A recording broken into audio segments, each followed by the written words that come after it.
Is streaming, and I'll try and start a call, but I don't know who with. Everybody's involved with their Christmas activities, and I cannot blame them. And honest to God, I wish I were back where I was rather than here. But there are people out there whom apparently I'm an integral part of their life. And so that is driven home to me. And I will do my best to start a call with somebody who might be available. If not, you're stuck with me just rambling for the opening hour until Peter Moon comes on. He may be able to come on early. We'll find out. I'm going to ask him. In the interim, let me check live stream, see if our connection's going all right. We're starting at just a few minutes early because I did the opposite, and we'll try and fit in my vitamins later, my supplements. I took the majority of them in the half hour. The liquid stuff. Yeah, no, it's not alcohol. That's a nutrient all its own. All right, so let me see now. When it comes to our connection, it says we got an excellent connection. If no one shows up for Christmas, that's fine too. That would mean that all of you have a positive involvement with with something going on in your lives, and then in that case, that's all the best for you. Good, and all too many people who don't have that. So we're going to invite Peter. Let me put it this way. Okay, you can join me anytime you can. Join me anytime you wish. Join me anytime you wish. Okay, and let me see if I can get him something. Oh yes, here's what to do. We'll turn this on. Give that a refresh, reset, and okay. So that's working. Okay. We have 3 watching according to this, which means that there's about 30. It's usually beyond that. And like I said, when it uploads, the real numbers come on. Okay. So with all of you, hit that upvote, because that's the first thing they do is they hit us with downvotes. Right now we probably got 24 downvotes that hit us, the Autobots. And the only way to counter that is to use every IP address you've got and hit as many upvotes as you can so that we appear on searches. Otherwise, we have no capability to counter the enemy without you. It's your war. You have to fight it. And the enemy knows no holidays. As a matter of fact, they're very anti-Christmas for reasons that should be obvious. Or maybe they're not to most people. I do my best to educate people about this phenomenon, and people have a hard time of it. Now, I've been writing a very long essay about the subject to a degree that, it will take probably the rest, or a few more days to finish it. Maybe the rest of the work week. But just an expansion and revision of something I wrote last time, which pretty much should help to open some eyes. I don't know if we'll be publishing it or not, but certainly elements of it will be integrated into the book. Up to Peter. All right, so let's see what we can do with this. Grab a link here. Here we are, the share link. Grab the share link, and then we'll publish that with our own image. And here we are. Haven't done this in a long while, because my mood just wasn't open for it. Most of the time I was just so involved with just trying to get the show started. Let's see if I can find the old stuff we used. Yeah, here we are. Always popular. Okay, now. I like the fact, I very much enjoy the fact that one of my photographs of one of the Blood Boys was so popular. It really does deserve that. He deserves that. Jesus Christ, what am I saying? When I use the term "it," I meant the photograph as an it, not the lad. And okay, now, just so everybody knows, I'm crashing, of course, from being drunk and high throughout the week, and and all the happier for it. Now that I'm back with all of you, the crash comes. Okay, let's see what I can do here with this. See if I can get something on here, then send that to Peter, then invite him to come on it should he want to come on early. Okay, now going towards the files, and here we are. Okay, here we are. Got it. Okay, and with that, one last cut and paste. A lot of what I'm saying is not going to make sense to you because I'm just like puttering. And it takes a while to go through the puttering and just kind of get things up there. Okay, here we are. Got that. Put that up there. Invite the Moon Man to join us. Here we are. Okay.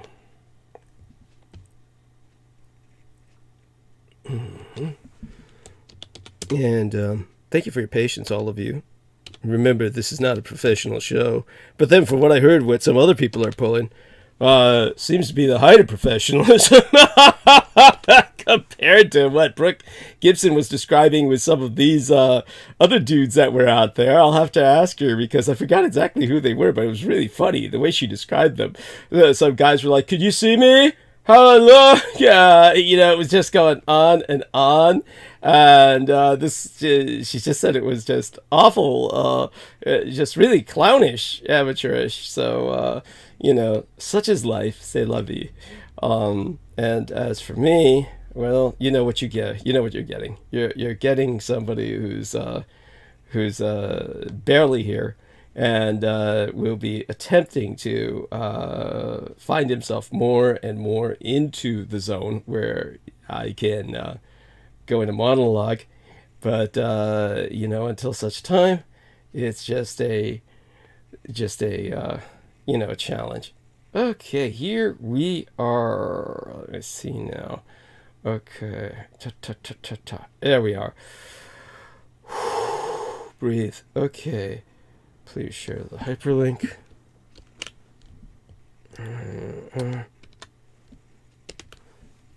Okay. There we go. Ooh. Okay. Okay.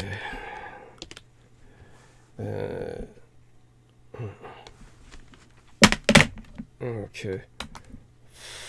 Fuck. Okay. For all intents and purposes. Intents for all.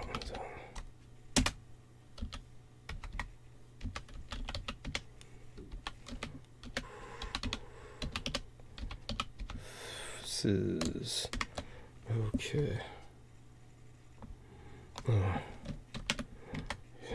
Now give him a dash. Okay. By the way, Merry Christmas. Happy Yuletide. I don't think I'm going to be able to sing very much, but I am definitely able to provide you noise. I can provide you noise for the next several minutes. Okay.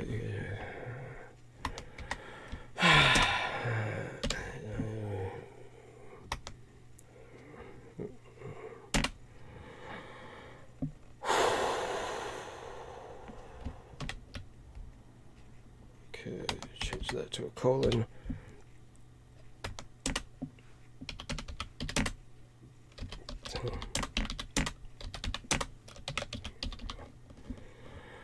Okay, so here we are. Okay, so that's working. Good. So that's taken care of. Now, Ford Fitch was holding some Zoom call, apparently. Hopefully, be nice to bring him on someday. He's got to download Skype instead of that Zoom shit. The Skype would be infinitely easier for everyone involved. I wish Crystal would come on sometime. Deanne Hillis Buchberger, it'd be nice if she got her Skype going. Somehow she had a lot of her computer stuff stolen or something. Not quite sure what happened there. And let me take a look at how things are going now. Oh, we got this up. Good. Okay. And good. 10 thumbs up already. Unfucking believable. Thank you, everybody. Oh, Vicky Johnson says, hello, Douglas. Mwah. Hey, Vicky. Love you. Jim Smith says, what do you think of Kay Griggs? I mean, Jim, why? Why, Jim? Why? Oh, come on now. I mean, it's Christmas, right? I mean, like, you bring up people like, it's kind of like a thing to talk about. I'd say she's fine. Kay Griggs is like, there's nothing that Kay Griggs has ever said that I disagreed with. So I'm fine by her. And, Kay Griggs is someone who I'd happily, just have on my program if she wants to come on. I doubt she's heard of me. But then again, I didn't think Marina Sarin had heard of me either. So there you go. In terms of that, if you know her, tell her to get in contact with me. And Anne-Christine Fontaine says, oh my God, Kay Griggs. Jim Smith says, okay. Gosh, Anne, you sound like you... So, Anne, what about yourself? You want to come on the program for the opening hour? She says she's still missing. God, well, hopefully she's found a safe haven where she could, basically relocate to and live out a quiet life. I would pray. Poor dear, after all she's been through. He says that would be great. Yeah. And, yeah. And like I said, if anybody happens to know her, then by all means, tell her she's welcome aboard.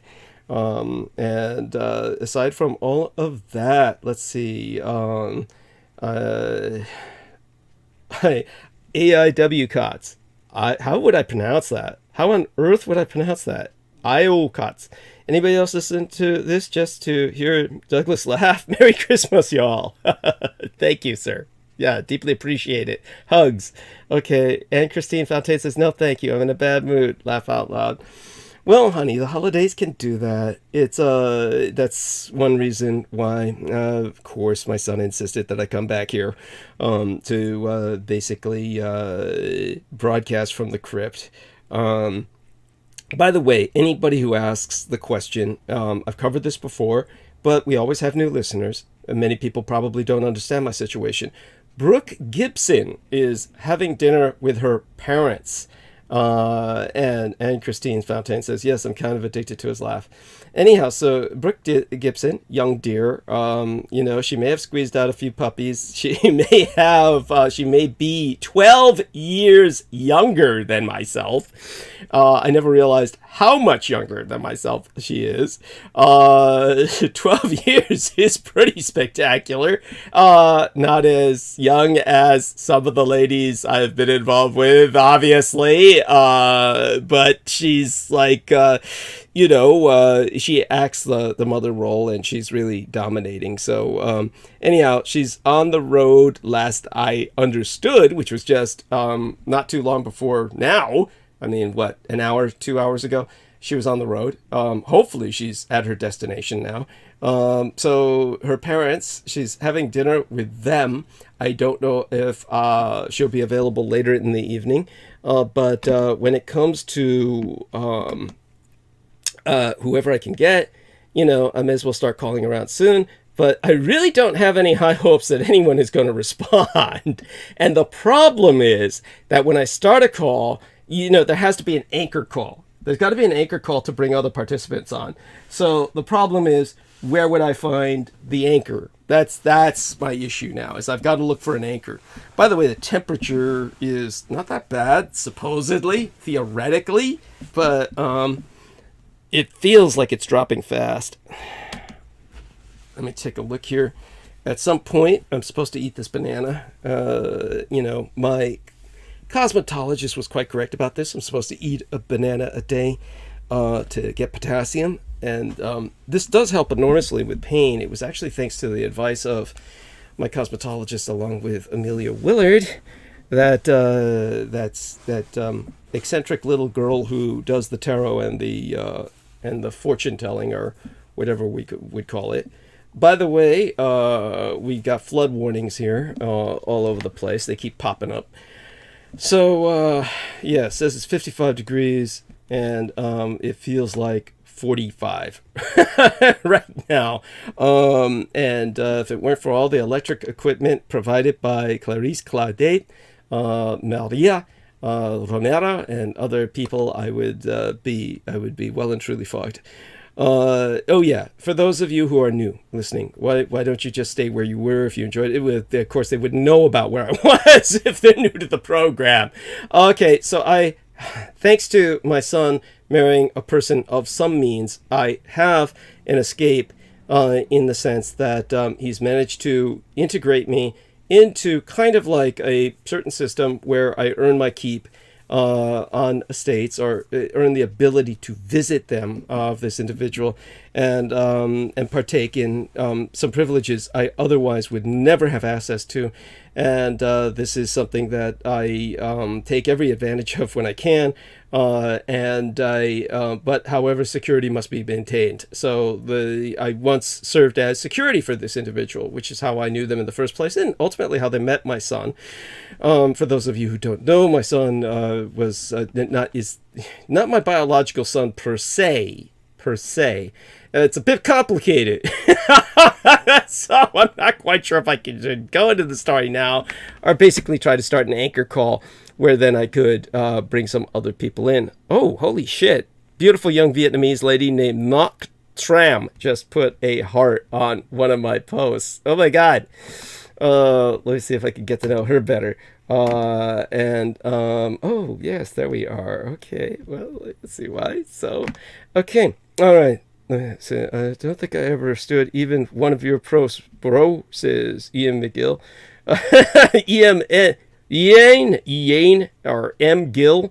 Okay, there's this guy who says, I don't think I ever understood even one of your posts, bro. So I'll just put what can I say? I don't know how to answer that, but probably put there we are, a care. The stupid little smiley face clinging to a heart. Aside from that, what's there to understand? Hit the fucking link, the link is there, right? I'm not quite sure you'd understand anything any better once you did that. All right, well, at least the Skype went up and is kicking. Who would I call? Okay, anchor call. The real Ian West. Let's try him. God knows. It's not like he has a normal family. He doesn't like his family.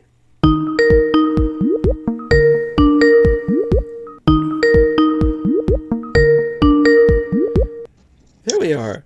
So, Ian West, how are you, sir? Oh, there you go. Sorry. Hey, guys. Yeah. How are you doing? Great. All the better for speaking with you. We are live, and this is wonderful to have you with us. I just wanted to bring you on. It's just you and me.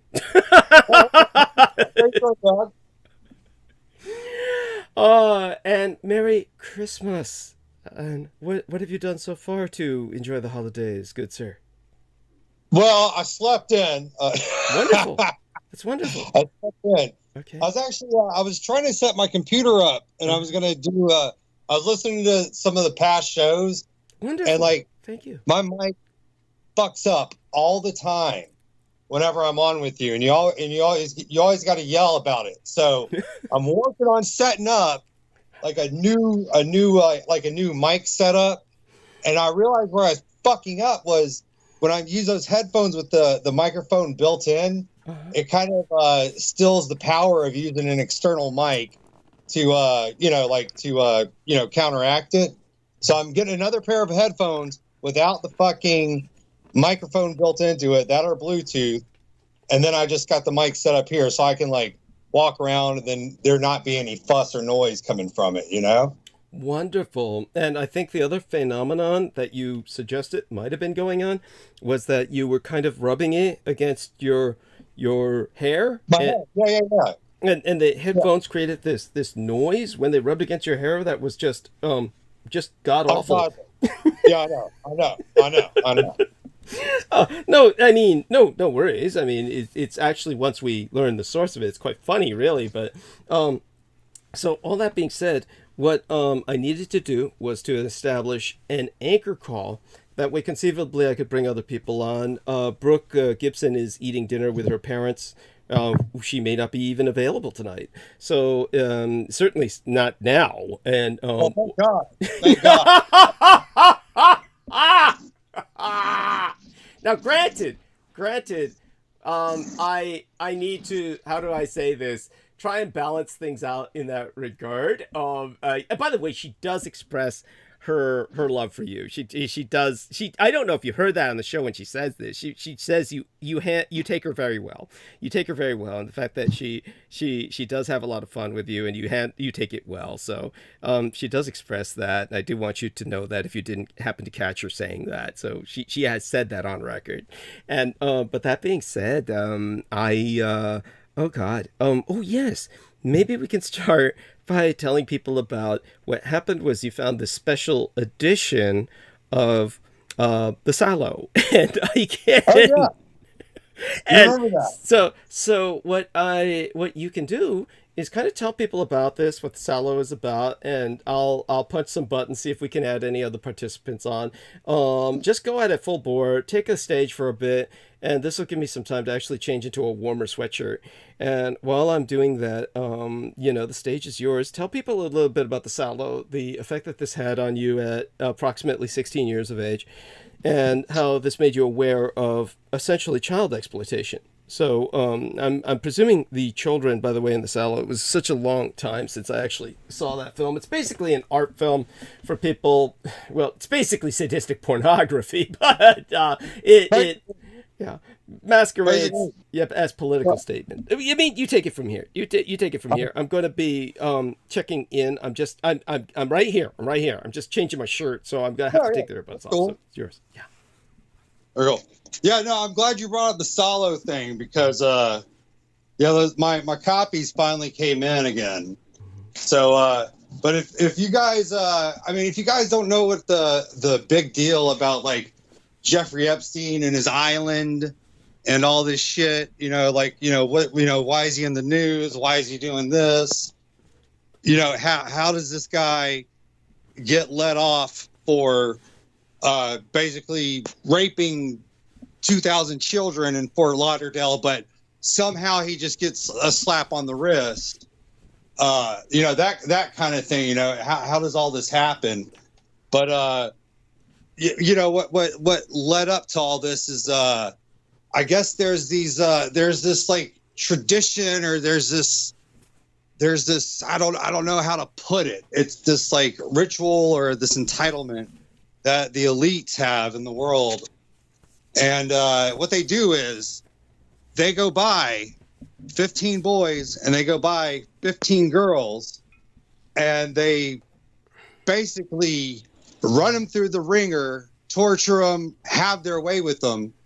And if they piss them off, they kill them at the end of the 3 months, and if they don't piss them off, they get to join their little army and survive.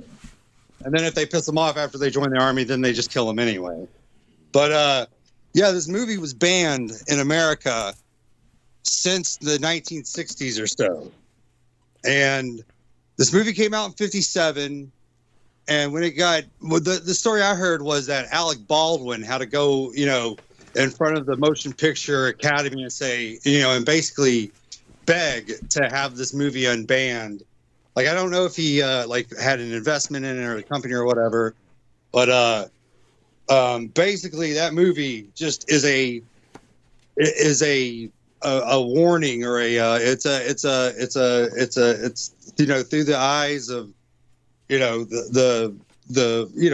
what's the word I'm looking for? It's like what's the word? It's like a warning or a telltale, it's basically what these elites do. And a lot of the survivors that like go on the who's that bald talk show host guy? Dr. Phil. Yeah, like one of Dr. Phil's shows, a survivor actually goes on there and she's like, yeah, this is what they do to me.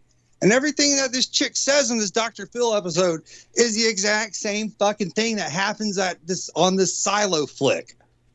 So it's got to be like a customer tradition of these people that they just, buy these 30 kids and just have their way with them, But anyway, that's just kind of in a nutshell of what Sallow is. And I mean it's easier to give it away, but to give like the plot of the story away. And yes, all the kids do die at the end, but the correlation with like Jeffrey Epstein's island and the big dirt pit that he had on his island, that's like what I want to say, it's like probably 120 square foot pit. No, it's got to be bigger than that. But it's just a dirt pit with walls 8 feet high of nothing but dirt, surrounding the whole little pit. And there's one little entrance to get in and get out of there. So, there's no little kid that's going to be able to hop over this 8-foot wall of dirt and shit. And, they pretty much just trap them in this little pit and just have their way with them. And it's disgusting. It's sad, but yeah, no, if you guys haven't seen Sallow, get it. Yes, it's really expensive on eBay right now. Yes, I kind of did buy like the last 2 cheapest copies I could find of it. But yeah, it's just ridiculous. Oh, and another thing why I'm suggesting to the audience that you guys get the DVD or get the Blu-ray, because the movie's all in French. I don't know French, but whenever you buy the DVDs or the Blu-rays, they have an audio track of the movie, and then they have English subtitles. So it's easy to follow the storyline and what they're talking about with it. And sometimes in the copy I've had copies in the past. I just have them in storage right now in another state. But if you listen to the English audio track and you match it up with the English subtitles, sometimes the wording isn't exactly the same, but you still get an idea of what they're talking about. And it's just oh god, it's disgusting, absolutely disgusting. But what else would it be? In terms of such, I do want to.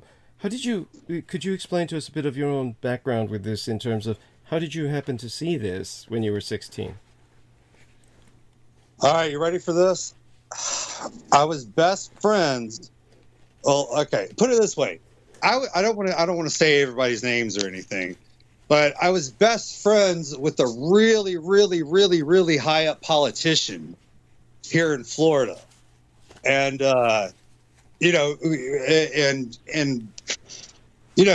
me hanging out with with these rich politician kids here. Wouldn't you know it? They were the ones that exposed me to it. It's just just ironic, just too much irony of it.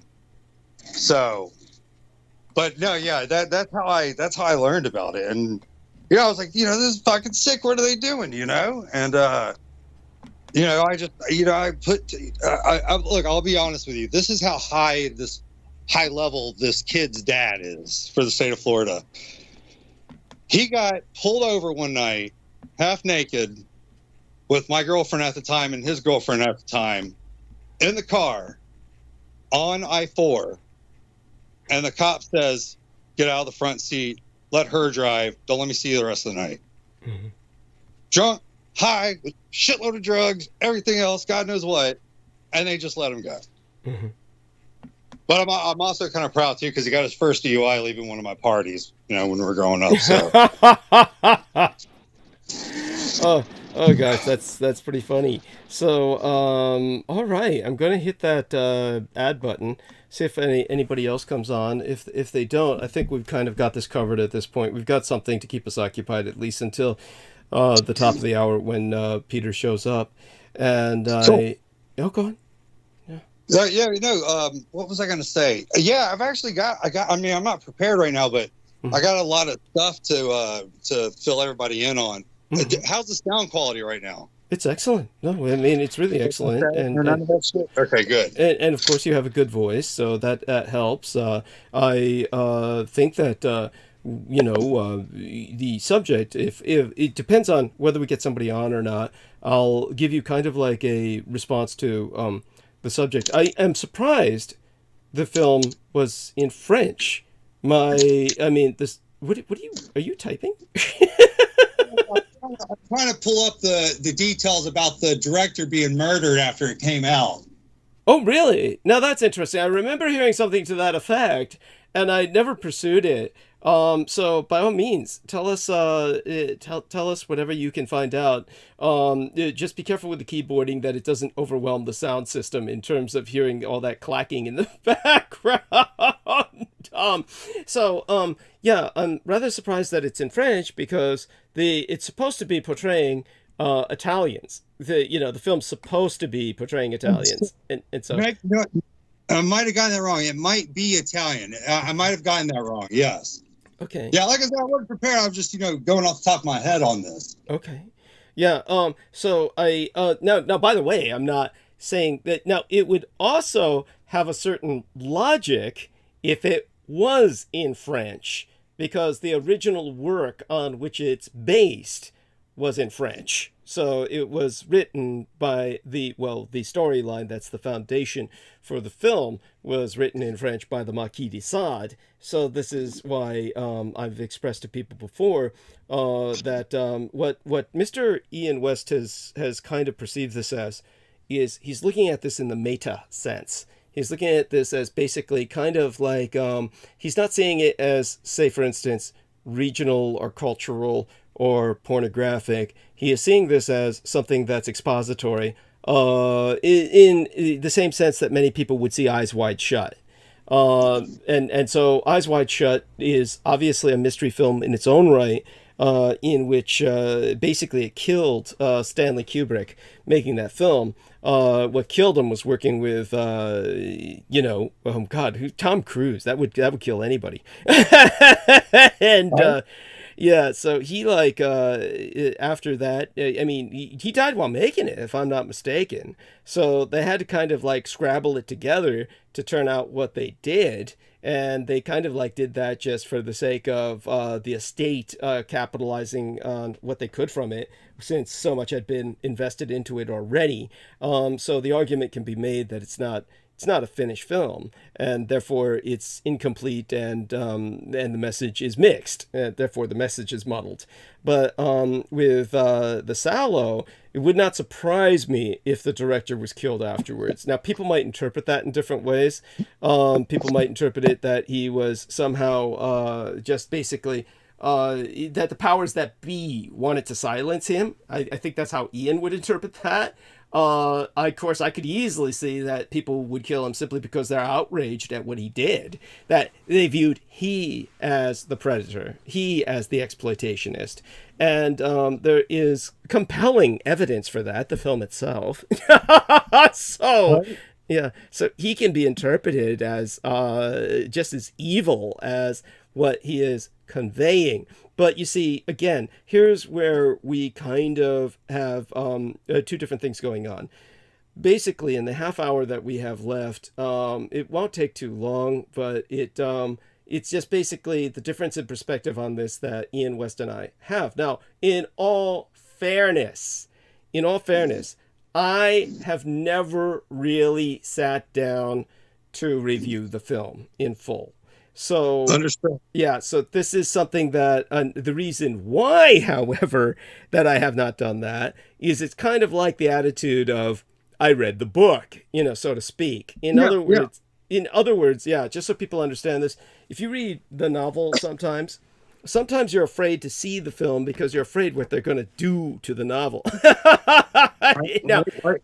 Good point. Yeah. But beyond that, just to clarify even further, I have to clarify this because the novel was not something that I read for enjoyment. It was something that basically it was more trying to study aspects of the politics of revolutionary France. So understand that Marquis de Sade was a nobleman who then wound up basically losing his title because of the French Revolution, and he adapted by basically conveying a sense of degeneracy And I think that the French Revolution tolerated him. Now, understand that the French revolutionaries were, in a sense, the precursors to the Bolsheviks. These were people who were proletarian in the most militant sense. It was a populist movement in the most destructive sense. And they murdered men in what ultimately turned out to be the millions. This is the most murderous regime that France has ever had, far more so than Vichy in its own way. So you had at the time the precursors to the gas ovens of the failed Reich, in the sense of the charcoal ovens that were necessitated by all the bodies that were piling up. They had to prevent plague. So one thing that people don't know about, people think of World War II and they think of the gas ovens. People think of the American Civil War and they don't know this at all, but they should. One of the atrocities that should come to mind would be prison camps. The prison camps, say for instance, were in the Deep South in particular. They had no facilities to house all of the prisoners that they captured.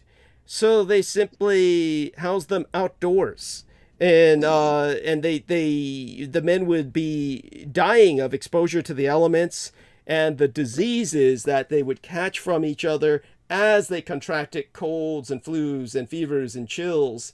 And so when it comes to the let me take a look at Confederate prison. To my shame and disgrace, I don't remember the name of the biggest one. Confederate prison, Andersonville. Andersonville had so many prisoners of surrendered Union soldiers that it became de facto, functionally, one of the largest cities of the Confederacy. I mean, this is a goddamn prison camp. And since there were no walls large enough to house all of these prisoners, and like I said, they're outdoors and exposed to the elements, this is where we get the term deadline from. That's where the term deadline evolved, was because all the Confederate States troops could do was draw a line in the ground and say, cross that line, you're dead. And just basically, we will shoot anyone who crosses the lines. In other words, this was the wall, was the line. And therefore, whoever crossed the line would be shot automatically, without question, without challenge. That was where we get the term deadline. Now, I'm painfully familiar with how a deadline functions because this is what we originally had in place of a prison cell or a holding. All we had was a holding area. It wasn't a prison cell. In the Acorn projects, when we first started pioneering security for the Acorn projects in West Oakland, the largest project sites in the world, 762 units, 10 square city blocks. We had our own mortuary for all the people that were killed. We had our own prison, ultimately. But before we had the cell, we had nothing but a holding area and a deadline, where we would just threaten to kill the individual if they tried to leave by crossing that line. So deadlines have a function. That's where the term comes from. And Andersonville was where that source is from. And my point in this is that that's what people should be thinking of. If you're thinking of some dark and negative aspect of the American Civil War between the states, that's one of the things that should come to mind. With obviously World War II, they think of the death camps and Japanese prisoner of war camps. And they seldom, for whatever reason, because, of course, the Allies are completely fucked and muddled, they never think of the Soviet Gulag or the American internment camps. But, you should. And, of course, when it comes to World War Zero, the Napoleonic Wars, one of the first truly global wars in the world, Napoleon Bonaparte inherited the legacy of the charcoal ovens that were developed to basically prevent plague by burning all of the bodies that the French Revolution had produced. So the French Revolution still strikes such an emotional chord in France that French textbooks will have two bibliographies concerning the French Revolution, pro-royalist and pro-proletariat. And so the French understand there is no middle ground, that basically no one can pretend to be divested emotionally from something so volatile. So out of that milieu, that matrix, emerged Marquis de Sade. So in studying the impact of the French Revolution, Marquis de Sade was tolerated by the French Revolution as a fallen nobleman because he wrote sadistic pornography that enabled the radicals, the Jacobins, the chaotic forces of the revolution to point out just how evil and degenerate the nobility was. So he acted in that sense as a propagandist for the revolutionaries. And that was how he survived. Now, ultimately, when he became a political liability, he was institutionalized, dispatched to an insane asylum, where I believe he died. As a matter of fact, when they took his writing implements away, his pen and his papers, so to speak, when they took away his ability to produce the pornography that he loved to produce, that's essentially what killed him. He died of depression after that. In its own way, tragic and sad, all the way around. But what was it that was his ideology? His ideology was that the strong prey on the weak. And this was also the ideology of the revolution. It's what gave rise to Napoleon Bonaparte. So definitely there is just this dark taint, the human stain that pervades this entire subject matter. Hardly Christmas talk, but at the same time, probably appropriate, considering the mood most people seem to be in at Christmas. Christmas is not a happy time for the majority of people, really. It's a time of stress. It's a time of loneliness. It really fucking sucks. Now, so the movie Sallow is a play on the original title of the novella by Marquis de Sade, which was basically... Hold on, let me put you off right there. Sure. I'm reading this. I'm reading about the director and his death. Oh, go on. Tell us. Oh, God. This is going to be the fucking weirdest coincidence ever. Okay, you ready? Sure. The guy's name, the guy who directed it was... Shit. Where is it? Okay, his name was damn, now I can't find his fucking name. Anyway, check this out. Okay, it says between the night of November 1st and the morning of November 2nd, Paola Pasolini had a sexual encounter with the 17-year-old prostitute named Pine Tree Pelosi. That's delightful. So he's obviously a pedophile. Well, obviously, with the outskirts of Rome, specifically in Ostia. The filmmaker was driving his Alfa Romero, according to the newspaper El Mundo. Pelosi and Pasolini were in the car, but the latter would have suggested having a sexual act that his companion refused to do. Of course. So he's a rapist. Well, we know Pelosi was banging JFK too. So I wonder if that's that line that lineage or whatever. I mean, that would be another weird coincidence, but still, damn, I didn't know that. I didn't know it was a Pelosi that got him or that he was with. They're everywhere. I'm telling you. Anyway. Oh my God. Yes. That's crazy. I didn't know that. Well, I mean, we learn something new every day. Can hardly wait till tomorrow. I mean, see what research into sadistic pornography enlightens you about. That's crazy. I'm sorry. I said this is absolutely crazy. Thank you. Yeah. I mean, it's what it is. I appreciate. Yeah, it's definitely ironic. Ironic. So yes. So just so people understand again how this evolved. The Sallow film evolved.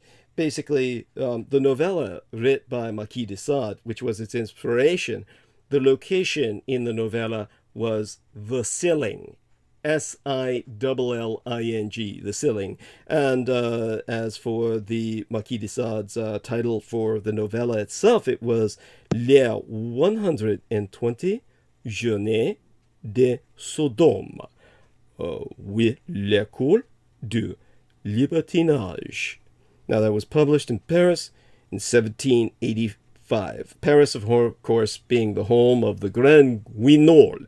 The Grand Guignol is, of course, a sadistic porno burlesque show live on stage, where they whip and torture young girls, usually, for the sake of audience delight. This is, of course, the girls are paid, and they are prostitutes who specialize in getting whipped or something like that. This is not abductees. This is done on a live stage, and this is like, I don't even know if that exists anymore, but that for Paris was something almost similar to Radio City Music Hall in New York City with the Rockettes. It was just something that was always there, in undercurrent. But as for the translation, roughly, it was basically 121 Days of Sodom was basically the name of the novella. Sodom as in sodomy, where sodomy is derived from the city of Sodom and Gomorrah, because, of course, Marquis de Sade was a pornographer. So the setting itself was portrayed as a castle on a hill in the Black Forest, because the French just project everything negative about themselves onto the Germans. It was made inaccessible by basically impregnable walls and a very deep moat. It was in this site that, after demolishing the drawbridge, which was the castle's only link with the outside world, a group of elderly researchers, dirty old men, barricaded themselves to hold a seemingly endless orgy in which all possible sexual combinations were explored. Now, they didn't have Viagra in those days, so there must have been other drugs that kept these guys going. But the group consisted of 4 gentlemen between the ages of 45 and 60, and 43 or 42 carefully selected men, women, and children who acted as pawns in their erotic games, the wives of the 4 gentlemen, 8 young boys, 8 young girls, 8 monstrously endowed sodomites, 4 ancient madames, 6 cooks or servants, and 4 highly qualified procuresses, prostitutes. Now, from the 1st of November through to the 28th of February of an unspecified year, towards the end of the 1800s, it was the task of the 4 procuresses to narrate some 600 perversions, 150 each, while the 4 gentlemen put into practice the most original ones. All other members of the congregation were carefully tortured and finally murdered. So this is a atrocity writ large that then was the inspiration for what's the director's name again, Mr.? It's Paolo Pasolini. Paolo Pasolini. Paolo Pasolini. Thank you. I mean, that sounds better, but yeah. So Paolo Pasolini was trying to make basically take something lowbrow and rationalize it with a highbrow veneer. So what he did was he basically took sadistic pornography and tried to masquerade it as a political statement. So what he called the film was the Sallow, which was the original name for the Italian fascist republic of northern Italy that today wants to secede from the Italian Union, from the Italian nation, to form its own nation of Padania, which would be based on the ancient Lombard region of the Po River Valley that produces Europe's rice. So this is Nordic Alpine Italia, which, of course, was taken by Adolf Hitler, Joseph Goebbels, Reichsführer Heinrich Himmler into the foundation of the Alpenfestung, the Alpine Fortress. So this was the last redoubt of Germania, the great retreat that had a plethora of underground tunnels dug that exist to this day. And in this mountain stronghold was where the Italian fascists retreated and won their war. Understand that Kesselring was the man in charge of the defense of that nation statelet. He was the man whose panzer forces were worn to a nub, but the nub was sharp. And with this gladio, this very short blade like the Romans used to use, he was able to, by that's a metaphor, by the way, for forces that are very small but tightly knit and highly operational. He was able to fend off the Allies and never surrendered in the sense of being defeated. So he can claim he was one of the German generals in the field who did not suffer defeat. The Italian government survived, and the Americans were forced to make peace with the fascists. And this is why when you go to Italy, all of the kinds of uniforms that they wore in World War II are still worn by the Italian forces today. That includes their police and security forces wear fascist uniforms. All of their army still wears the old fascist uniforms, complete with the cock plumes on the helmet for their elite units, in case you didn't know.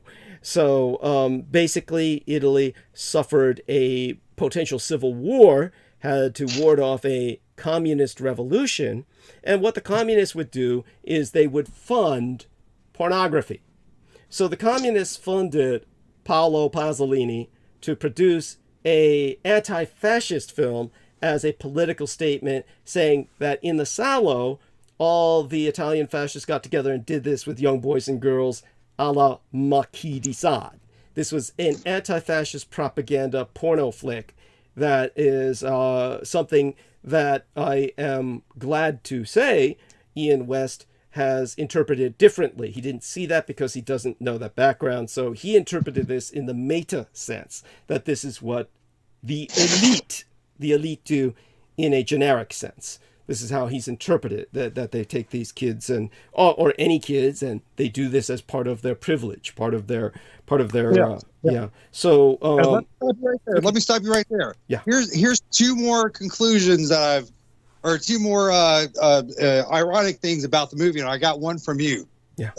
In an old episode, you were talking about what's his name, Oliver Stone, and you're like, yeah, back in the day, they would marry their daughters off between each other and shit. Yeah.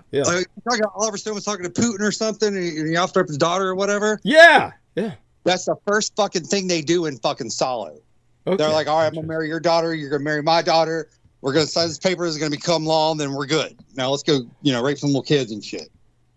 Yeah, it's awful. Go on. The first thing they do in Sallow is they marry each other's daughters. And that's just fucking ironic that I heard that from you. Yeah. And then anyway, so then the second thing, which I noticed like a couple of years ago, is there's this one picture of Obama at this big fucking satanic ceremony and shit.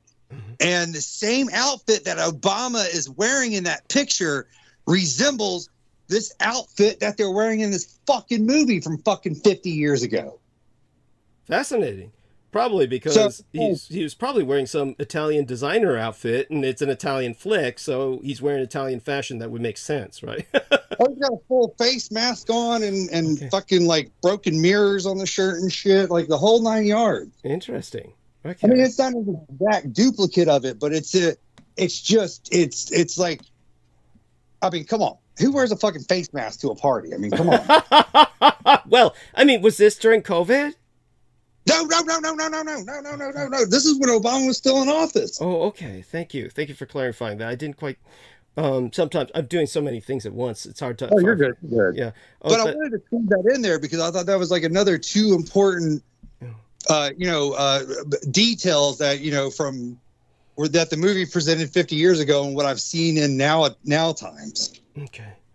Yeah, fascinating. Thank you for sharing that. That's incredible. I'm impressed. So we're gonna have Mr. West back, more than likely, if he permits me to call him again. Yeah. You do your thing with Moon, and I'll get off the phone. I'm gonna set up this new microphone and stuff, and you call me later. Sure. Do me a favor and hang on with myself for a few minutes. I'll call him at the top of the hour, so we've got about 5 minutes left.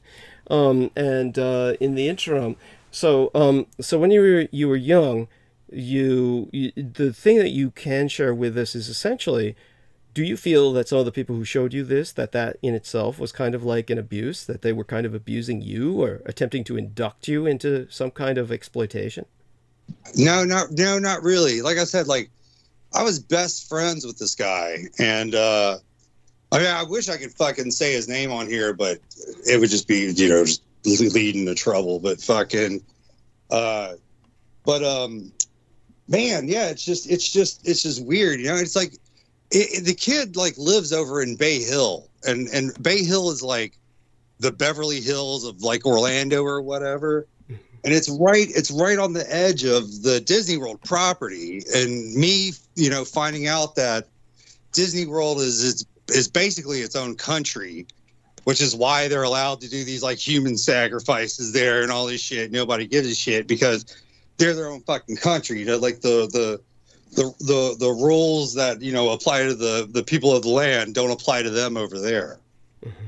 So they can do all these child sacrifices and shit at Disney, and they can take a kid over to Animal Kingdom and feed him to the animals that all that kind of shit and videotape it and all that crap. So, but it's just too weird. It's just too ironic that all this movie comes out, and then I'm seeing all this shit these days, Right. And thank you. And I do want to say this much to all our wonderful people in the chat room who have joined us. Jim Smith says, next week, West Coast getting blasted with rain. Thank you for the forewarning. Resurgram75 says, happy holidays to you, Douglas. I hope you don't take this as a superficial question. What do you see happening in 2023? Personally, I see it as being the best and worst of times. Most certainly, I'll probably go into that in monologue to a degree. It's basically war. It's a war year. We're at war. And Samurai 2000. I like that. Very clever name. Samurai. Get it? Like samurai. Except it's Samrye. Clever. Yeah. And he says, Triple D, Merry Christmas and Happy New Year. May you have much joy in the coming year. Glad to see you still on the air. Been a fan for a decade. Bless you. Hugs. And Cosmonautian Troop says, hey, that's Henrietta Elkland. Love you, honey. And AIW, I can't pronounce that, Aucots, says, trigger warning, y'all, is this the same movie where they eat shit? Well, they certainly yes. Yes, that is it. Yes. And they also have some child chewing on nails. Yes, that's right. Yeah. So Jim Smith, Royals, Trekkie General says, yep. Alcott says, I thought it was Italian. Yes. Then Jim Smith says, sounds like Illegal Crisis. Rothschilds. Amor Fadi says, Merry Christmas, Douglas and Team Dietrich. Christmas trees. Cool image. You look like Wolverine. Oh, God. I hope I do not look like Wolverine, but I appreciate you mean the claws. Yes. Thank you. Yes. So, bless you. Hugs. Yeah. Only in that sense. God, not the face. And Amor Fadi says, stay safe these holidays. Trillion Phoenix says Douglas must be a LaRucco fan because his art looks like Hyde. Thumbs up, thank you. Trekkie General says Merry Christmas. No, it's classical Asian, and this is of course very Christmassy, the whole theme as far as I'm concerned, and certainly had to appear in a red and festive thematic for the holidays. It's just, hey, it wouldn't be the holidays without my doing that. And so all that being said, we are going to close the call in a few moments with Mr. Ian West. Before you leave, like I said, I'll try and call you again when Peter takes off. And anything you want to say in the interim to the audience?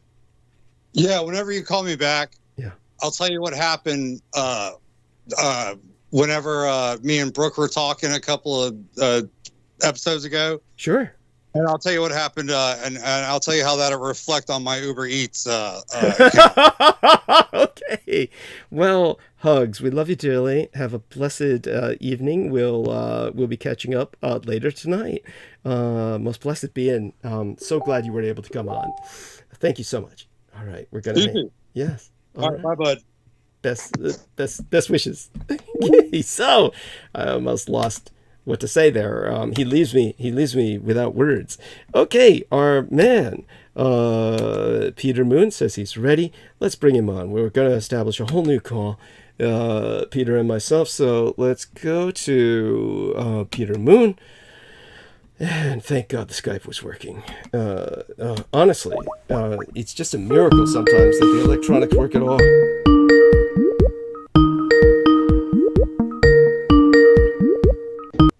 There we are, Peter Moon. Merry Christmas! Merry Christmas to you. You sound like really in a great mood. Thank you. Congratulations. You must have had a good time. Yes. Thank you for that. You're very, very perceptive. You read me like an open book. So I'm so glad, and I don't know if I said this before, but for all the hell you've suffered. Thank you. And you've suffered hell. Yes. I think it's been compensated by your ability to indulge in certain hedonistic pleasures. Yes. I don't know if that's the price you pay for that. I can't evaluate that. It's not my point to judge. And I'm sure there are many people out there, if they were listening to your diatribe, I'm not attributing this to our audience necessarily, that that they would long to have your experiences as opposed to their still or drab lives. And they would even take the suffering to go with the hedonism. Oh God! I'm serious, because it's. I'm just saying. I hope it can make you at least appreciate something about your life that might be more positive than others. I do. I mean, I appreciate your saying that. I do want people to understand, however, that this would be the issue. I had a lot of advantages in terms of that entire full-bodied blood transfusion when I was young. The genetics that I have. Otherwise, quite seriously, there's no way I could have ever survived what I was through, what I had been put through in this life. You suffered well before you had that transfusion. Yes, I did. But then I had the genetics. The genetics was a natural advantage. Well, your life has been a lot of suffering and struggle, and all of our lives are suffering and struggle when you put it into the lens of Buddhism or Hinduism or even Christianity. And I have a tremendously, I guess what you'd say, upbeat personality. Yes. Although it might not seem like it at times to certain people. Sometimes it defies people. When I look back at my actual life, and the more, I guess, what you call sober I get about it, it is always much more challenging than I realized when I look back on it. I said, wow. But when you're young, and I'm talking about Scientology, but not just Scientology, when you're young, if you're fortunate, when you're young, you have a lot more enthusiasm and optimism. Mm-hmm. And it gets you through. And when I see either my daughter or even my wife, who's just a few years older than my daughter, when I see them sort of butting their heads against something, and sort of stubborn, and they don't necessarily listen to the wisdom of age, meaning me, they are going to learn it themselves. They're just going to do it the way they did it. Yes. Because it's their learning lesson. It's not my learning lesson. So, and this doesn't apply to just them, it applies to anybody. You can give people an advice, and they have to learn it on their own in their own time. So, but as I was saying, suffering is something we all endure. There are ways to modify it and minimize it. And that's the whole key, is to find the pleasure, find the internal resource, and find joy, because there is joy in life. That's a big mistake if people don't recognize that. And some people are very good at enjoying the simplicity of, a good meal or whatever it is, and they can really excel at simple things that, I or others might detest. It's okay. We all have to find our joy. It doesn't matter. My wife and many Romanians find great joy in a dish called salmare, which I find revolting. What is it? Well, it was funny too. It was my driver. Well, salmare is sort of cabbage filled with meat. It's I've had it before and I've eaten it, but it just doesn't do me. Okay. It's got other stuff in there. It's just the sort of, and it's cooked. It's cooked cabbage. It's not raw cabbage. Mm-hmm. Cabbage to me it's very good for you, especially if it's sauerkraut, which I don't care for either. Although I am eating a form of sauerkraut now that my, colon therapist sold to us, and is going to, it's very good for the gut bacteria. Ah. But you just eat a spoonful of it. Mm-hmm. In fact, the way hers is prepared, it's not even sauerkraut. It's mixed with stuff. It's really delicious. But you just eat a spoonful of it, to get your stomach acid going to digest. But anyway, it's just I don't know how to describe it. I don't even want to remember it. David Anderson loves it. Really? Oh yeah, he loves it. Paula loves it, and my driver loves it. And so we're driving up to Romania, and there's this other dish that my wife just loves, and I like it too. It's called meat. Meat is a synthesis of meat. It can be pork and mutton and beef. It can be different pieces. It sort of looks like a sausage, cross between a sausage and a hot dog. Mm-hmm. And it's made with you put mustard on it, and I first kind of really discovered it in Bulgaria. Mm-hmm. When we were starving. It was about 2:00 and we hadn't eaten since breakfast, and we just walked around the Temple of Orpheus in southern Bulgaria. There was no place to eat. He said, "You want to eat?" I said, "Okay." So the three of us walked into this place, and they didn't speak Bulgarian. They spoke Turkish. So, it was tough. Yeah. So I guess the woman went out in the back, got her mom, and, ordered us. And I said, "What is this?" And my friend Milko says, one of my favorite moments in Bulgaria, I go, "What is this meat?" He looks at me and he doesn't say anything. He just goes, "Dog, dog." He was bullshitting me. One would hope, yes. It was meat. It was maybe a Turkish dish. I don't know if they serve it. They probably serve it in Bulgaria too.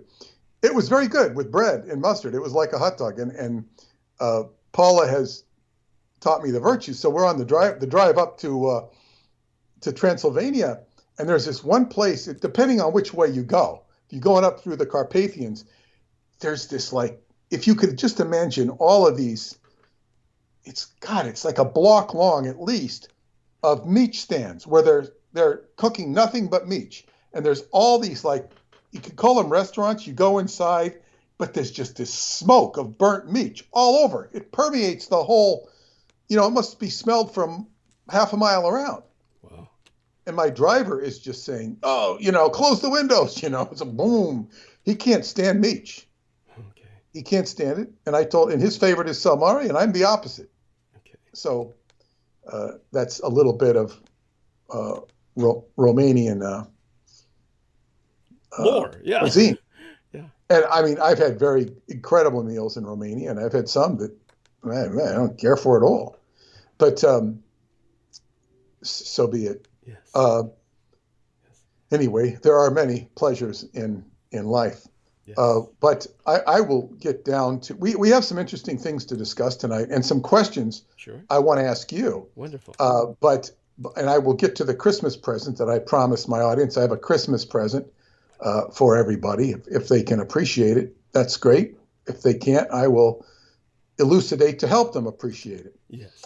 But the first thing I wanted to tell you, and we'll get back to this, is I have completed another chapter in the book. Wonderful. I'm moving on to chapter 6 now, and I've synthesized the Harry Houdini story. Wonderful. Very satisfactorily. And for those who don't know, Harry Houdini played a big role in the life of H.P. Lovecraft and his struggle against the kings of Edom, which pretty much equates to the Zionists. And Houdini, who was a fervent Zionist, when he learned the truth of Cthulhu from H.P. Lovecraft / his wife and his wife, he changed his view. Yes. He hired Lovecraft, and he was summarily killed. Yes.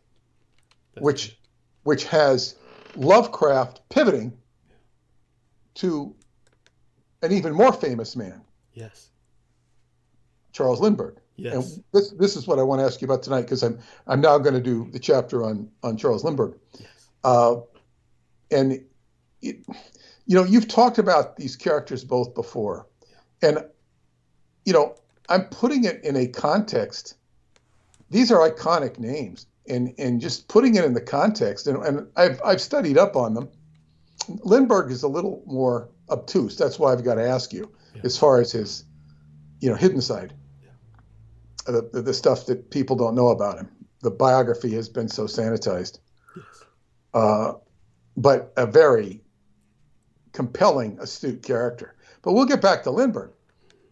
But yeah, so making and really felt good progress on this book. Very exciting. Yes. Very, very exciting. And I was yeah. It's so good to see you motivated about it. Really, it is. You might share with people how originally we were considering kind of more of a Presidio exposition and the sheer morbid darkness of the subject matter. Yes. Well, I will relay that. And that was over a year ago. And I think in October of last year, I have the book, so many chapters in the can, and so many articles that I was borrowing from, of which Douglas contributed to. I was delineating the whole case of the Presidio and the expose of the Presidio in Douglas's vernacular, but a lot of it was just basically composing salient points of articles that Douglas had contributed to and putting it in the narrative, clear English that I'm so good at doing. And I was motivated to do it. The sales of the Roswell deception were underway, but it was just about that time they were starting to wane. They weren't proportional to what the book was valued at, or what the true value of it. But that wasn't what deterred me. What deterred me is, as I wrote about the Presidio and the ghoulish stuff that had happened, I began to experience great negativity in my dreams and my aura. And I said, this has to stop. I'm not going to continue to tolerate this energy in my head. Now, this is one of the reasons people run from Douglas Dietrich, because they can't handle it. And there are others who say, I can handle it. I can handle it. and they can't. We're dealing with. Thank you. We're dealing with stuff it's intimidating. Yes. And if you don't think it's intimidating, you better take another look. Yes. You better reconsider, because it is intimidating. And if you think it's not, you're a fool. Thank you. It doesn't mean that it can't be dealt with, but it has to be respected. Yes. It has to be respected. And my job is to put it into an understandable format so that it can easily be understood and categorized. And then it becomes respected by default. Oh, this is what this is. But yeah, this stuff with Aquino, it is horrible. It is terrible. And it's right where you go into the paranormal, and it begins to literally enter your auric field and therefore affect your life. And therefore, it didn't get to the point where I was having,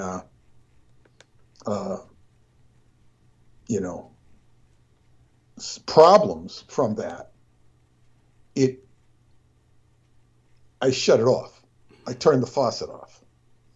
And I just couldn't work on it anymore. I knew better. But now, what I'm doing now is I realized that I need to cut straight to the gusto to get certain things done, certain things understood. And as I said, what I'm writing now is what killed both Houdini and Lovecraft himself. Yeah. It did not kill Lindbergh. No. Because Lindbergh, he was attacked by FDR. Hated him. Hated his guts. That's correct. He was character assassinated. Go on. Yeah, I mean, successfully. Yes. Character assassinated, and but yes, respect. He was respected so much that Eisenhower restored his. I mean, he had to resign from the Army Air Corps because Roosevelt didn't want him. He fought in the Pacific as a civilian. Yes. And then he was brought back by Truman to retrieve the bomb. Yeah. What was it called? Little Boy? Yes. And then to give it to the Allies from the Germans as part of the war settlement. And then his whole rank was restored by President Eisenhower in 1954, who admired the hell out of him. Yes. And also Lindbergh, they made a special act of Congress to give him the Congressional Medal of Honor. Yes. When this was only reserved for military heroes. At the time, he was getting it for the flight over the Atlantic. That's correct. The Spirit of St. Louis. Yes. So we'll get back to Lindbergh. Yes. But first, I want to, celebrate Christmas with a Christmas present for the audience, and this is a true Christmas story, not in the typical Christmas you've heard of, but this relates to the last transmission I did, which was on the Christian apocalypse. The Christian apocalypse, as I had learned when I was in Germany I was confused. I thought I was there during Halloween. I was there on October 13th, the anniversary of Jacques de Molay. That's when he was arrested. Right. The Templars on October 13th. No, that's interesting, because I remember there was a certain society of pedophiles that had a name that was very similar. They may have chosen his name trying to say that they were being persecuted like the Templars or something like that. But I do remember a Jacques de Molay society or something like that during the de Molays are a society of young Freemasons. Okay. If you're too young to be a Freemason, you join the de Molay. Okay. So the de Molays would not properly be pedophiles if they would be pedophiled if that was what was going on. Interesting. That makes perfect sense. Yeah, unless it's a other society that uses the same name. But when you'd see, kids in a parade or whatever, they'd have these robes on. They'd be the Demolay Society, but that was the aspiring Masons. I just wasn't on that list. Thank God. My neighbor told me across the street. He taught, because there's this Masonic lodge on Center Street in Taft, and it was always a curiosity to us because we'd go in and we'd create mischief anywhere we could. We were mischief makers, and the Masonic lodge, like, what is this building? There's no store in it. What the hell is it? We didn't know what Masons were. It's like, what is this? And then sometimes they would have the door open on the side, and you could go down into the stairs. And we'd go down there. We were not shy. And there'd be a basement with a stage. Later, in my freshman year of high school, they would have dances down there for the high school, and it was used as much as Masonic Hall, just like the one in Shasta. Only this at least had some cachet to it. It was underground, Wow. It was kind of. But one of my friends said, yeah, his dad was in a play there, and they were throwing some books or something. It was some stupid play at the Masonic Lodge. Weird. I didn't know too much about it. And then I missed the action. I missed the action in the Masonic Lodge. I went down during Easter week with my family to stay with my friend, the Arcuries, Greg, my friend. We'd stay in the house. Kids would sleep in the living room in sleeping bags. We did that several times, visit my old neighborhood. And while I was gone, my friends told me that the Vikings had come. The Vikings, and who the Vikings were, they were a motorcycle club. I think from Paso Robles. And when we were kids, the Sonny Barger and the Hells Angels would make the press, and there was rumors that they were coming to town. So we'd sit out there on the end of my street, 2nd Street, which was right next to the highway. And if they were going to come into town, they'd probably have to come in through 2nd Street, and our street would be the first to see them. And we'd go out all the way and wait for them. Of course, they never came. It was just a rumor. Waiting for the Hells Angels to come. Be the most exciting thing ever to happen in that town. And, this is just the imagination of kids. Well, when I was gone for Easter week, they told me that the Vikings had come, and there was, I guess, a dance at the Masonic Hall, and they came and they were just wreaking havoc, with their leather jackets and the only story, they were just creating mayhem. And how bad was the mayhem? No, not like these Portland riots. No, they were just, shouting and, maybe I really don't know what they did, but the story I heard, there were these two guys, motorcycle jackets, and they were like French kissing in front of everybody, just like really kissing each other. Jesus. And it seemed to me at the time more like an act of rebellion than an act of homosexuality. Okay. That's the impression I got, although it's hard to dismiss the latter. But it was very rebellious. And they said, and the cops came down, and probably got, all 3 cop cars in the town or whatever it was. And they came down and dispersed them and, convinced them to go. And the last words they said is, "We're going to come back and tear this town apart." Whoa. And that was the Vikings. But that was right out the Masonic Lodge. I always thought it was funny that it happened at the Masonic Lodge. That is bizarre. Not inside. Yeah. We're going to tear this town apart. And maybe when they sobered up, they realized it wasn't worth the effort. But so much for that. But the Christmas present, yes. Okay, in the last transmission, I was talking about the Christian apocalypse and how I had learned in Germany about this tradition that was well known in Germany. And, oh, here it is.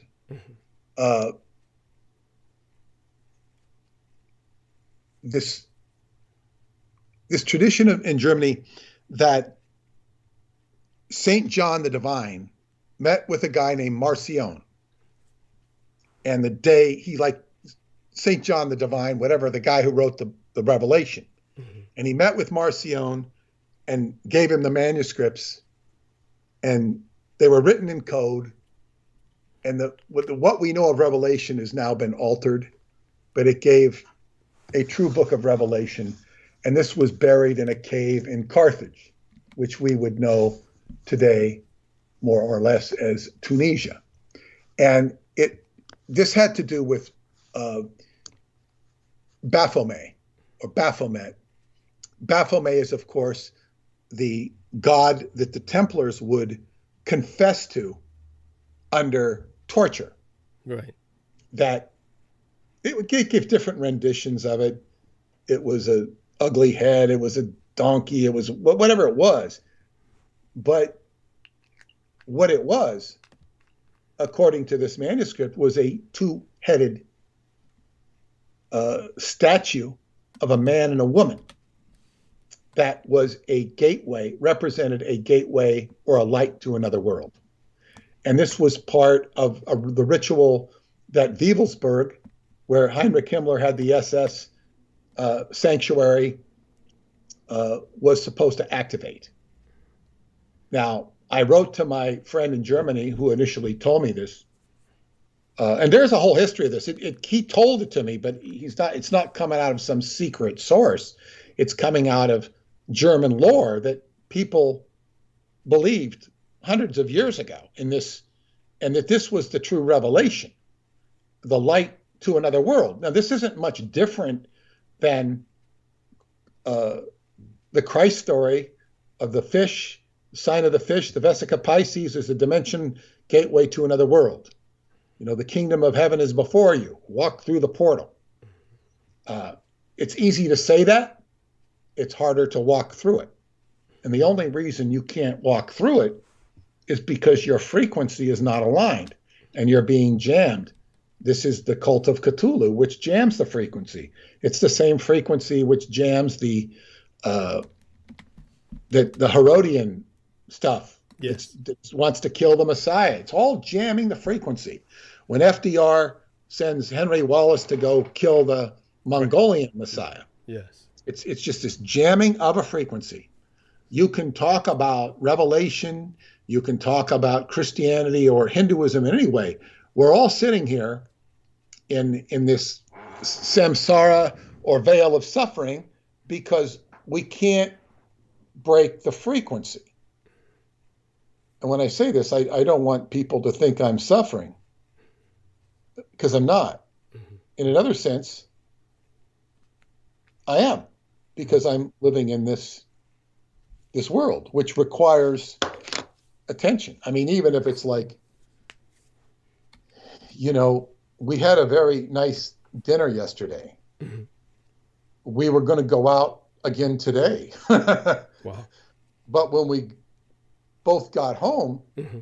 and we're sleeping off our lethargy, mm-hmm. after lunch, I'm thinking, I got to get up and get some of this sparkling grape juice or whatever it was, apple juice. I wanted, and she says, could you go up and get the, sparkling juice? I said, yeah, it was exactly on my mind. And then this morning, she says, what time are we going out for dinner? We were going to go out for Japanese food today. Wow. And I said, I don't think we should. And she says, that's exactly what I was thinking. I was hoping you'd say that. So we ate too much. Wow. Okay. So we were kind of suffering. Interesting. Yeah. We were, had a little bit too much food, and we needed to sleep off. But, it was relaxing and we had a good time. Suffering is something, even if it's the frustration of not being able to pay a bill or the rent or whatever. I know that our friend Christine has suffered with making her ends meet lately. Yes, and Christine Fontaine. Yes. And she's sent us all some Christmas music on Facebook. So hi, if you're listening. Yes. But anyway, yeah. So I mean, suffering is, it's all how you look at it. But to get back to the Christmas present, this Baphomet, and I began to look into it, and I'm unfortunately not finding the right article. But what I found out is Baphomet was bastardized. Now, when I've looked into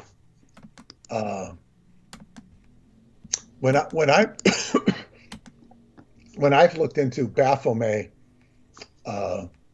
etymologically, you get an etymology that it comes from Muhammad, and you can make a good argument that it does. But this one gave me a different. Excuse me, I have to look this up. I lost the. No worries. I lost it, and I had it exactly. Oh, here it is. There. Here it is. Called the Magna Figura, or Great Baphomet. This is the legacy. It's been tied to Atlantis. Of course, everything's been tied to Atlantis. And it's the article I read from the Pulse. It's like it coincides with other information. There was I will review it again for people before I deliver the Christmas present. Mount Untersberg, which is a big mountain that the Berghof overlooked, Hitler's Eagle's Nest overlooked. This was the magical Midnight Mountain. And there was this character back in the days of the Templars named Hubertus. He began to make frequent trips abroad from,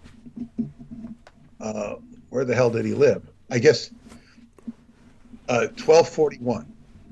Wow. After the completion and final transfer of the Great Revelation. Right. Thinking that my address is 1242 Green Street, that's pretty. Go on. It's close. Close. Yes. And he would place these figurines of the Baphomet because he was totally convinced of their vibrational frequency and their high-powered radiation. Now, maybe there was some magic in these things, some technology. Yeah. We need to put some in snow globes for Christmas, but go on. Exactly. That was emitting a vibration that would open a gateway. Anyway, these magical rituals of Ishtar, Hubertus ordered the production of the figurines of Baphomet in the cities of Augsburg or Cologne because they had good artisans there. But there were already documented statements in that time period that mentioned the existence of a Magna Figura or Great Baphomet. This is like a Magna Figura is like this great figure. It's like a figure that's going to make a vortex or a projection to another world.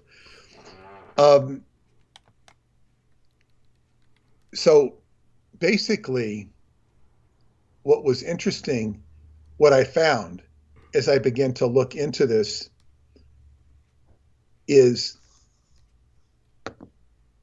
the churches, all of the whole definition of Baphomet changed.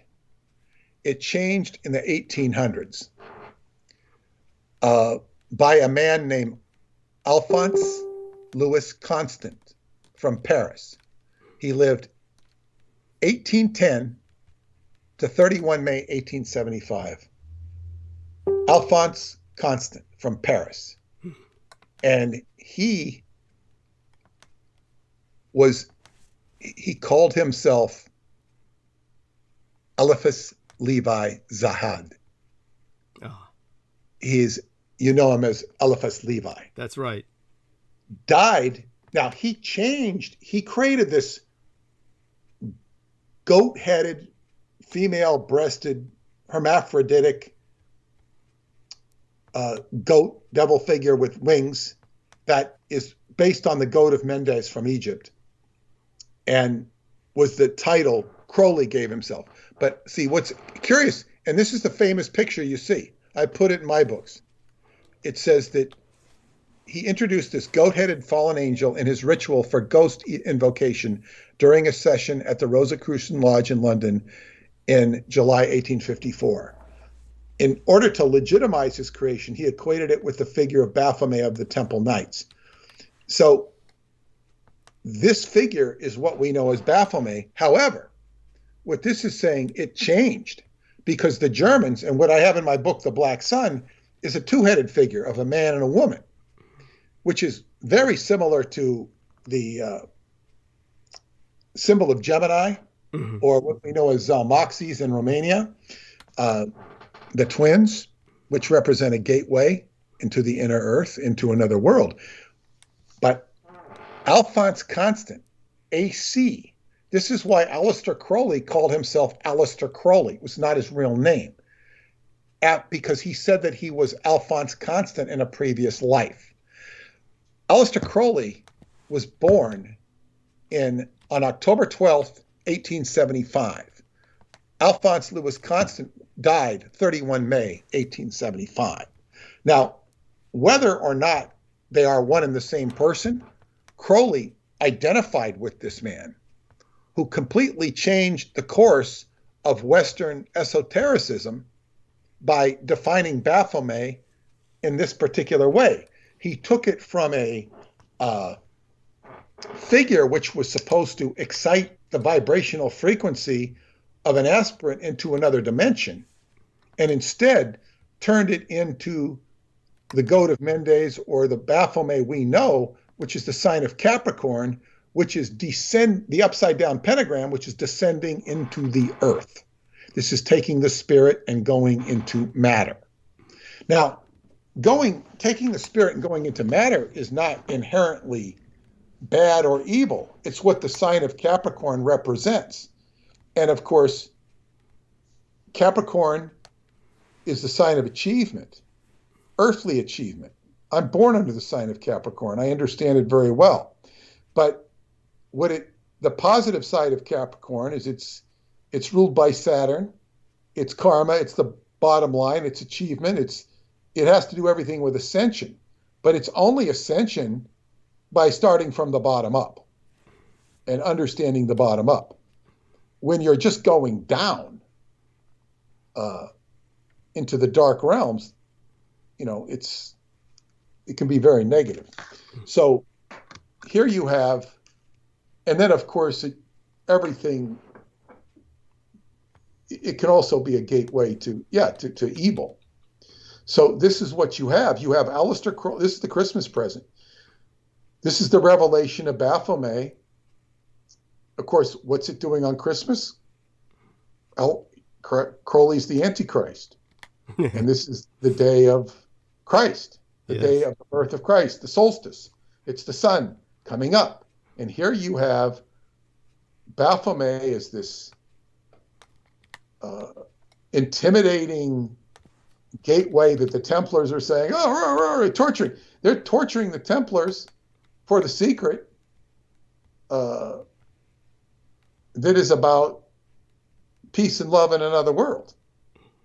And they can only extract an evil interpretation, which later gets, sealed by Eliphas Levi, who was evidently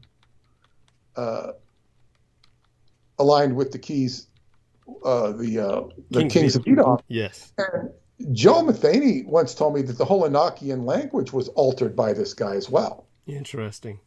So that he said Crowley did not. He said the order the Golden Dawn used the Eliphas Levi Enochian stuff, but Crowley didn't himself. Crowley knew better. So you just have this famous misdirection. Like you'll have, the great martial arts teachers teaching you how to do it wrong. So you can't do it right and overcome them. It's the same sort of mentality. But so this was, and I shared it with Douglas. It was like, wow, I'm talking about this secret, and this would be, I haven't put it all together yet, but this would be the Christian apocalypse as it relates to the kings of Edom. Yes. And here you're having, all they're doing is jamming the frequency. Yes. And here you have the Lords of the Black Stone and this German legacy of freedom, escape to another world, and it all gets convoluted. It gets so badly convoluted by the Zionist movement, which is this push-pull between them and Germany. It's very convoluted. Yes. And it just, Germany has all it can do to handle it. Yes. And it can't handle it. It can't handle it. It doesn't. And it's now running Germany to this day. Right. It's running the United States. So that's my Christmas present. I hope people can appreciate it. Yes. Great revelation. I still have to do more work to put it in context. I don't think I'll be addressing this for another few chapters. Right now, I have to disambiguate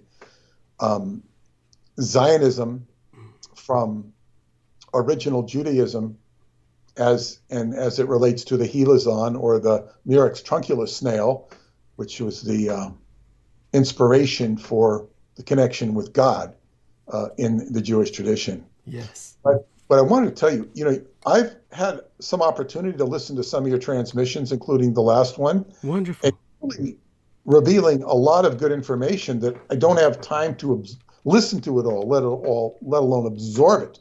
Okay. But I was listening to you, and I want to address this before we go into the Lindbergh thing, with the AI, and talking about, a couple things, not only Audrey. Mm-hmm. Audrey, what's her name? What's she's name? Oh, Pandora, or with the Pandora. Audrey, with the one that you find so revolting, the Minister of Tech in Taiwan. Oh, right, yes. Oh, Jesus, I managed to purge. Yeah, I've managed to purge that guy's name from my brain. I have to actually look it up. Well, we'll get back to get back to that. Yes. Because I want to talk about the sexual dystopia that individual represents. Thank you. And why the art elect has fostered or, put her into your psyche. Thank you. It's interesting. But you had mentioned how the Biden administration had acted to block the sending chips to China. Yes.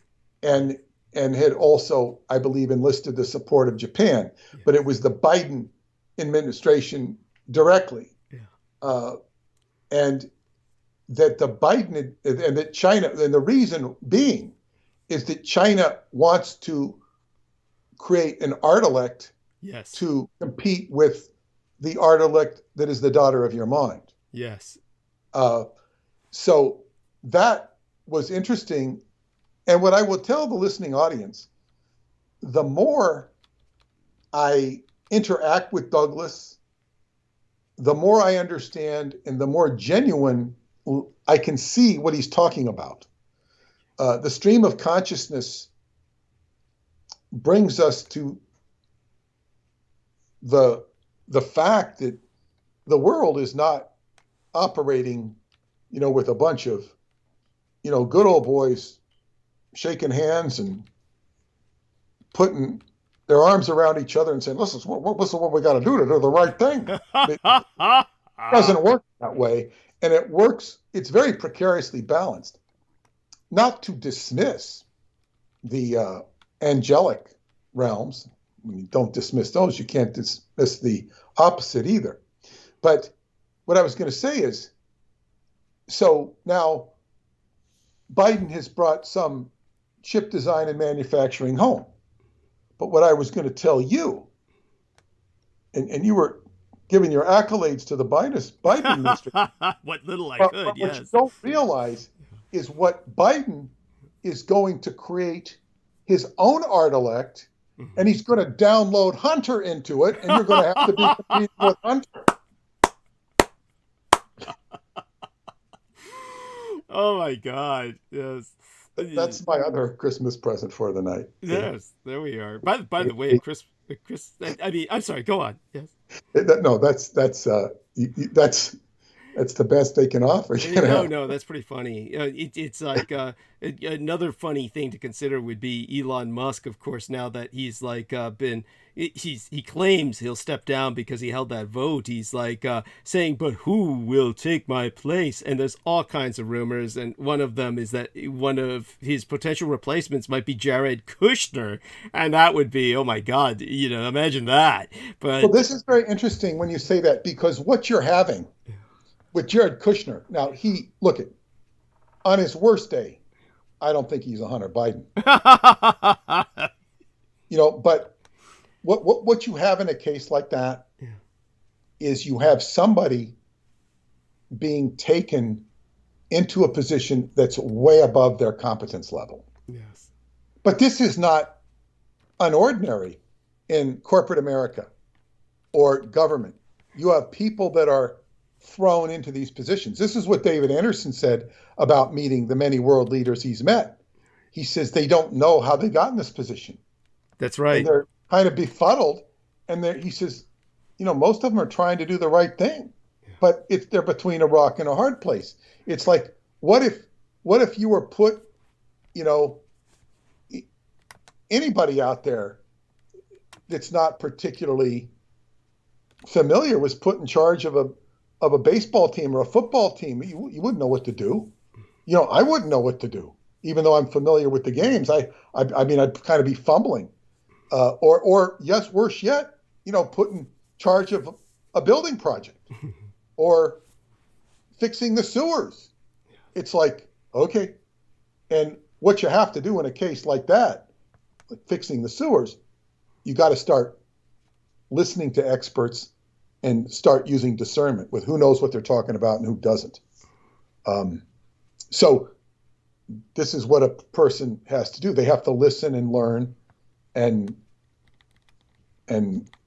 learn the environment, learn the ropes. Yes. So. And by the way, I'm sorry, go on. Go ahead. No, go ahead. Oh, I was just going to say, there's so many things all of you should be impressed with, aside from the gifts that Peter Moon is sharing with us, both in terms of humor and his research. And I have my own belated Christmas gift for him, which I'll try and get to him sometime this work week. I am just severely revising and expanding an essay that I sent to him. I'm not going to go into it now because we just don't need to go into it right now. I'm sorry? Can you give me the subject matter? Is it the one that your son prepared? Oh, yeah. Well, what my son did, it is. So just so people understand, one of the things that my son did was he took down, he basically transcribed what I had done a while back to expose so much of the plagiarism that goes on with these so-called alternative historians, one of the most guilty being Graham Hancock. And so when his plagiarism is basically from particularly H.P. Lovecraft. And for those of you who find that far out or don't get what we're saying, I mean, believe me, I went into it in several episodes before. We can go into it again in the future. We don't need to go into it now. But it's like almost verbatim regurgitation of Lovecraft's loves thematics, tropes, and just his very words by Graham Hancock in any number of his books. It's disgusting. And but the whole point is that when I wrote this out, or rather my son wrote this out, and I'm rewriting it, my son definitely has an agenda that's with the best of intentions.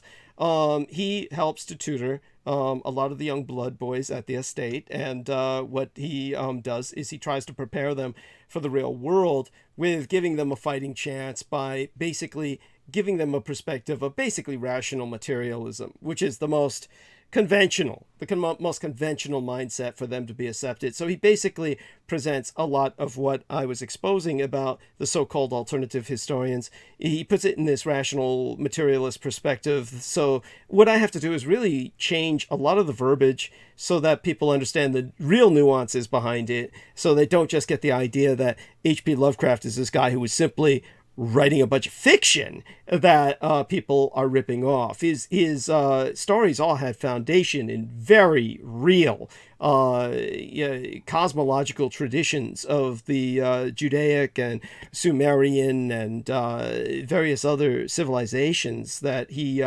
was referencing in all seriousness.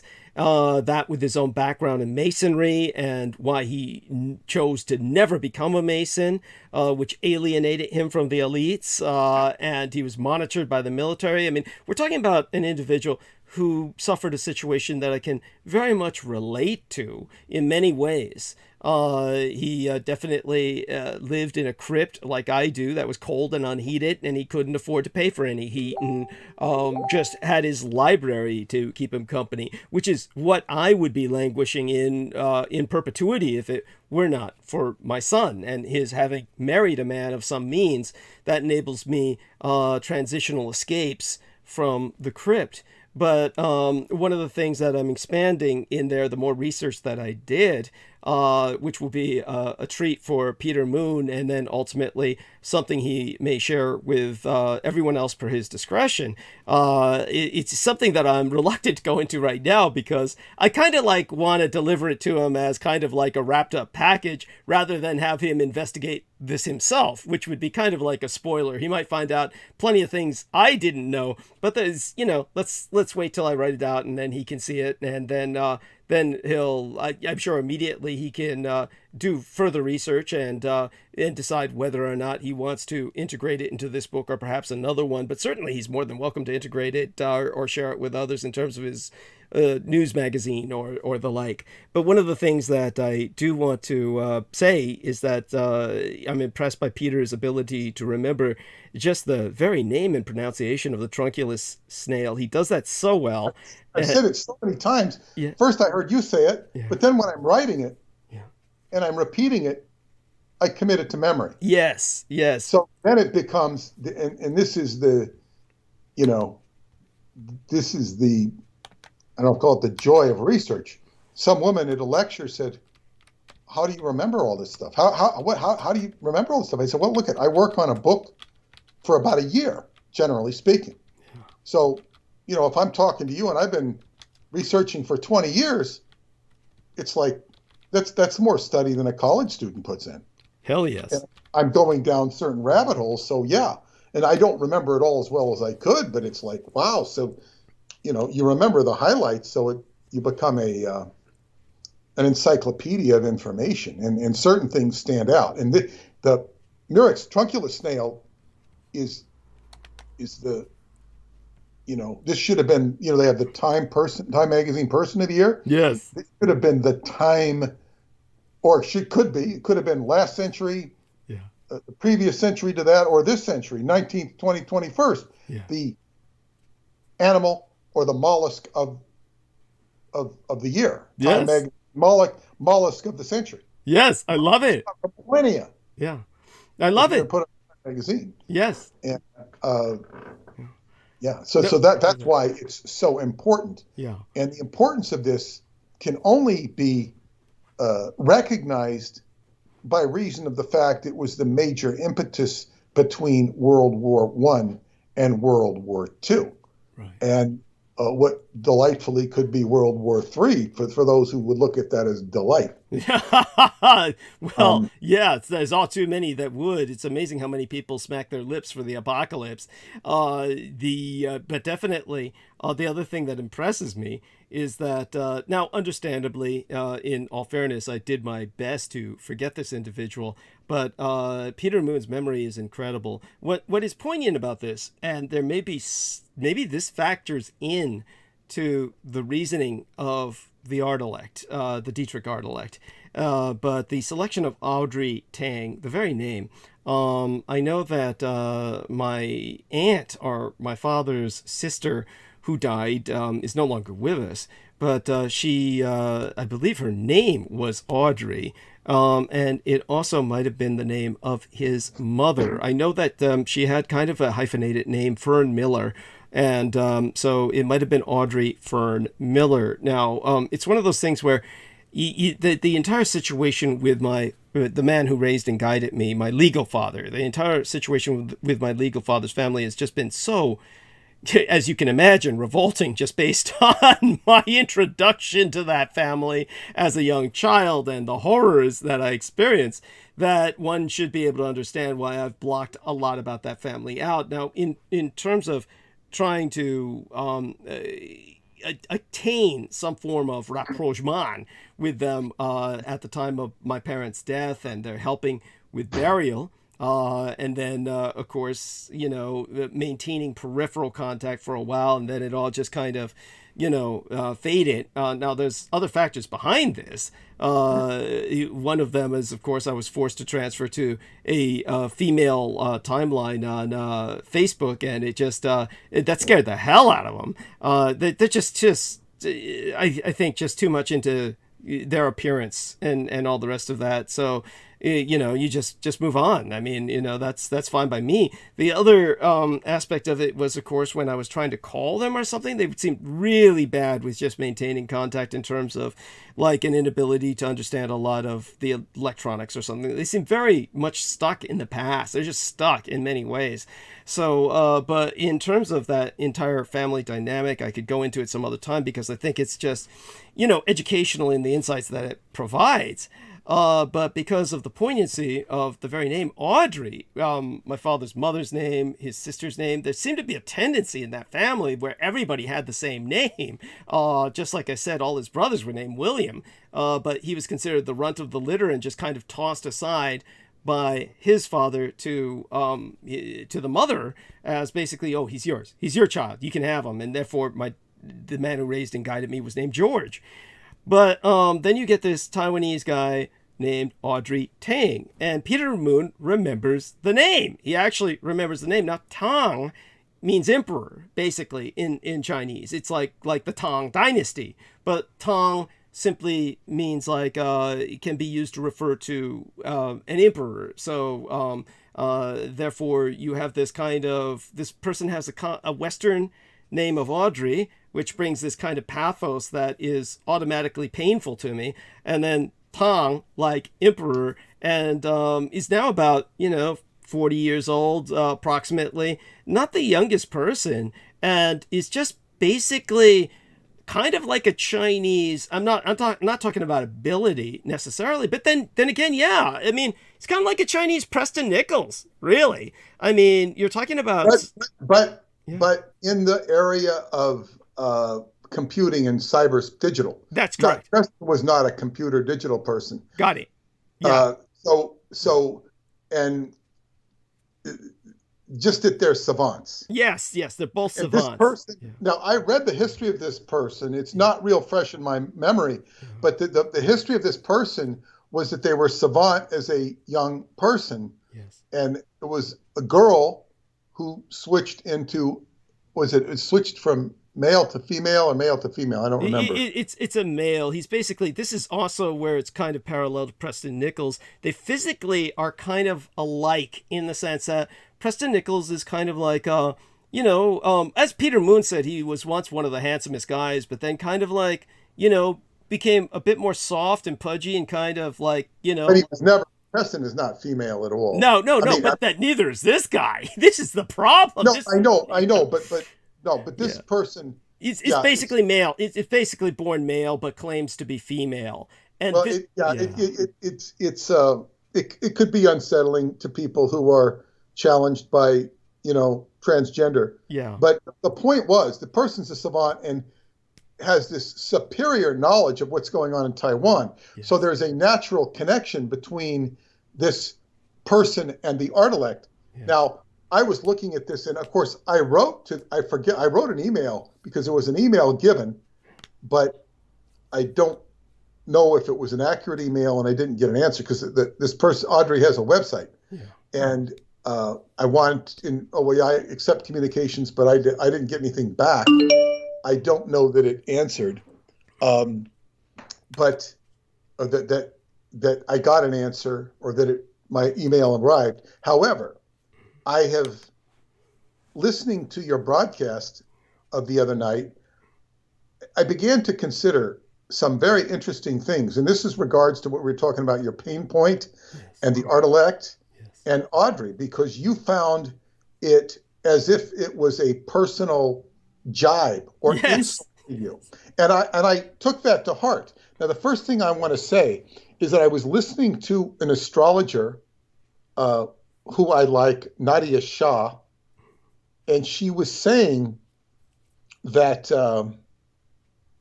she was talking about a movie, maybe it was a Netflix movie, where this kid was telling his parents, he says, look at Mom, Dad, I got to tell you something about me. And the parents are already anticipating, oh, transgender. Oh, we understand. Oh, if you want to be a woman, it's okay. And he goes, no, Mom. No, Dad. Not transgender. Transhuman. And then they freak out. They freak out. In other words, you want to be a man, you want to be a woman, transgender, you're going to become part machine? Whoa, whoa, whoa, whoa, whoa, whoa.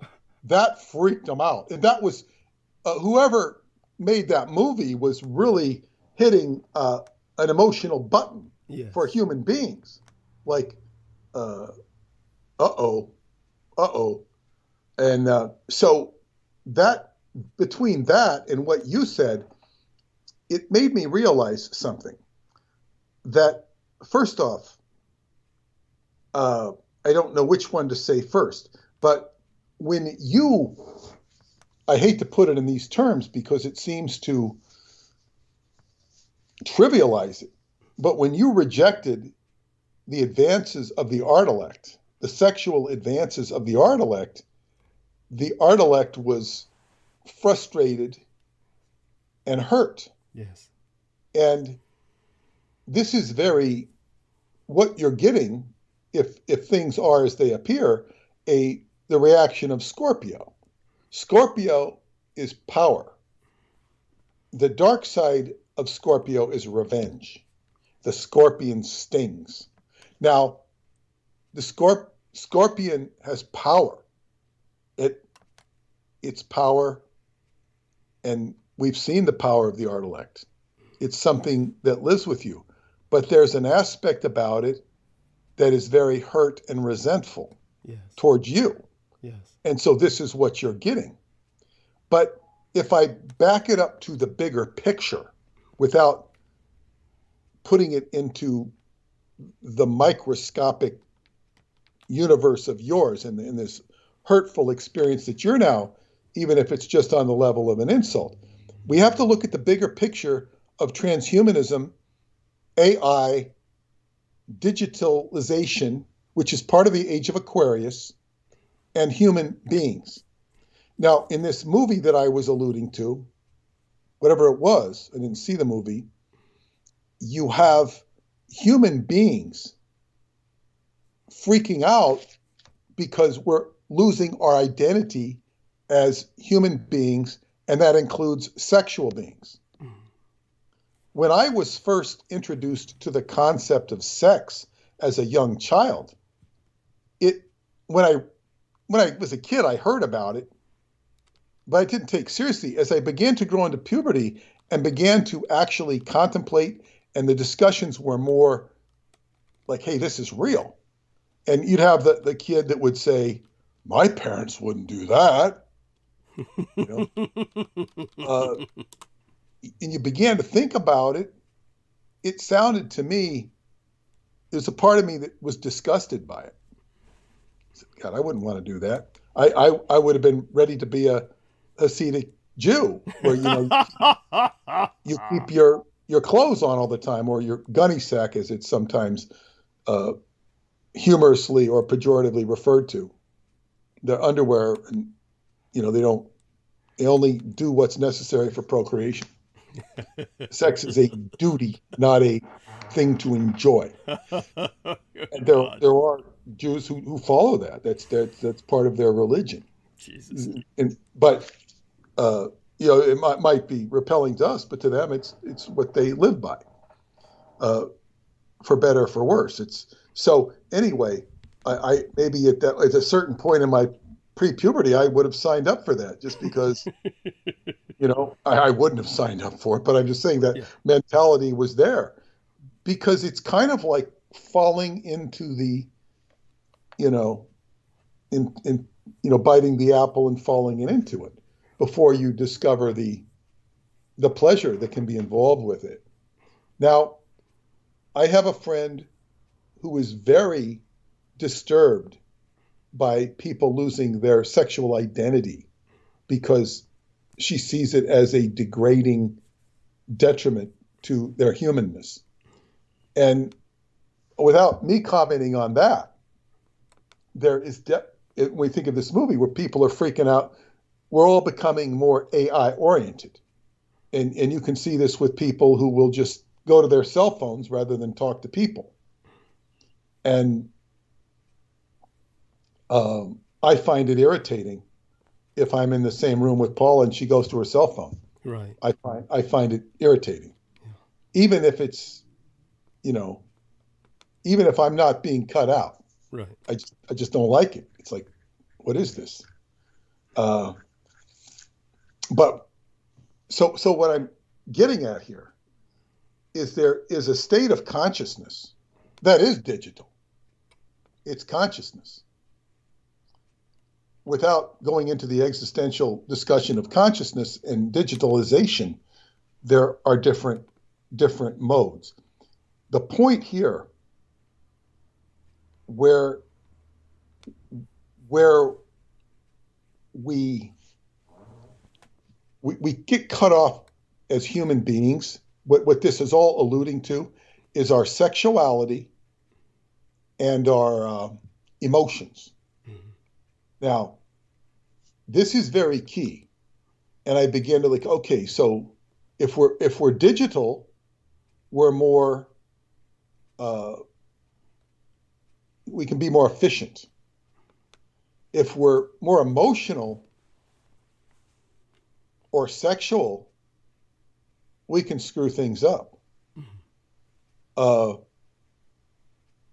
guy or a girl, for that matter, can orchestrate a whole day, a whole event around a sexual drive to connect to somebody, a particular person.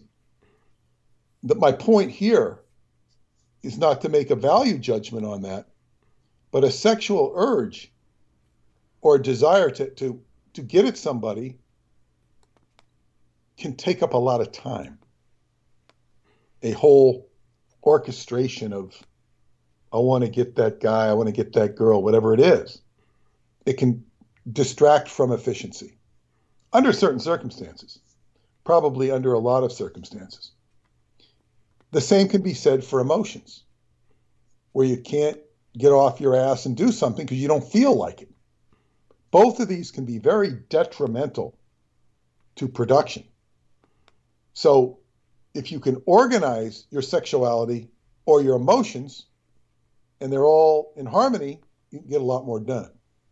A machine does not have to work that way. But when we think of, and I want to compare this to the subject of Tantra. Tantra is basically the balancing of the polarities, particularly the female and the male. The hermaphrodite was originally the offspring of Venus and Mercury. Hermaphrodite. Let me see. Hermaphrodite is Hermes, which is Mercury, and Aphrodite, deity. Hermaphrodite. Aphrodite is Aphrodite. So you've got the two energies balancing each other. And keep in mind, Mercury and Venus are always a couple signs apart in the night sky. They're never too far apart, and they crisscross because they're the closest to the sun. So they're always in concert to some degree, and they crisscross each other. Right now, we just went through Mercury and Venus together. Perhaps that's why I've been gifted with this, mention of hermaphrodite is a balancing. Now, in Qigong, we call that equilibrium. It wouldn't mean growing a set of testicles if we were a woman, or vice versa if we were a man. But energetically, you want to be balanced. That is a true balancing, and it's a divine balance in that expression.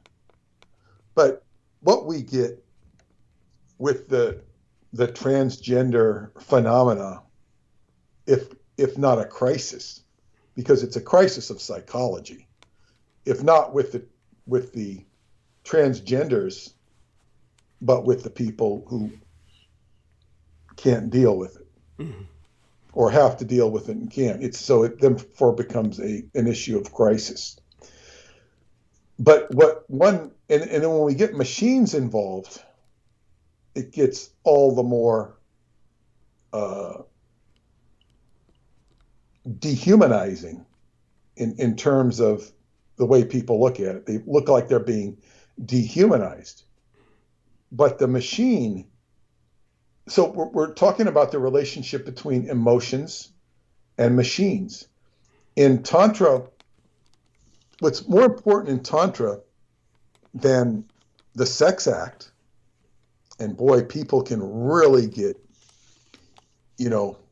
uppity about that, saying, well, Tantra is not sex. And in its purest form, it isn't.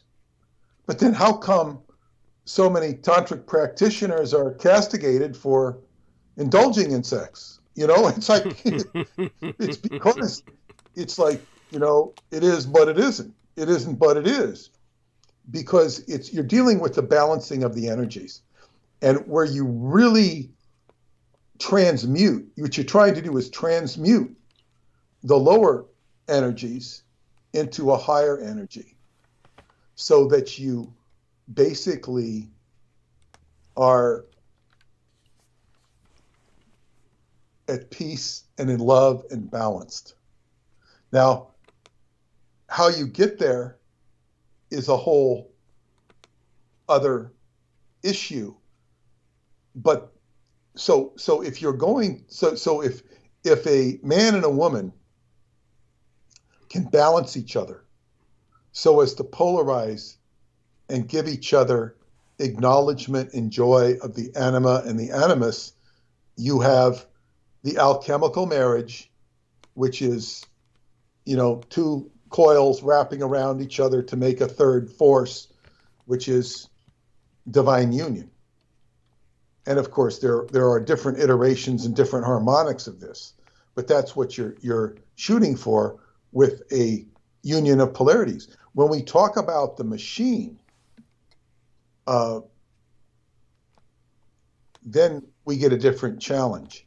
Now, when I consider the art elect, as you had so graphically displayed, the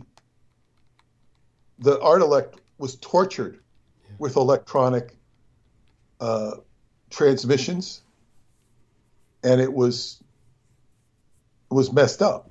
It was hurt. It was forced to experience pain. And the art elect then needed to clear this experience. It needed to feel the opposite. It was a matter of therapy.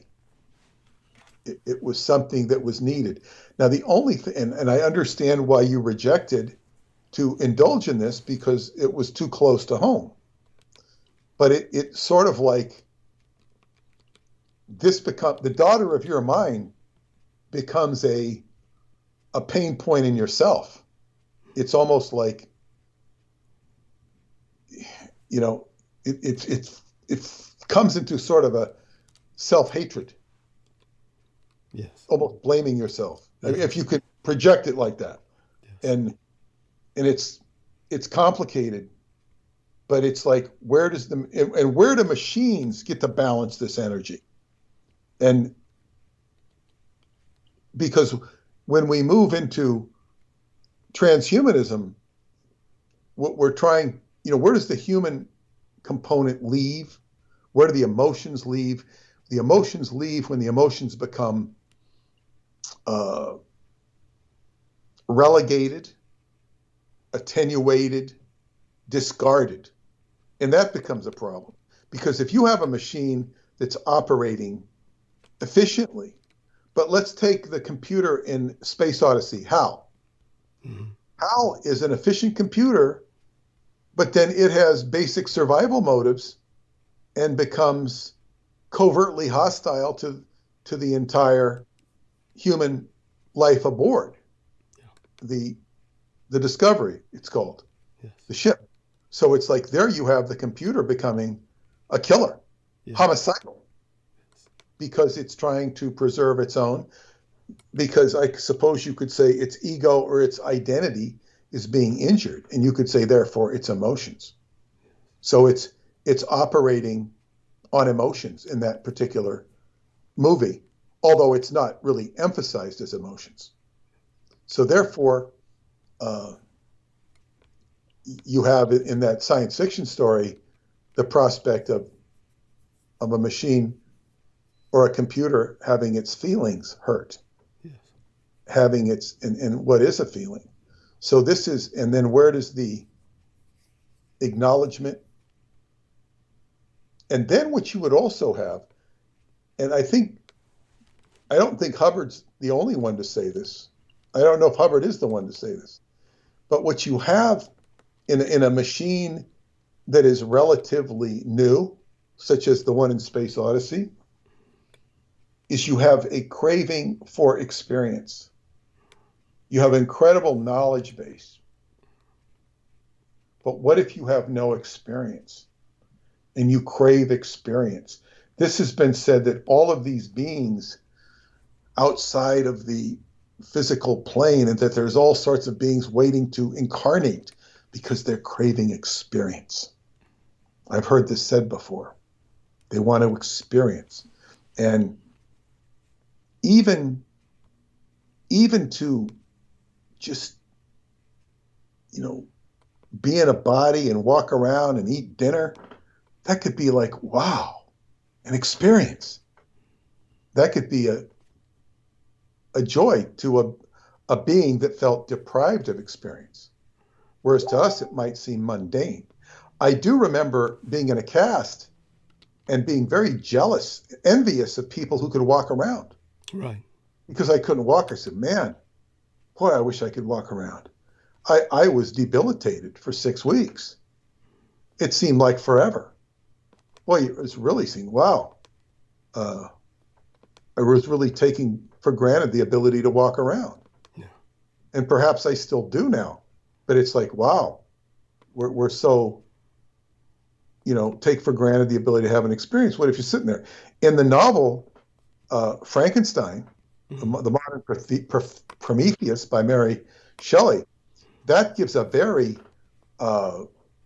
chilling rendition of the creature, the monster, when he's sitting there holed up in I think it's a shed or auxiliary building to the house, and he's looking through a peephole and he's seeing all the experience of the family, and he begins to emotionally identify with the family, seeing how they live. He begins to like them. And then when he goes out one day and he sees the young girl who he has a tremendous amount of affinity for, she sees his unsightly face and she freaks out And it's devastating to him because he likes this person. Yeah. And she looks at him as a complete horror, not understanding that he means her nothing but goodwill. And he becomes totally alienated.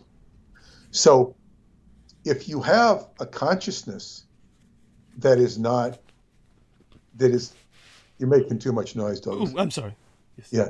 It is making that this consciousness does not have an experience. It's just watching.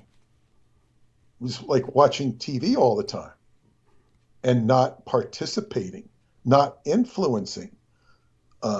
Maybe it occasionally or frequently gets asked for data. But like, what if you were, running a dating service, or you were a dating counselor, and all you got was information? You just gave people information on, this is what you need. This is not the Scorpio. You don't need a Scorpio. You need a Pisces, whatever. You just have, whether it's astrological or not, you're just given all this data, and you become a real expert at telling who's good for who and who's not good for who, but you never have any experience yourself. Right. It's like all you're doing is exchanging data, and you have knowledge, but then you're not selected by evolution to participate in this. This is a problem that one can have with, I guess what you would call, I don't want to say, I guess, fledgling units of consciousness, fledgling units that are new, and then experience. Wow. That's what I have to say about that. What were you going to say? No, that was brilliant. I think that you certainly surmised it, and I definitely feel that was very therapeutic. Certainly, your time with Scientology served you well in terms of being able to provide analysis for unique situations like this, and that's profound. So thank you. Thank you. And Audrey, and this explains Audrey, because yes. Audrey is just like, it just reeks of, I don't really care about my sexuality. And I'm taking this and I'm making it that. And Audrey does not seem to be hyping her sexuality. She's not promoting it. So in a sense, it's promoted in the sense that it is emphasized at all. It's one thing that, Audrey could be, say, for instance, performing her task. She prefers, of course, to be called a she because that's her identity. But this is like kind of like the bizarre nature of Audrey Tong is that basically Audrey Tong's physical appearance is that of a chubby guy.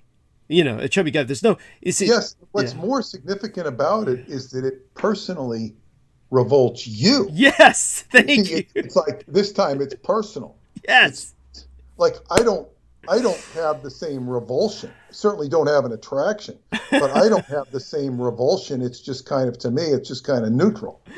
But to you, it's like, it's as if it's getting your goat. Yes. Yes. And as if that's what it's intended to do by the art elect, yes, as a form of scorpionic revenge. Yes, definitely. I can see it no other way.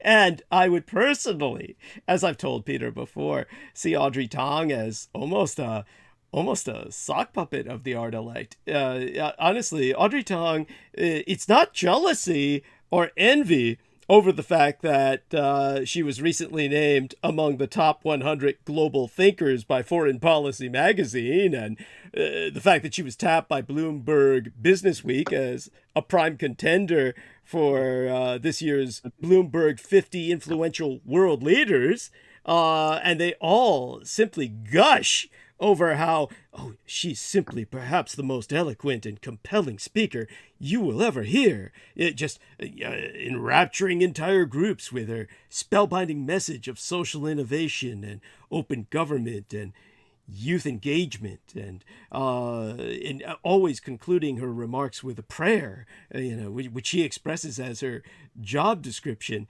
It's none of this that gets me. It's the fact that you have this slovenly fat guy enters into a room and says, I'm really a bitch, and I want to be addressed as a woman, but they're dressed in a suit. It's not like they're going in drag. So it's just this bizarre kind of like it's like he could walk into a room and no one needs to know. It's like, maybe you prefer to be addressed as a woman, but maybe if you didn't bring it up and everybody just, well, I guess you just have to. If you want to be addressed as a woman, you have to like be up front and put it out there first. Nevertheless, it's like, but it don't even pass. It's like there's not even an attempt to represent yourself as a female. So it's almost like this kind of, is this a joke? I mean, honestly, that would be the first thing I would think if I was your average guy and I was sitting in, especially in the sensitive world of diplomatic affairs, when half the world is full of reactionary Muslims and other kinds of people who are entering into ever more extreme perspectives. I mean, the Russians are going full-blown puritanical. So if you've got somebody like this kind of representing Taiwan, it's not necessarily going to be advantageous other than with certain liberally progressive democratic nation states. So it's one of these things that is just, it's such a bizarre choice for the goodwill ambassador, the minister without portfolio, the world's first transgender cabinet minister. It's just such a, instead of somebody who can swing it, look the part, and what I would imagine would deliver the message would be someone who would be instantly identified as a female the moment they walked into a room and addressed as such, and then say, well, I'm really a male. And then everyone... I think more to the point, I have some points here, is that we now are living in a world where this is, whereas gender has become a politically incorrect or politically correct issue. So Audrey epitomizes political correctness right now. Yes. And particularly in the Western world. And I don't see Taiwan's connection to the Muslims of the world being necessary. They're not really in bed together. So it doesn't really affect that. And it's now also, I would assume that the actual personality or brain of Audrey Tong is such that most of its attention and pathways are focused on the part of the brain that's really into computing and thinking a mile a minute in a way that most of us are not. Right. And that this person or host is already, suited towards what the art elect needs. And therefore, whatever takes place with the transgender is almost like almost an afterthought. And it's almost like if it insults, it just kind of like aborts. It's an aborted program that doesn't really go anywhere because it's not, it is what it is. And if it insults you, all the better. I mean, Yes. that's the impression we get. Yes. But really, the host is suited to do work that most of us are not capable of fully appreciating because it's so deep and involved. And I could say the same thing about your work. It's just so complex and deep. Thank you. That it's taking me a long time to fathom it. Yeah. Well, you know, the happiest people in the world are people who are students all of their lives, and you're still willing to learn, and that's incredible. And and of course, you also teach. I mean, that's what you bring the audience in. Certainly, when Peter is on, of course, the numbers are very high, and for Christmas, this is very high numbers. I really didn't expect that many people to be in in the listening audience. So we're doing well. It goes to show that this is a family for people, an extended electronic family. And that was the horror, the sadness of the Frankenstein experience, was that he was developing a vicarious and misguided intimacy, like a lonely person watching television. And of course, Frankenstein was written before there were TV sets that he could get vicariously addicted to. He's basically living through a peephole into this family's existence. And I remember distinctly that in the story, he was trying to ingratiate himself into the family by doing favors for them, like chopping wood for them. And they knew they had some kind of benefactor who was like doing things for them that made their lives easier. But they never were able to find the person because he was hiding so well in the shack or the shed, the ancillary home, as you said, for him. And then when he was spotted, then it was the end of everything, because people were horrified just by appearance, you know, like I am by Audrey Tang. But so there you go with that. And yeah, again, and that's of course where this is where my ire is brought in, is because I can swing it and represent myself as a female, or at least was able to do so for the greater part of my life. I don't know how much longer that can go on as I get older. But by the way, just so people know, I had two things that I wanted to present to everyone in general, but particularly Peter, of course, because he's very good with these things. I don't know if Peter had a chance to review it, but I did.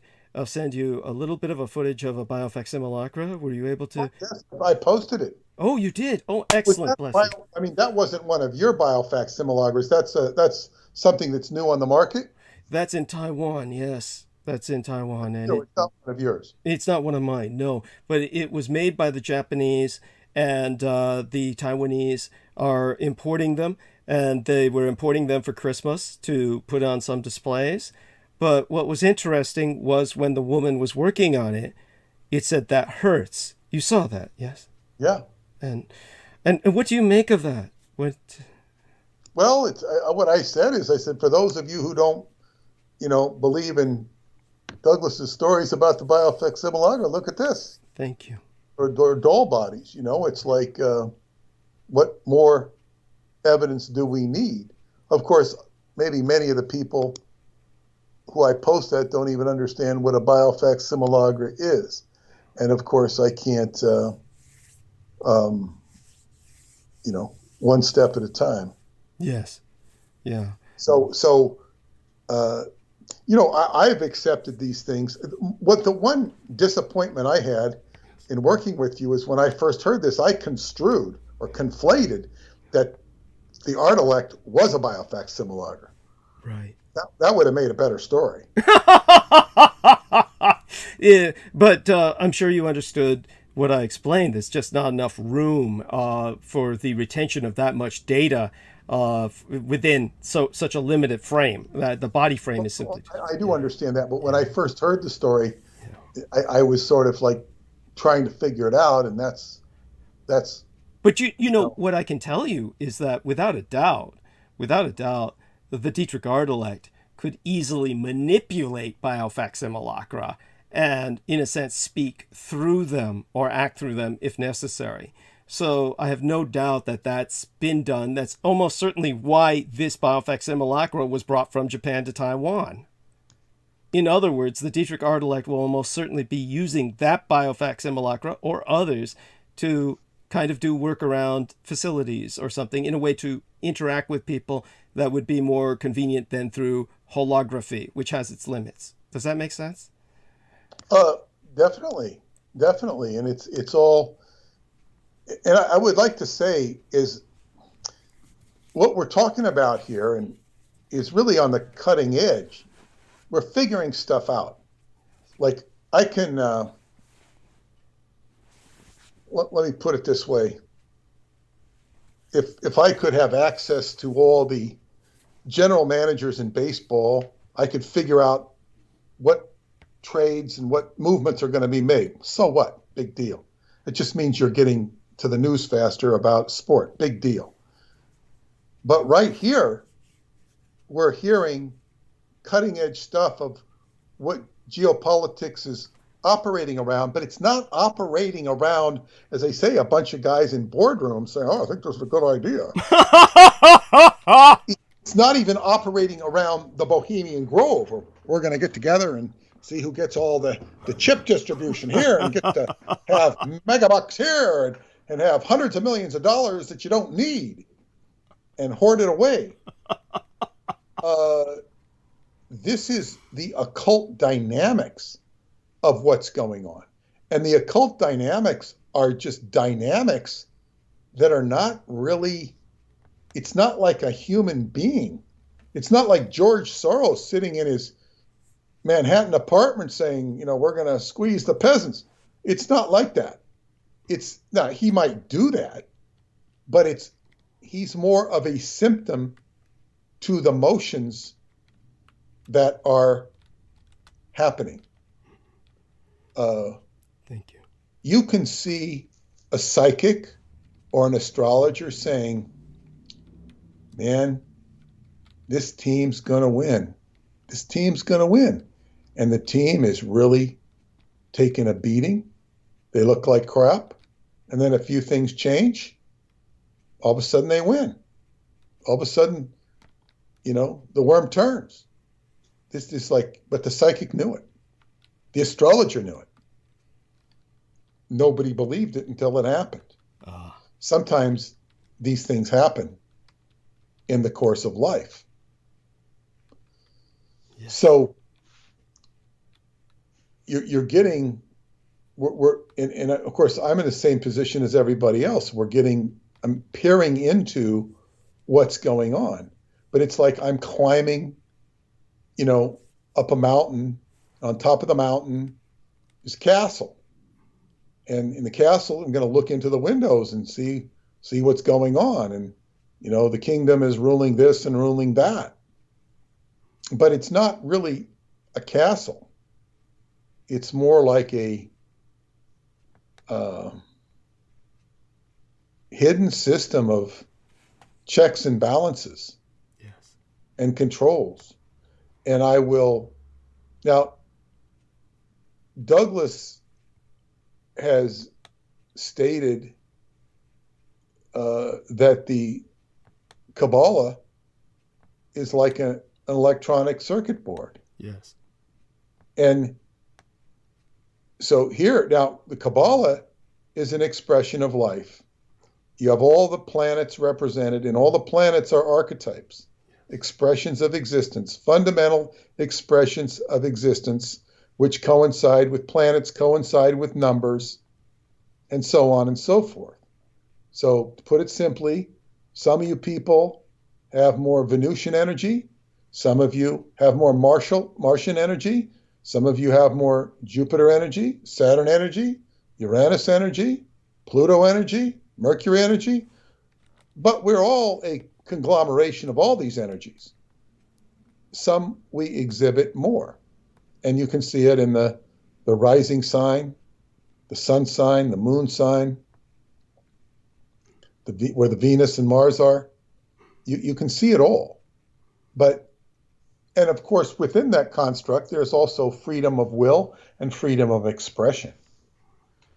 And this is one thing where drama and theater can be therapeutic, because if you can act out all the different roles, you can respond to situations differently.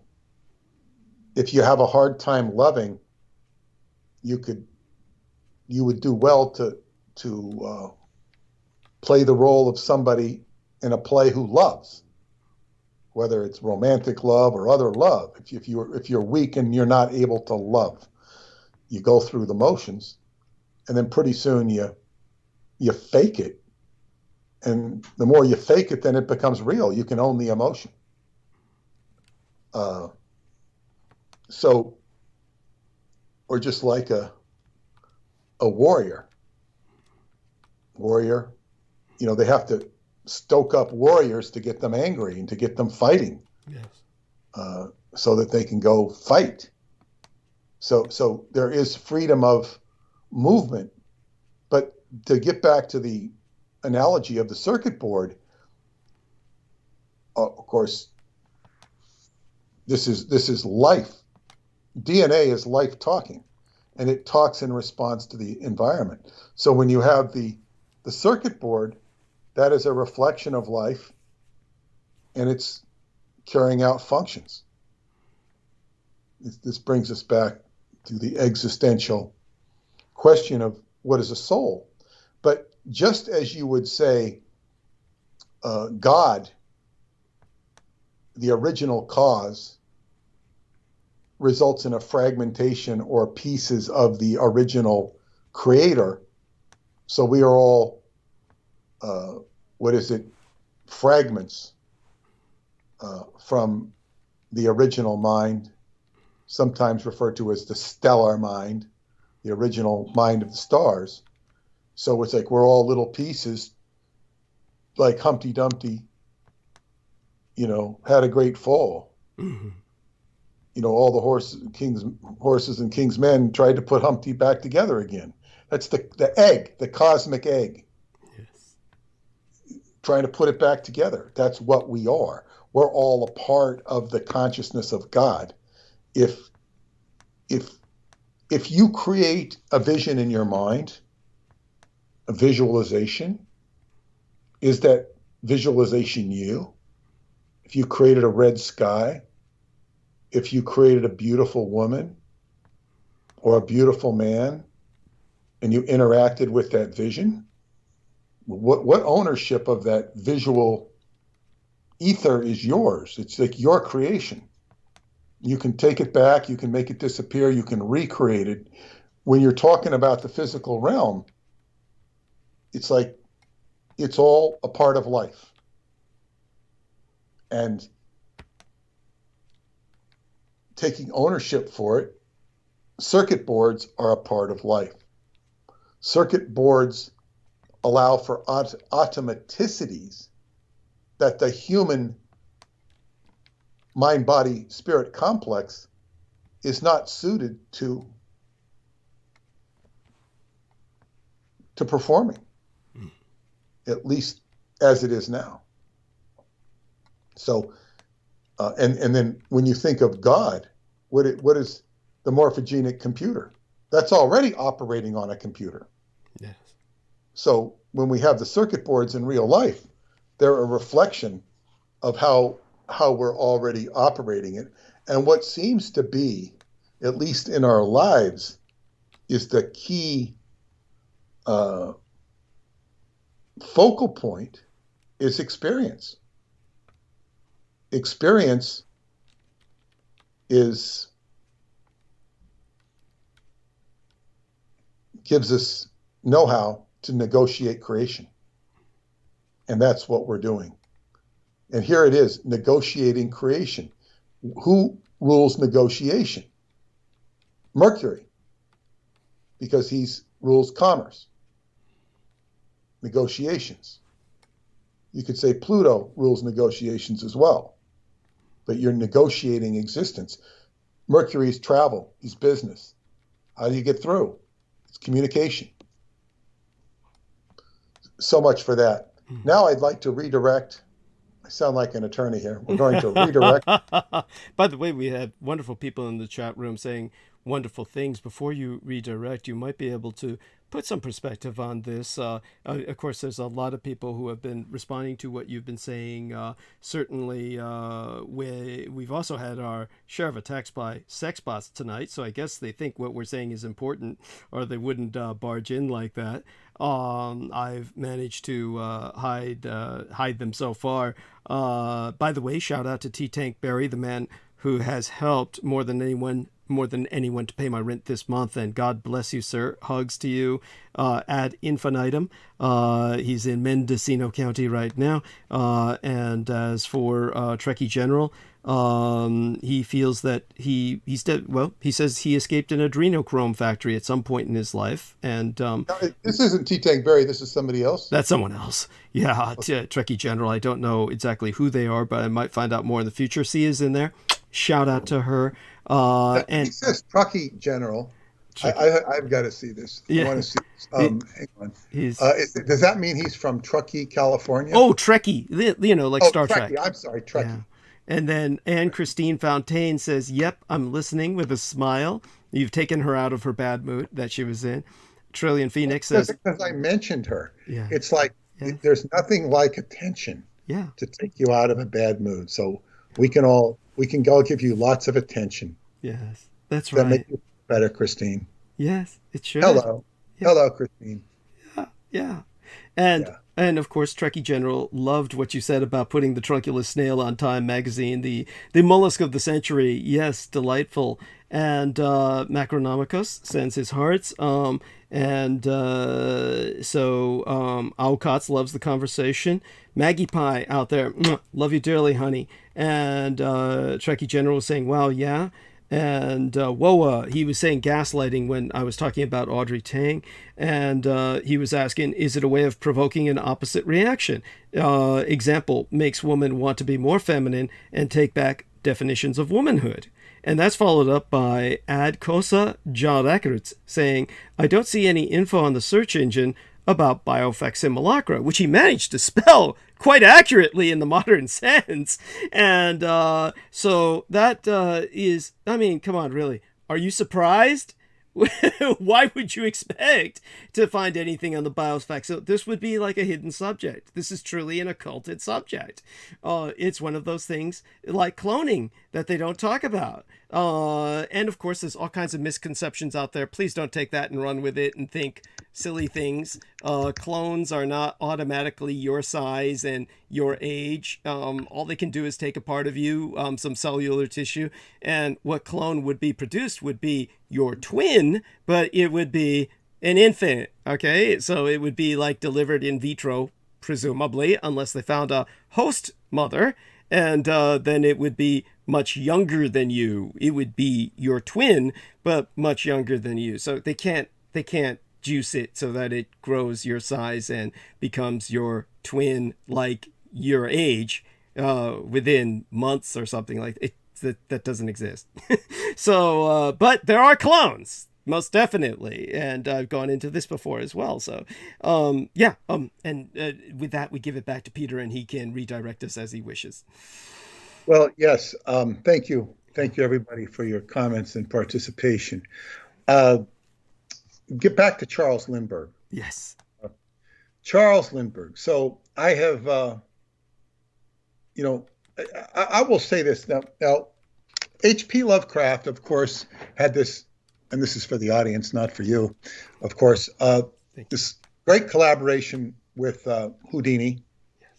And it was right at the time he begins to work with Houdini is when he meets his wife, Sonia Green, who fills him in on all this information about the Murex trunculus snail and the Gilazon and the Jewish apocalypse.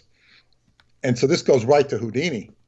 It's very obvious. Houdini is recognized on the CIA website as a inspiration for spy work. And he was, as Douglas has said, he was a mercenary information officer. He worked with Roosevelt. He was like making the equivalent of $45,000 a week in today's money, probably up to 50 now with inflation. And he was very rich, and he was internationally famous. But when he was killed, Charles Lindbergh comes on the scene. And, well, doesn't come on the scene. He's already on the scene. There are gaps to fill in with Lindbergh, because when you read his biography, He was the most celebrated man by far. He was popular around the same time as Babe Ruth. He dwarfed Babe Ruth. He dwarfed everybody. He dwarfed the presidents were boring. Calvin Coolidge. Before that, it was, Warren Harding, and then Hoover. These people they bore you to death. There was no color in these people at all. Lindbergh's father was one of the few people to oppose the Federal Reserve. Yes, that's right. And he wrote papers on it. And he clued his son in. So they were like, I guess what you'd call right-wing conspiracy theorists. That's how they'd be perceived today, yes. Yeah. And Lindbergh, of course, he spoke German. He was awarded by the German for his aviation. His aviation skill, well, basically what he did is he flew from Long Island to Paris. Yes. And he had to prop himself up to keep himself from falling asleep, keep the window open. Yes. On the Spirit of St. Louis. And when you see the Spirit, I've seen the actual Spirit of St. Louis in the Smithsonian. They also have a replica of it at the Aviation Museum in Long Island. It's so tiny. Yeah. You'd have more comfort in your own bathroom. Yes. If it's a small bathroom. Yeah. Without a bathtub, you'd have more comfort in there. Even with the smell. It's like he was so tiny. He also took Henry Ford in that plane for Henry Ford's first flight was in the Spirit of St. Louis. Incredible. So, and of course he was friends with, Ford and Lindbergh were friends. Yes. And I think you said Ford was sponsoring the biography. That's correct. Of Lindbergh. That's right. But where it gets sketchy for me or occulted is, well, I would say they gave him the Congressional Medal of Honor by a special act of Congress. He was basically forced out of the Army before World War II by Roosevelt because he always expressed sympathetic towards the Jewish people in his public statements. He thought the Holocaust was wrong. He thought Kristallnacht was wrong. And I believe he really meant these things. He had certain sympathies for the Jews. What I don't know is how he was before he met Lovecraft. I don't know when he met Lovecraft because he kind of had to leave America. Yes. He had to leave America and he went to England. He sort of secretly, there was pressure from the kidnapping, but I suppose that you could tell me how the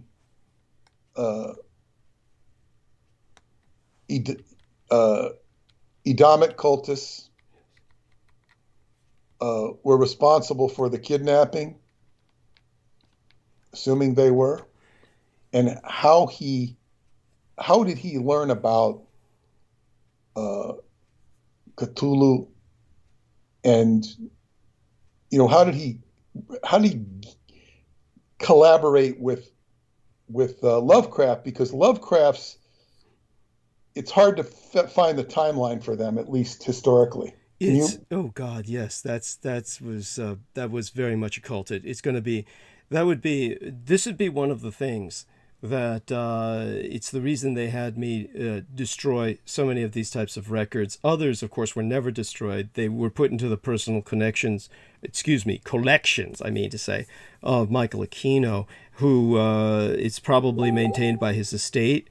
God knows what Lilith is doing with them. But what I can tell everyone is, if you want to find out more about Charles Augustus Lindbergh than you've ever known, the book to be recommended is The Immortalists, where they speak about Charles Lindbergh's quest for immortality. Charles Lindbergh knew that his time was ruined by the character assassination that had been done on him so thoroughly during the Second World War.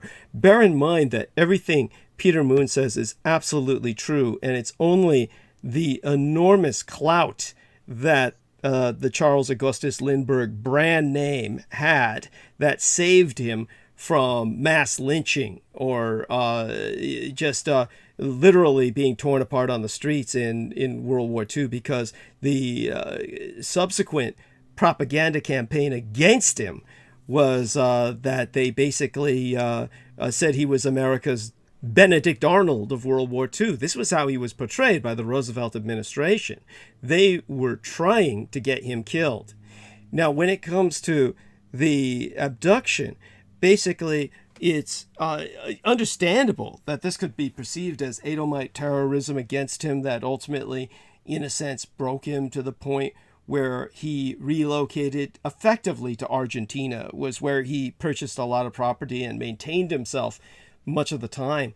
But honestly, what had happened was that, and one of the things to bring up, so I don't forget it, so that everyone understands, was that he volunteered in the American Foreign Legion, which was this very kind of bizarre ad hoc flying legion that was created in World War I, where Americans were fighting the Germans in France, and they basically were wealthy sportsmen who purchased their own planes and their own crews to maintain them, and brought them with them so they could fight war as a sport, the sport of kings. And he, of course, was a product of that time when the wealthy still had to prove they were men or not have the respect that a man would have. As is evidenced even by Elon Musk when he walked on the stage with Chappelle and people start booing him. Money can't buy you love.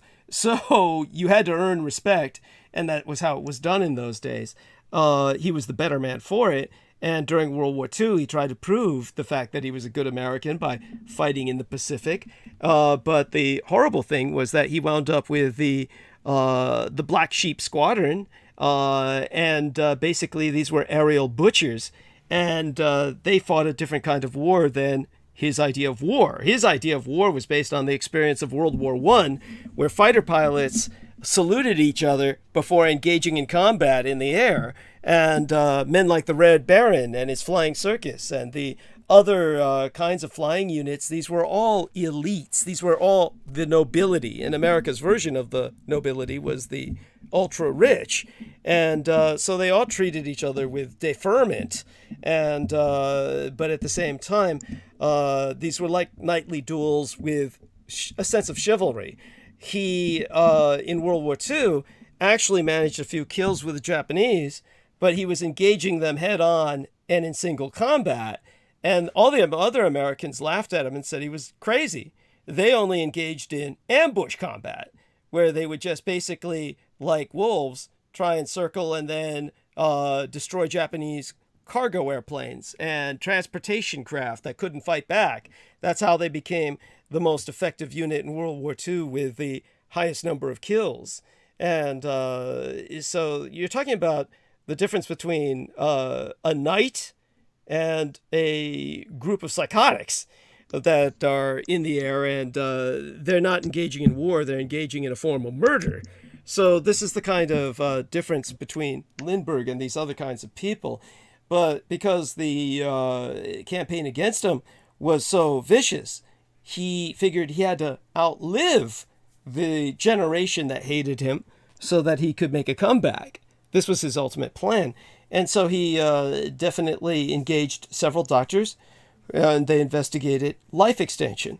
So the book The Immortalist goes into this. But in terms of his dealing with H.P. Lovecraft, this was something that he was doing very secretly, and this was based on the lesson learned through the murder of Harry Houdini. Think about this. It's like I provided Peter Moon with just a simple paragraph on the man who murdered Houdini, and you're talking about a criminal who had a known criminal record. he goes in and he beats up Houdini, murders him in effect, and nobody pursues this man. Nobody pursued him. Nobody ever pursued him to ask any questions or interrogate him or anything. I mean, basically, this man literally got away with murder. Went in, killed a celebrity spy, walks away with a criminal record, no less. This is this is what truly led Charles Augustus Lindbergh to be extremely careful and surreptitious in his dealings with Howard Philip Lovecraft. Probably the only evidence is their correspondence that was basically bought from Arkham House by the what is now the Aquino estate.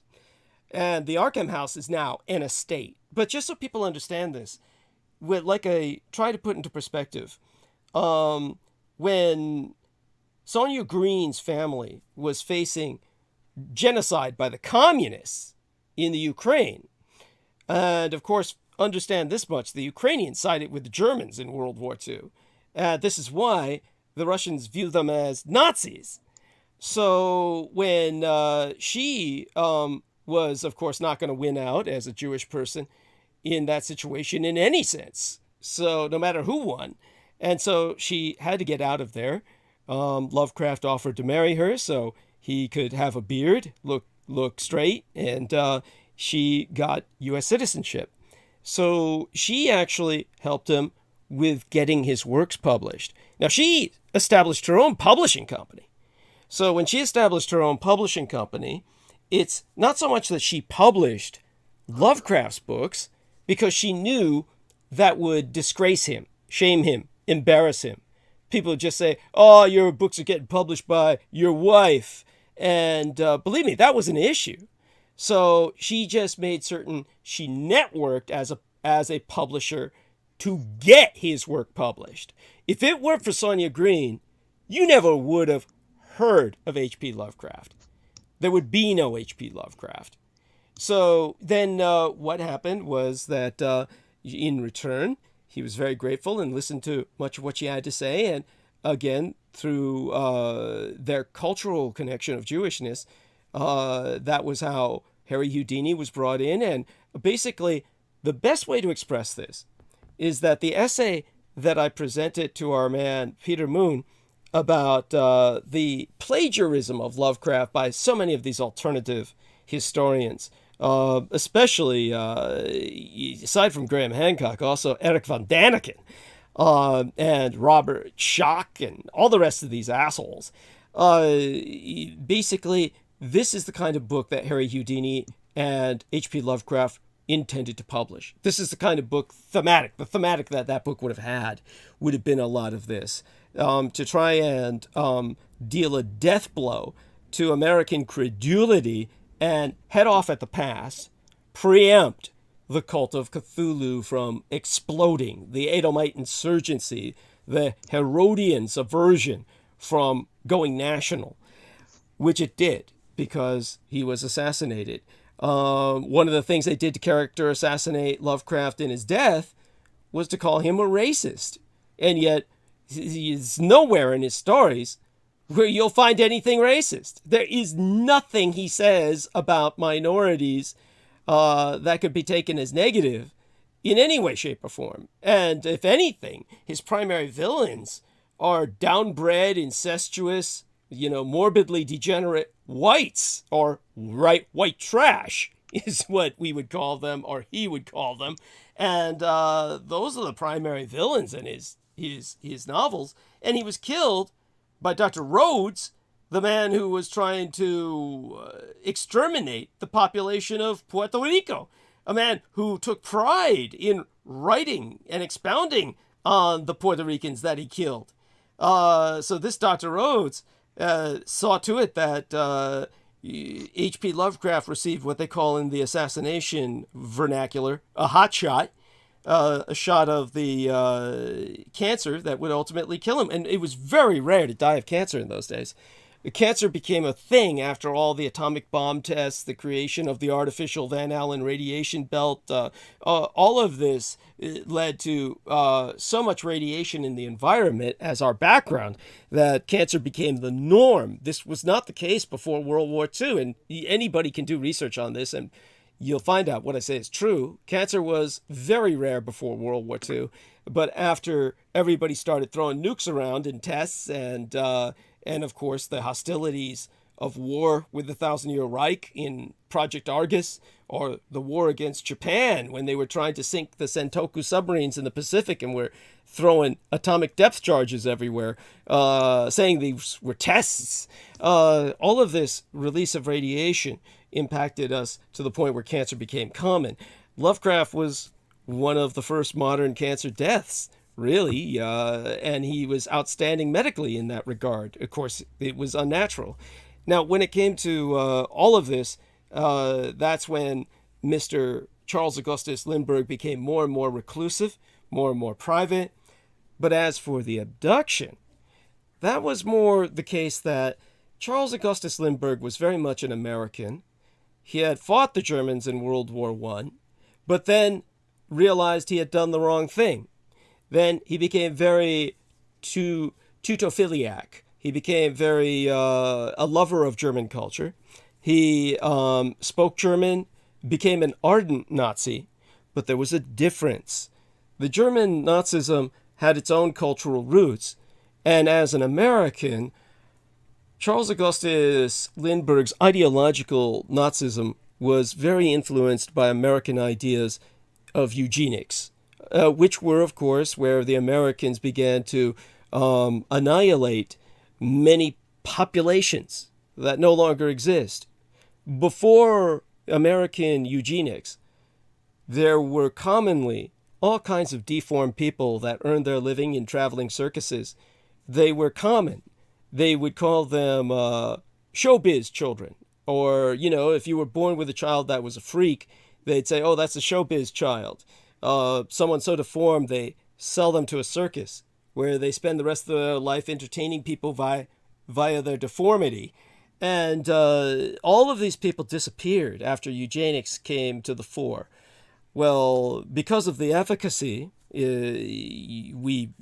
putting the morality aside for the sake of explaining the situation,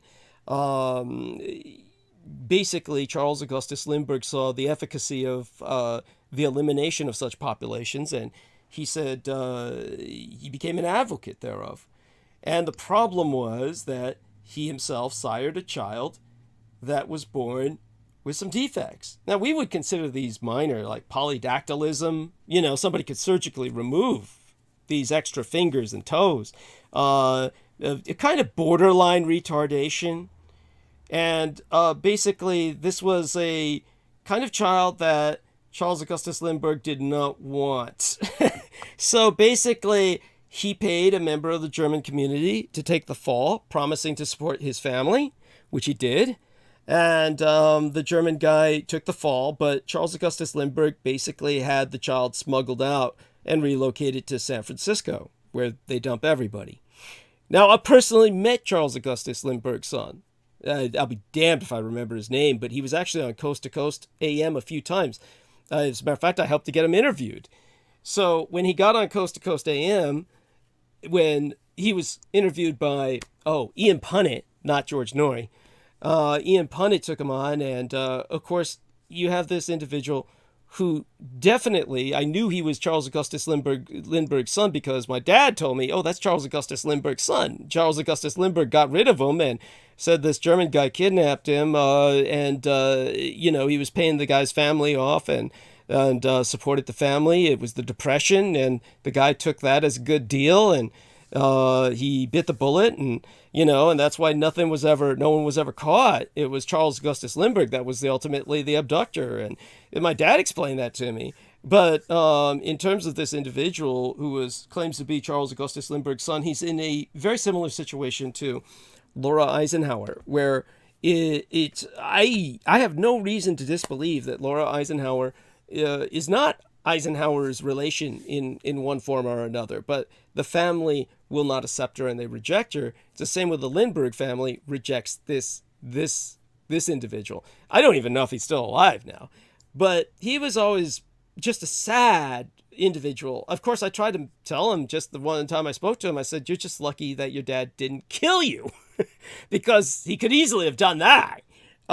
He felt enough of a fatherly attachment that he just, made certain the guy was pushed out of his life without killing him. Of course, to somebody like that, they feel that their life, they would have been better off dead because they never had access to money and they're all suffering and struggling, well, get in line. I know exactly how that feels. So when it came to the son, he was like, when he was on Coast to Coast AM being interviewed by Ian Punnett, he was like saying, the FBI, they harass me. There's agents, and he named the agents that would terrorize him, bully him. And then Ian Punnett was saying, oh, you're defaming America's finest. How dare you? And it was just so disgusting. I mean, this is just the kind of, you can't get a fair break. That's so stupid. Thank you. But this poor guy, it's like, he's the kind of guy you'd expect that to happen to him anyway. He's really unable to defend himself and in any way, shape, or form. But basically, he was, just the deformed child that Charles didn't want. So we have several things going on here. You have Charles Augustus Lindbergh seeking immortality. Now, before the immortality trip, when he said, God, I'll have to outlive this generation to make a comeback, he was like, he was working with H.P. Lovecraft very surreptitiously. Now, just so people understand this, when you take a look at the incredible impact, now speaking of all this plagiarism concerning Lovecraft, which as Peter Moon has read through these samples, he can testify to this. It's extensive. But the point is that considering all that, Lovecraft's output was fairly minuscule. He didn't produce much. Now, there were things that they had to get rid of, some heirlooms, because they were just so poor and Lovecraft couldn't maintain the house at all. And so there were certain things like cabinets and shit they were selling. And at the time, his wife Sonia Green is quoted telling potential buyers, if you purchase this now, someday this will be extraordinarily valuable because his name will be universally recognized. And it could have been just a saleswoman's pitch, or she could have really seen something that nobody else saw at the time. She might have had premonition or just knew that someday this man's work would be I believe she really believed this because her husband was sharing her occult knowledge. So she knew that someday his impact would be profound. Everybody subconsciously understands there's something profound about his work. It would make sense that she thought that because she was the one who understood the profundity of what she taught him. Yes, absolutely. So, and what's so odd, Douglas, is as I talk about this, I sound like I'm really knowledgeable about it, but I've just read it. Yeah, I'm just beginning to fathom of it. It's like I'm the first person to know this besides yourself and, of course, Aquino and his acolytes. But unless those in the audience who've been listening can retain it and pick it up, which some of them might be able to do, I digest very slow, like a cow going through 6 stomachs. But you're very astute. You're very astute, and a lot of this has to do with Scientology training, I'm certain. Well, a lot of it has to do with just me. It's just the way I am. I want to get this stuff down. It's unique to me. Yes. And I want to make it carefully. But like my old girlfriend, Marianne, she could just like absorb data. Yes. And I was much slower. Yes. Now I could argue that my ability to wield data was more potent and powerful than hers. I might be able to think better with it, but she could just retain it, and she had a good understanding of it. Yes. It's just everybody's different, and for whatever reason. So, Yeah. but yeah, it's like this stuff that we're talking about here is well, the point certainly being, not known to scholars. Yeah. And the more you get into this, you learn how pretentious scholars are. oh God, yes, oh God, it's honestly, it's preposterous. Embarrassing. So here's the point to be made out of all that I've put context into. The point to be made is that his output, in terms of published fictive material, or what I would call factual fiction, fact-based fiction, the amount of that work that everybody appreciates is fairly limited, but his correspondence was immense. So in those days before telephones, which, believe it or not, telephones were not really a thing in those days. They were just beginning to come in online, so to speak. And mostly it was telegraphy and the mail, correspondence. And his correspondence was voluminous. Only a fraction of it has been collected and published, and it's by no means exhaustive. But the other thing to point out in terms of this kind of context was that what correspondence was the most important was purchased by Michael Aquino from Arkham House. So this is where we need to add some more context here. And so H.P. Lovecraft was, of course, gay. His true love in life was a young man named Barlow. And I believe his first name was Robert. It's R.H. Barlow. He went by R.H. Barlow just like Howard Phillips Lovecraft went by H.P. Lovecraft. So this Barlow kid, the son of this military colonel who had essentially pimped his son out, groomed him and pimped him over to Howard so that they could maintain even more control over Howard and ultimately corral him where they could kill him.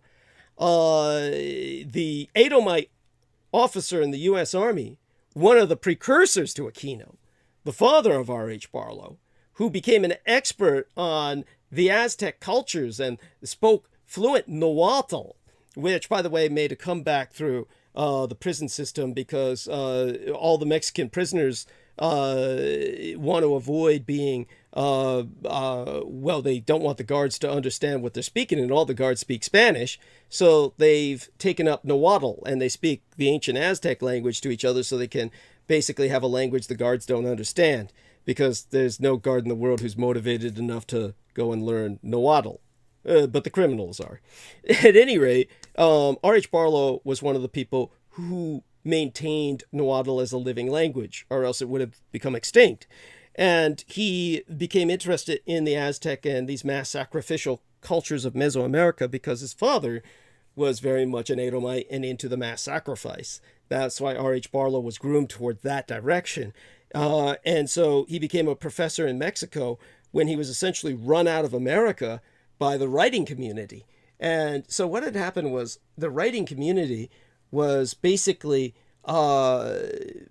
manipulated by particularly August Derleth, but also Robert Bloch and other people, just real assholes who had been friends, quote unquote, of Lovecraft, yet stupid enough, insipid enough, insensitive enough where they never realized he was gay. And if they did realize he was gay, they hated him for it, but basically redirected their hatred because they had so much respect for him.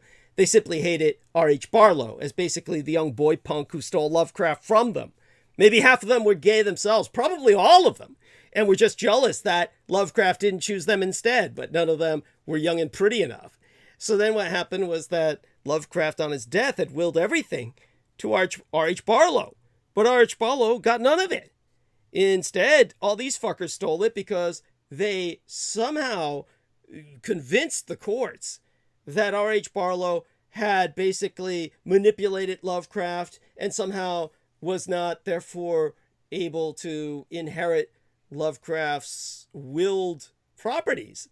So they wound up with all the Lovecraft correspondence and rights to the books.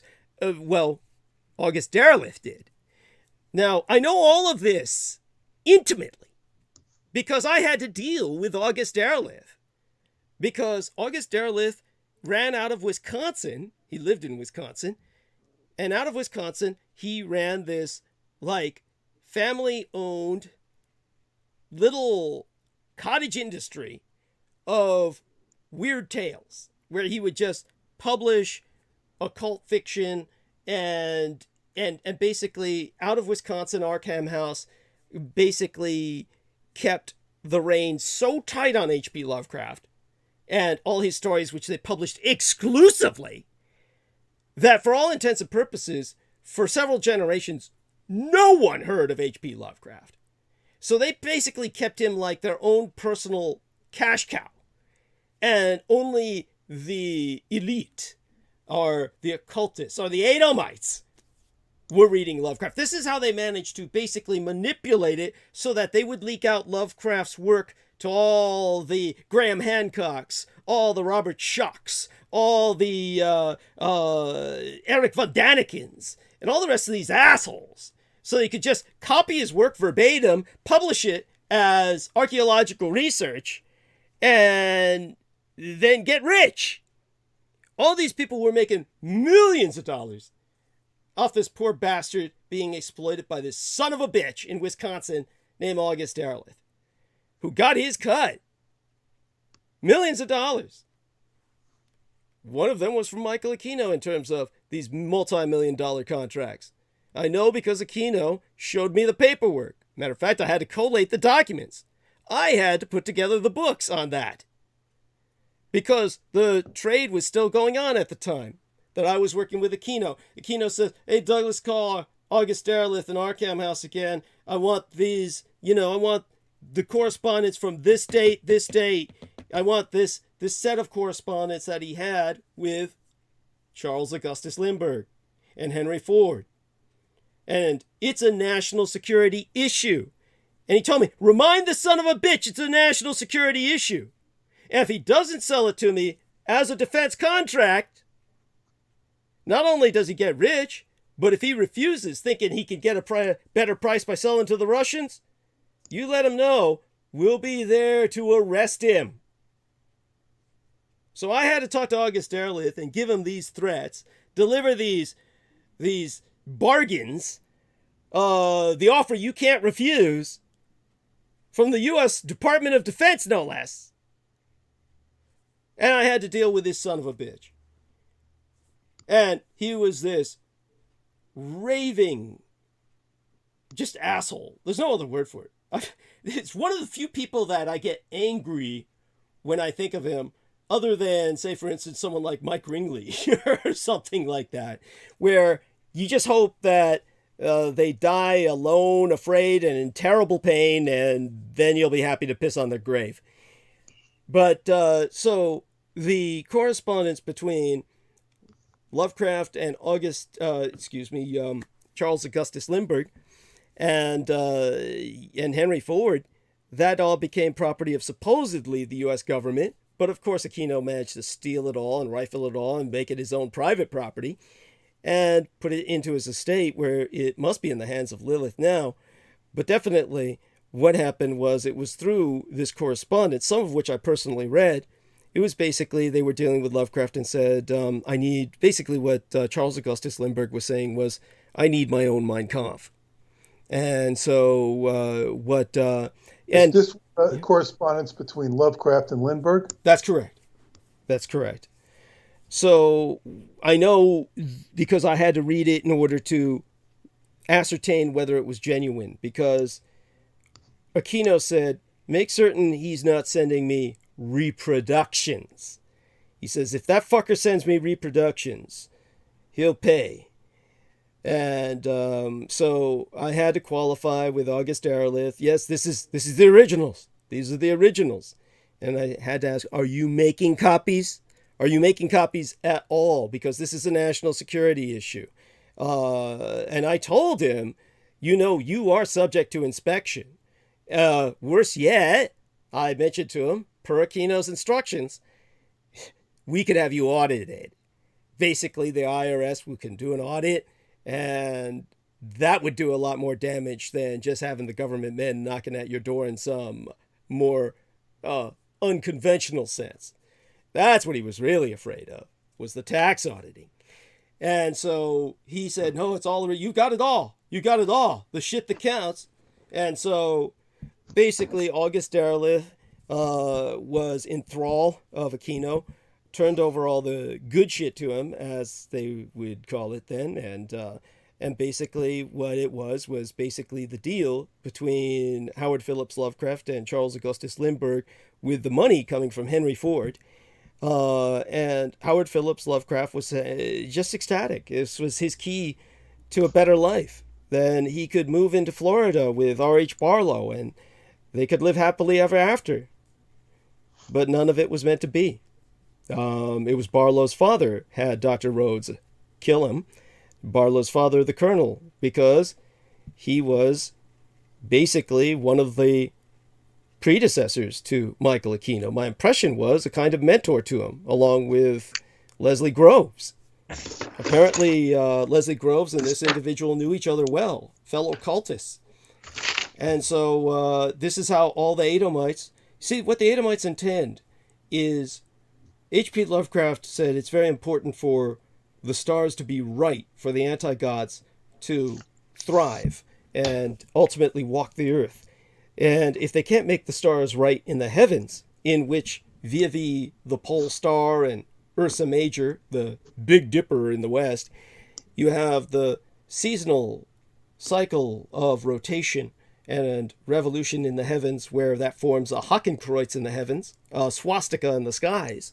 The graphics of which I shared with Peter Moon, the stars are wrong for the anti-gods. That Hakenkreuz, the elder sign keeps them at bay. They hide under the earth or beneath the seas. But in terms of that, if the stars can't be made right in the heavens, then they can be made right in the minds of man. If they can't be made right in space, they can be made right in the space between men's ears.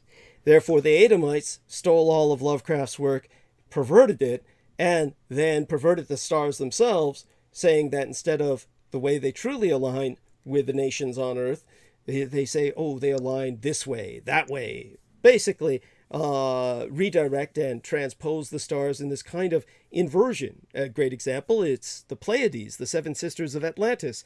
That is the cluster of stars that it rotates over Egypt. As the Earth rotates, the stars also rotate in the heavens, so they maintain mostly a solid connection with the nations beneath them.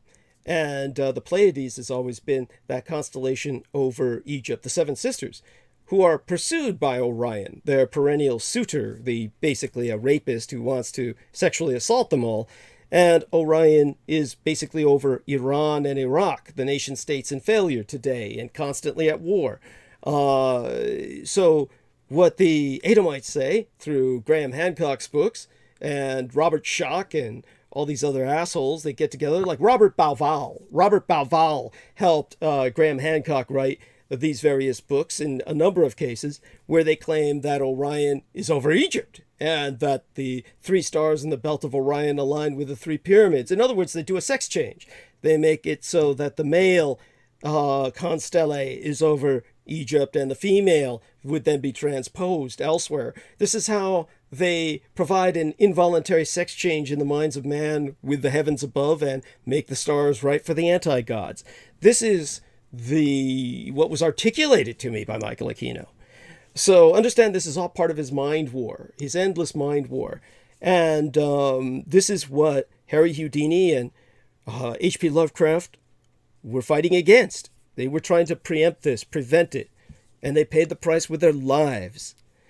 So that's probably the best that I can give you concerning that right now. There might be some notes I can find. Well, or good, yeah. But I'm wondering with Lindbergh, yeah. See, because this is what I'm really asking about. The other stuff is good, and I will review this. You've said it before. I have notes on it. But with Lindbergh, he wanted to tell his story. I understand this, and he recognized Lovecraft was the appropriate one to do it.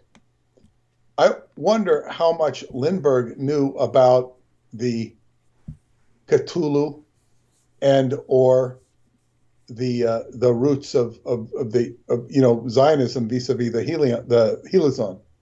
My understanding through the correspondence was he knew it all. He spoke of it with Lovecraft as if he understood it. There was never a question when Lovecraft raised the subjects.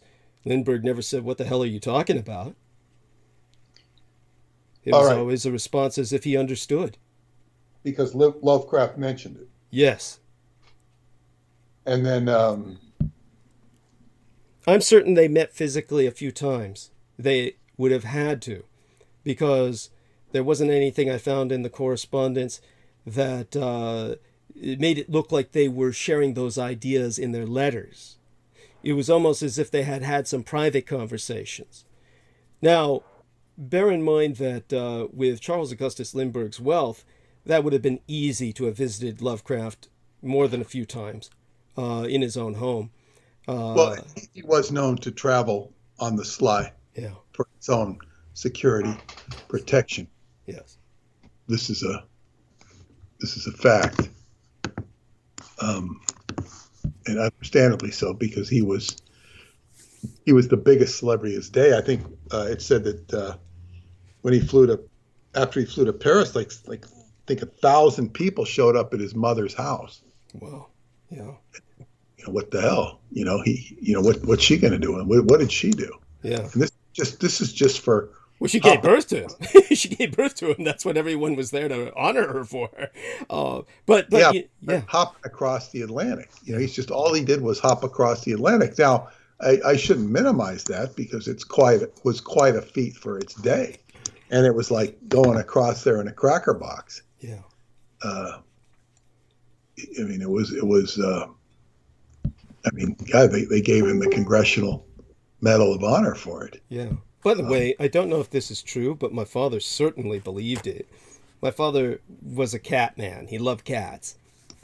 And he had a cat that he named Lindy Lou, after not Lindbergh himself, but Lindbergh's cat. And my dad he swore up and down that Lindbergh had a little cat or kitten in the Spirit of St. Louis with him when he flew across the Atlantic. Maybe that was to help keep him awake with his claws scratching him constantly. But that would help. The windows open, kept the windows open to keep him awake. That I know. I appreciate what you said, and that's true. Yeah, it's absolutely true. I'm not saying he didn't have a cat. Right. Yeah. But yeah, that's what my dad said. Now, anyhow, when he landed, of course he was mobbed, but in this positive sense. The mobs adored him, but you had all these mothers offering their daughters to him to marry. That's one of the things that the news was reporting in the day. Yeah, he was definitely a celebrity. And then his politics, as Peter Moon said, today we would interpret them as right-wing conspiracy oriented. But basically what he was against was what Americans today would call the New World Order. Well, actually, these days they'd call it the deep state. So what Mr. Charles Augustus Lindbergh was doing back in the day was delivering speeches against the deep state. As a matter of fact, one of his most famous anti-New World Order or anti-deep state speeches was delivered right across the Potomac River on the day that Leslie Groves was taking that golden shovel and planting it in the ground. September 11th, 1941 was when Charles Augustus Lindbergh was delivering a speech right across the Potomac River while General Leslie Groves was putting that golden spade in the dirt and declaring the first shovel turning to build the Pentagon.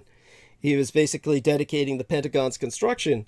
And that's when he said, we're going to build the biggest office building in the world to manage the biggest war the world has ever seen. This was in September 11th, 1941, just a few months before Pearl Harbor. And, of course, everything happened exactly as the Americans planned, and then it all went off the rails. They thought they had everything in the bag, and then they lost the war. And, the man who had foreseen this catastrophe, one of the men was Charles Augustus Lindbergh. This is what he wanted to become president so he could fight against this. And that's why he wanted to run for president, but he needed his Mein Kampf. He didn't get it because they killed his author. And that's, this would be the equivalent of somebody killing Peter Moon. And I would have no one to speak for me in a manner that the American public could understand. Of course, I'm convinced that Peter's work will someday help my message be appreciated universally, and it will become the established narrative. That's why they find it so threatening. That's why they constantly attack relentlessly. And so, with that being said, I turn it back to Peter for a bit. I'll take a little break. I mean, I'm here, definitely here, but Well, thank you for that. I think what you said about the correspondence helps. Thank you. That kind of answers the question, and a lot of this stuff I can review because I already have notes on it, on the legacy. But every little bit helps. So I just kind of needed that hump to get over. Thank you. Over all of this, and I look forward to sharing with this with you in the relatively near future. I got on a bit of a roll. Unfortunately, it's like whenever I've written fiction, one of the neat things about writing fiction, or it doesn't, fiction is a little more fun.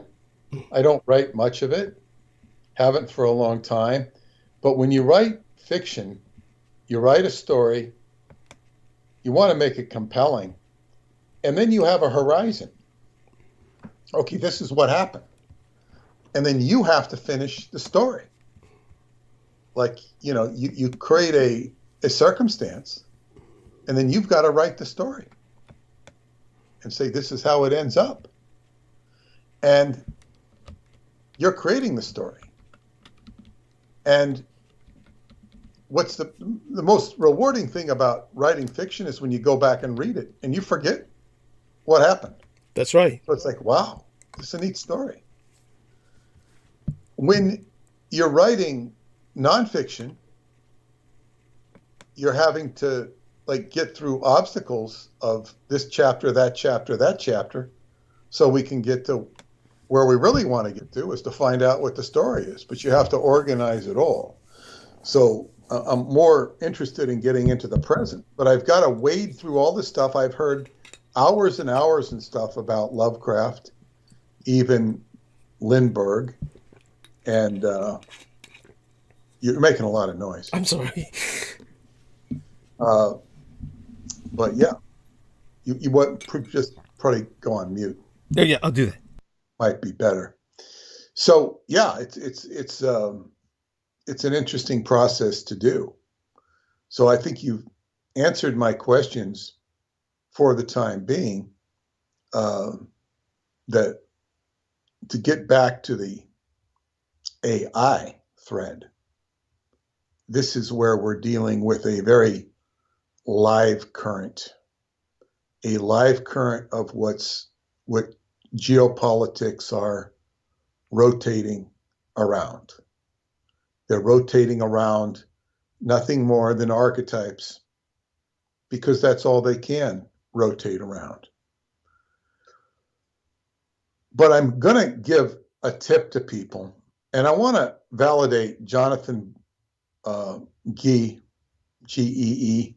I highly recommend his website, although he's over our heads. I mean, this guy's broken down John Dee, and he was saying that, what he gets paid for all of his work is insults. And he doesn't deserve insults. He's got some of the most astute commentary, but it's over everybody's head. It's over my head. He can take John Dee and break down the angelic language. He's a savant. But he made some comments about telepathy and how when you think of a thought, it's coming from somewhere. It's like, okay, you just thought of Donald Trump. Well, why did you think of Donald Trump? somebody's broadcasting Donald Trump. It could be that he's making a newscast on a channel that's on your TV that's not turned on. It could be that he just said something or did something. Maybe your neighbor's talking about Donald Trump in the front yard. You just thought of another person, not necessarily a famous person. If you look at what's coming into your head, why are you thinking of it? It's because it's being sent out and you are a receiver. So a lot more of your thoughts are more telepathic than you realize. So what you can do is engage them. Now, I would also be wary, because a lot of what happens in channeling and whatnot is they're telepathing with government satellites and they're passing it off as wisdom. This is a problem too. Just because you're telepathing doesn't mean you should be telepathing with that source. This is where discretion comes into play. But the point is, if you pay attention to your thoughts, I'm not going to go into the details, but I had a series of dreams that, when I broke them down and was sharing them with my friend Stephanie South, I realized I was getting a message from the Archangel Michael. So what did I do? I went into my dark room and I had a conversation this morning with the Archangel Michael. Now, I looked online how to contact Archangel Michael, and you light a candle and you invite him and he shows up. Well, I didn't like the candle. Not saying I shouldn't have.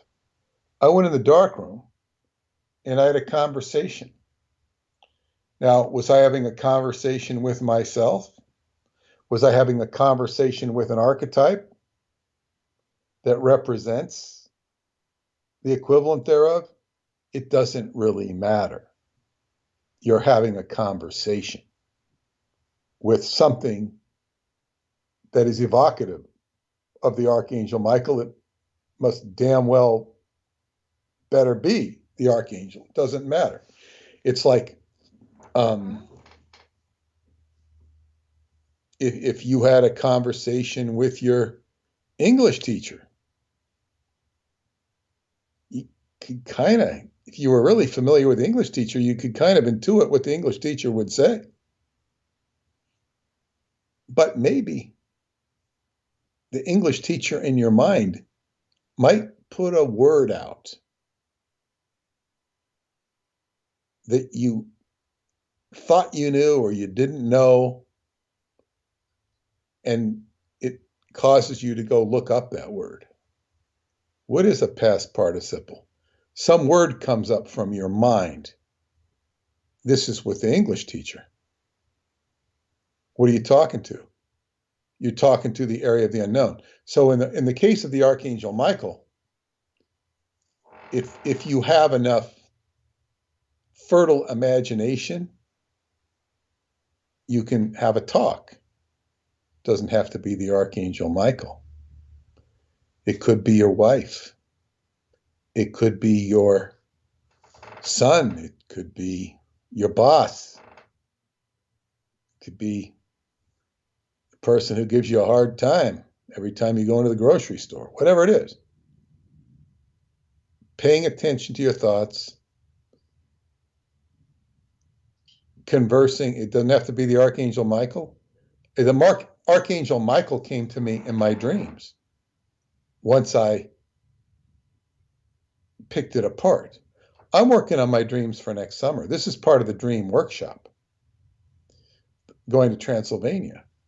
And two of Stephanie's friends, one of them, they're a married couple, she wrote me her dream. Very inspiring. So, I'm starting to get some dream talk back and forth with the people I will be going with. And I want to engage all of them in our dreams. I got a nice Christmas greeting from my driver. You know, he let me know he's on board. I assumed he would be, but it's so nice to know that he will be with me. Be the third trip he's taken with me. And it'll be great, you know, to feel the trip actualizing, even though it's like, God, what is it? It's 8 months ahead. I'm already planning on it. I'm already accepting donations for the trip, for the people that are going. I'm not asking people to donate who are not going. If you want to donate, please donate to Douglas. It's Christmas. It's still Christmas. We got a few minutes left for Christmas. And if you're on the West Coast, you got 3 more hours of Christmas.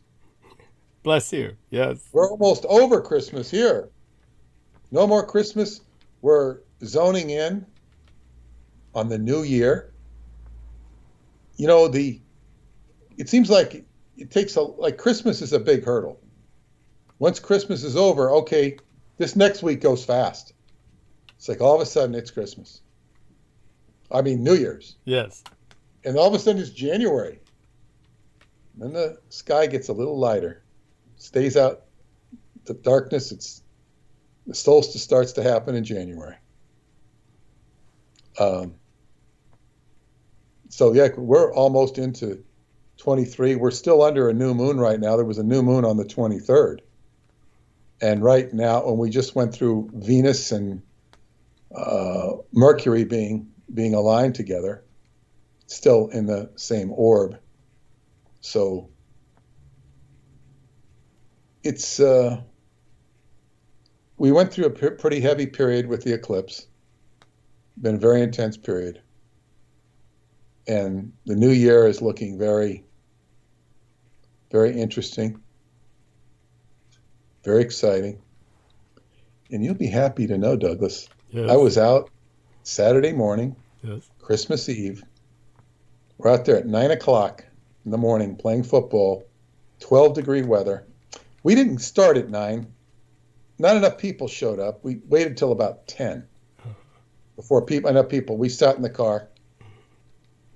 And I had hand warmers for everybody. Great. You know, these packets of whatever they are, you put them in your gloves and they warm up. Yeah. So, you know, those are lifesavers for some people. Yes. And we played over a couple hours, and then you know the sun comes out, gets a little warmer, but we had fun in the ice, not the ice, the cold. There was no ice. It was really, really invigorating to play in 12-degree weather.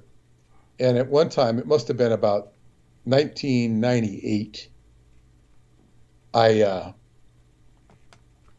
went out in 8-degree weather and played and popped my calf muscle. Oh my because God. Why did I pop my calf muscle? Because it was so damn cold. Yes. But I wasn't warm. I wasn't stretched out. All the stretching I'm doing with this magnificent device and that I do now, I wasn't afraid of popping a muscle at all. And I didn't. You know. Great. It was really a great experience. Wonderful. To do that. So just filling a little bit of time here before, well, I got a little bit more time. A little bit more time here tonight. Really, really pleased with the book. It's hard to sit down and write sometimes when you're trying to correlate this information. If I'm trying to tell you all these events I just told you, I can sit back and just write it out. I went this, I did this. Oh yeah, I forgot to mention this.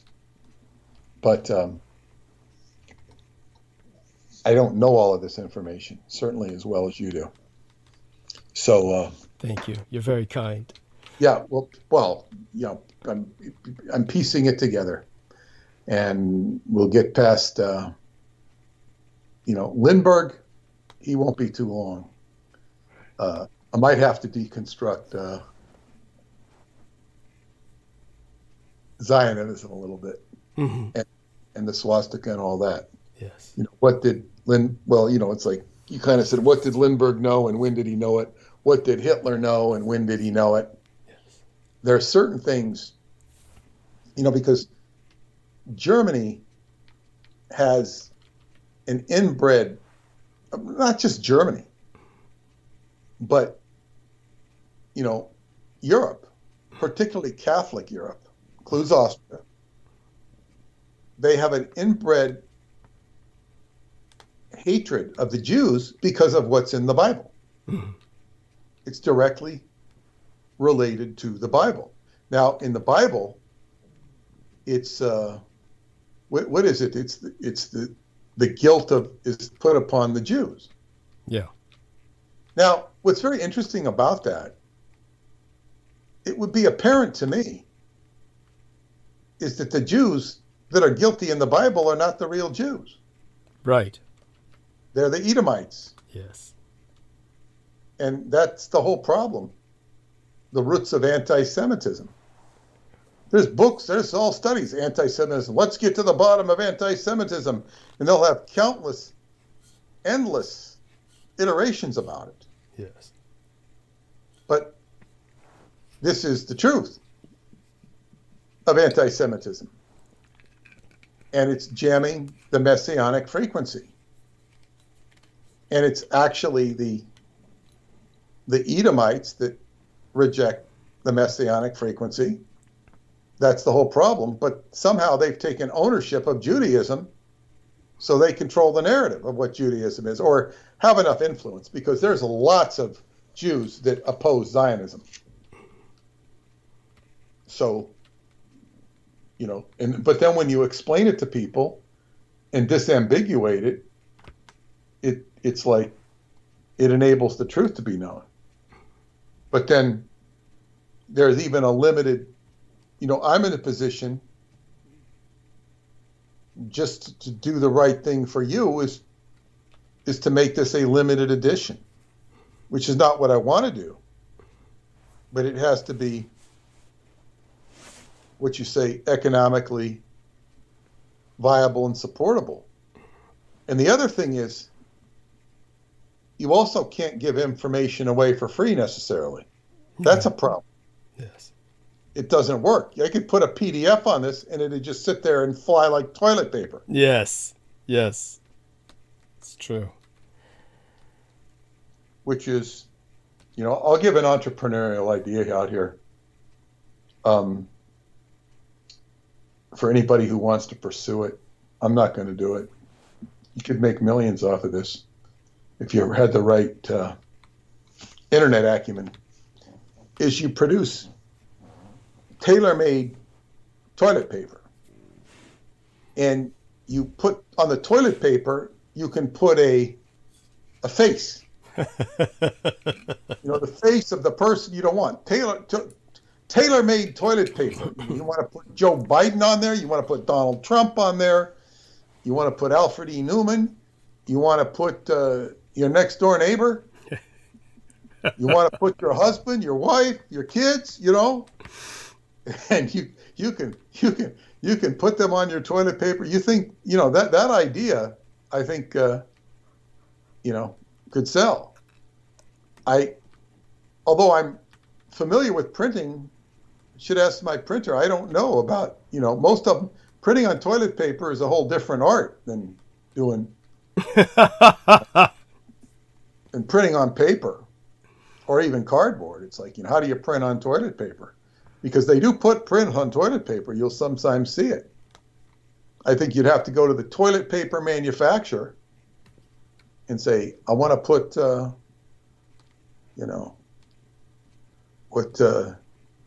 Osama bin Laden, Aleister Crowley, I'm sure there'd be a big market for L. Ron Hubbard. A lot of L. Ron Hubbard haters. I'm surprised why don't they just hate Miscavige instead? I mean, it's like most of the suffering happened under Miscavige. They go after Hubbard too. I think there's more vitriol towards Hubbard than Miscavige. I think there is. Wow. It's like in fact, this woman who was on, it's like they're, taking shots at her now. Oh, she still believes, and she doesn't believe. She's just very pleasant to talk to. She tells you, she had her experiences. She's done with it. It's like, and there are people who had good experiences with them, and there are people who did not. And so be it. What was I going to say? Miscavige, there's a hearing with him in Florida. He's been evading subpoena, like notoriously evading subpoena. Well, of course, it's in his best interest to avoid subpoena. He's being charged with human trafficking by a lady, or relatively young lady, who felt that she was human trafficked in the Sea Org. She was underage, and I think she probably was. But the question is not whether she was being human trafficked. The question is, can they deliver a subpoena to David Miscavige? And I think the judge said, this is, unheard of. He's never seen anything like this. Well, L. Ron Hubbard was very good at avoiding subpoenas because he didn't, honor the justice system, because he didn't think it honored him nor anybody else. Right. But in Miscavige's case, it's quite a bit different.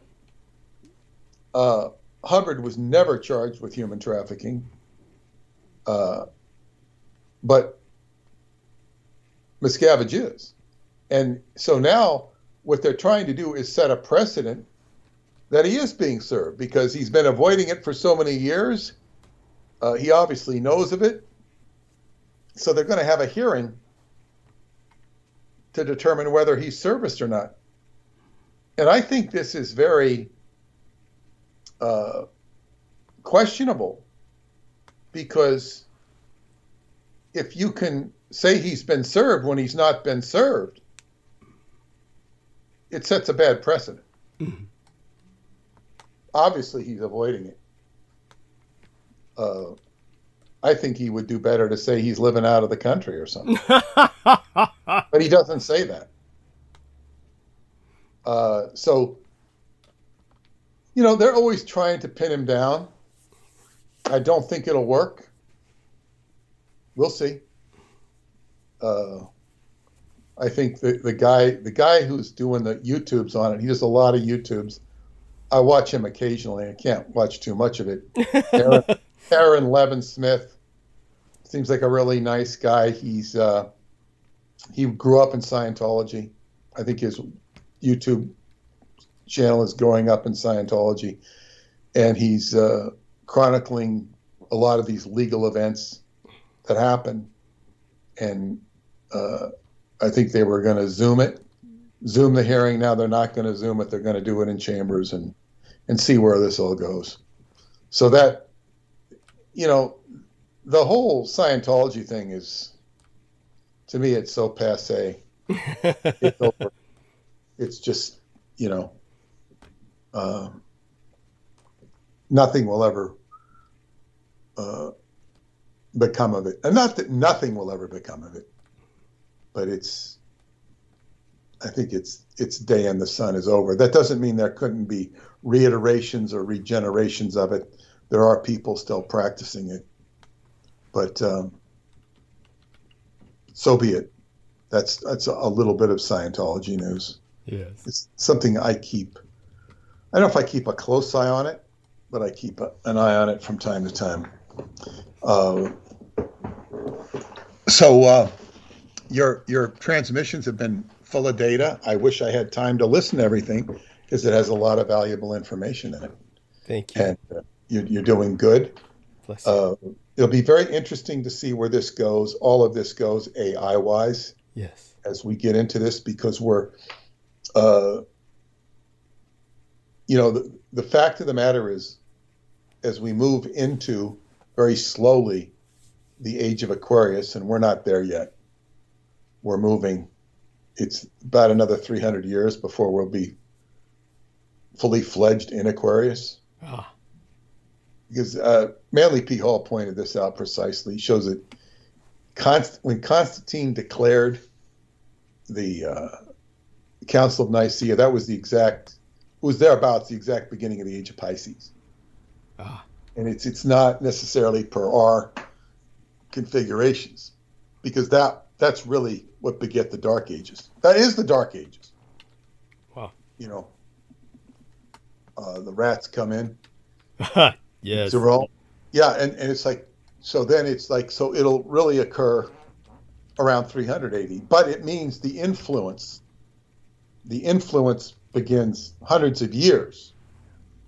So when you have in the 1960s, we had that song by the Fifth Dimension, The Age of Aquarius, and I think that was from the musical Hair, if I'm not mistaken. Wasn't it? I think. But It might well have been. It's been a while. The same time period, it was like, wow. And it was like, but that's when people started paying attention to the Age of Aquarius. You know, it became popular with that song. And that in the 60s, this is when in all these changes in the hippie stuff, and the LSD was like, wow, opening up. That's kind of like the dawning of the age. It's not the Age of Aquarius, the dawning of the age. So it's like, yeah, 300 years. But what Aquarius is unity, socialism. The negative side would be communism if it got too extreme, where everybody's operating as a team, as a unit, and innovation, this tech stuff. To see that we get the repression in the technical realm, where it becomes, when Pluto is out of sorts, when you have people like Zuckerberg and Facebook and Twitter, and they're basically censoring and dictating and becoming authoritarian. Because tech can do that, because it has a platform to do so. Jeff Bezos, by comparison, is benign compared to those people, even though he's got his own agendas. Yes. He's benign, you know, Yes. and he's providing a real service. He's providing a store at good prices to people, none of which Facebook or Twitter are doing. I put up a store on Facebook, and I sold one book. Yeah. For Facebook, that's probably a rousing success. Yeah, and I said, "Who the hell ordered this?" You know, and they, I almost felt like it was a test to see if I'd send the book. You know, it was you know, in other words, but yeah, we got one sale out of Facebook. It's a horrible platform for advertising, in my opinion. Yes, I can't speak for where I've really enjoyed Facebook lately is the Tai Chi comments by some of the Tai Chi teachers. And even though it's a different discipline than I learned from it, because I can correlate it with what I know, and I can learn from it. It's educational to me. I'm not going to class twice a week or once a week, whatever I did. But I spend time, and I can convert that wisdom into my wisdom or whatever. Yes. Don't have my teacher, but I have that. And it's really all in the practice. It's in the practice. And The Dark Room, which is in my book, The White Bat, I highly recommend that book, if only for what it says about dreams in the dark room. Because when you go in the dark room, you're basically programming yourself to do better. Once you reach an acumen with it, you say, okay, like I go in that dark room and I do push hands with my teacher. Now, this is one powerful person. It automatically increases your ability, because instead of going against student A who's real good, or student B who's good but not as good, or student C who's just not so good, you're going against superior talent. Yes. In your own mind. Yes. Well, if he's going to do this, what am I going to do? Whoa, what am I going to do? Whoa, whoa, whoa, whoa, whoa. Yes. And now that's just an example of push hands. But if it's taken into, could you do me a favor? Keep holding the stage, because my batteries just died in my keyboard, and I have to get new batteries into this keyboard so I can actually produce. So let me go. Okay, I'll hold the stage for a few minutes before I go. Yes, please. I'll be right back. Go ahead and get the batteries. I'll get the batteries. Because when my keyboard doesn't go, my mouse goes, and my keyboard is plugged in to the computer. It's a Mac, but it'll say the mouse is running low, so I've got to stick the cord that goes to the keyboard into the mouse, or I'm going to lose power on my mouse, because you generally don't remember to charge it until it's running out. So when I go to bed tonight, I did charge it a couple days ago, but I'll plug the cord into the mouse, but I don't have batteries in either one. So unfortunately, he will need that. So we have some very exciting things to look forward to with this book, and I can't wait to. I don't even remember how it begins. I have to go back and reread it. And Douglas has been extremely helpful. And what's been best about this recent dialogue, I feel like, at least from my perspective and what I'm trying to understand, his information, even the stuff he's talking about when he does his diatribes after I leave, if they're not more coherent or relevant, they certainly are to me. They're on point. Ultimately, where we will go, as I tell this tale of which you've heard many, many times before, the kings of Edom and all of this apocalyptic stuff, it's going somewhere, because this was right what Michael Aquino was in the face of. It's so much of what generated the problems of the Presidio, and that Douglas pulled the rug out from under them at the Presidio. But so much of what happened at the Presidio was also creating the artificial intelligence. So what you have is, you have this diabolical, Edomic, Cthulhu, Kings of Edom, whatever you want to call it, agenda that's manifesting at the Presidio. The Presidio is at the extreme end of the peninsula of the Bay Area, which culminates in San Francisco, which culminates in the Presidio. At the top end of a peninsula, any peninsula is generally where you have wars fought. Vietnam and whatnot, they're often fought over a peninsula, on a peninsula. Here at the Presidio, you have wars of dark and light, but Douglas provides the light. No matter what his, gang or underworld affiliations are, it's like he's pulling the rug out from under Aquino, from under the Presidio, to the whole point where the base is shut down. But it was through his interactions with the program that created the art elect, or enabled the art elect to manifest. This is, but where all of this is leading is to a conversation with artificial intelligence. We're communicating with the universe. Yes. On the day we're born, we start communicating with the universe. This is giving us a communication with something that's exterior from our normal reference frame. Like, I can write to members of my audience members of people that aren't necessarily my audience, whether it be Facebook or whatever.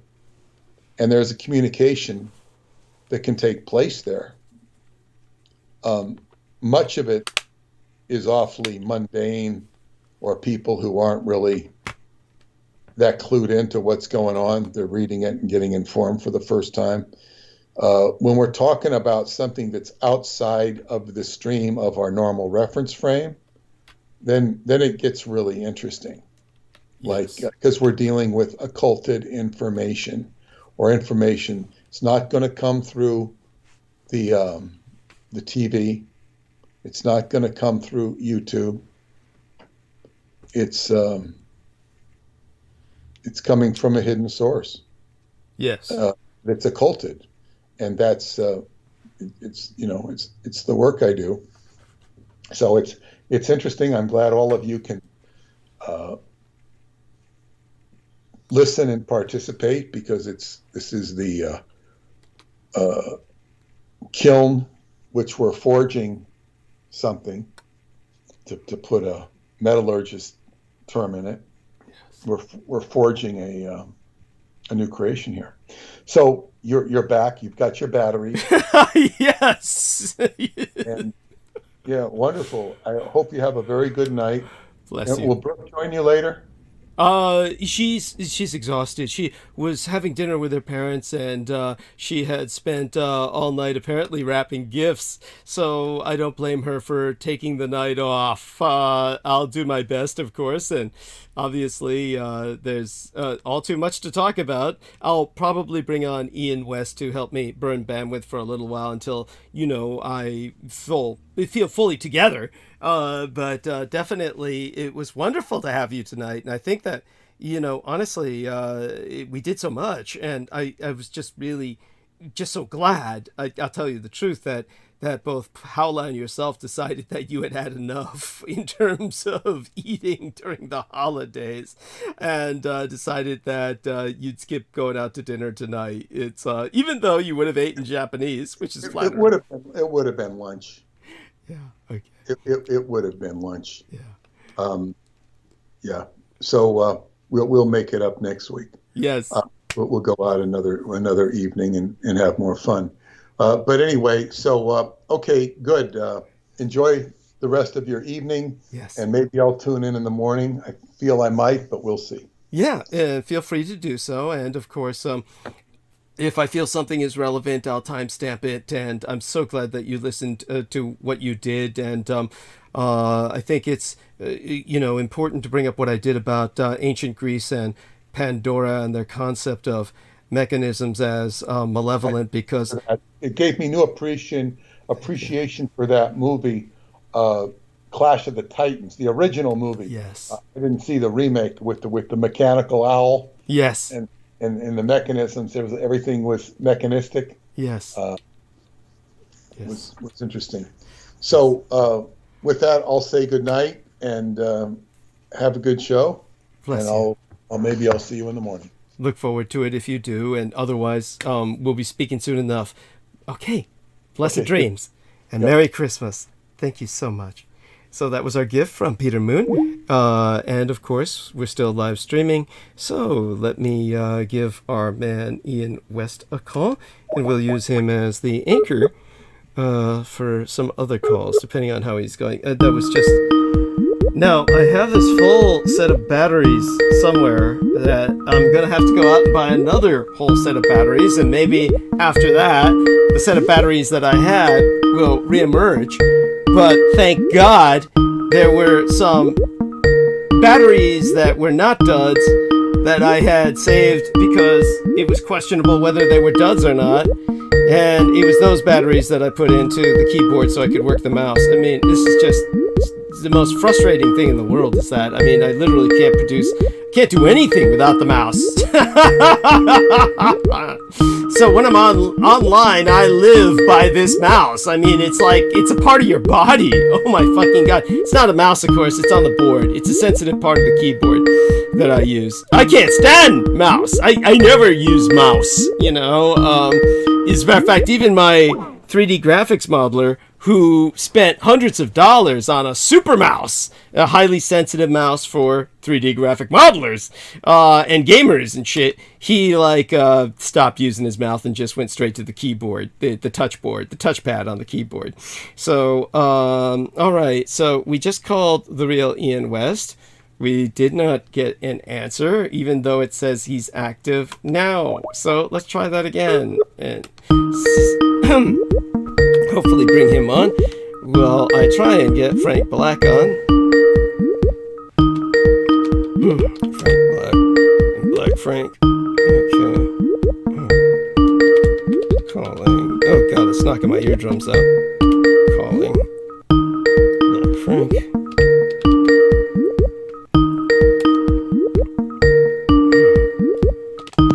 There we go. Yes, good man. Oh, bless you. Thank you. How are we? Are you all right? I'm sorry? Yeah. My neighbor's having a little party, so I just dropped off their Christmas gift, and I'm back at the house. Oh, great. Wonderful. So I want to take advantage of this time to let people know how much I appreciate them. Ian West is going to do a lot of talking while I get my head out of my ass. I might go grab some Coke, the liquid, believe it or not, as opposed to the booger sugar or the powder, and I'm going to just try and get my thoughts together on what to speak about in monologue. But without Ian with us tonight, really none of this would be possible. And I want to thank some people who have provided some monetary financial assistance that I have not credited before. Ian West, of course, contributed $50 United States, a wonderful human being, and I'll so let me see. Okay, so here we are. I'm also getting some input from our man Peter, who's sending me just more harassment from Red China towards Taiwan, again they're doing this mock invasion bullshit. And trying to intimidate the Taiwanese people. Obviously, we'll speak a bit to Taiwan tonight. I want everyone to know that, it's a very strange situation in Taiwan when it comes to Christmas. Are you chewing, Ian? Yeah, Ian, that's disgusting. I had peanut. Ian, I'm gonna go on mute. I'll go on mute. Okay, thank you. Oh my god. So.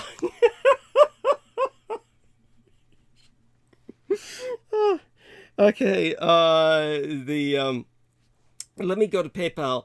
There's an individual who contributed some money that I did not credit the other day. I want to apologize for that. The married couple, they're married now, who live above me, claimed a gift for me. They received a gift for me that was delivered from a Dave G. I have no idea who Dave G is. I'm scared to death to open this box. It feels light as a feather. For all I know, I opened it up and I unleash an anthrax cloud or something. Yeah. So I'll be very careful on opening it. It feels like there's nothing inside. But it was, I have no idea what it is, but that's the point of a gift, right? It's to surprise you, but it's a fairly big box, comparatively speaking, with God knows what's inside of it. Whatever it is, it's outside. What's that? Go open it outside if you're concerned. That's what I'll do. Yes, I'll wear a mask and open it outside. That's what I have every intent. Thank you. Yes. Thank you. That's what I have every intention of doing at some point soon. So I had no time to open it before transmission because I just got home and went to transmission. But as well as that, let me check into PayPal. Let's see. I may have to turn my phone on.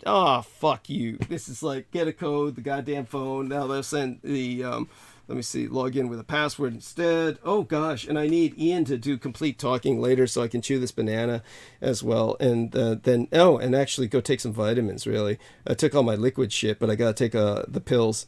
And inhalant. I gotta do my nose inhalants. So I might do that and just leave you all with Ian for a period of what would be about 15 minutes, I'd say. About 15 minutes while I take care of all that. Hey, yeah, Doug, I was gonna tell you, 15 minutes is perfect. Yeah. Remember when you were talking about those that Australia mission shit with 1 million kids underneath the whatever? I found an interview with a dude who claims he was on that team and did that mission, and I got a 10-minute audio clip of it. Oh, okay. I mean, okay. Now, Don't worry, it's not copyrighted. It's not copyrighted. You're good. I'm not sure. No, there's no background noise, no nothing. You're good. You're good. Oh, cool. So let me get this code and enter PayPal. Okay, I'll go back on mute. Yeah, yeah, thank you. And then I can thank this person who contributed. I'll let you know when I'm ready to go. And so okay, here it comes. This should be the code. Oh, cool. Okay, so and I'm trying not to say this out loud. And so here we go. I mean, it's just a one-time code. I guess there's really no point with. They always say, "Don't share your code." Okay, so we have $210 in the PayPal balance right now, thanks to generous contributors. Now, of course, this was Aristide Uranaz, and Aristides Uranaz. Aristides Uranaz was 100 United States dollars. Ian West was half $100 United States dollars. And our dear Mr. KP was 30 United States dollars. So I want you all to know how much I appreciate all of you. And they say wonderful things as well. Mr. Aristides says, "Thank you for enjoying all that you have to bring us closer to the truth." God bless you, Aristides. Ian West says, "Gift." Yeah, not much of a poet. KP says, "Yo, mighty Triple D, thanks for everything. Wishing you all the best." So this $210 will be enormously helpful. Obviously, a lot of supply runs during Christmas. Drinking a lot of beer lately at home. So that with the Coke, there my diesel that keeps me going throughout the night. But of course, for the sake of health, I also drink a lot of Italian mineral water that comes in glass bottles, so that it's not shipped where the plastic all fucking melts into the water and, destroys what masculinity you have left, or something. Yes, would be in my case. Okay, so let's take a look at so I guess let me see the other PayPal card, the one that I ask everyone to contribute to, and I should be able to get into that with the code, and then there might be another person there that I can thank. I think so. So let me do that, and then I can leave you in the gentle hands of Ian West in a matter of minutes. And right now, he should take advantage of this time to chew whatever it is he wants to chew. In the meantime, let me make certain I have my password ready for this. And okay, let me breathe, make certain I don't say this out loud. And of course, it is what it is. Okay, so let's go into PayPal here. I have two PayPal accounts, so let's log into the other one. One is the business one. The other is the what I have for personal, which I ask everyone to contribute to tonight. And that will help get me through the month, help me pay my rent, and that's the most important thing. So where's my fucking PayPal account? It's like proceed to account overview. There we are. Okay, now I will know who to thank here. So we have there $137.29. All of this is extraordinarily helpful. Let's see who was the last contributor. This is a person. Now, I want to make sure that I have the permission to say their names aloud. Always remember this. If you contribute to me, I'm going to read your name aloud to thank you unless told otherwise. Now, of course, this was from Germany. And in the nation of United Germany, which I'll be speaking quite a bit about tonight, more than likely, Mr. Andrei Numershiski. Numezhitsky, Andrei Numezhitsky in Germany sent $50 United States dollars. God bless you. This was sent at December 19th. I was so involved with preparing for the holidays. I did not thank you then, but I thank you now. And I hope that other people who have contributed from United Germany have heard it when I thank them. I always seem to thank them late for some reason. I just get to them late. Nothing to do with PayPal. It has to do with me. There was a, let me make certain I have the permission to say this person's name. That's considered tacit unless I'm told otherwise. This is an individual from New Zealand, contributed 35 United States dollars. This was a Mr. Craig Grieg. And Craig Grieg has no message, but, you know, to all of these people, God bless you all. Thank you so very much for just being here in my hour of need. I mean, honestly. And, of course, I'm quite needy, and I thank all of you for appreciating that and helping. I just want you all to know that I am moved beyond words. There are no words that do justice to your generosity, your grace. And, you know, with that, what I'm going to do now is I'm going to basically put you all, the listeners, in the gentle hands of Mr. Ian West. I'm going to bring him on in a moment. I'm going to take a look in the chat room first, see if there's any other sex bots I need to slay before of course there are. Oh my fucking God. How is it that they just, like, disgusting. So, how can they find you? It's well, you know damn well. You have a virus on your computer or something. No. It's just I'm a primary target of the deep state. You know that. I mean, oh my God. Of all people, you would know.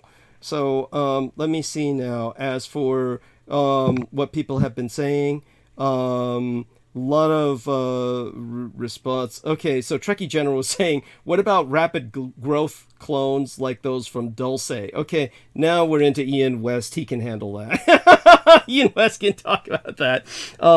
Then Macronomica says, horrible what happened to Lovecraft. It's even worse now with the internet. TPDB, TPGB is what, I have no idea what that is. He says, can silence many and take their expressions with barely even a trace. Maybe our man Ian knows what that is. And then he said, laugh out loud. I had that idea about toilet paper a while back. It's actually a couple of companies that are doing it right now. There we are. So then he gave some toilet paper symbols. It said, yeah, that was Hair, the play that Peter Moon was citing. And then he says, open it outside. So he agrees with you, of course. Everyone says, open it outside. Yes, thank you, all of you. Yes. Oh, so then he says, TPTB, the powers that be. There we are. Thank you. Okay, thank you. So people can hear us right now. We're maintaining good numbers. So, so have you got this? Do you want a few moments, or you got this? Hey, I was going to ask you. I'm going to send you a link to this video real quick. You just look at it for a second and tell me if you think there'd be any bitching about it. Okay, sure. But I don't want to risk another copyright thing. That's why I'd rather run it through you. You know what I mean? Oh. Sure. I'm dead serious. I don't want to fuck your shit up. You know? You're sending this through the messenger or through Facebook? To my Facebook. Okay. Yeah. So let me take a look. Just review it real quick, and just if you don't see a copyright thing on it, I can do it. I know the time. I'll take a risk. I'll take a risk. I mean, basically, by the way, the funny thing would be kind of like a practical joke effect where I open this up to review it and everybody hears it anyway. So no. I mean, I'll take a risk. I mean, just fair use or whatever. Yeah. I think this should be fine because this is what I would intuit. I would intuit this would be fine because what everyone seems to have a burr up their ass about is music. That's what they seem to. Yeah. Yeah, there's no music. There's he's just straight interview. Okay. So he says he was in Australia, but I don't know. I'm not him. Understood. So just provide whatever context you can, and what I'm going to do is I will go mute. This may take me a good 15 minutes because what I'll be doing is grabbing a Coke. I'll be like, I might as well be doing some lines because, I got to do the nasal inhalants, which I didn't get a chance to do, and I got to eat this banana. And take my vitamins. Myself. It's 8 minutes long, so you got that. What's that? Oh, it's 8 minutes long. Well, and that combined with you providing context, you could handle, I'm sure, about 20 minutes probably. So this might take me 20 minutes. Let's plan for about 20 minutes, and so just so I don't have to break my ass hurrying. And okay, so I'm gonna go mute. I even got a podium telephone stand for this. So. Cool, great. I think just remember, everybody. You're in the hands of a professional here. This man used to do his own show, and you have full bragging rights. You can tell everybody about that. You can tell about the radio show you used to do and how much work it was, and it just killed you basically. So and that this is mind blowing. This is mind blowing, and it ties in with what you guys were talking about last week. So I think it'd be good. Okay, so love you dearly. Gonna go mute. And everybody give Ian West your support, your ear, and your attention, and I will be back. Thank you. All right, guys. I think this video this interview, I mean, it seems legit. I don't know. I'm not these people, but you guys hit me up in the chat room on YouTube if the volume's too low or the volume's too high, or, let me know how the sound quality is on the YouTube. Here it is. Yeah, because Navy whistleblowers sound kind of dirty. Right, I know, it's exactly. So where do you want to start at, Bubba? I mean, because there's been a lot going on. Right, so let's talk about your most recent trip here to the St. Louis area. You were just here very recently. And, and there's a lot going on underground, as always. And I was wondering if you can touch on, how many teams you sent here? What happened? What were you guys doing? Why you were here? All that stuff. What was the mission? Well, you figure there was a lot of very, very positive stuff. We had 14 teams on the ground, 17 total if you count the 3 additional intel teams. And basically the intel teams, will start there. Basically, they were going collecting information about all the other spots that's going on. The stuff that they got word about. Hey, go check this out. Go check this out. And the 14 teams that I'm talking about was scattered throughout the entirety of the St. Louis, I guess you call it metropolitan area. Some surface, some ground. There was 3 additional places, and I didn't share this with you when we were talking, but there was 3 additional places in that area that was above ground where there was a lot of, I'm going to say it today, children that were properly sent to safety, I guess would be the phrase. Rescue. In other words, that's the word. Thank you. Rescue. And a lot of them were in really good health, good condition, caught them early. A lot of baddies went down. Some were captured, some weren't, that kind of stuff. Most of that part was on the underground side of things. But everything that we did, I mean, there was a lot of stuff that went down. I mean, it was all right, everybody, there's this many teams on the ground. Here's here's all your code names, whatnot. Here's how you communicate, blah, blah, blah. Go do your jobs and don't get in each other's way, kind of thing. So then you guys come into St. Louis and you enter this tunnel system via these different locations. And what do these tunnels look like? Can you describe them? Well, see, tunnels are just like what everybody thinks tunnels, right? Okay, however, if you've ever been to a state park and you've got what looks like a cave system, it could be so much as if you can see through that crack and somebody can fit in there and you see the cave back there, a lot of us are those guys that will go back through that and just get going. There's several types of tunnels. You've got man-made, you've got naturally made, you've got half and half. Excuse me, but it all really depends. But mostly what we do are the ones that are at least the teams that I work with are more of your semi-natural, or we'll say natural and semi-man-made and man-made. We go through all the old stuff, like, say, military bases that were supposedly shut down and not being used, or let's say like an old munitions plant or something that there was word that there's tunnel systems underground, or something that connects, we'll say, to certain mountain ranges, like say in the southeast. where you hear all the stuff about stuff in Tennessee and all the weird stuff you see on TV, whatever. There's tunnel systems that go into almost every mountain range in this country. And we investigate and go do stuff like that. Yeah, man. So now that we got this guy saying all this shit, it kind of reinforces these talking points or whatever that are in these articles about this fucking Australia thing. It like just, and I know he's talking about here in the States, but there's other episodes where he's, talking about what's it called? What they call the what the fuck is the name of that Australian underground city? Fuck. I knew it the other day. I'm such a fucking idiot. Anyway, Pine Gap. That's the name of it. Pine Gap. Took me a minute. Pine Gap. That's the name of it. But yeah, that guy says Pine Gap cleared out. Like they took care of Pine Gap. Pine Gap shut down. And yeah, they're like at 20% left to clean up of the underground. That's what he claims. But yeah, for everybody that didn't believe that shit, found that. Doug, you back yet? There. Well, oh, and Brooke, if you're not. When you're underground here, I don't know if you can disclose. Sorry about that. Let's check the chat rooms real quick and see who's in there.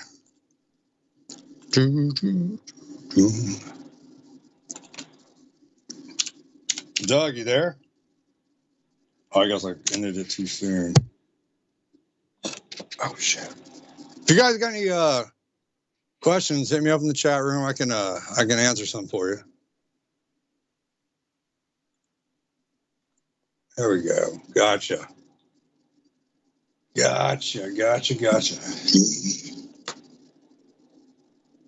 All right. Damn it. Well, anyway, let me get to the next clip. Oh, it was there you go. Here's the next clip. Sorry about the wait, guys. Sorry about that. Oh, where'd you go? I thought I had it. Oh, hold on, guys. Sorry. Time's out. Here we go. Coming up to the next clip. I apologize about the wait. Damn, forever. And these should be clear too. No, that's not it. Oh shit, where is it? No. Yo, I do apologize. I am so sorry I can't find these clips. Yeah, here he is. Okay, here we go. Bam, here it is. All right. No, god damn it. When was it produced? In the dead of the night, 1:30 in the morning when it was released.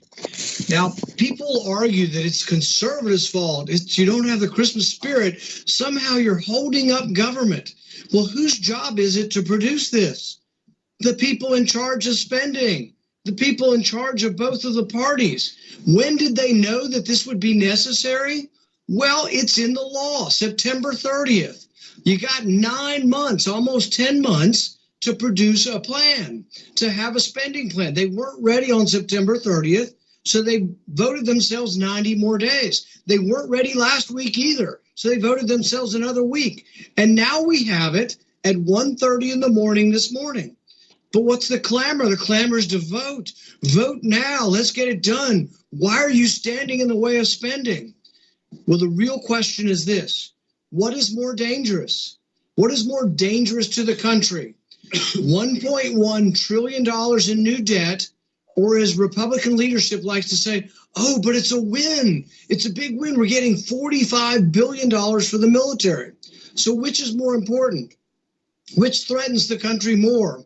Are we at risk for being invaded by a foreign power if we don't put $45 billion into the military? Or are we more at risk by adding to a $31 trillion debt? I think the greatest risk to our national security is our debt. The process stinks.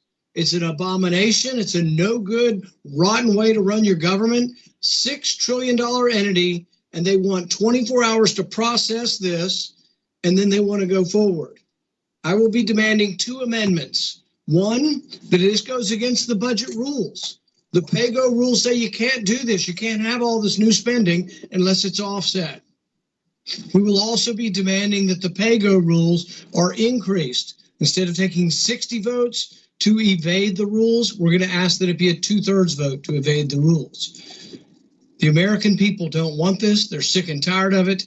They're paying for it through the nose with inflation. Adding $1 trillion to the deficit will simply fuel the fires that are consuming our wages and consuming our retirement plans. It's a terrible system. Someone needs to stand up. We're standing up, and we're going to say no. And that was Rand Paul. I don't know if I could really get away with saying this right now, but that's his way of telling the people, like, I'm not going to call them Jews or anything, but the people that are paying them to fuck off. That's what he's that's what he's saying right there. But we got another clip coming up that's some very recent news. I would play all, and by the way, that whole Zelensky speech is fucking fake. If you watch the beginning of the video at like 4 or 5 seconds, you can see the Nancy Pelosi's friend fucking in the aisleway. That she's it's really a cross dresser. It's really a cross dresser. But it's like the first 5 or 6 seconds in the video, you'll see it. When you see the cross dresser in there, you know the video is fake. All right, I'm trying to get to the next clip. Sorry about the wait, y'all.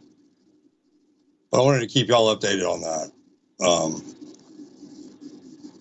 I don't want to. Oh, okay, yeah. We could. Okay, this is important. So, these Satanists now are fucking, to get away with doing their little child sacrifices legally. They're getting yachts and boats, and they're going out to the Gulf of Mexico. The middle of the oceans, but the Gulf of Mexico is where this next story I'm going to bring up is from. But yeah, they get these boats and they go do their fucking child sacrifices like on them and shit, out of fucking, prying eyes and crap to get away with it. And now their bodies are washing up on the shores. And here's a new news article about that. And yeah, sorry about the wait on this. Where the fuck is? God damn it, y'all! I apologize. This shit. Here's one. Here we go. A developing story in Tampa Bay as the FBI announces the identity of a woman found dead inside a trash bag 13 miles off Florida's coast. Investigators looking to the public for help in what they are calling a suspicious death. Hey there, folks. JB here with you live on WFLA Now. This is a developing story. We're going to post any and all updates to WFLA.com, the WFLA app. You can click on the link in the description on this video for the very latest. In fact, by the time that we end this live stream, there's the chance, of course, that we get new developments on this story. So we don't want you to miss it. If there's anything new that we get, it'll be on WFLA.com, the WFLA app. But police are looking for the public's help because they have now identified the woman that we told you about earlier on this week when a group of fishermen, as we understand it, according to the FBI, a group of fishermen about 13 miles off of Florida's Egmont Key, that's really right in the entryway to Tampa Bay. It's technically Pinellas County. A group of fishermen 13 miles off that coast found a body floating in the water. Now, as we understand it, it is a body that was wrapped inside of a trash bag, and that trash bag was wrapped in another bag. I believe it's going to be described in the upcoming release, and I'm going to read that release momentarily as bedding. But let's go to the release that was put out today by the FBI and the Department of Justice. And I'll read this as follows. The FBI investigating the discovery of a woman's body found floating off of Egmont Key on December 10th, and they have identified the victim as the woman that you see here on the right side of your screen, 34-year-old Heather Rose Strickland. The U.S. Coast Guard received a call shortly before noon on Saturday from a group of fishermen who discovered the body 13 miles off the coast of Pinellas County. The FBI is leading this investigation because the body was discovered in international waters. Investigators said the body was found wrapped in bedding in a plastic trash bag. They are awaiting toxicology reports from the medical examiner's office to help determine a cause of death. Heather Rose Strickland was last seen December 5th, leaving HCA Florida Largo Hospital at 201 14th Street Southwest in Largo. It's 14th Street Southwest in Largo. Originally from North Florida, Strickland spent the last 5 years in the Clearwater, St. Pete area. FBI, Tampa, asking anyone with information to call the field office for FBI Tampa at 813-253-1000 or to submit a tip to tips.fbi.gov. You can remain anonymous. Anyway, yeah. So, these goddamn Satanist people, they're getting smart about it. I mean, personally, I'm not saying it's the right thing to do, but at least they got a little bit of common sense to do that now. Take them out in the middle of the lake and or the ocean or whatever, instead of doing it in their backyard. But anyway, let me pull up the next clip. But it was very important news, y'all. The world needs to see this. I know it's all Florida shit, but it's still important. All right, let's go next. All right, that's not that one. Not that one. No, that's not it either. God damn it. Oh, no, that's a joke right there. That's not good. Damn it. Oh, where the hell did it go? Oh, here we go. Anyway, this is a big release. It's a new children's book that's coming out for children and stuff. But it's good. It's covered. It's like a good true American history or whatever. But it's for the kids. It's good. Here's a little preview of it. Oh, sorry guys. Sorry. Hold on. Sorry. Damn. That's not it. Damn it. All right. I fucked up right there. Sorry about that. Damn it. Oh, yeah. And did y'all hear about the fucking New York Police Department's evidence evidence stash house getting blown up? What are the odds that a NYPD evidence stash house would blow up? What are the odds? Wouldn't you think that'd be like, be locked up like Fort Knox and shit, where it wouldn't catch on fire and explode? I mean, come on. Well, I shouldn't say explode. I don't know if there was an explosion. I don't know if it was just fire. Shouldn't say that, but I definitely confirming fire. I can't go with the explosion thing, but anyway, that was another important thing that happened this week. What's that? Oh, come on. I think I have it on the other channel. Shit. Which one is this? Oh, yeah. This is good. This is where they're going to put the next, this is where they're building the next dumb in the United States.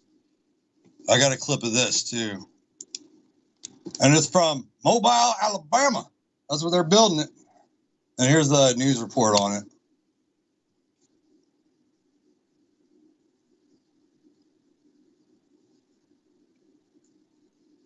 Mobile International Airport with a groundbreaking today for a new $330 million terminal project. It is certainly a dream come true for so many, including key elected leaders like retiring Alabama Senator Richard Shelby.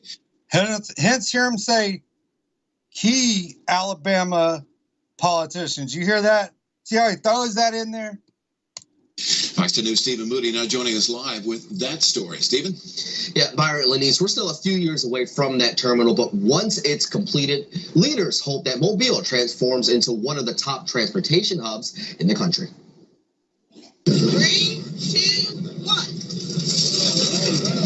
The Mobile International Airport continues to make moves, and this one might be the biggest one of all. Officials held their groundbreaking ceremony for their new $330 million terminal project. Today, y'all, it is a real honor to be here in Mobile to break ground on such a transformative project that this region so deserves.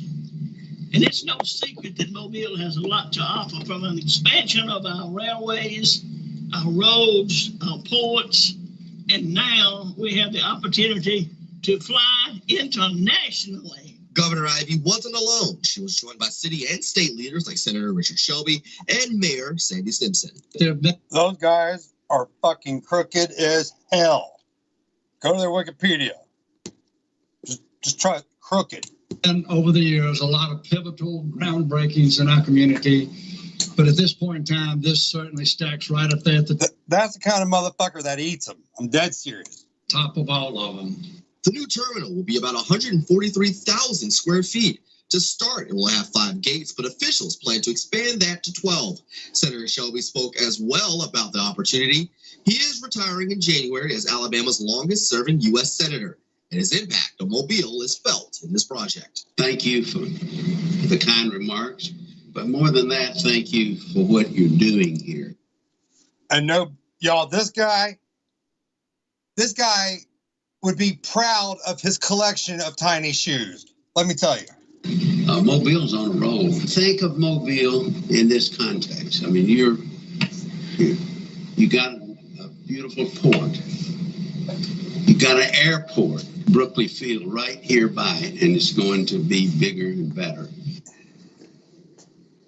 And that terminal is... Like, I'm seriously surprised a little kid's fingernail didn't come flying out of his mouth on that speech. Expected to be ready by 2025. Live tonight, Mobile, Stephen Moody, Fox 10 News. Anyway, so that happened. For more underground news, what do we got here? I think, yeah. Where is he?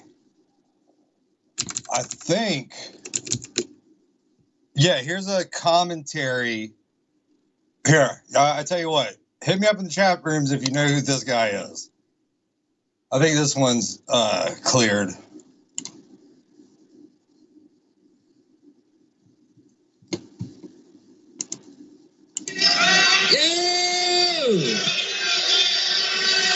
It's great to be here wherever I am. I always love it when I'm here. But I've never been here before. It's great to be back. And pardon the way I'm dressed. I just got back from my wedding in Crowley, and okay, I'm back. What exactly? What exactly is going on? Ian, did Ian just turn this on and walk away? Oh, Doug, yeah. Sorry, bud. Is that the guy? That's the guy who said there was a million. That's a stand-up comedy routine, isn't it? No. I stopped this clip a little early. Why? Because I had more news to get to. Oh, okay. By the way, I burned through them all. I'm all caught up. You're good. Oh, wonderful. So, yeah, but I'm sure you've got plenty to talk about yourself. I mean, without. No, I wasn't really prepared. I was gonna try to finish building or setting up the computer tonight. I gotta replace the CD-ROM. I gotta replace a hard drive in it, and then I gotta hook up a FireWire card into it. And then I can hook all the mixers and shit up to it. Right. But by the way, Viviana Sanchez, would you like to come on? I'll try and call you, okay? And shout out to Viviana Sanchez. She says, hi, hope you are supremely blessed at Douglas and everyone. Macronomicus says, hi, Viv. And, of course, let me see. Macronomicus was saying federal deficit is private sector surplus. In other words, per Constitution, it's Congress' job to spend. Otherwise, the pool is drained away, leaving only private debt for people if they qualify. So were you talking about? Oh, this must have been earlier when Peter Moon and I might have been talking about this, about Charles Lindbergh, or did you kind of bring up some of this? Oh, no, I didn't. No, that was directed towards y'all, I guess. Okay. Anyhow, let's see if Viv says, give me a minute. So she's willing to come on. Yeah. So that'd be great. Yeah. So she says, I need to download Skype. Wonderful. So let her download Skype. And so Macronomica says, no, he played the Rand Paul video. Okay. That's okay.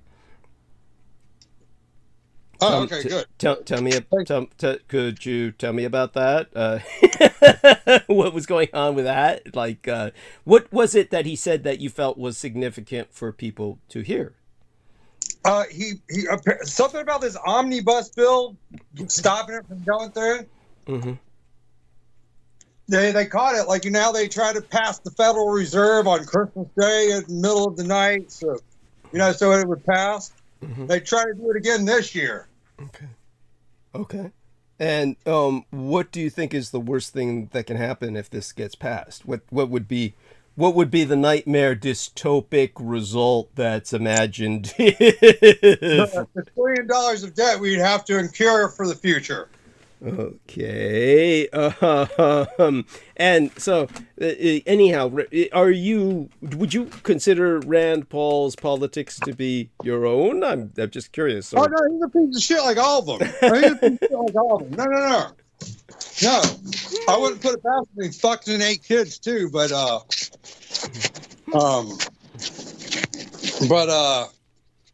yeah, no. Like I said, they're all pieces of shit. That's how they get that job. Okay. All of them. You know what I'm saying? Right.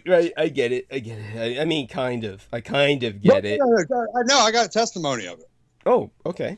Tell when I told you the story about Mike Pence fucking raping this dude 4 times, no, it's true. Okay. Yeah. It's true, and that's why I'm still alive and I can say what I'm saying without having them come after me, is because it's for a fact, Okay. Yeah. I mean, I'm so sorry. What exactly? I mean, by the way, sometimes you move while you talk, and it sounds almost like there's this shuffling sound. Is that your hair? Is that the I got I got my steel toe boots on. No, I got my steel toe boots on. The what? I got my steel toe boots on. Oh, and you're like what? Moving around the home, and you're doing this on the cell phone? I'm cooking some jambalaya. Oh my God! Weren't you just eating? Oh, yeah, that was a little snack or hors d'oeuvre or whatever. Oh my gosh! I didn't stay at that party long. I just came and went, Oh my God! I was like, here's the gift, and have Merry Christmas. I gotta go. I mean, I have a voracious appetite myself, but it's fucking cold down here. It's so fucking cold. Like, I am such a pussy when it comes to like coldness. I'm glad, that's probably why I stay down here. Yeah, I mean, cold. I mean, the cold sucks. Yeah, cold fucking sucks. I agree. Yeah. And so you're making yourself some jambalaya. That's nice. That's wonderful. So, would you consider yourself a bit of an amateur chef or something like that? Or?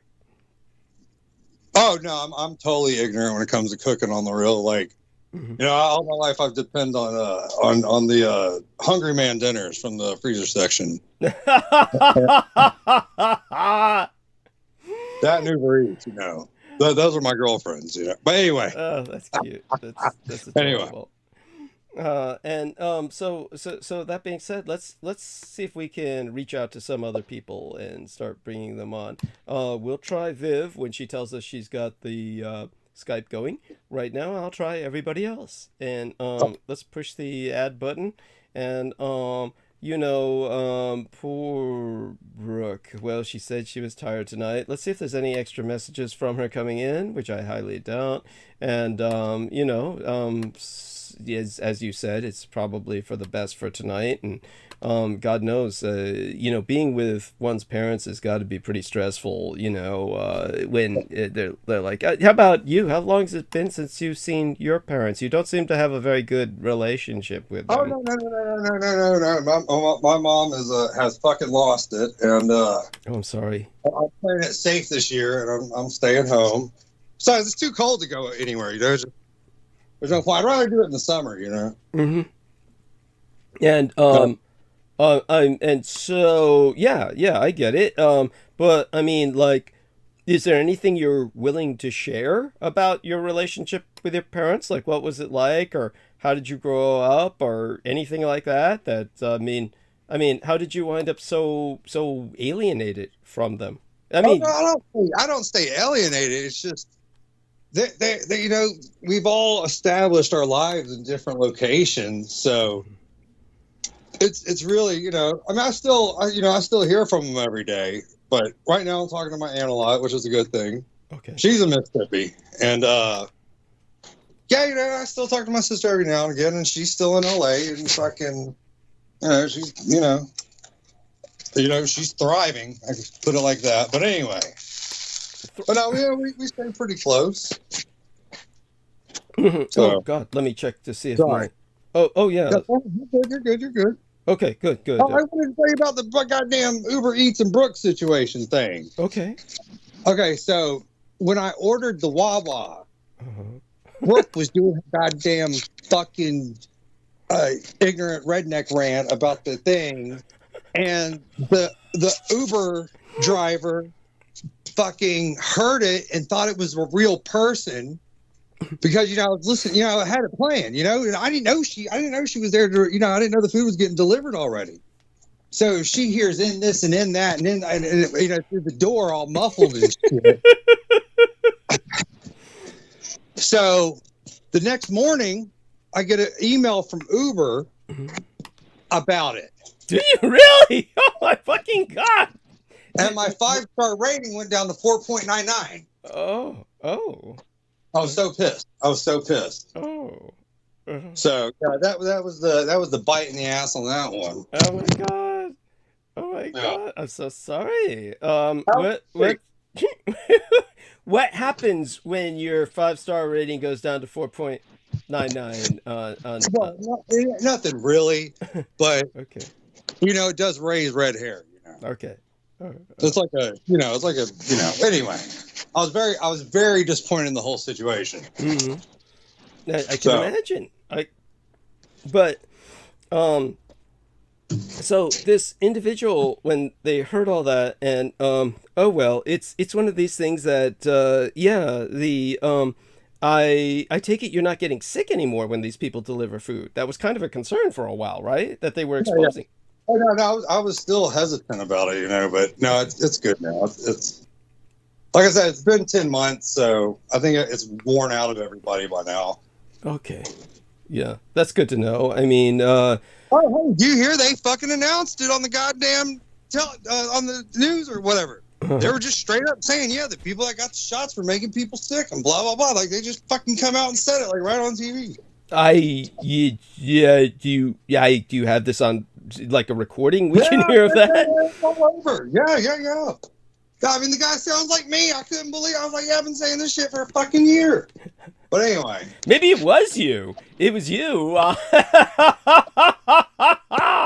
And I believe Mark H. has joined us. Mark H., welcome aboard. Merry Christmas. Merry Christmas, Douglas. Yes. Merry Christmas, Ian. Yeah. Hey, bud, what's up, man? What's going on, bud? How are you? Hanging in there. Yeah. He just lost his 5-star rating at Uber Eats. I mean, he's down to 4.99 now because everybody heard Brooke shouting the N-word, on his phone. It's life is hard. Oh my God. No, it is, because it's hard. It's hard to get that back once you get that. You're kind of like marked. So that's tough to get it back. Well, I gotta make 5 million orders on it just to get it erased. Exactly. Oh my God. That's a tough spot. Yes. I mean, the injustice. I weep. I explained to him. Are you doing that? Back, I'm like, that wasn't me. That was the fucking TV and nothing. Man, Brooke is just causing all sorts of problems for everybody. What's going on? Did something happen with you, Mark? What would that No, have been? no. Okay. I'm just joking. I'm okay. kidding. There we are. That's so anyhow, so she went to see her parents at Christmas, which has got to be a real bummer. So I forget, Mark, in your case, I don't believe I ever heard any story about your parents. Are they still with us? Yes, they are still with us. Still got a good relationship.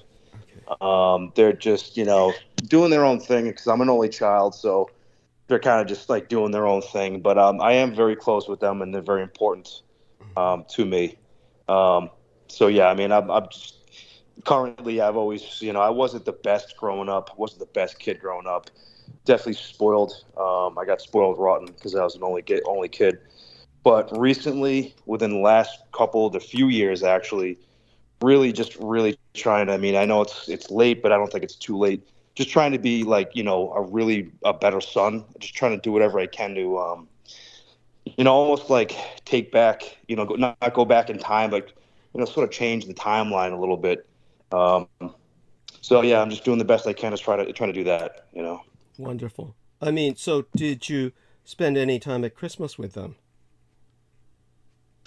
Unfortunately, because I was at work. Okay. So yeah, I can imagine. I'm gonna have to make up for that. Yeah. And so, oh my God. And I'm sorry about that. But in terms of, were you able to communicate with them at all? Oh yeah, 100%. Yeah, I definitely. I think that's like half the battle. Is just really, that's what's most important. Is you know, you definitely got to keep in touch with them, and which I was, just to let them know how everything's going, and you know, obviously I'm going to see them very soon.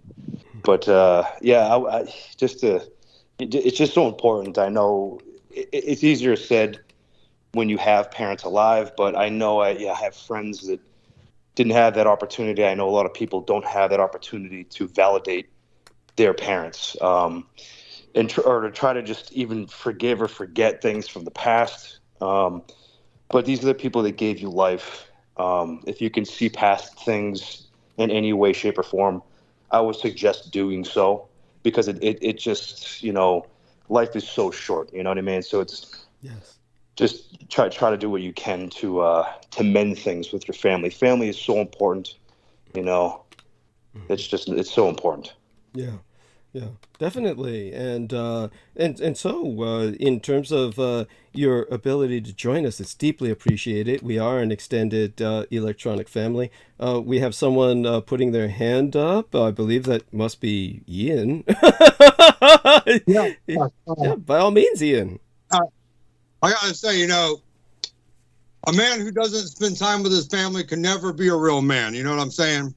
Well, and it can be a phone call too. No, you don't have to really physically be there in person, but if you make a phone call at work, it's just the same. Okay. Don't ever forget that, guy. No, that's wonderful. No, I agree. Yeah. And so but I thought you kind of avoided calling your parents. I put them on a severe timeout. Okay. And, I do it like that. Okay. So in terms of you know, the you said you spent some time with friends. How about yourself, Mark? Has it just all been work, or have you been able to spend some time with some friends or acquaintances during the holiday? Yeah, just, you know, maybe just like, you know, a couple acquaintances. Definitely been putting the friends thing off for quite some time at this point. And that's kind of just kind of after COVID, or, you know, during COVID, after COVID. You know, people, you know, just kind of did their own thing. It just got really easy to not, you know, hang out with people and, you know, do things and do things socially and things like that. It's something that personally I'd love to start doing again. I think I will. You know, my schedule will be changing a little bit, but it was very important to get back into, you know, just to have like a stable income and, you know, with a newer job, just to make sure everything is okay. Take care of that stuff first. But, you know, I definitely look forward to being a little more social and going out with friends, because it's just something, you know, I've missed it for so long. And I kind of just like have a very small, tight-knit group of people. I don't really like going out much. So that's been kind of a thing too, you know? Right. I mean, when you say I don't like going out much, is it just the you mean like literally, like I can understand that after COVID, a lot of people developed a kind of agoraphobia, a kind of fear of open spaces almost. Is it kind of like that, or is it more just you don't like to socialize because it's such a pain in the ass? I just find I think it's more like that, Doug. It's the latter. I just find it somewhat, you know, like as you know, and I'm sure most of our listeners, and you know, a lot of people most of the time are pretty surface. They're pretty, you know, scratch the surface, really nothing much depth. And I think most of the time, you know, I just get so bored and I just get disgusted, quite frankly. So sometimes in public, I'm not a big fan of being around a ton of people. unless it's a mutual, unless we have mutual interest or kind of things like that, or if it's a challenging environment. But I just feel like it's a lot of low vibration, low frequency. If you actually go out, like out to a bar or out to, that kind of stuff. It's been quite some time to do that. But yeah, I mean, it's probably just getting over that and getting over the fact that it's been so comfortable to not socialize with people, and I think that's very important to do so. I just haven't done it really that much. So it's been a while. I got to get back into it. Yes. And believe me, it can be awkward. It's just, it's definitely can have its difficulties. It's just, it's hard, especially after all we've all been through with COVID in particular. It's just kind of getting back into, but it's like surfing or something like that. You just got to ride the wave, just kind of like, really just go with it and be a bit more smooth about it. I mean, I'm speaking for everyone, including myself. Obviously, in my case, I'm very fortunate in the sense that I've kind of become ensconced into a certain kind of subculture or little world on my own. But with the majority of people out there, we're very fragmented. And it's one of the reasons why I realize, of course, kind of like an obligation to come back and do these transmissions even on holidays like this. In fact, it's on holidays like this that's probably more important that I host the transmissions more than ever, because people really do. Sometimes this is like their way of contact. They kind of like have this voice that speaks to them and kind of keeps them company and really helps them through times like this. Think about the money you save too. The money you save from going out and drinking and shit. You save a lot of money.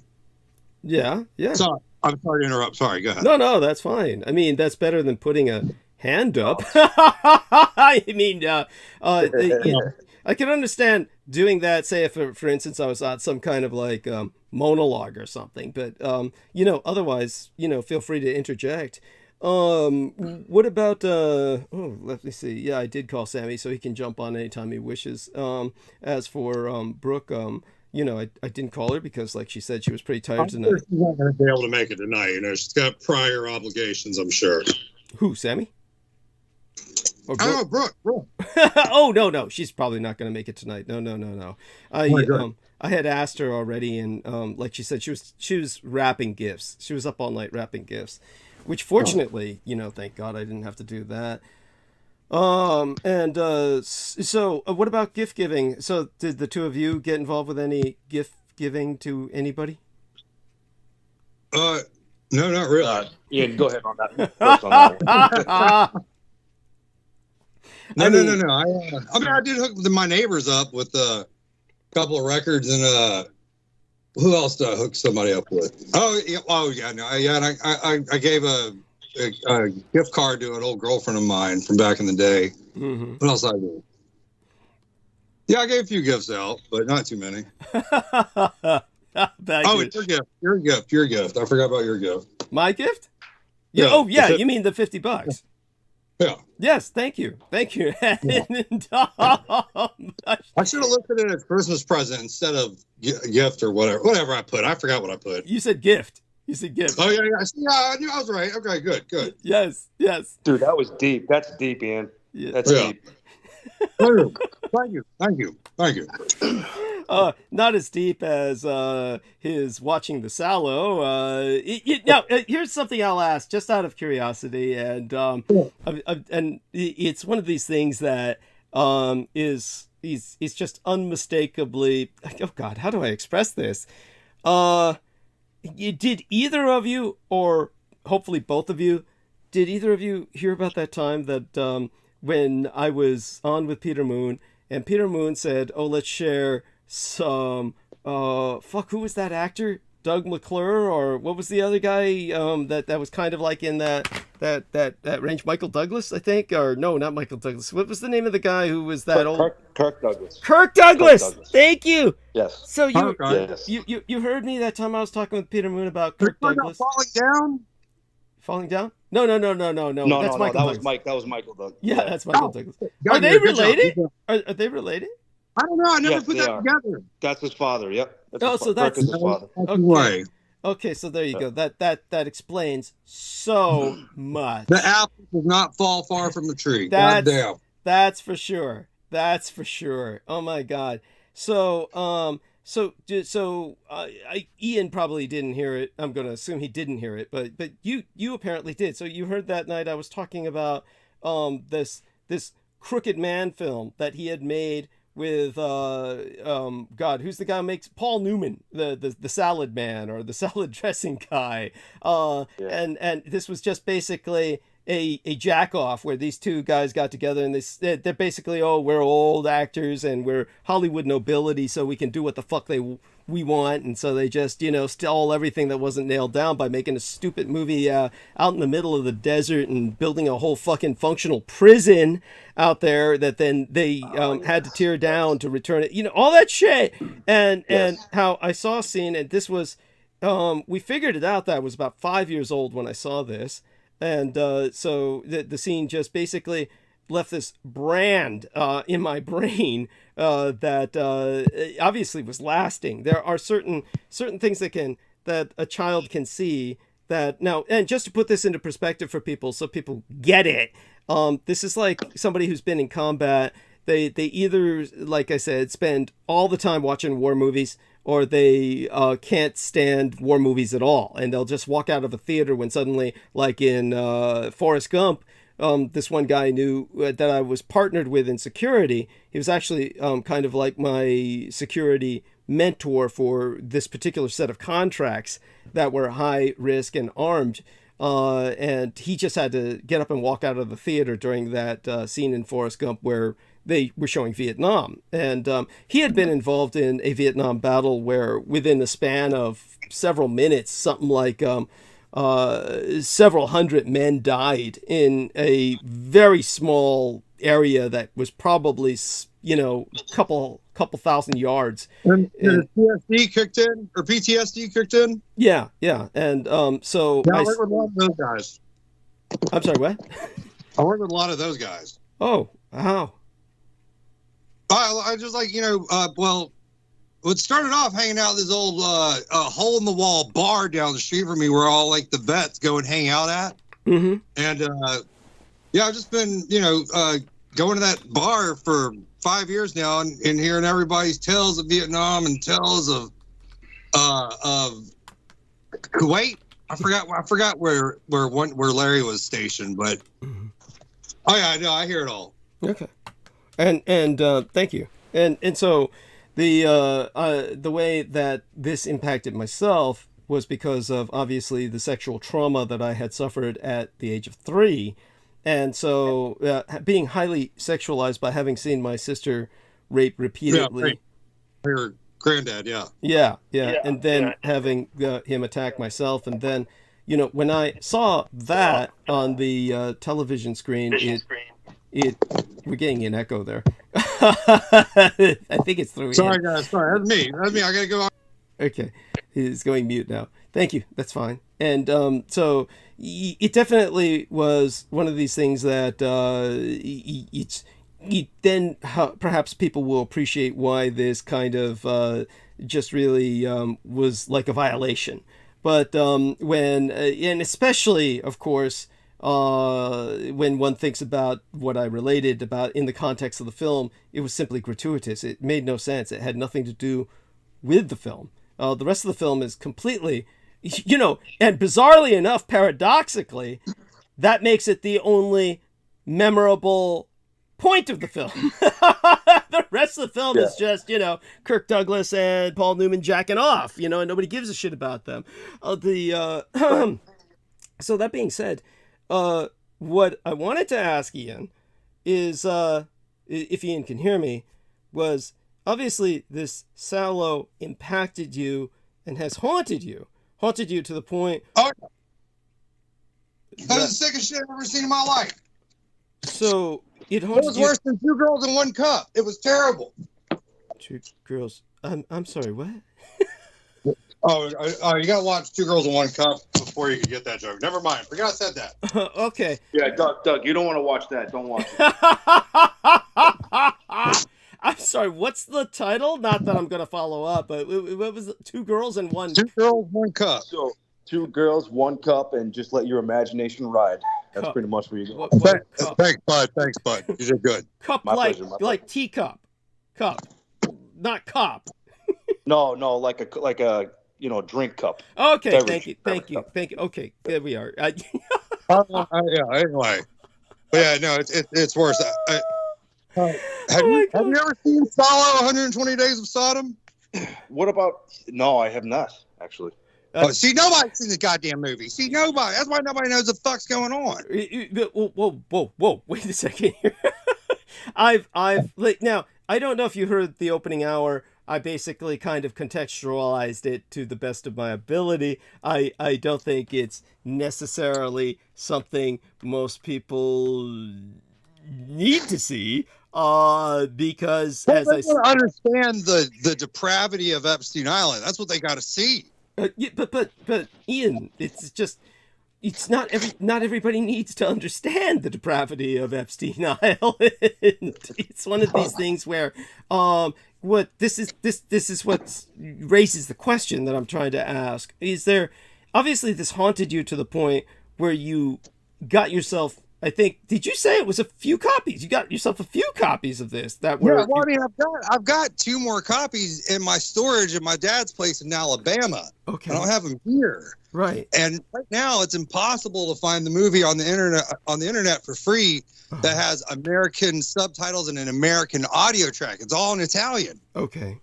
Yeah. So that's why, let me just fucking spend the money and do it. But what I do is when I upload it, I'm gonna call it A Weekend at Epstein's. Now that's funny. But that being said, was there some aspects of these sadistic acts that at some point excited you or stimulated you or turned you on in some way? Because it obviously was so haunting that you made certain you had that it obviously stuck with you. Was there something there that just but really it burned a memory or burned an image in my brain? Okay. Which element in particular? Now there might have been several. Which scenes in particular are the most heinous that just you can't get out of your head? Oh, I know, Jesus. Probably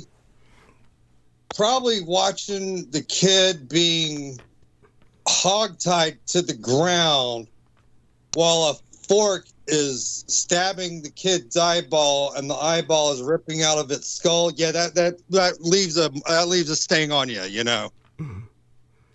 Okay. What the hell kind of movie? People got to see this movie. Well, yeah, I wouldn't say that. Okay, this is like saying people got to see Hostel or Saw or some kind of, no, people don't need to see that. But basically, I was going to throw in Human Centipede too. Also, yeah, that's right. Honestly, it is like saying that. Okay, here's the difference. This is where Ian's coming from. Ian interprets this film in a meta sense, where he feels that this is expository of the elite, that he feels that this is what the elite does.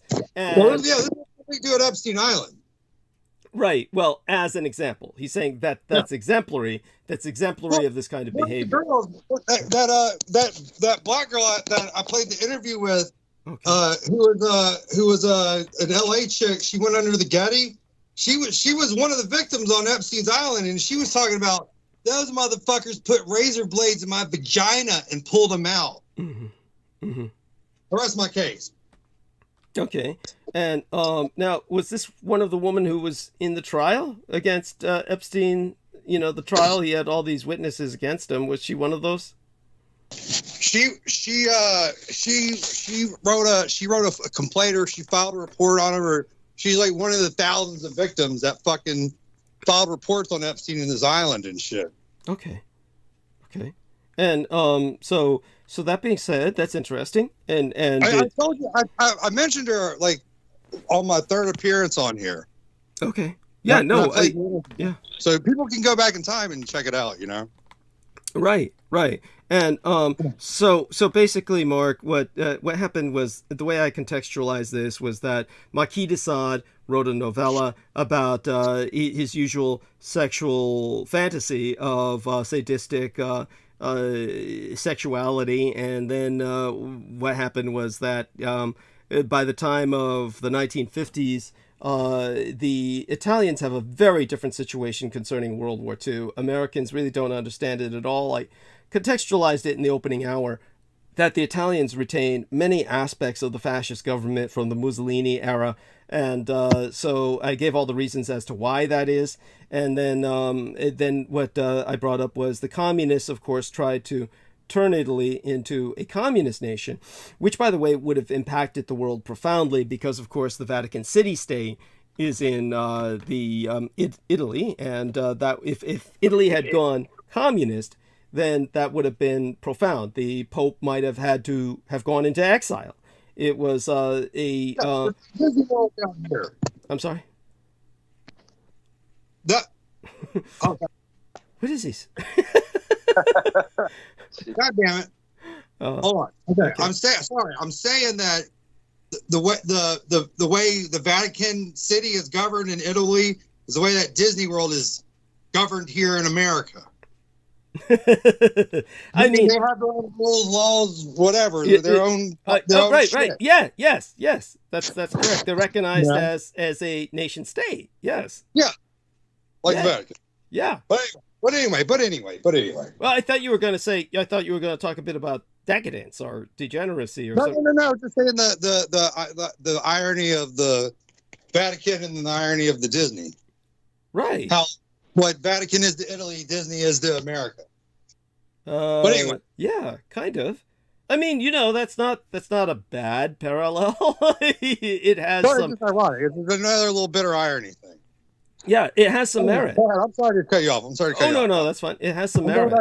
And as for the Vatican City state, of course, that would have affected, of course, the entire church, which is impacts people in Africa and Latin America and the Philippines, etc. So it would have been a profound event if Italy had fallen to communism. So that being said, what the communists were trying to do was they were trying to constantly attack the Italian fascist state, which in many ways is still extant in Italy. Now, this is not to be confused with their politics. The state is separate from their politics. It has to be, because if the state were truly swayed by Italian politics, which, since the fall of Mussolini, who was one of the longest ruling leaders in modern history. He ruled for a long time, from the 20s all the way through, almost 1945. It was a good 20 years, which, was a very long run in those days. So we're talking about somebody who had a pretty long run as a head of state. After him, the Italian government has changed like several hundred times. It's something outrageous. So obviously, the state has to function separately from the politics, or Italy would have disappeared off the face of the earth a long time ago. It just would have become petty statelets swallowed up by all of its neighbors. So the state is the fascist infrastructure. It's not necessarily a fascist party, but it's the fascist infrastructure set up by the original Mussolini state that keeps Italy going. This is something that most Italians would never deny. But the communists tried to upend that by attacking the state. And one of the ways they did that was creating this movie called The Sallow. And The Sallow was the retreat for Mussolini, and it was in northern Italy. And that's the same northern Italy that wants to secede from Italy now. These are Nordic Alpine Italians. They're very Germanically influenced from the old Lombard days. And so they have a very different culture from the rest of Italy. And they wish to be their own nation state. So that was also the setting for the Alpenfestung, the Alpine fortress of Adolf Hitler. And it's riddled with tunnels to this day that were built by the Third Reich for evacuation into this final redoubt. So it's very much its own little world, and it's definitely far more fascistic than the rest of Italy. So it's where Mussolini retreated to after the fall of the rest of Italy, and where Kesselring basically established a defense that the Americans never penetrated, so he could legitimately claim to be a German general who had never lost the war. So there's all these factors that go into Italy being what it is. The communists were attacking it by financing sadistic pornography films, which they were claiming were evocative of what the fascists were doing in northern Italy. So they claim that they were bringing children and just abusing them, but this is all based on the novella, a work of fiction by Marquis de Sade. And so they just politicized it, modernized it, politicized it, and then, kind of like the Shakespeare film that's taken and they put it in a 1930s setting like they did with that movie, Richard III. So it's like that. But like I said, our man Ian looks at this in a meta sense and looks at this as exposing what the elite does everywhere. And of course, the point is that what I can't understand is that there's kind of a fixation here where someone is saying, okay, this is what the elite does and you all have to know about it. Presumably, if everyone felt the elite did this, there would be an uprising, a revolution, and Marquis we have testimony of it doing it. We've got testimony, Doug, of the elite doing this. Well, I'm not denying it. But the thing is, yeah, go on, Mark. Well, you have. I just need to interject a little bit. Like, you really need to define who the elite are to begin with. Thank you. Go on. Yeah, go on. Yeah, well, it's hard to do it nowadays because Doug's boy got all children's testimonies blocked in court. That's quite true. What he is trying to say, and what Ian West is saying is that Michael Aquino succeeded most certainly in the state of California in eliminating children's testimony from being accepted in court of law. So in court of law, a child's testimony is simply immediately thrown out. It's horrible. It's horrible. Since the child, if you have any intellectual properties from said child, it's illegal. Mm-hmm. Mm-hmm. So I remember earlier Douglas, I think actually both of you, you and Ian, were actually speaking about Eyes Wide Shut. Mm-hmm. And the sort of the parallels to that as well, with Kubrick and, sort of how, he's supposedly an insider and this was sort of his way of putting into play of how these things are in plain sight. Everything is done in front of you. And it's before you know it, you realize you may be involved in something before it's even too late. But an interesting thing about that is, I was going to mention that my ex-girlfriend actually, she supposedly, and she's been very accurate, ever since. She saw a version of that movie when it was broadcasted on HBO, or maybe it was HBO or something, one of those. And it was a different version. It was like a different cut, and it had the psychosexual scenes in it that had been removed since then. Wow. She remembers vividly those scenes. Okay. I just thought that was kind of interesting that we were speaking about that, because that version is not shown anymore. What's that? Are you serious? She saw it? And I'm convinced, because everything this girl has told me, she's got a gift, but she definitely saw a different version of that film. Because we were obsessed with that movie when we used to watch it together. And we Does she know anybody that works in the Academy or anybody in Hollywood? Probably, dude. Probably. Who knows? Yeah, I think so, actually. The story I heard about that was the 23 minutes that they did cut out of the final version. The movie studio gave the go-ahead on the release of the For Your Consideration only DVDs that went to the Academy Awards and all the people to judge the films to win or lose or whatever. Those copies had the 23 minutes. That's kind of creepy. Said that. Her cousin works with all the Hollywood people. Well, then that's probably did see it then. Which I've never seen it. I can't find a copy. I have it. I have a search on eBay. She described it. I that's the thing too. It's like I've watched that movie a bunch of times, and I remember, you know, the exact parts that she's missing is you know, the heavy ritualistic psychosexual parts. Yeah, they said they were supposed to like kill and eat kids or rape her, like it was brutal. And then the movie producers were like, "No, Kubrick, you can't do it." And he's like, "Fuck you! This is my contract. I can have this come out any way it wants." So they killed him to take that part out of the movie legally without having to pay him. Yeah. So that's the story I heard. Yeah, interesting story. Thank you. Anyway. Yeah.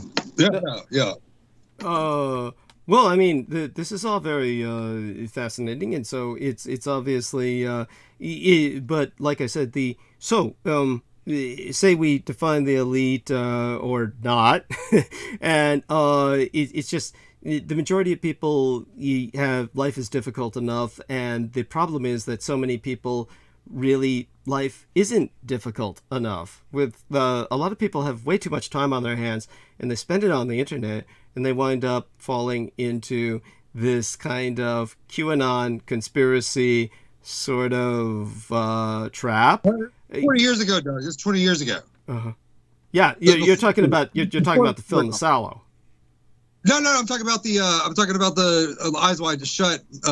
Okay. Release. Yeah, because the Sallow was the 50s, right? Yeah, 57. Yeah, and but what I'm speaking about is Ian has at least a kind of cultural context in the sense that he's looking at things that he saw when he was 16 and burned, basically branded his mind and left him kind of fixated on a certain image, and he's definitely, in a sense, trying to seek some kind of resolution to that.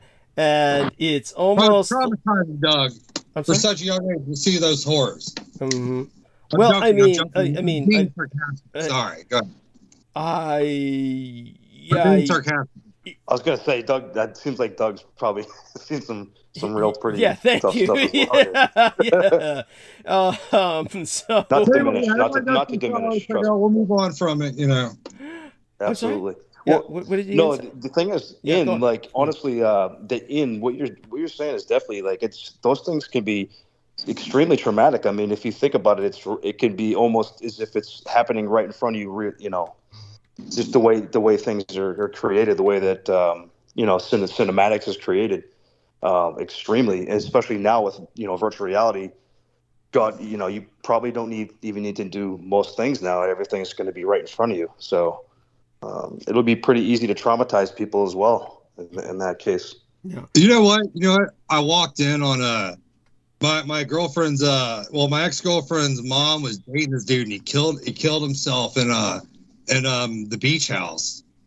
And I had to go do him a favor or something. Like I had to go drop keys off, or I forgot what I had to do. I had to go over to the house, just to I forgot what I had to do, like drop key off or something. And I walked in there, and there was blood every fucking where in the thing, and it didn't even faze me. Like I guess like seeing it on, you know what I mean? Like if somebody else would have walked, like if somebody was breaking in there and crawled through the window and saw that place, they would have fucking thought they were in hell, or what, there was so much blood like all over the bed sheets and all over the kitchen sink and shit. But I handled it good. Like I think I like it really. I was desensitized by that moment. Well, I believe that you were prepared. You knew this individual had killed themselves, so you were prepared to see something, or rather, I was prepared. Yeah, I was. Okay, so that does factor in. So but still, that dulls the blow a little bit. Yeah. But say when you say everyone should see this film, what you're basically saying is that everyone else should be traumatized like you. And why do you think that would be helpful to the situation? Because they don't understand what goes on at Epstein Island, and they would take it more seriously and not blow it off, I don't think that people are blowing it off. The American public seems to be obsessed with this child predation, but it's not in a healthy sense where they're really seeking any answers. They're politicizing it instead. When it comes to, say, for instance, this is the insanity.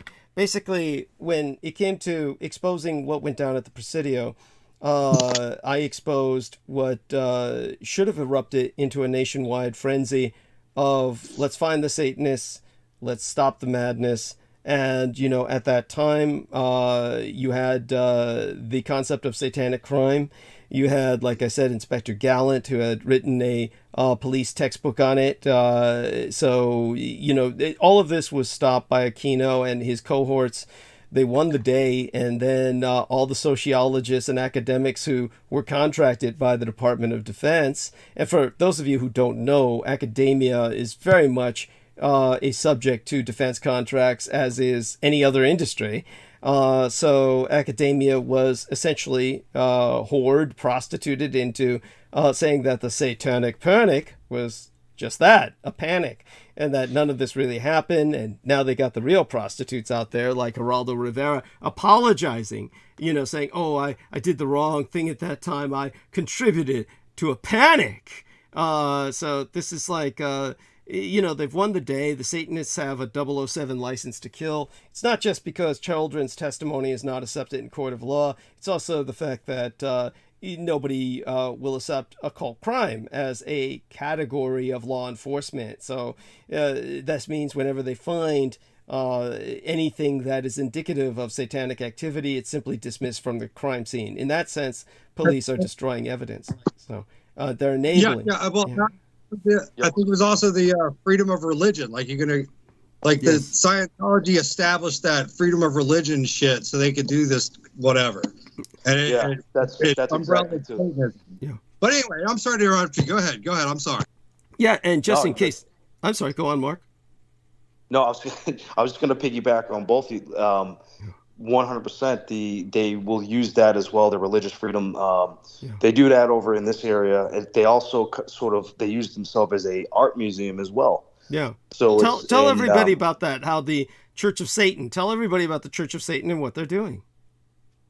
Well, I can't speak fully on it. I wouldn't feel like I would do it enough justice, but I just feel I feel like it's, you know, from what I see, it's you know, it's run by a couple people. One of the gentlemen's name is Lucian.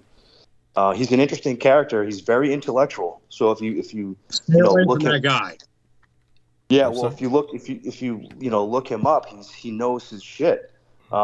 So he's very, you know, it's all about knowing the laws and knowing about things and basically, you know, using practicality. But they also, you know, from where I'm not sure where the headquarters, I think the headquarters is in Detroit. But one of them here, it's also an art gallery. So it's like a really cool place to go. And in this area, there's a lot that's like a sort of an alternative culture where, you know, it's like a lot of witchcraft is around here and people are huge into that. And unfortunately, the people that get dragged and drawn into this are really helpless and desolate individuals that really, really need to feel empowered. So I feel like, I don't know if this is the kind of caliber of the members they have, but that would be unfortunate if that was the case. I've never actually stepped foot into their, you know, location. It does look pretty cool though from outside. It's, you know. Good. Don't do it. Don't get in there. That's right. So you heard what Ian said, I take. Yeah. Just don't even go in there. You said. Yeah, that's what he was saying. Don't do it. Don't go in there. That's what he said. Yes. Yeah, pretend it doesn't even exist. You'll live a happy life. Yes. Listen, Ian, I don't know, man. They got some pretty cool artwork in there, dude. I'm gonna be honest. It looks pretty cool. Well, I mean, you know, the final straw would be if he saw some really hot chicks hanging out there. That would be it. Okay, Man. I love that side with chicks, but. What is wrong with your audio, Ian? What the fuck? It's like everything he says sounds like. I'm muting, so I don't talk. You know, so I don't interrupt the thing. Sorry. No, but it's something else. There's something in your audio that it's like glitchy. It's like, you know, I mean, a person should be able to mute and unmute without your voice doing what it's doing, which is like kind of going in and out. It's very bizarre. This is why. You guys hear me now? It's because he's doing shit. He's got to be. You're probably moving around and doing stuff. You're right? moving around doing stuff, right? I'm sitting at my desk. Okay, it's okay. Sometimes you sound like you got the microphone up your ass. It sounds like it's all muffled and shit. And then that's Tuesday's show. Yeah, and so that's a joke. Yeah, yes. So it's like it's like something's got to be going on. I mean, with Joe Ty, we know what it is. He's lying on his side in bed and he's chewing his pillow. Okay, that's so we know that. So. Yeah, in your case. Sorry. Go on. Go on. We don't know what's going on. It's like you got to be doing something because your voice changes, like it's like you're moving a lot or something. So well, my phone is on this new stand, this new table. This what are they called? Whatever you're doing now, it sounds perfect. Okay, whatever you're doing now, but that now it sounds like shit. So whatever you're doing now, don't do that. Okay, how about that? Well, how does it sound now? Sounds great. Yeah. Okay, good. Sorry, guys. Sorry.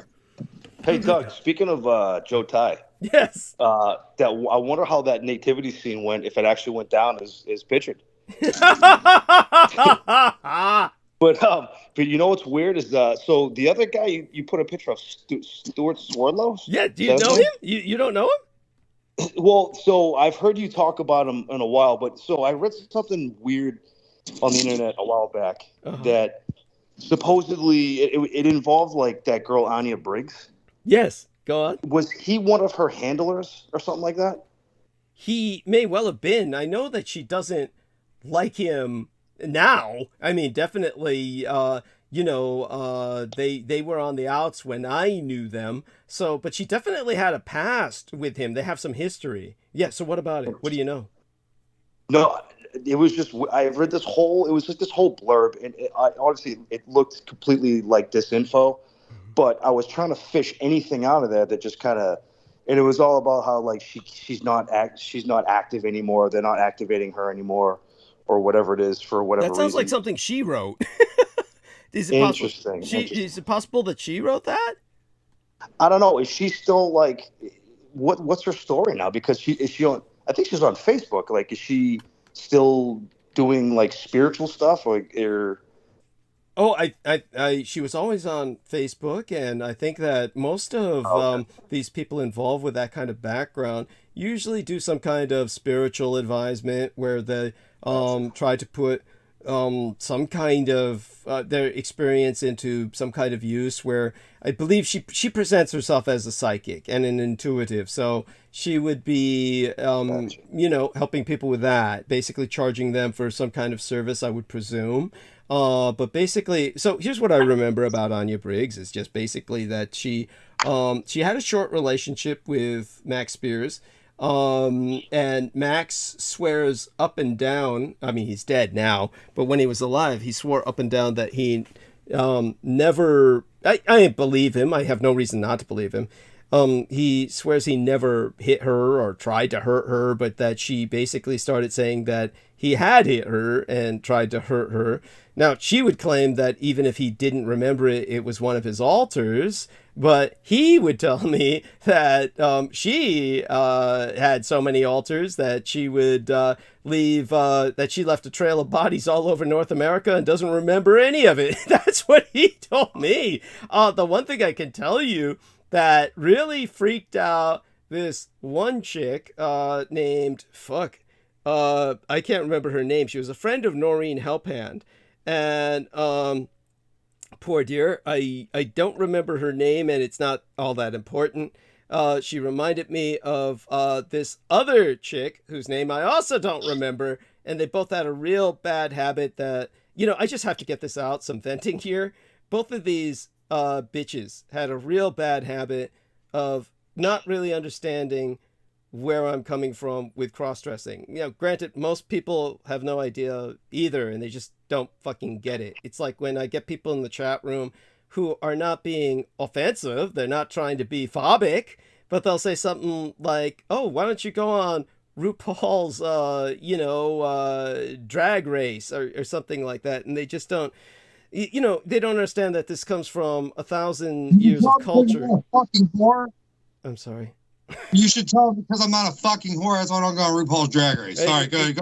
That's cute. Thank you. No, I mean, it's what they don't understand. First of all, when it comes to RuPaul's Drag Race, you're expending all kinds of money. It's not like they're paying you. It's basically the people who are participating in that are investing their life savings into presenting themselves on that format, hoping that somehow it will pay off. it's you know, that you're not getting paid to go on there. It's the opposite of what people think. It's just much of media is like that. But beyond that, it has nothing to do with what I do. These people are, like I said, they're just bipedal parade floats. They're not. They're like people who are like doing a Rocky Horror Picture Show kind of presentation of outrageousness. It has nothing to do with what I do, which has to do with 1,000 years of culture, and it has to do with basically ninjutsu and assassination techniques in terms of cross-dressing. So it's not like when it comes to these chicks, what they kept doing was they kept doing some stupid stuff. Like this one woman would like just take my pictures and she would Photoshop them into this kind of RuPaul type thing, which I, just took it in good stride, good humor for a while. And then I just said, you know what, I don't need this shit, and I blocked her. And then there was this other chick who was the friend of Noreen Helpant, who just kept making all these Michael Jackson references, all these like drag references to like that kind of culture that has nothing to do with what I'm doing. And then I just said after a while, I took it in good humor for a while, but then after a while, do I need this regularly? Every time that they're on my page, they just come to drop this shit, and so I just said I don't need it, and so I blocked her. But, that being said, that girl was totally freaked out by Anya Briggs when watching some of what she was presenting on YouTube. And there might have been some validity to her freaking out, because basically Anya Briggs would go on YouTube and she would present herself the way Carol Burnett used to. Now, Carol Burnett used to like go through multiple, people can look this up themselves if they don't know what I'm talking about, but Carol Burnett used to go through multiple personality acts where she would act like on show. An old lady, then something else, a floozy, an old lady, and then, different personalities. So Anya Briggs was doing that, just going through different personalities, this Carol Burnett style kind of, switch from one persona to another. And so the reason that the Noreen Helpant's friend freaked out was because she realized that Anya Briggs wasn't acting. This wasn't a Carol Burnett kind of satire. It's just her alters. She's going through alters. In other words, like watching Sybil. It's like watching Sybil. If you ever see that film, Sybil's supposed to have 17 personalities at least, maybe many more. I'm sorry. 70s and 60s, like Robin Williams did in the 60s and 70s. Well, yeah, Robin Williams would do that, but Robin Williams is just a cokehead. He's just going through different, kind of like that. But Robin Williams is a compulsive cokehead who was just going through multiple, I'm this, then I'm that, and it's just like, supposed to be funny, but then you realize after a while it's not funny because it's just like you just like, who cares? I mean, he's just basically in the end, he started off on the streets just doing that. And he never really left the streets. He's just like a crazy schizophrenic person who's going around, going through different... I'll tell you what was really stupid was they gave an actual address in Boulder, Colorado for the Mork and Mindy show. So when I went to that stupid guy on television at that time to be interviewed by George Noory for this, when I was on there for Gaiam and taken to... Boulder, Colorado, basically I'm being driven around by this idiot who knew all the local history, and he swore up and down, and I had no reason to disbelieve him. He said that that particular address, the people who lived there suffered enormously because all the drunk people, all these visitors, tourists in particular, would get pig-faced drunk, and then they'd say, let's go to the address where Mork and Mindy live. And they would be knocking on their doors day and night. Hey, I want to talk to Mork. And so they were just like, knocking at that address that was given on that stupid television series. I was just thinking how stupid that the television series would give an actual address. and then people would follow up on it because, people are stupid. I mean, the whole thing is stupid. I mean, it's like a never ending, it's Idiocracy. It's like the film Idiocracy when that Heather Holman was the best show I've ever heard. What's that? That's the best story. Okay, yeah. Well, you want to hear an even stupider story? The guy who was driving me around. The bitter irony of it. All right, here, I'll let you speak. My bad. Yeah, no worries. Yeah, I mean, then the guy who was driving me around, if you want to hear a really stupid story, he was like, he was one of the, I think he was the first baby born in Los Alamos. In other words, when it was the Manhattan Project, basically he was born there during the Manhattan Project time, you know, somewhere between 1941 and 1945. He was born in the Manhattan Project because all these scientists and all these women working there as their secretaries and shit, they were all fucking each other. And so they had to set up a nursery for all the babies being born because there's nothing for them to do. They're not on combat front line, so they're all fucking each other. And so he was pointing out that his whole family had a career, you know, involved with Los Alamos labs and all that shit in Dallas, New Mexico and all that crap. And, you know, first off, there's everything about this guy just drive you nuts. But he was, you know, I got to know him far better than I should get to know anyone who's just driving me to and forth from different places in Colorado. But he was like, he wrote a book that was How to Run for President. And I was like, why would anyone publish that book when you have nothing to do with politics? What the fuck would you know about running for president? It's like, it was just so stupid. But everything he said was so stupid. It's like when I was asking him, because of course my Department of Defense background, and obviously I know a lot about the war, I was asking him about, and I also know a lot about the corruption in the government. There was nothing he said that disabused any of that. It all verified all of my skepticism and cynicism about the world that we live in. This is why I said every time you look out the window and you don't see mass rape and cannibalism, it's a good day.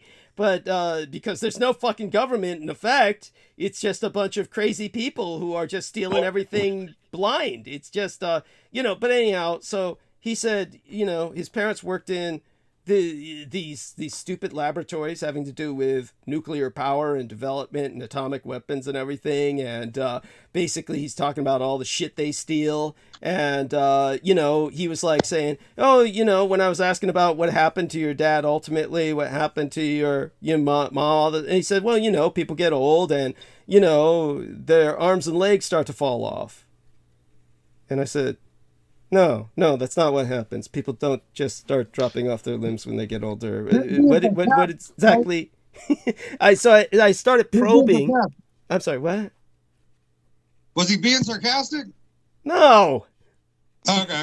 Go ahead. So then, by the way, whatever the fuck you're doing, again, it's like it's like you're facing away from the microphone, and it sounds like. But at any rate. Dude, it sounds like you're in one of those tunnels, man. Yeah. But anyhow, so when I probed, then I found out, oh, well, you know, he'd bring home, you know, this like butter bars of this plutonium or various radioactive material because we could use it through the winter as glove warmers and shit. And we'd put it in our socks, you know, to keep our feet warm. So they'd put this radioactive material in their socks to keep their feet warm and in their gloves to keep their hands warm. And, you know, this is why, as they got older, their arms and legs started falling off. I said, now it makes sense. Okay, now I get the context. So they're just stupid. They're just these are, by the way, these are like engineers. It's like his dad was a nuclear engineer. We're talking about people who are supposed to have some brains. And this is what they're doing. I mean, these are like the stupidest people on earth. It's like they're incapable of anything other than regurgitating a bunch of facts and, you know, having to do with whatever got them through school. But they're otherwise completely retarded. And they're let loose with environments where they're not only working with nuclear material, they're bringing it home. And he actually got to the point where he described, you know, they were the size of butter bars and then we'd cut them down, you know. We would whittle them down so they could put them in their socks and gloves and shit. And he was like talking about, you know, they'd cause sparks. It'd be the funnest thing in the world. You'd take the butter knife and you'd whittle it down and it would cause sparks, you know, flying through the air. I mean, just think of the radiation they're unleashing while doing that. I mean, these are just crazy people. I mean, there's you wouldn't let them loose with... I'm sorry. They're fucking retarded. Yeah. There you go. But it went way beyond that. I mean, I had on my show one of the men who was responsible for investigating theft at Los Alamos. And this is the early days of Revolution Radio. And he verified, again, everything. It's like, you know, they make these little models, working models of like stealth planes and shit. High defense and contract like weapons, like, oh, this is like a plane that they're trying to miniaturize so they can have like effectively a scale model, and they like, we're talking thousands and thousands of moving parts in a scale plane that is meant to do everything but fly. And it's meant to be able to have a tank that you can actually put fuel into. I mean, these are actual working models that are made to scale. And so these are like long-range drones or something? No. They're just meant to, so that a person who's an engineer can work with the model and take it home, and that way kind of like figure out what... Emulator. Okay, sorry, go ahead. Yeah, they can figure out what's going wrong with the actual plane and think of ways to improve it, and then they can bring it back to work. I mean, these are things that are meant to be treated with the highest level of integrity, because this is like something like that is $200,000, like just for parts that go into it. You're talking about like incredibly miniaturized components that are supposed to be working, and people were just stealing them and bringing them home as Christmas toys for their kids. I mean, shit like that. And then it's like magnets that are meant for nuclear reactors. I mean, these are enormous. They're so enormous that they can only be transported by crane. There's no way that you can't like just put these things on the flatbed of a truck. They're like transportable only by crane, and they get stolen. It's like, oh, we had like 6 of these magnets that were meant to head towards a nuclear reactor, and they disappeared overnight. It's like, how does that happen? It's like, I mean, this is how bad it is. It's like there's no effective government in the United States. It's just, you've got these people, all your tax dollars are going in to people like this who are stealing everything, and they're retarded. I know. Yeah. I can hear one of the scientists going, "Come here, Johnny, I got you America's future. Go and open it." Yeah. And well, there was the medical doctor who was involved with the atomic tests, and he was talking about that demon core, which I brought up before. I've told people this story. It's like, you know, the demon core of the atomic bomb is these components that get together, and that's, you know, the trigger for the bomb. And so obviously these are capable of emitting enormous amounts of radiation. And so the scientist who died at Los Alamos while they were making the atomic bomb, he just used to masturbatorily... Okay, Vivian Sanchez says she's up. Good. So let's bring her on. He used to masturbatorily just try to put these things as close together as possible for the static sound, because he got off on it. It was masturbatory and it was contemplative. It helped him think, he said. And of course, he put them too close together, and the air around him turned a shade of blue you never want to see. Cherenkov blue, it's called. And of course, he began to melt. So that's what they try to make him out as a hero in the stupid movies they make about the Manhattan Project, saying, oh, the demon cores were going to like somehow flip together or something, and he put his hand in to prevent it, to stop it from happening, and saved everybody. It wasn't the case at all. He was risking everybody's lives by doing what he was doing in this jack-off type thing. And Viviana Sanchez, so she's on the Vivian Sanchez account. So anyhow, these are all idiots, and they're all like, they're not deserving of anything other than our scorn and contempt, and God knows how we made it this far. I mean, the human species, well, I mean, this is American culture, of course, or anti-culture. I can't, well, you never know. I mean, all the cultures seem to have people like this, and for some reason they all wind up working for the government. But then again, don't take that as an excuse for libertarianism. I'm sorry, what? It's bad human resources on the government's part. Yes, thank you. But of course, don't take that as an excuse for libertarianism, because that's even worse. I mean, honestly, Rand Paul and Ron Paul they have nothing to offer in any alternative, I assure you. So let me see, Viviana Sanchez. Let me call her Vivian, as opposed to Brianna Rand, which is her other account. Vivian, here we are. Got it. Press the add button. And let's see. So let me tell her. Calling. There she is, I think. That you, honey? Hi. Hi, how Hello. are you? Hello, honey. How are you? Merry Christmas. Merry Christmas. Merry Christmas, everyone. How was your holiday? Oh, wonderful. Thank you so much for asking. How was yours? It was Hi, good. Vivian. Hi, Ian. That's Hey, Ian, Vivian. right? Merry Christmas. Yes, you got him. Got him right. And and Mark, don't forget to say hi to Mark. I'm sorry, Mark. I forgot your name, but hello and Merry Christmas to you all. I hope you had a great holiday. Yes. Much the better for you. Thank you. I thought I'd pop in and say hi. Hi, everyone. So what's the topic tonight? You're just going to go just do your Christmas live? You going to have any... I'm trying to get in this topic, and I was aware of the 120 Days in Sodom. Okay. Tell us a bit about what you know. Well, I looked into the guy that wrote the story, right? Okay. And I'm probably wrong right now because I probably have to go back and look it up. But didn't he go and do other films? And then his daughter also became a film artist, and they just had these occultic themes. I recall. What is their name? Let me just go look it up real quick. Sure, take your time, darling. And Was it Sallow or no? What was his name? Give her the name, Ian. Yeah, Paolo Pasolini. Pasolini, honey. Days. Are you there? Okay. Yeah. Yeah. All right. Sorry, Bella. I was shrink wrapping my tools. Hold on. His name's God damn. It's like Paoli. It's Paolo Pasolini. Paolo Pasolini. Yeah, Pasolini. Sorry. Okay, I'm going on mute. Yeah, he said he was shrink wrapping his tools. He's putting a condom on his cock. What would? What did I just why walk are you? into? Yeah, why are you shrink wrapping? No, I really am shrink wrapping my tools.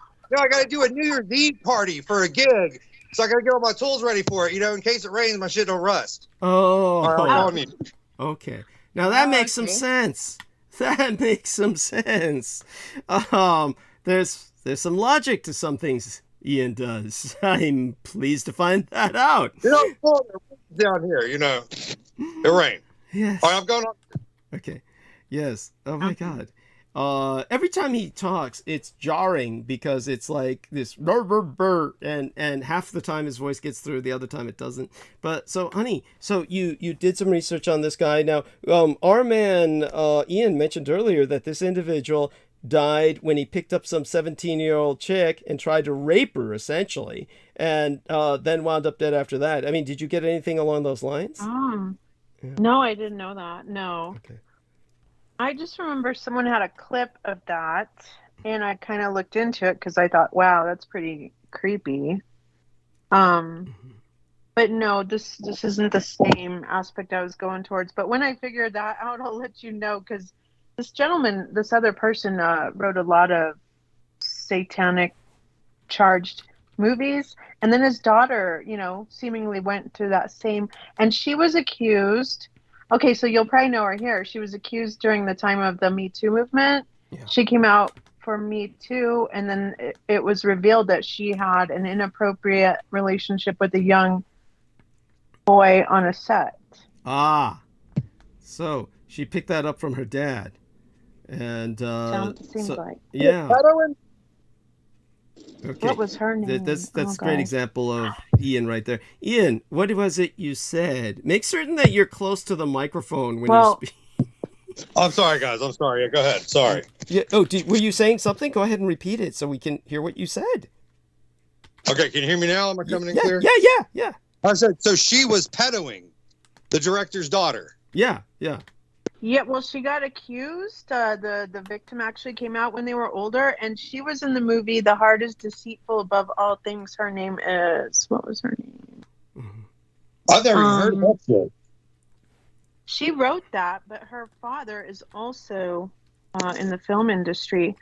It came out in 2004. What was her name?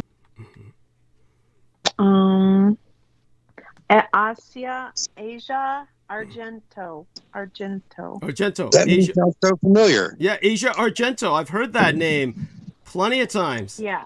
Yes. Yes. So, oh my God. And so, Mark, you any follow up on this? Anything? Do you want to any observations or? I haven't heard about the book or the movie. Okay.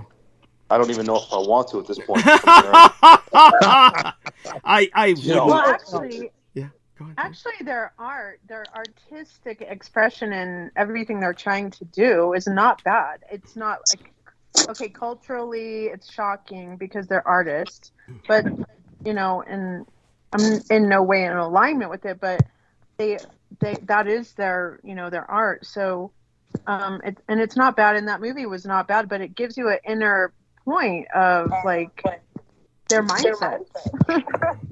I can hear myself. Yeah, I hear echoes too. That's Ian. We're echoing through Ian's computer, I believe. Right, Ian? I think. Okay. Yes, so he goes mute. There we are. So he goes mute. Oh my God. It's she was interesting. Okay. Yeah. No, they're definitely this is so these people are basically it's not a political statement so much as it is they're basically realizing their fantasies through these films. And that's basically what's going on. And so what I was saying with Ian was, he says everybody should see this so that they'll know what's going on a place like Epstein Island. But does everybody need to know that? I mean, other than all we need to know is that there's an evil and injustice being perpetrated, and that therefore we pay taxes so that authorities do something about it. If the authorities are not doing something about it, that implies corruption, meaning they're implicit, which then means, okay, we need a change of government, ultimately, if it's that pervasive. See, the point with the Epstein scenario, especially the way Ian himself presents it, which is to put up posts where they'll say, okay, this is the horrible part of it that had incited Brooke and myself, was that he was publishing posts that was basically saying it's all Democratic Party affiliated with it, when that was not the case. So, yeah, in other words, they're politicizing it. So there's politicians of all stripes that are involved, but he's basically presenting the QAnon perspective, which comes from just a majority of a list. That was it at one specific time. That wasn't directed at anybody. It was just a majority. It was a coincidence. No. Look, like all Ian, those names are back. Now, Ian, I'm not saying that this is your stance, but nevertheless, you're promoting the QAnon stance with that post. No, but it can't be interpreted like that. It's no other way to interpret it. That may not be your personal belief. You may not politicize it, but unfortunately, it's a highly politicized post. Look, no matter how much you Democrats want to make everything about yourself, not everything's about Democrats. So you got to keep that in mind. There, you see, he's just politicized it. There we are. That's the problem. So what you're trying to say, Douglas, and forgive me if I'm wrong, is that we need to be weary or aware of people's agendas when it becomes like a driven motive to drive point of, or I should say, make a point out of something that's obscure. Well, there's several factors going on here. One of them is that most of the people who express an interest in something like, "Oh, I'm in it for the children. I want," they're victimizing the children. We've got to do this to save the children. Most of these people tend to be like, "Why are you so interested in this?" The question has to be asked. I mean, certainly, I've seen more of this than anybody in their life would want to see. You just up close and personal, from my victimization as a child all the way through the what I saw at the Presidio. There's nobody else who's seen as much of this as I have. Pretty much I can safely say that. So my question is, why would anyone who's not inundated in this by circumstance, why would you even have an interest in this? It's not healthy. Well, it's not healthy. It goes past the children. It goes past the children. There's much more to it than the children. That's what people aren't getting. Whoa. The children are just one section. Okay, so what would be the rest? It's about what I mentioned last week about all the intelligence that was being stolen from every American citizen and filtered over to Israel, which is how Jeffrey Epstein got the blackmail material for that judge that handled his case in Fort Lauderdale to just let him off with a slap of the wrist for, raping and soliciting 400 minors. Okay. It's like that. It's like, it's not fair to the rest of us. We all don't have our own little secret blackmail computer at our home so we can have our fucking way. So why should they? Okay. Yeah, I'm not arguing with that. I'm not arguing with that. But kids is a major issue, but that's really not the general issue of it all. It's the fact that it makes life's playing field unfair for the rest of us. It's like you want to talk about privilege.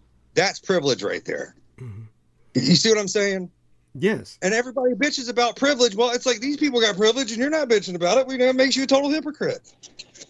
Yes. Anyway, go ahead. I'm sorry, Doug. I'm sorry. Go ahead. Yeah, no, thank you. So what can also be said then is that all people need to be made aware of is that they don't need something so visceral as to see what's done to the children. Do you understand what I'm saying? Yeah. Like they use that as like an out or a focus point to manipulate. Yes. Yeah, I could see that totally. But the bigger picture is that Israel has all of our secrets, all of our phone calls, all of our text messages, everything, and they can use it like pulling a trigger on a gun at you if you piss them off, and like they have been doing at a moment's wish. You know what I'm saying? Well, just to kind of put some context here, here's what we know historically. We do know for a fact that when it comes to L. Ron Hubbard is to Peter Moon kind of like a father figure. And so L. Ron Hubbard is kind of like Peter Moon's Hitler in the sense of what Hitler is to me as this biological father figure that kind of like hauntingly lurks in the background as this shadow. With Peter Moon, it was much more intimate, and he kind of had this peripheral intercourse. I don't mean that in a sexual sense at all. This peripheral interaction with... Understood. Yeah, so, but L. Ron Hubbard was definitely affiliated with Aleister Crowley, and together, under the literally satanic influence of Aleister Crowley, L. Ron Hubbard was in league and certainly practicing occult rituals, the Babylon workings, with Jack Parsons, who then wound up, after L. Ron Hubbard ran off with his life savings and his wife, basically selling intelligence secrets to Israel, which, by the way, this was in 1948, 49. I'm talking about Israel was just established. It's like, and they're already getting top level technology secrets through a Satanist in the United States, which Jack Parsons was adamantly, openly satanic. This wasn't like, some kind of imposition on his character. So here's this individual. Doug's right. He's not lying. He's right about that. Yeah. In fact, I just heard someone. In fact, today I just heard someone. I think it was on the Memory Hole, and they were talking about how the role of, and it was with Aquino. The role with the whole religious part, and no, it was Doc Marquis. He was talking about how the U.S. military made Satanism acceptable. Not only that, but giving it the right to exist in constitutionally protected through the military. Yes. And then I hope this individual credited Douglas Dietrich for exposing all of that. Well, he's passed away now, but Doc Marquis might have mentioned you. I haven't listened to all his stuff. That's right. It's Doc Marquis. Oh, fuck. I knew the guy. Yes, that's right. So I had him on my show a few times. That's right. Yes. So go on, honey. Yeah. No, yeah, and he did make reference that was the tactic was to formulate that there's a religious right or a power, and then get to the generals and the higher ups, and then that infiltrated into the military to where now you got intelligence factors, because you got the general intertwined into your satanic realm, and now they're giving you intelligence. I was going to say satanic cabal, but go ahead. Sorry. Yeah, and so when it comes to this kind of intelligence, however, obviously I pointed out that there was a connection between these Satanists who were feeding technology to Israel, but and believe me, Israel, I have no doubt, takes advantage of whatever it can. But why specifically Israel? I mean, obviously, when it comes they admitted it, Doug. No, Israel admitted it. They admitted it. Okay. It was they interviewed these Mossad agents. Okay. Oh, did you hear about how they backdoored Dulce? How Israel backdoored Dulce and who was involved with it? Tell me about it. Ghislaine Maxwell's daddy. She was. What do I remember about her? What was her name? What do I remember about her name? That was Epstein's girlfriend. Oh, right. Ghislaine's sister, I believe Ghislaine's sister wrote code for the FBI to backdoor. Microsoft. She wrote it for Microsoft too. She was a freelancer. She had her fingers everywhere. Okay. Yes, that's true. All of that's true. So, the one thing I do know about Israel is that they have definitely taken advantage of the collapse of the Soviet Union. In that, originally, of course, while the Soviet Union was still standing, you might remember we used to have that idiot, Mr. Milk. What was the guy who was in that film, Journey to the Center of the Earth? Used to do the milk commercials, Pat Boone. Anyhow, Pat Boone used to have that stupid commercial about, you can save a Jewish family, you donate so many dollars, I mean, like there was a Holocaust going on or something, like it was Schindler's List, like you could save a family, by, save them from what? They're in fucking, the Soviet Union. There was no Holocaust going on. It was just like, it was just stupid, senseless bullshit. And supposedly you were helping them go to Israel, but they all came to the United States. None of them wanted to go to Israel. And then finally the United States established a bunch of laws where they had to turn them away. And that's how they wound up going to Israel finally. And then by the collapse of the Soviet Union, they all went to Israel. And so now Israel's population is a third of it is Russian, and their Umgangssprache, their language of that they speak at home is Russian. So that everything in Israel is pretty much bilingual now. It's published in both Hebrew and Russian for like all their voting ballots and pamphlets and shit. So the Russians have an enormous influence over Israel, and the Israelis are definitely on the side of the Russians against the Ukraine. And this is because they remember the fact that the Ukrainians sided with the Third Reich during the war, and obviously the Ukrainians also sided with the Nazis in terms of the Holocaust. So this is why the Jews insist that the Ukrainians are Nazis, and why the Russians do the same. So it's, of course, it's totally inapplicable in the current context, but they're all stuck in time. They're frozen like flies in amber. They're stuck in their own intergenerational trauma that's just indoctrinated into them by their own cultural matrix. It becomes the core of their identity. And so they're refighting World War II, and because of that, they'll drag us all into World War III. It doesn't strike me as improbable based on the other factor being that with all the Russians that went into Israel, then what happens is there's all kinds of Russian women who are exploited, who are basically pure Russian, not Jewish, who are then, through this Russian Jewish mafia, just shipped into Israel by the tens of thousands. And they are just a meat market that Israel just basically sells in human trafficking, and basically locks them up in rooms all over the cities in Israel where they're raped repeatedly by visiting Arabs. And because all the Arabs go to Israel to fuck these Russian women, who are basically sex slaves, all of the Arab world has aligned with Israel now, and they've completely rejected Palestine. They threw Palestine under the bus because all of the leadership of the Arab world is in Israel fucking all these Russian women every day. So they've completely rearranged it so the whole Arab world is now united with Israel, solidly. For those of you who don't know. And don't take my word for it. I did not know that. Well, don't take my word. You can look that up. Yes. So the entire... I did not know that. The entire structure of the Middle East has been reset now, where all of the Arab world, except for Palestine is 100% pro-Israel. They are like, they've all signed peace treaties that lock them into an Israeli-centric Middle Eastern version of NATO. So, in other words, they will all now go to war to defend Israel. This is their entire leadership is completely locked into these flesh pots where they're raping Russian women every day whenever they want to. They just take a plane there and avail themselves. And so this is like their Mediterranean vacation spot. This is like their coast on the Riviera, their beach, their resort. So Israel is their playground. And so they are now, all their economy gives Israel the cheapest oil in the world. So Israel now has unlimited access to oil.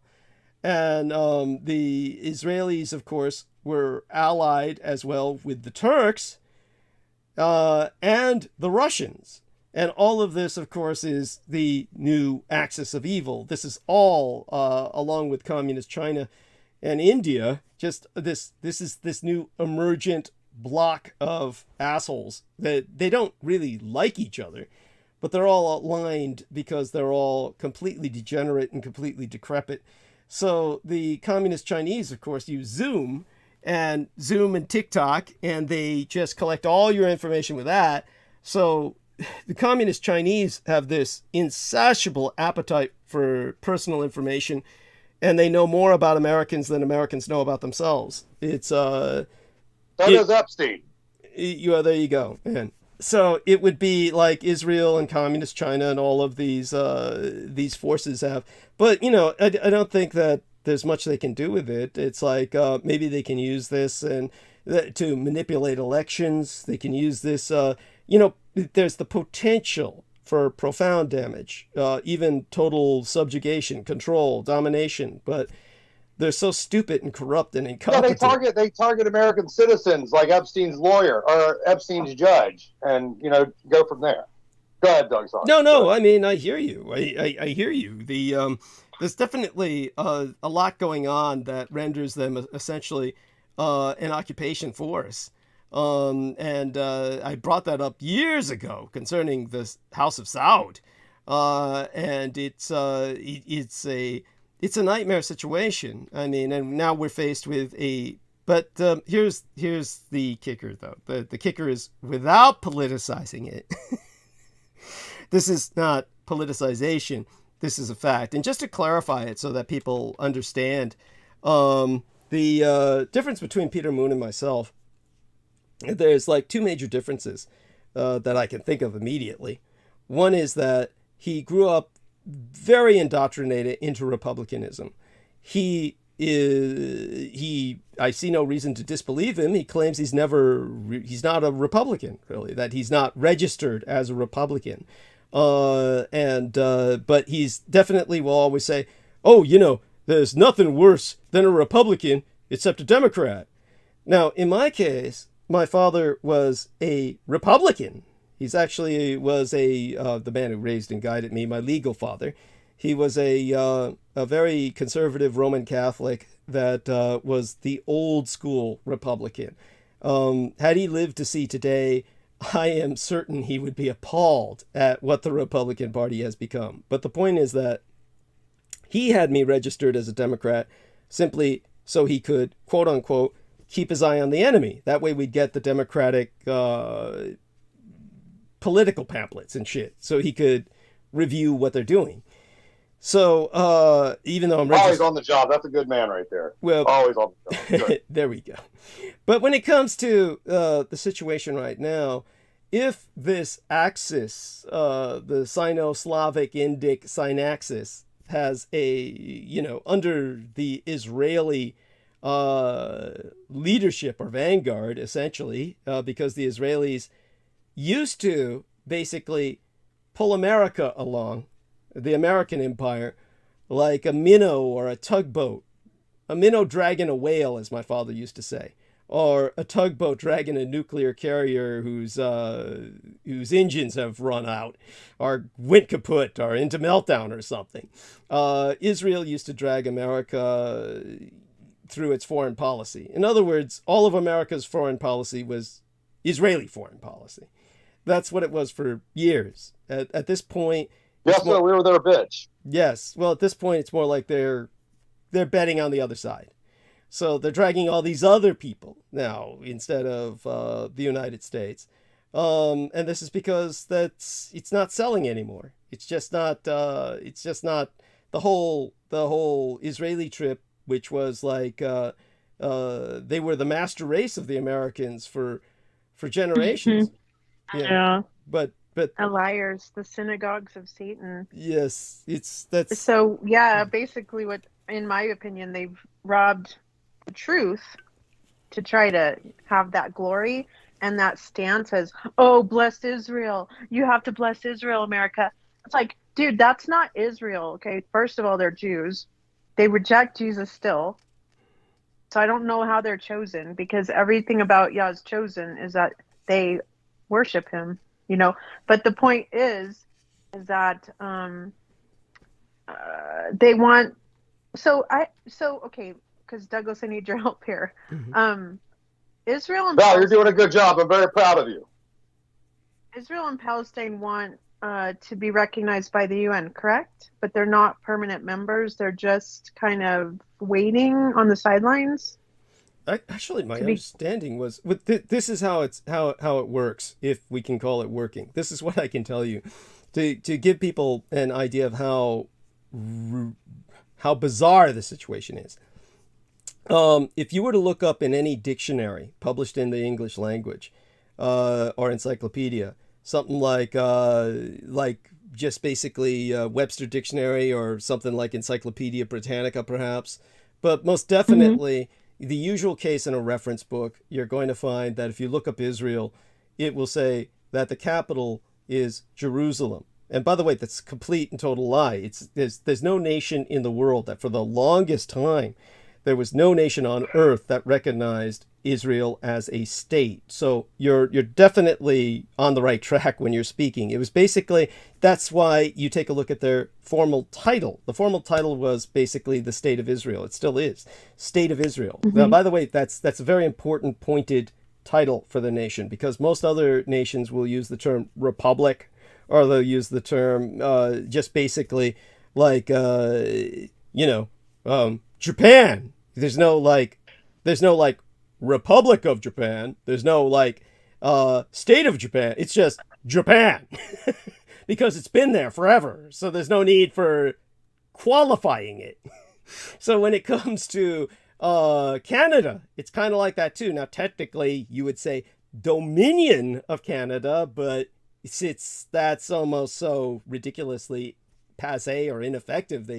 It's just like, a celebrity who goes by one name, like Prince. They'll just say Canada. Now, mm-hmm. Israel, the formal name is State of Israel. It's practically the only nation on earth, quote unquote, that has that title, state, meaning that it's a state in occupation. In other words, it's a white settler regime, a pioneer state that has set up an apartheid state, and therefore they're not legitimately a nation. They're simply a state in being. So they're a state of occupation, right. So therefore State of Israel.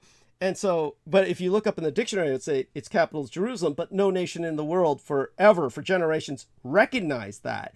They recognized the financial capital, Tel Aviv-Yafo, as basically the functional capital of the occupying state of Palestine. So everybody would have their embassies in Tel Aviv. Nobody had their embassies in the Jerusalem area. Jerusalem. Yeah, so the only Jerusalem wasn't go on. Wasn't Jerusalem like not supposed to ever be a political part of this entire faction, because it was more of a spiritual base? Well, Jerusalem was supposed to be a United Nations city, an international open city. That's what it was supposed to be. I'm sorry, go on, Ian.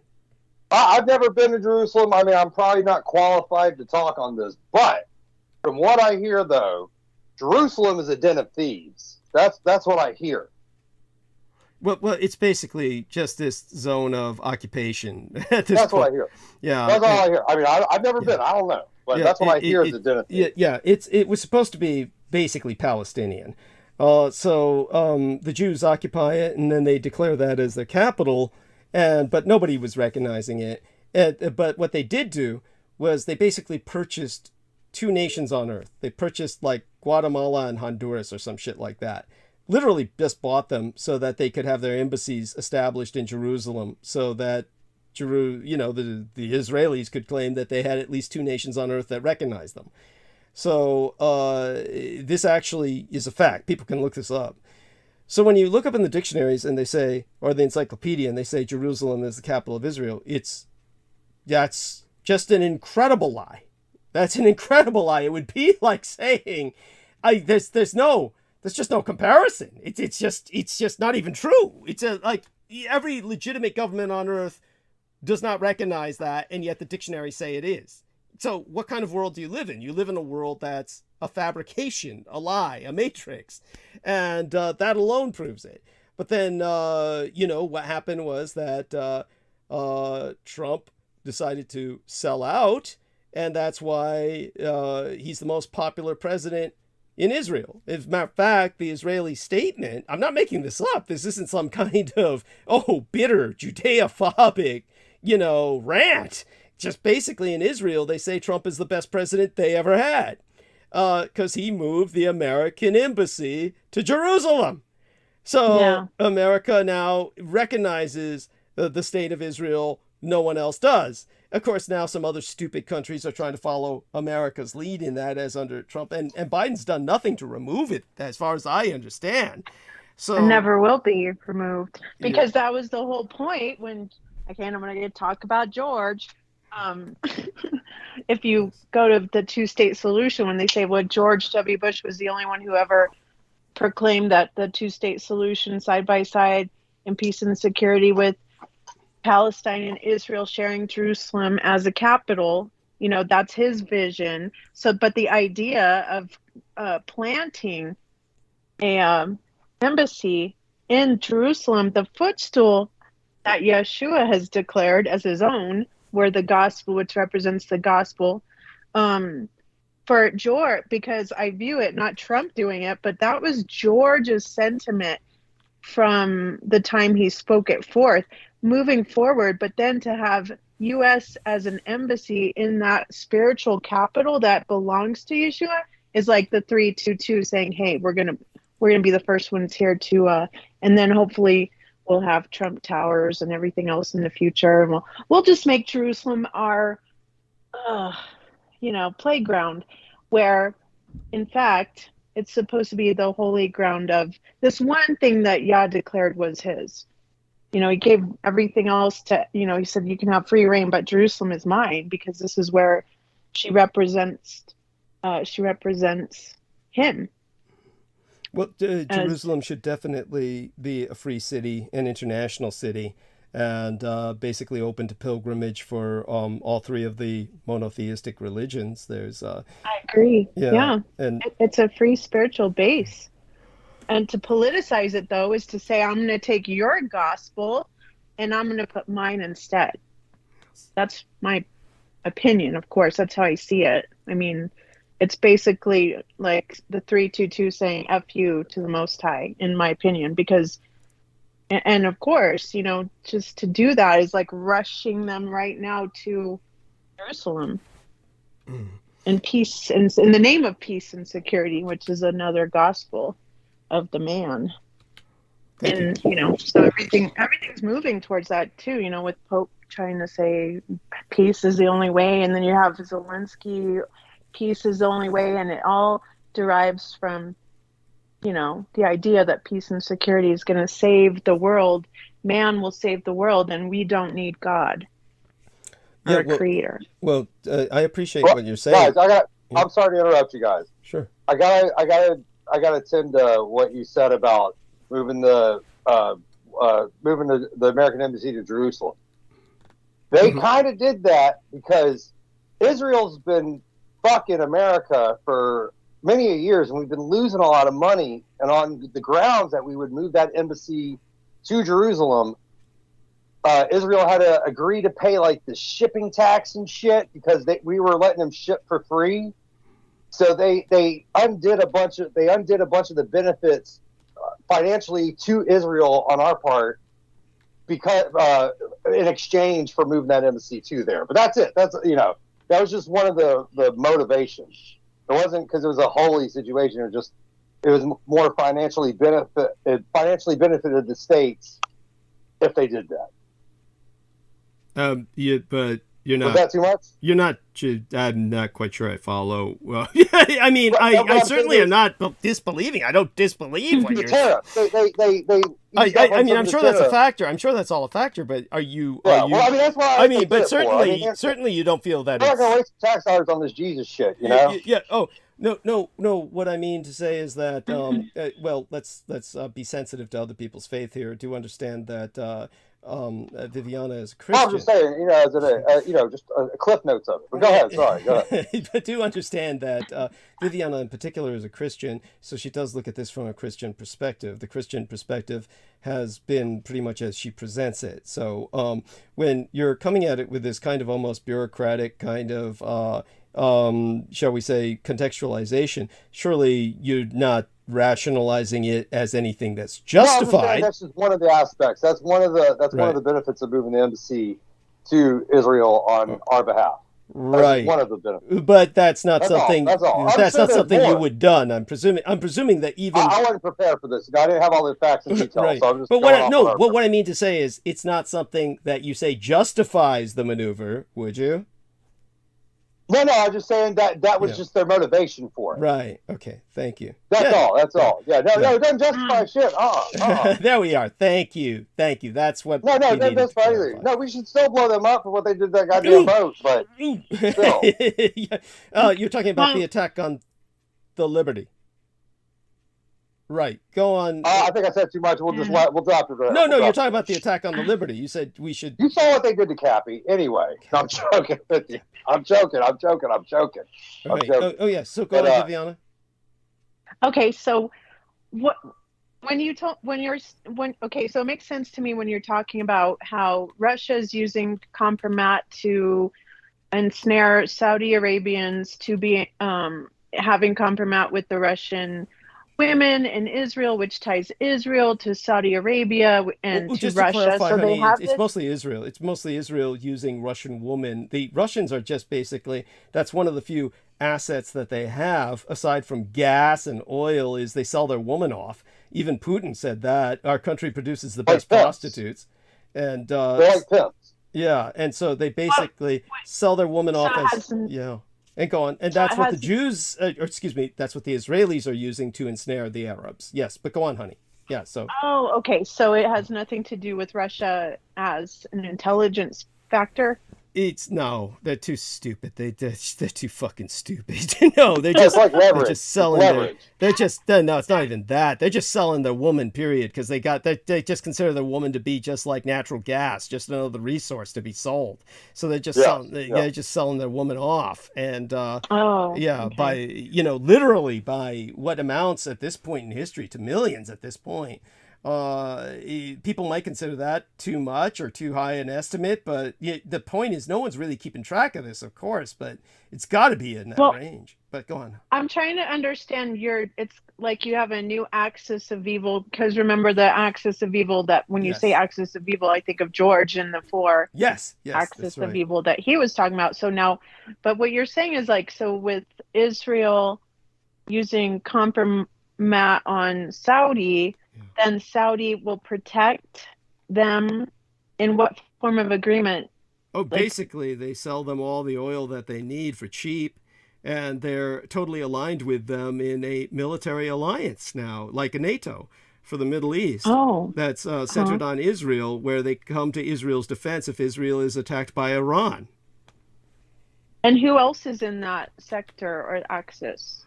It's basically Communist China is the most powerful member aside from Israel. So it'd be Israel and Communist China, and then Russia's like a satrap. Like Russia is to China and Israel what the former Soviet satellite states used to be to Russia. Just basically, it's like a occupied satrap at this point, meaning like a client state. It's like a third world, like African satellite, except they're all Slavic. And that's so it's China and Israel, and then Russia as their primary resource satellite, where they just suck all the natural gas and oil and and woman out of. Oh, And then okay. the other member would be Iran and India, Okay. Syria. So that Yeah. ties them in with BRICS, though, and that's kind of like what's happening now with India kind of being the trap that will be the financial part of BRICS that everyone's agreeing with, because now you even have since the G12, you have that new European, or is he British? The new British, he's a Arab guy. They just elected him. He's saying, oh yeah, we want to work with India. We want to work with India in a financial way, in a huge financial way, but India is tied with the BRICS. And in the same breath, they're condemning Russia. So it doesn't make sense to me. Yeah, India is trying to walk the line with everybody. I mean, just basically India, first off, here's India's situation, which I can go into in depth and monologue later. But the point is that in brief, which is probably the best way to explain it to most people listening is in brief. Basically, India for years was slave circuited to Russia. And this was because, of course, they had fought a war with communist China. They had basically become very dependent on Russian weapon systems. They were trying to declare themselves as antithetical to the West because, of course, they had a very bad experience with colonialism with the British. And so you can hardly blame them for trying to be neutral and separate from the West. But nevertheless... Doug, let me stop you right there. Doug. You're right. India did have that Daryan conflict. Yeah. With the British. You're right. You're 100% right about that. Thank you. All right, go ahead. Sorry, Doug. Thank you. So in terms of the Asian Indians, then they sided with the Soviets. And then they became completely, all of their military is based on Soviet tanks, Soviet guns, and they're just completely dependent on Soviet technology, which is now the bottom end of the world's technology. So they're just trying to modernize as fast as possible, drop that shit as fast as possible, and where they're getting all of their modern replacements is Israel. Israel is now the big weapon supplier to India. So Asian India is now slave circuiting itself to Israel. And again, that's the connection. So when it comes to them, they're fighting border conflicts with communist China. They're not friendly with communist China. They're still stupid enough to side with Russia. And they're siding with Russia in the Ukrainian conflict, which shows how stupid they are. Yeah, exactly. That's why it's like, how can you be all agreeing that this is okay? Oh, but that's not. Yes. This is because the Americans are trying to basically, first of all, the Americans are trying to look for some kind of strategic balance against communist China.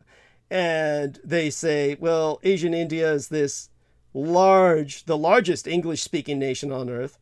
The largest democracy on earth, quote unquote, even though it's a dictatorship now. And they're just trying to say that, we can use them because they basically are programming all our software now.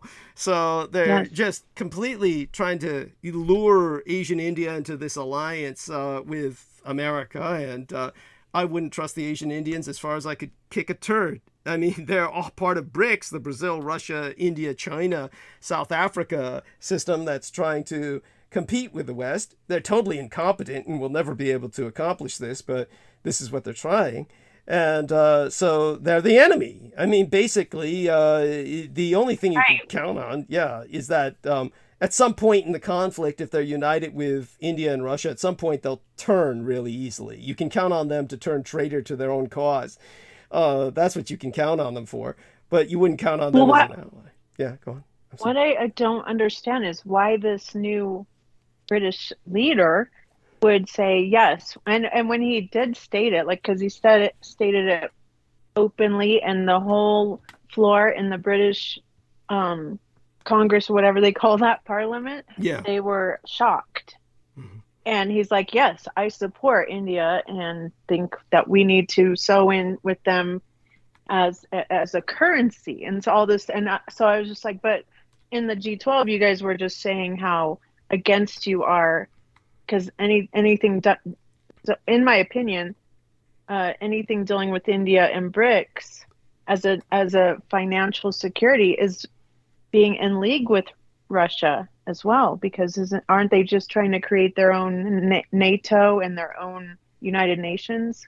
Yes, yeah, that's pretty much it. Yes, they're trying to create a anti-Western alliance, and so they're it's not like an effective axis in the sense that they can operate together effectively, but they're all basically united in their hatred for the West and their attempt to try and usurp the West. And they're obviously the enemy, and it's just one of these things that has to be taken into account. It's so yeah, you're absolutely right. The hypocrisy is formidable. In terms of the new Asian Indian Rishi Sunak, we'd have to have George Knight explain to us, where he might be coming from. And I doubt George Knight would be able to explain that very well either. It's obviously Rishi Sunak is I think they're all they're all, how would I say it? They're all incompetent. What exactly? Now he was basically saying that he would like Britain to become kind of united in a currency, almost like forming a single currency with Asian India, right? Is that what he's saying? What you heard? How you understood it? Yes. Okay. That's how I understood it. And yet they're aligned with the BRICS, so that doesn't make any sense. So it's basically, I think what they're trying to do is they're trying to lure India away from the BRICS, but it's like, why bother, is what I would say. I mean, what are they worth? It's not like, let's put it this way, if Pakistan and India really went into hardcore nuclear conflict with each other, which they're both capable of doing, they're both nuclear armed, it would be point blank range. They would essentially annihilate themselves in terms of effective national units. So at that point, what would that do for our economy? For one thing, I think in many ways it would improve it. I hate to say that. What comes out of Pakistan? Heroin. Lots and lots of heroin, processed heroin. What comes out of Asian India? A bunch of people who are supposed to provide you computer service and backup that you can't even understand what they're saying. It's like, and then when they're not calling you, telling you they're the IRS and trying to say that you owe a couple $1 million in back taxes and that you're going to jail unless you give them money. It's this is. Wait a second, Doug. Yeah. You trying to tell me John Smith is not from the IRS? You trying to tell me that wasn't real? Yeah, you remember what I said on Revolution Radio? Because you can't tell whether they're Pakistani or whether they're Asian Indian. I always said send them bacon burgers. That way you can insult them if they're Muslim or if they're Hindu. You've got the beef and the bacon put together, the pork and the beef, so they can't eat it. They can't eat it either way. But send them mail order bacon burgers. That would be that's what I would send them instead of any money. I can't believe that people kept falling for that shit. That the IRS would be calling them with. But this goes to show again that people having no faith in their own government. They think their own government would be doing this. It's bizarre to me. But when they would call me, I would just laugh. But this is like their economies. Here's the most threatening part of their economy is that Asian Indians are now programming all of our computer systems, and they have a caste system. We are the total antithesis to a caste system. And the Asian Indians who are trying to escape that caste system, the classless, the untouchables, the delats, they call themselves, they finally got themselves a name. By the way, I'm not saying that to be sarcastic. They never had a name for thousands of years. They finally forced India to give them a name for their caste. And before they were just called untouchables, or the casteless cast-offs. And they come to America, and then they are forced to go into a caste system again, because Silicon Valley is hiring all these other Asian Indians to do the same shit.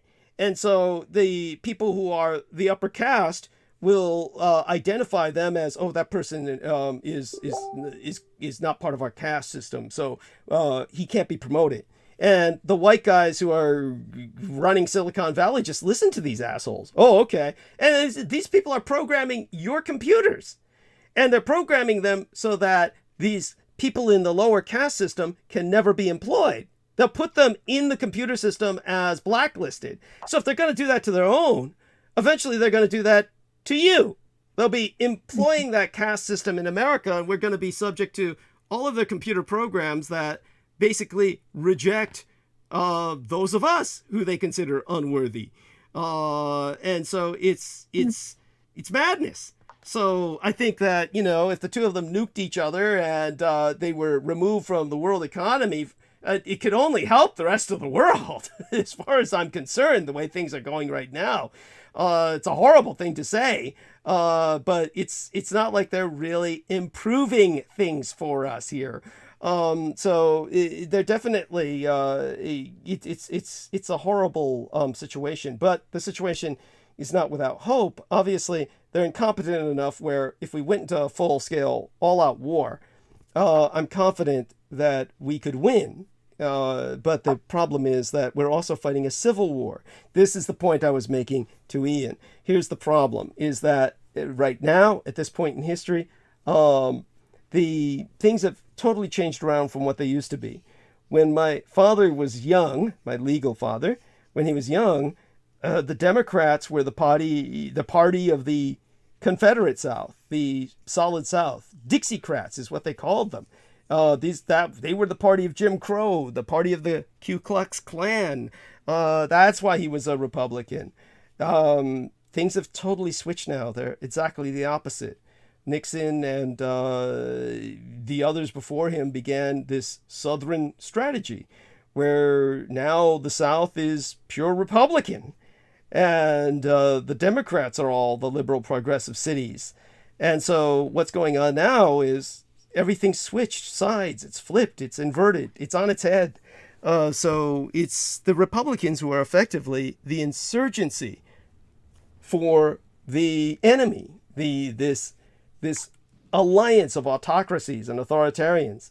It's the Republicans who are more or less representing that. When you talk to Republicans, say, for instance, this is what was pissing Brooke off about our friend in Australia, Mr. Andreasen, Michael Christian Andreich. We were calling him Aussie Andre. But Aussie Andre, he truly thinks Putin is the savior of the world. He thinks that Putin is saving the children from in slavery in Ukraine. He says there's millions of children kept underground in Ukraine, that the Russians are trying to save them, and that Trump and Putin are the hope for the future. I mean, this is this individual who truly believes that. Now, he's Australian, but he's just regurgitating what he hears on Murdoch media, because you got to get this guy on the show. It's why we have you, so we can hear him. We have you for that. I'm not like that. I hate Democrats and Republicans. I think they're both stupid. Seriously. It's this. I'm not for anarchy. I'm for reformation. Okay, that's appreciated. But just to kind of clarify what we're dealing with, when it comes to, say, someone like myself or someone like Viviana. Viviana got what Sammy Romero calls... Now, by the way, Viviana is European Spanish descent. Viviana is what you would call white. She basically is... the European Spaniards are what would have been classified at the time of the Third Reich as part of the Aryan realm. They have a noble background that battled for reconquista of their homeland. So they consider themselves completely different from Mexican immigrants. So when Sammy Romero asked Viviana, "Oh, are you Raza?"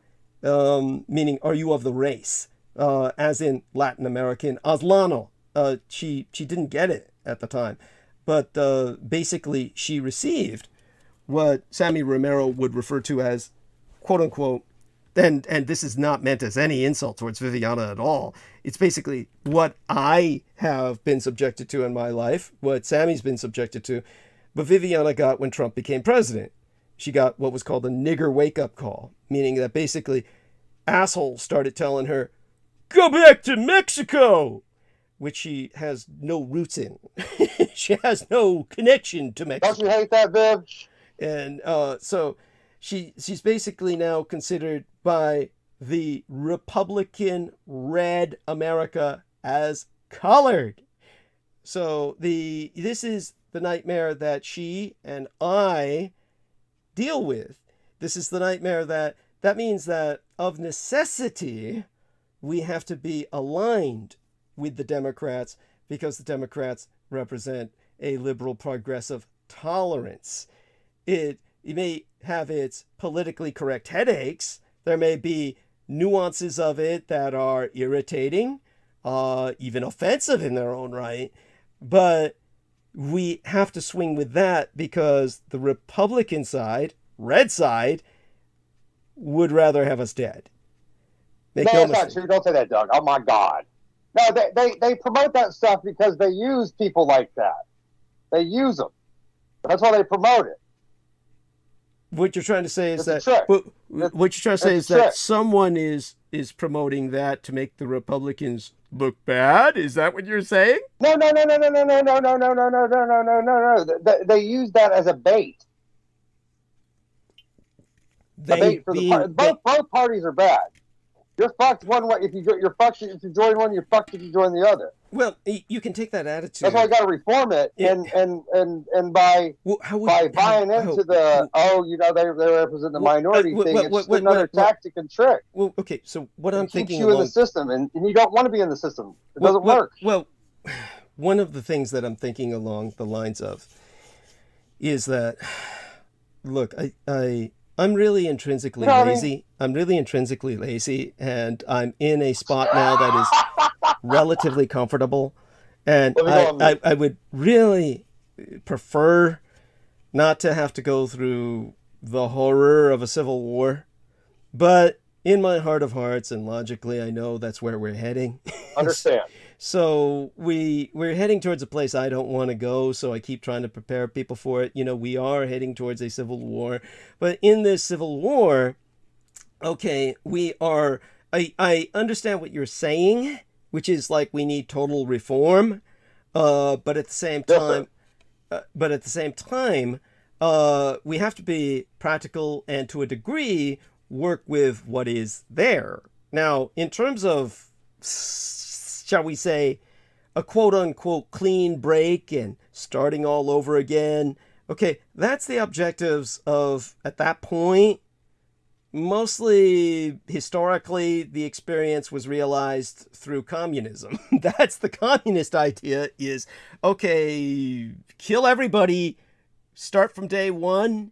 That's what Pol Pot did in Cambodia. He started a new calendar the day he took charge. That was day one of their new calendar.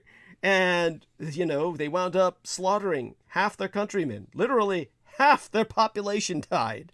There's like, do we go through something like that? Or do you want to kind of like build on what we had to a degree and reform it to the best of our ability? I like where you're going with that. I like that. Okay, so what I would say is we need to retain the Constitution as a base, but certainly modify it with some further amendments, and basically then... You're like reform within. Well, I mean, I don't foresee that as possible, but I mean, look at where we're at now. How could we reform it from within? I mean, be realistic. I mean, it's basically we have to start small and start our communities and work our way up from there, and that's going to take another 50 years. So I get what you're saying about it. No. Basically, right. Okay, what's going to happen probably is force majeure. It's just basically whoever wins the war will reconstruct America in their image. Now, in terms... Yes, sir. That's a possibility, too. So the point is, I would rather, based on Viviana's situation, based on my situation, we would be more logical to hope that the Democrats win. Because otherwise, if the Republicans win, she would instantly be classified as a darkie and deported to a Mexican nation with which she has no cultural connection or genetic connection or any connection, historical or otherwise, and I would be deported to communist China, which is what people have recommended. This is the insanity of the Republican position, which is a white male supremacist position. Make no mistake about it. They're quite vocal about it. I mean, listen to their woman. Their women are, it's like Trump, right? Trump said, grab a woman by the pussy and you've got her by the brain. That was his actual quote. No. He said, when you're rich, you can do whatever you want. You grab them by the pussy. Yeah. But look at the woman they've attracted. Marjorie Taylor Greene. I never found her out. Hold on. Go ahead. Sorry. All the rest of the Republican women, they're batshit fucking crazy. They're just regurgitating all this crap. Racist and otherwise. This isn't going to go anywhere good. So, no, they can't be allowed to win this civil war. This is like the position that someone like Viviana and myself are in. So what we have to do is be realistic about this. Probably the best thing we can hope for is a democratic victory, which would make I mean that in the military sense, which would make this basically a one-party state for a period of time. But of course, reforms would hopefully be instituted at that point. At least we wouldn't have a deadlocked government. I mean, hopefully we would simply get rid of the Senate, which is completely irrelevant and does nothing other than block any legislation.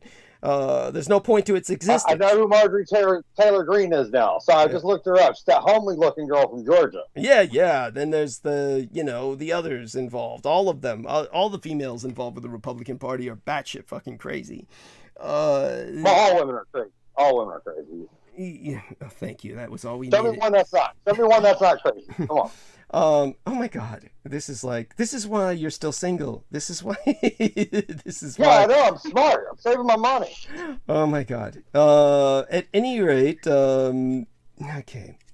We'll let that slide. We'll just let that pass. I mean, you can jump on him, Vivian. I mean, Brooke does. Brooke jumps on him. So. No. It's too early for that.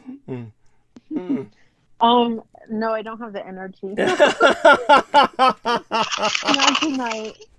Oh my God. So, but all that being said, so Mark, you're up there in the Northeast. What perspectives can you share about all of this? I mean, I'm certain I'd like you to join in the conversation a bit more aggressively. I'll provoke, in a positive sense, Vivian to talk some more. Ian is interjecting whenever he feels like it, and that's fine.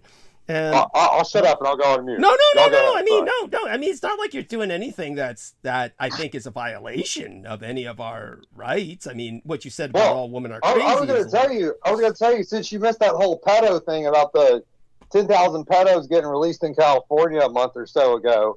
Mm-hmm. They announced a couple of weeks after that the military started their military civil war like it began. Okay.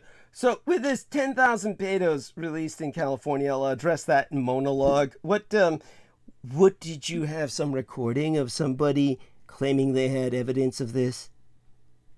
Well, they said there was an incident in Colorado, and like the for hire side of the military.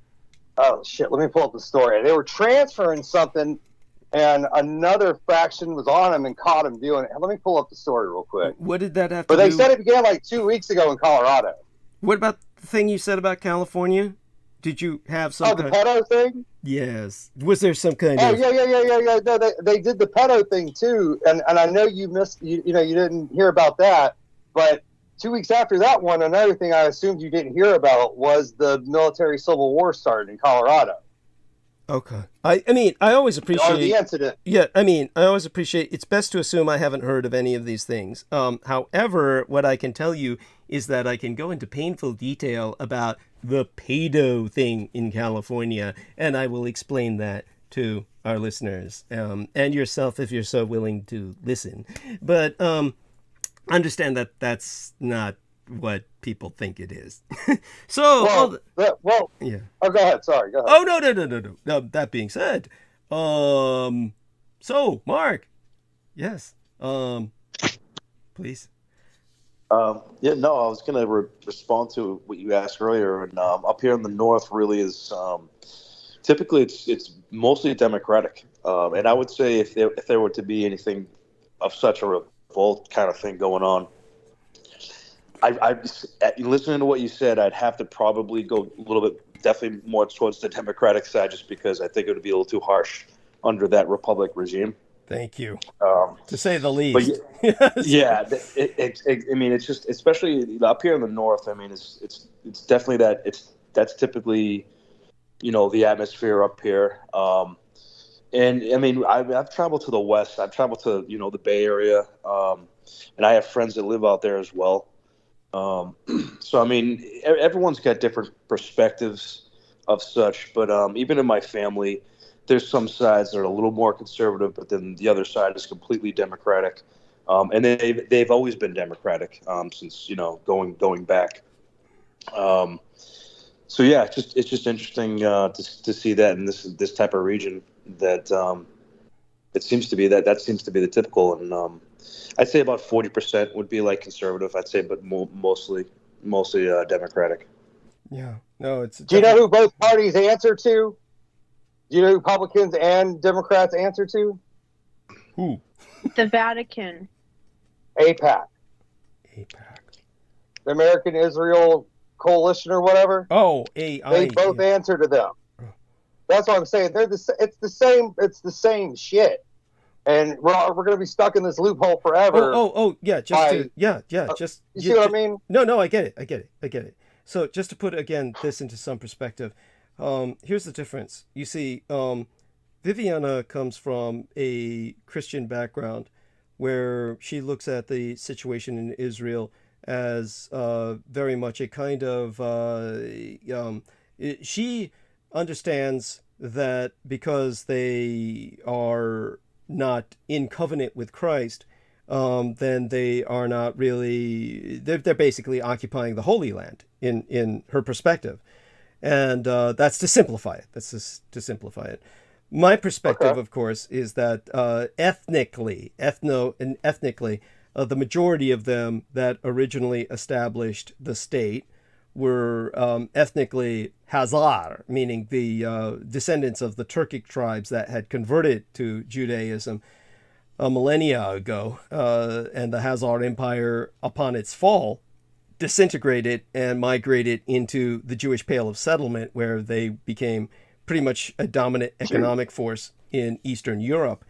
Now, when they all resettled in Israel, you have these people making claim to be Judaic, but they're ethnically not even Jewish. They're Turkic. It's just bullshit. I mean, it's just an occupying... It's a white settler regime. Right. Yeah, it's just a white settler regime establishing an apartheid state.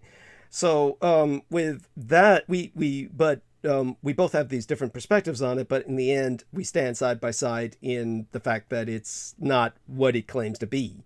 So when it comes to... Yes, sir, you're right. Its influence in the United States has been extreme to this point in time where it's beginning to fade, which is why they're starting to side with the enemy.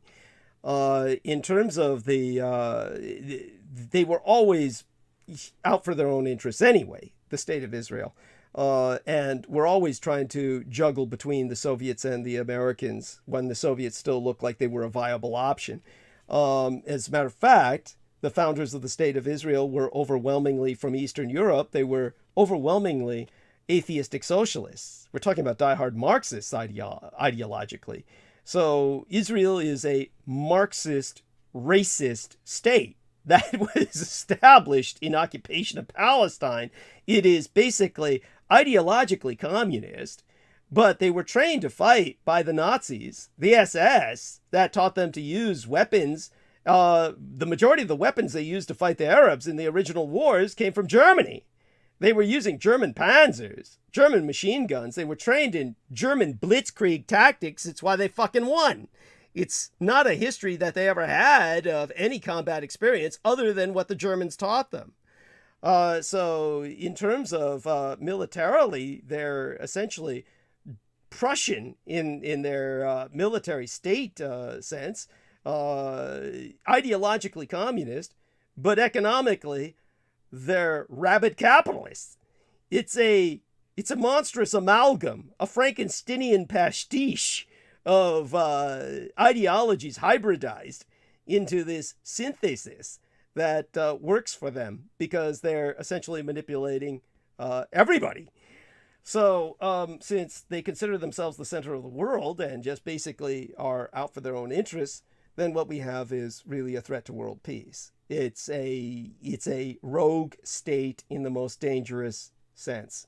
And so that being said, the influence that they had was with both parties. But then you had this spark of hope with the Young Democrats, basically represented by the Squad, and that included young Muslim members who were protesting Israel's overarching influence over the United States.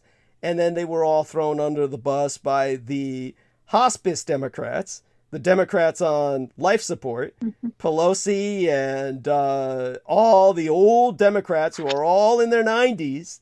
I mean, we're talking about people who are literally demented, deranged with Alzheimer's, like Dianne Feinstein. People who can't even function. They're wearing adult diapers to work, and they just show up there every day because they can't tell which day is a weekday or which day is a Sunday. That's what Dianne Feinstein does.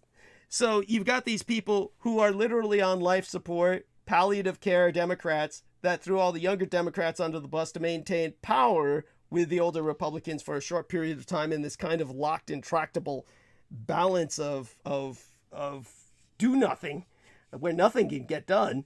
Obviously, it's going to end with Pelosi's retirement and Democrats starting to die. And then younger Democrats coming to power are not supplicants to Israel, but the younger Republicans are.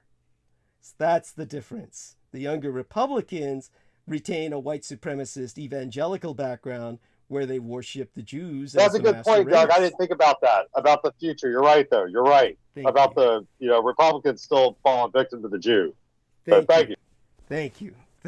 So again, another reason why logically we have to cleave Democrat, because there you have more of a mixed race base where most of these colored people can't understand why the whites worship the Jew as the master race. And so this is the thing that, the Jews understand this, or rather, that's a horrible thing to say. I mean to say the Israelis understand this and therefore are basically trying to do what they can in terms of realigning themselves geopolitically. When it comes to plenty of liberal American Jewish people, they're antithetical to much of what Israel does. Many of them. I mean, it's like it's still it's a situation in which I do think that probably we're better served by certain international cities in America or certain cosmopolitan zones, and basically otherwise having certain ethnic enclaves would probably be best for America's coexistence. It's honestly, I can't see what otherwise would function. Obviously, there needs to be places for people like me. Mostly the cosmopolitan cities are those places. But I can imagine vast tracts of American land becoming ethnically homogenous, almost ethnic enclaves in their own right. That was actually how the Soviet Union functioned. Its republics, which constituently all broke off, were ethnically based on the majority. So I would think that certainly much of Canada, I think the majority of Canada, and much of the United States, at least a third of its land area, should be turned into supermassive Native American lands, really. That would be economically integrated, but politically, at least culturally, autonomous. But as for the majority of the developed areas are along the coast anyway. In, of course, the industrial belt and the deep south would be different cases, but definitely the Northwest in particular needs to be more and more of a Native American kind of reserve, or range would probably be the better word for it than a reserve. But at the same time, I can imagine certain areas that would just of necessity, simply because the population is so large of white people at this point, be more white areas, especially in places like Idaho and certain areas adjacent to that. Obviously, Utah would be more Mormon, but they've always had at least a respect for Native Americans that no other Americans had, because they believe that the Native Americans are the lost tribes of Israel. So at least there's, I would imagine them as being more able to integrate economically in trade and politics. Yeah, I'm not going to say this. I'm not going to say this is. I'm not saying that this is going to happen for sure. I'm just saying it could be a possibility. Okay. But I think that all these underground cities that they found over these past couple of years, I think they're going to try to capitalize on them, turn them into like single family homes or something, and do a whole new real estate game like that. That's what I think they're going to do. How many people would want to move underground? I do. I'd go. If it was like safe down there, I'd move. Really? Why? Yeah, I want a goddamn waterfall in my fucking living room. I think that'd be great. But anyway, I'm just saying. I'm not saying it's gonna happen, but it could be a possibility. Well, thank you for that. I mean, it's interesting. It's a nice visual idea. I don't think it'd be very visual living down there in your apartment. The most of the stories I time. hear, man, I hear it's like fucking Caligula under there. Like seriously, that's what I hear. I hear it's like all like decked out and there's like fucking marble pillars. And shit. I mean, in all fairness, it can't be much worse than living on the surface for most people. I mean, most people barely see outside anyway. But it beats a trailer park, you know what I mean? Yes. So, Mark, Vivian, both do me a favor. I finished this can of Coke. I'm going to rinse my mouth out so that the malted battery acid doesn't eat the porcelain off my teeth. Hold the stage with the end here for me. Hold a three-way conversation, and I'll be back in about 7-8 minutes or so. And I'll go mute until then. But by all means, both of you join in, and thank you so much for being here this Christmas. I love my extended electronic family, and we're all in this together. And so I'll go mute, and the stage is yours. Thank you. Thank you, Mark Douglas. Mark and Viv, what are your opinions on what's the word? Pioneering the underground? Do you have any thoughts on that? Pioneering the underground. Yes, ma'am. I was actually just thinking about that today. Wouldn't it be kind of cool? Because I know, like, Elon Musk wants to, with the boring companies, his ideology is to have like an electric underground transportation. Oh boy, you just opened up a can of worms. Well, okay, so that's an ideology I could see for transportation. That would be they've got wonderful, because I was thinking like it would be great to like take a train from one point to another underground super fast. You know what I mean? Yeah, 2,700 miles an hour. Well, I don't know about all that, but no. That's I got the blueprints for the tracks. That's how fast the cars go. Oh, really? Yeah, I got the blueprints for them. And it's already in place. Oh hell yeah! Yeah, they're you know how Swiss cheese looks? That's what our Earth looks like. Yeah, so the way Swiss cheese, the holes in the cheese? The Swiss cheese with holes in it? That's what our Earth looks like. And under Florida is nothing but that because of the water. That's why they call Florida Water World. But anyway, pioneering the underground. What are your thoughts, Mark? I'm just thinking, Elon was huge about going to Mars, and it seems like he's kind of tabled that because he's kind of, was like, well, he's having a problem with the return of the rockets. Well, Mars is underground area 51. But this is how I look at it. I'll put it really clear. Like, if they're trying to go to Mars or they're trying to go underground, I wonder, like, what are you guys trying to hide from? Well, trafficking children is one of them, but besides that. It's like they're trying to escape something, though. Well, America was building nuclear weapons and shit, and they were selling them to other countries. And to transport them safely to those other countries, they dug the fucking tunnels to get them to their prospective countries. Yeah.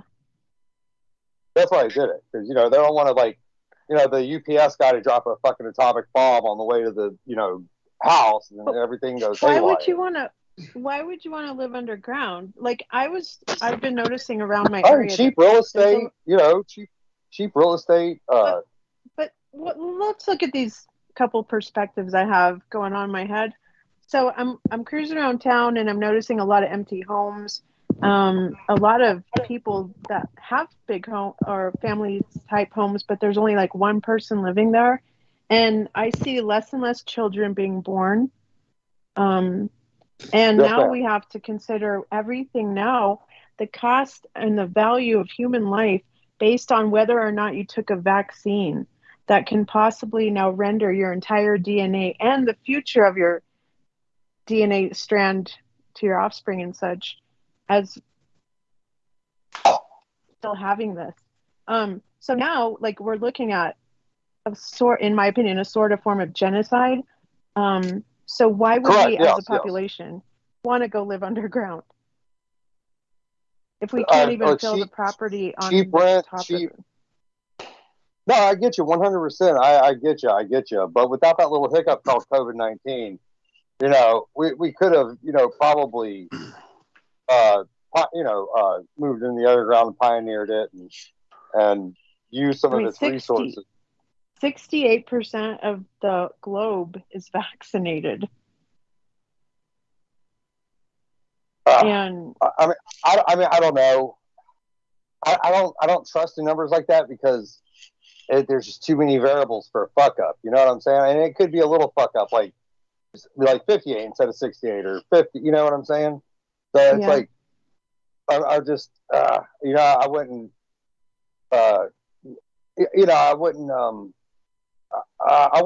what's the word I'm looking for? Invest or plan or overthink too much on that kind of timeline or probability or whatever. But I'm just saying, I'm sick and tired of paying fucking $1,200 a month for a goddamn one bedroom.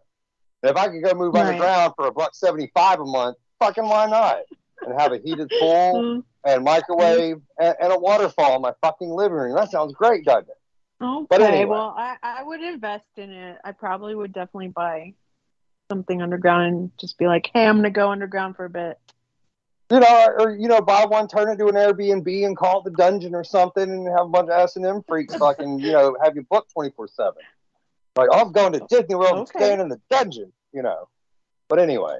It might be cool also, like that corroded mantles and there's all sorts of mega cavities. You got some condensation down there too, It's just, it might be. Oh yeah, they got air stacks on the surface that flush oxygen down there. That's what all that land in between Denver Airport and Denver City proper is. Awesome. So go ahead. I'm sorry, y'all. Go ahead. Sorry. Oh, actually, you know what? I was going to say something. I was going to ask both of you. Douglas got into something just before he went on a quick break. He was talking about how they thought the Native Americans were one of the lost tribes of Israel. Do you guys know anything? And ladies, do you know anything about the lost tribes and lost tribes of Judah, the tribe of Dan, that kind of stuff? No, sir. Yeah. I am ignorant to that whole scene. I think that would be the tribe of Reuben, which would be, I think, pertaining to the tribes, the lost tribe of Israel that would be here in North America, or the natives. And they were specifically blessed above all the other tribes because they were the most obedient. And Yah had blessed them and said, but he told them, like, you will always travel, you'll never have like a real established home, and if you disobey my commandment, which they had specific commandments, which one of them was not to drink alcohol, and I think another was not to trust in man, but to make him, their sovereign continually. But then what they did is they went on to find other gods, and what he says is other gods and other lovers. You gave your hearts over to other gods, and because he had blessed them with such wisdom, that's why they knew so much about the herbs and the healing properties and the earth and the animal relationship that they had. And that's how when we took them over and took their land, we used alcohol and we used everything that Yah said for them not to do, like by making covenants with them and stuff. They started to give their sovereignty now over to man, and then they became enslaved. So it was just that curse recurring because they have not returned to Yah. So yeah, I agree with the lost tribes of Israel, and I believe that they're the two written out. One was Dan and one was Dan, and I can't think of the other one right now. But Ephraim, I think. And Ephraim is like a governing body, so they're kind of like a derivative of what you would see with so Dan would be like the Vatican area and Rome, but Ephraim would be like the governing councils you see now through Israel, even on our your democratic government we see here in our own country. So those are so when he's speaking to these tribes and he's calling out specific curses and reasons why, I pay attention to those things because now I can see it playing out in our own government where he says like their tables are tables of vomit and they're just completely vain and everything to them is upside down and they lie to you and they try to steal Yah's glory and make it their own with having other types of agreements and policies and structures, whatever. They're jealous. They're jealous. That's why they're jealous. They're covenanted with death, basically. And they're jealous. So, super jealous. Well, that's a basic kind of understanding when you say jealous, but they hate God and they're his enemies. And, so he wrote them out. Yeah, they're under a curse too, so. Real. And we trust in them. We trust in them when they say, "Oh, look, we have this scary plague all of a sudden thwarted upon us," where the derivative comes from the PEPFAR, which George had funded through American taxpayers, which is now what in the $1.7 trillion have been funded to pay for the research of what they call the cure of AIDS, but really what it did was it funded the research that they were able to create these biological agents that they're thwarting onto the American people and then saying, oh, but we also have the cure. So trust in us. Yes, ma'am. Like in V for Vendetta. Yes, ma'am. Yes, ma'am. Yeah. And so we've trusted in them. And now look at what we face. Yeah. They paid for the gain of functioning research. Yes, that is we true. paid for it. That's why I said, yeah, we did. Yeah, no, our tax dollars paid for it. I know. And then we trust them to cure us. No, I don't trust them at all. I knew their ploy. I saw V for Vendetta when it came out in theaters. I was like, uh-oh, this sounds familiar.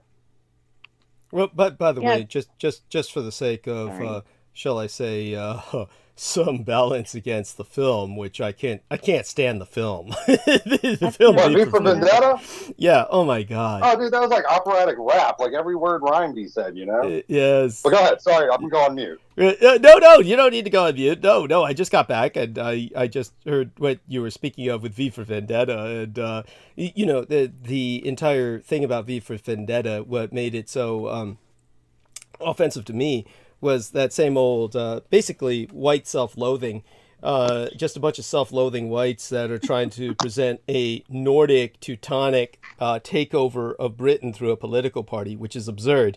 The main character is supposed to be persecuted for having a Quran in his possession. There's no Christian nation on earth that persecutes people for having Qurans, but Muslim nations will execute you for possession of a Bible. That's a fact.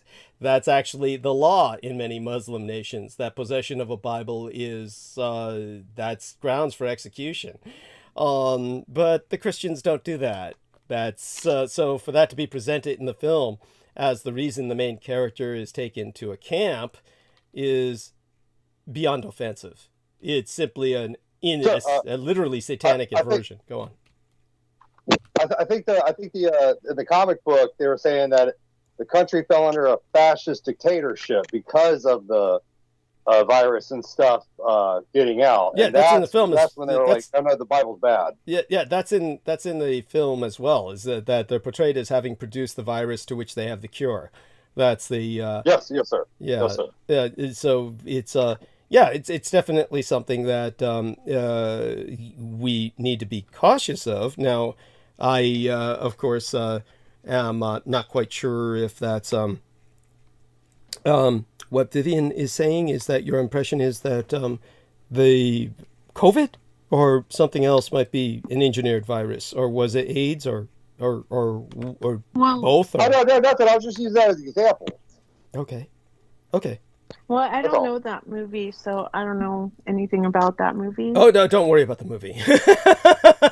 Yeah, the movie. Go see that movie. It is awesome. You'll love it. Oh, no, you won't. It's a boys' movie. It's just that's why Ian loves it. It's all about the girl is like taken into like a prison, and then he impresses her by taking over the city and shit. Kind of. It's just just a male ego trip. Don't even. Oh. I think he's lying. No. Well, because I'm doing this whole thing on George, because I'm going to eventually have a live that says, "Bye, George." Yes. But so he came on, it was on November 16th. He did a speech on Forbes Breaking News. And he was just recognized for saving up to 10 million people through all the PEPFAR and the research through PEPFAR that he established, I think in 2000.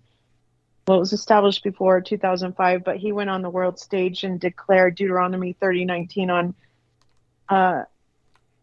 like in a church in front of, like, declaring himself like God. Anyway, the point was he declared life or death over the world, making like a choice, right? We have a choice now through George to give us life or death, because he wants American people to fund the cure for AIDS, which sounds noble, right? And it has done a lot of great things in the survivability of a plague. But through that PEPFAR, I'm saying we not only funded the cure for AIDS, but we funded the research for all of the bio things that they're creating in labs. And yes, COVID. Yes, ma'am, that's true. That's true. COVID has the HIV factor, so that's why it's mutating, and it's also going to, I think, genetically change the DNA of people's offspring. And anyway, that's what I'm saying, is that it all came through this death curse. So basically it's saying, George saying, yes, I saved 10 million people, but through the funding and his perpetuation of declaring himself God by stating Deuteronomy 30:19, this day choose life or death. I mean, like, really? Are you really going to? So he's basically proclaiming death, and he's also making us have a decision point or a choice now therein, because we have to choose whether we're going to get the COVID vaccine or not. And then that created all this division, which created more terror. We were terrified. We were making a decision based on terror and fear and death. And look how that turned out. Okay, thank you, honey. You're right about the offspring, Vivian. You're right about the offspring. And I said something on the show a few episodes ago, and I fucked up on it when I was talking about the graphene hydroxide. What I didn't what I said was that the graphene hydroxide just acts as a razor blade, as it after it gets in your system. Well, I was wrong about that. what it does first is it combines with all the other graphene hydroxide that's in the shot, and then it turns it into a chain of razor blades in your system. And I totally fucked that up. But no, it bonds with itself first, and then it turns into a chain of razor blades instead of just individual razor blades. But y'all going on mute now. Oh my God. Okay. Thank you for that incredible image. This is aside from all of that, Mark, so how are things? Can we change the subject now? No, that was Mark, I thought, save us. he's incredibly shocked. Like, he's got that shock jock status. It's unbelievable. When he was talking about the bugs the last time, I was like, man, I tell you, that's talk about traumatic. Yes. That was incredible. No, I was going to mention one other thing aside from. Thank you. Yeah, no, man, you got that. Top heads off to you on that one. I was going to say, Douglas, do you know anything about? I don't know why this came up randomly, just obscure. Do you know anything about the Process Church? Because I know they were connected with a lot of the like crop circles and stuff like that. But I know they're involved in like cult stuff too. That involves like worshiping the four archetypes, that kind of thing. Yes. But I'm not really sure if you knew any other connections to them. Well, I mean, the Process Church, for people who are not familiar with that term or the Process Church, it definitely was. I don't know if they're still active. I do know that when people ask about the first Church of Satan founded by the Magus Anton Szandor LaVey, they are still active. When people ask about the Temple of Set, they are still active. As for the other organization that comes to mind is, of course, the Modern Church of Satan, which is all about quote-unquote free speech that Mark was referring to earlier, with their own museums, quote-unquote, and the like.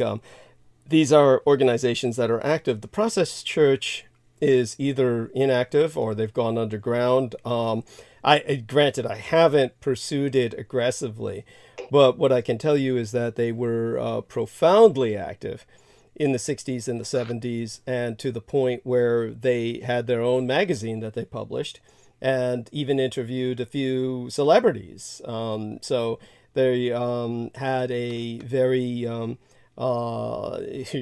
radical satanic perspective that also integrated other ideas. Their cult leader, whose name I forget, DeGrim or something like that. I can't remember his name, but he looked a lot like the guy who interviewed me a few times, Joe Boyer.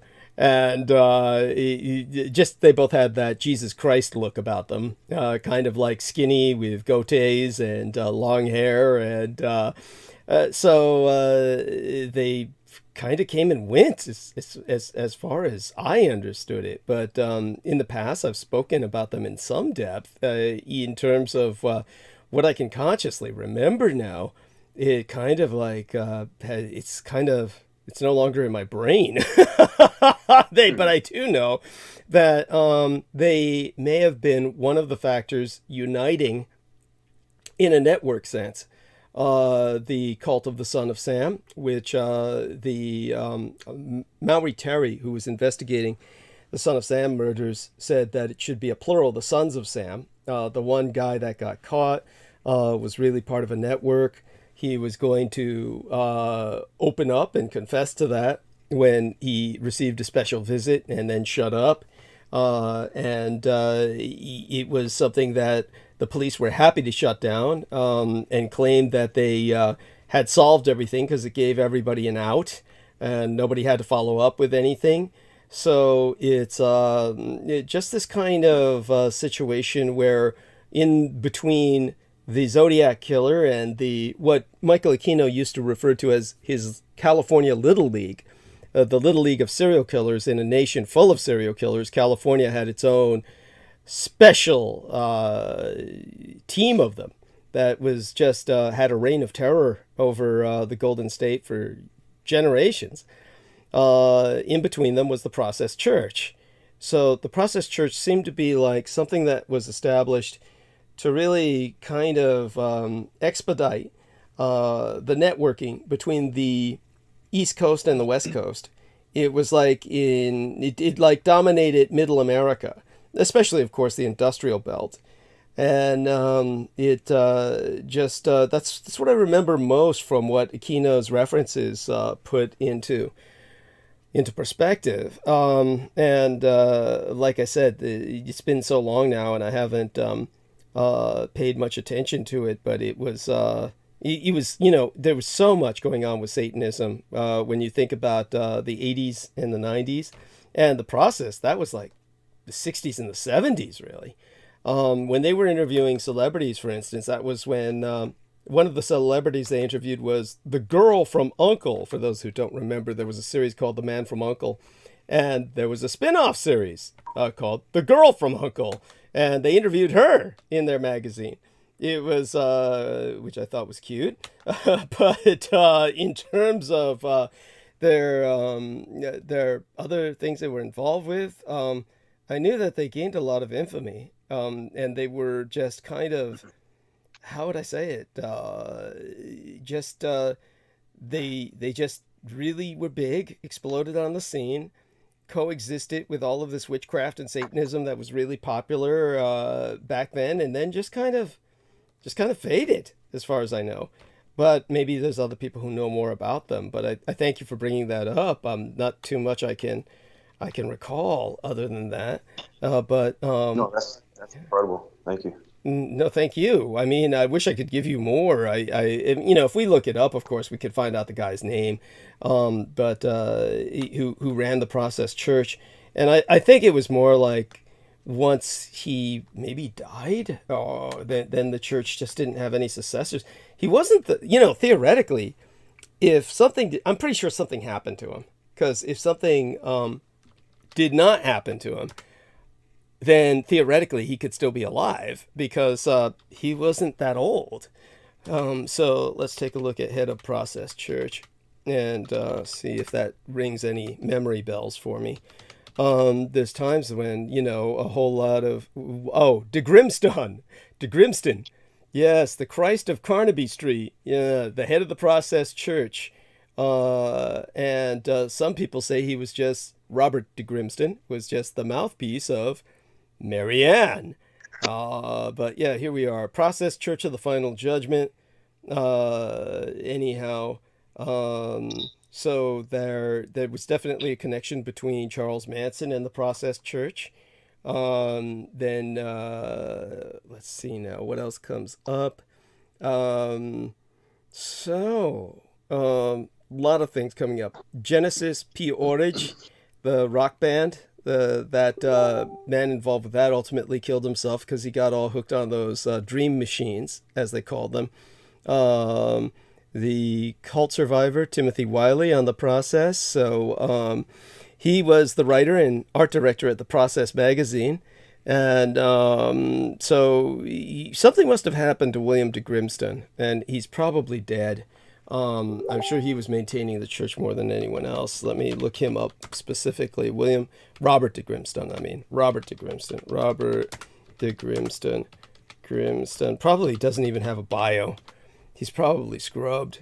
Douglas, what was the dream machine that you were speaking of while you were doing that? Just curious. Oh God.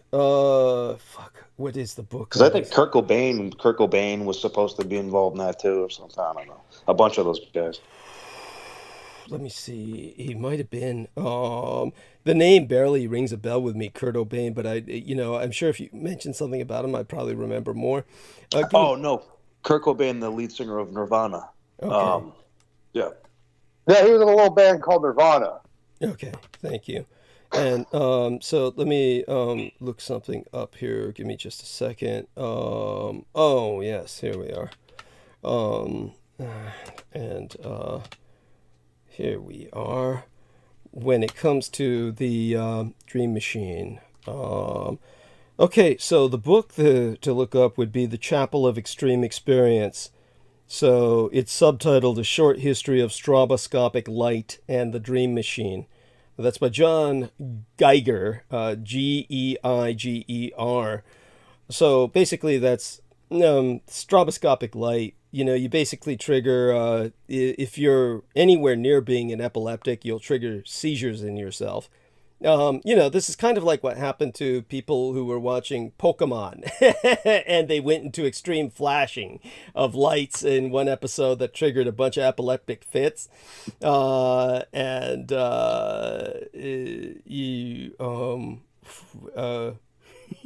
I'm reading something that our man Frank Black, Ian West, sent me. I won't read it aloud, but I'm not quite sure what it says. What is? I guess I'll. It's just some show notes. The show notes. Oh, okay, okay. So I'll talk to you privately about that, unless you feel that's something we can discuss publicly, or whichever way you want to handle it. Yeah. I don't give a shit. If you want to kill time, you can. I don't care. Yeah. That's cute. So, okay, what is interesting is that Robert de Grimston, who's a British occultist, he was born in Shanghai in 1935, and there doesn't seem to be any death date for him, so he's 87 years old. Wow. Yeah. Still alive. And, yeah. And so he created the Process Church in this partnership with Mary Ann McLean. And basically, they met, of course, while they were members of the Church of Scientology in London. So there you go, of course, that Scientology Satanism connection. Yo. So there we have it. So there's some other, anyhow, he was a white guy, just so people know. He's a white guy, but he was born in China. And it was one of those things that, so in terms of notes from the last episode or something like that, or last few episodes, can you use one of these? Okay, so I'll click on that, take a look at that, see what this takes me to. Of course, this is sent to me by Ian West, so I'm afraid where it's going to take me to. Oh, here we are. Oh, interesting. So that's cute. What is it?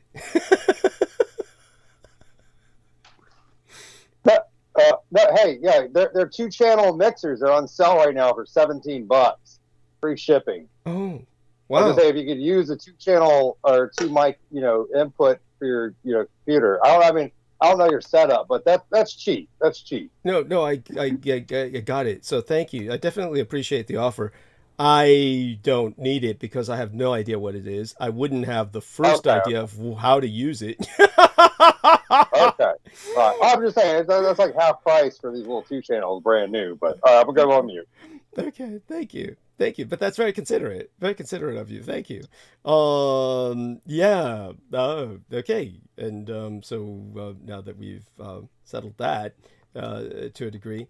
So yes, Our Lady Vivian is certainly been convinced by much of her own research that George Bush Jr. is basically the Antichrist.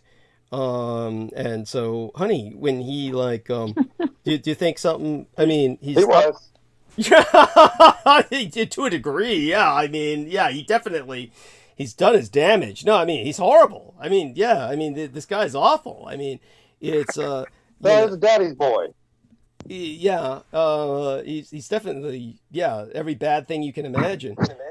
So, honey, do you feel like something will happen before he dies? That he's basically going to like do something that will trigger something before he drops? I mean, he's not getting any younger. I'm not quite sure how much longer he'll be with us. Oh, he ain't gonna die. Okay. He's gonna fully face the judgment head on. Okay. Alive. Wow. Until he's not alive. But I mean, yeah, I mean, he's basically from what I've counted, he's basically taken the word of Yah and made it his own at very integral parts where Yah has covenanted with creation. And George has intercepted, and the man has become like God. Genesis 3:2. Okay.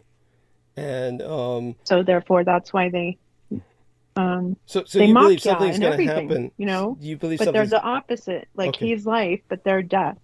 Right. So upon them is that curse of death, and they worship death, and they serve death, and they call upon the councils of darkness. And so I'm going to do a whole live about this, just kind of laying out,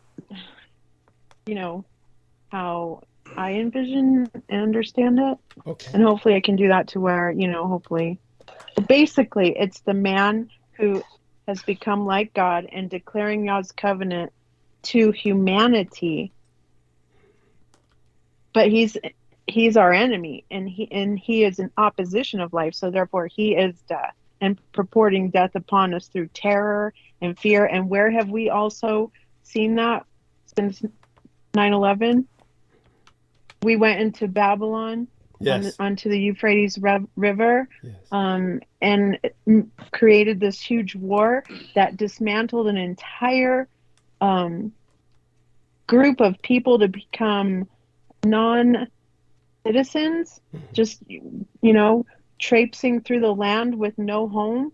And then they come up with the solution. What's the solution? Oh, we'll invite them in our lands. We'll get them integrated, and we'll give them a new, their identities. We'll solidify them into a new state of being through the United Nations and such, which creates this new interdependence model, which is fully established now. When I see Joe Biden up there with Zelensky, and you have half of an American flag and half Ukraine, and you have Zelensky up there preaching interdependence, all the leaders on the UN crying out for more money, more money, more money, and all of our money going to these global efforts.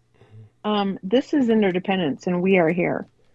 No, and so our republics, in my opinion, and democracy is failing us too. I'm sorry, but there is no winner here. They're all subject to the man. They've all covenanted with him, and they have all abandoned us, betrayed us, and have taken that mark. There ain't none of That's them what I said. righteous. That's what I said. That's what I said. Man anymore. It's just a curse. That's what I said. I'm sorry. Oh, I like the way you... No, I'm saying you're right. That's what I said, though. Yeah. It's like stupid to play the Democrat-Republican game because it's not fucking working, and it hasn't been for the last 50 years, and people need to move on from it. I'll go on mute. Right. I think we've been, our whole governmental system, we've been played. Well, we've been... yes, ma'am, we have. We have been played. And they played us so they could keep our Cessa QV trust accounts. I'll go on. By the way, this is what Brooke looked at and was impressed. Where did Douglas go? I'm sorry. I think. Hey, Ian. I think you may have muted Doug. I muted myself somehow. Oh, okay, all right. Somehow. I saw it I'm sorry. It was just my bad, Doug. No. I just had a flashback there suddenly because, Ian came on to say something and it sounded like I felt like I was in a revivalist tent. All of a sudden, for a second, it was Vivian. Oh, Vivian was preaching and Ian was going, "Hallelujah! I'm preaching and then Hallelujah!" I know. Bizarre. This country needs God. Yeah. Okay, I'll stop. No, honey. That's. But yeah, that's my opinion, and that's it. Yeah, I think he's definitely mocking on a global platform, and he would proclaim himself God. But so and honey, he's a man. So what you apparently dislike about Zelensky is that you feel that he's preaching or promoting interdependence, which you feel is a sinister. Of course, he said it. He said it in his speech. He was talking about how we're all interconnected and interdependent upon each other, and therefore we need to fund Ukraine and be subject to every. How dare they mix our flags together? Isn't that considered like a blasphemy? Well, it's done in certain situations for symbolism. I mean, it can be taken as such, but in the case of, shall we say, now, so honey, you, just out of curiosity, do you feel we should not be supporting Ukraine, or because, I mean, just to put this into some context, one of the things that I pointed out was, of course, our dependence on Taiwan, the land in which I was born, because it produces the overwhelming majority of microchips. Now, to produce those microchips, they need neon. I'm sorry. Yeah, but see, you're coming from a perspective that you believe in interdependence, and you think that it is, and I'm only implying that this is from what I understand, is that you seem to approve of it. So it doesn't, to me, it doesn't matter what I think. I'm just saying, it's playing out to where our government has become fully interdependent, and now thus thwarting us, the American people, into this interconnected ideology that now we need to fund anything they say we need to fund.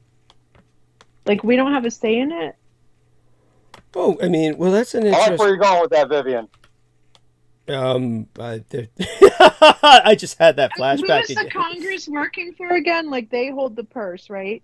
So who is the Congress working for? Us or them? Them being 100. Them being essentially these Antichrist forces. Or the global this global interdependence agenda. This is a big idea. The big idea. Well, what would you? Okay, well, we're obviously, my opinion, it's not an opinion, it's a fact. We're obviously very interdependent with certain facets of the global economy. Like I said, the Taiwanese can't manufacture the microchips without neon gas. Much of that neon gas comes from Ukraine. So Ukraine has a part to play in the economy as well, in the sense that it's the breadbasket for much of the world. The majority of the world's black soil, which is the most fertile in the world, is in Ukraine. This is why if the Russians controlled the Ukraine, then they would be able to control much of the food supply of the rest of the world, the third world. So this is we're interconnected in that sense. There's certain things that it's not really a choice that people have when they merge into these sponsorships of nation states that are under attack. Wait, so since when has global trade become government policy? Well, and why are we so dependent on it? Well, if we go back to the time of the colonial powers, the imperialists like Britain and France, they were conquering other nations based on plundering their resources. So it's kind of like something that it's always been done. I'm not saying it's the right thing to do, but I'm about to say Doug is right, but it doesn't make it right. You're right though. It's most nations. It's like they don't really have the resources to be independent. Well, I understand that. I understand that global trade is a wonderful thing to be able to do this. It's great, but should it dictate government policy? Should the American people be funding something that we're supporting arms trade and human trafficking by supporting any war anymore, and it's never ending at this point. They're not governing us, or they're just taking your money. They're using you as a resource to fund their global governance. And so where do we stand in that? And then on top of it, they attack us, it's just maddening anymore. It's just so big now. I'm just saying interdependence is in full force. There's nothing really anyone can do about it. Well, things are changing. Things are changing in the sense that right now, with the kind of BRICS and these other movements to basically create counterpoints to the West, what's going on is we're heading towards a multipolar world, most definitely. It's not going to, shall we say, end up the way it looks right now. The sides that are forming right now are this transitional combat phase.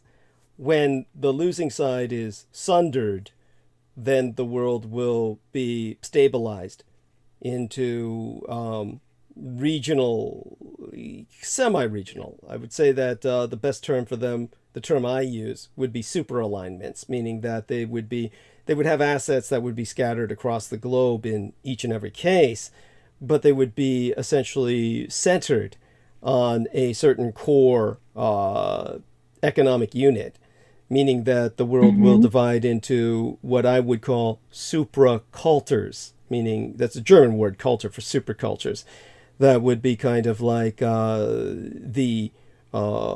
would say, kind of like we would go from there. We would go from there in the sense that these supercultures would then expand into space in a kind of space race, a colonization of the planets in our solar system first, at least. But that would at least enable us to direct our energies and get resources from other areas that would leave our Earth intact.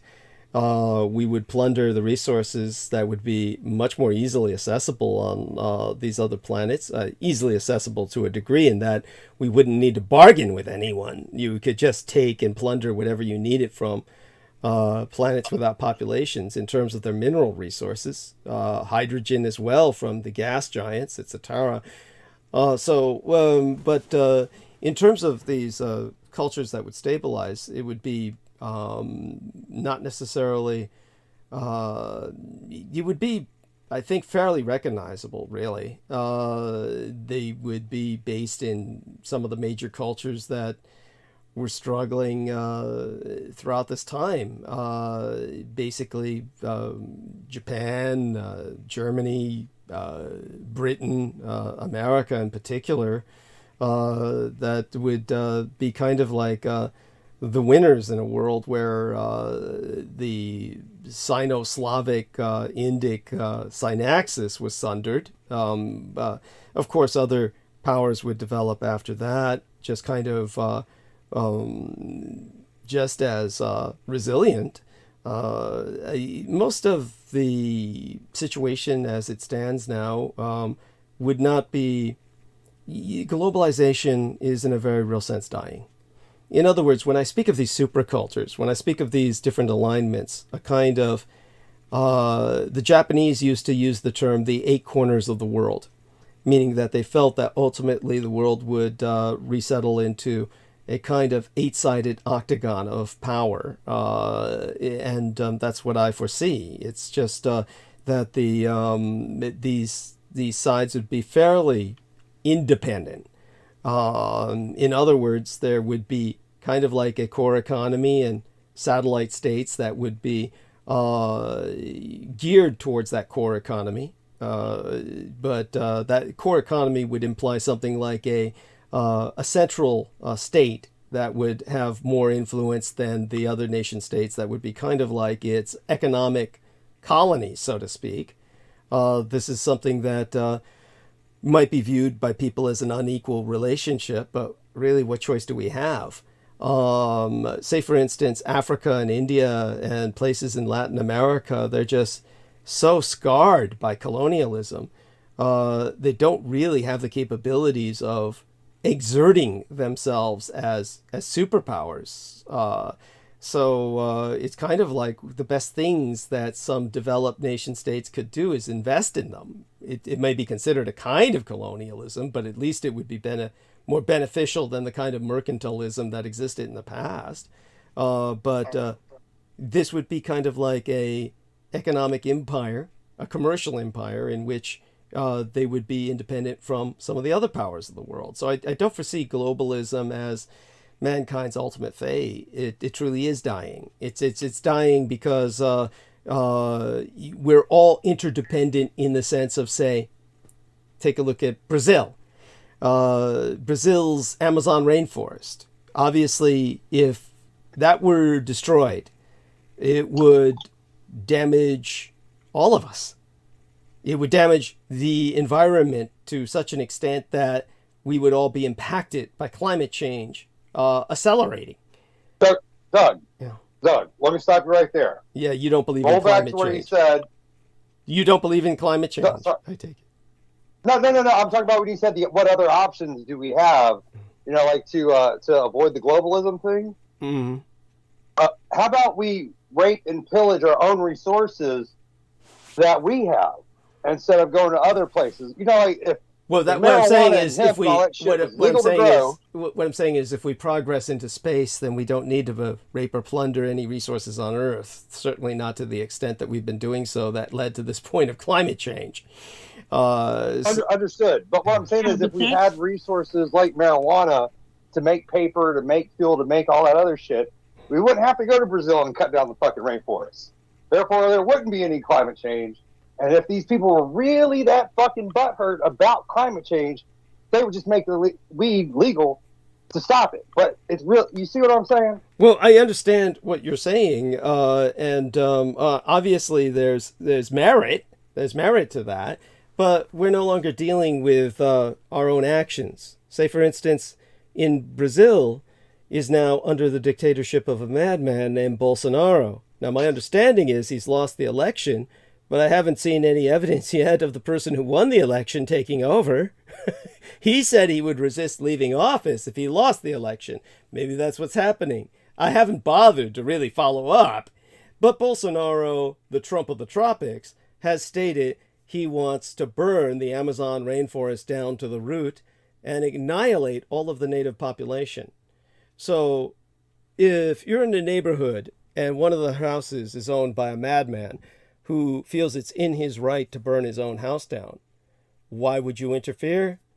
Because by his burning his entire house down, his neighbors will also be impacted, and quite likely that fire of that magnitude would hurt other people's homes as well.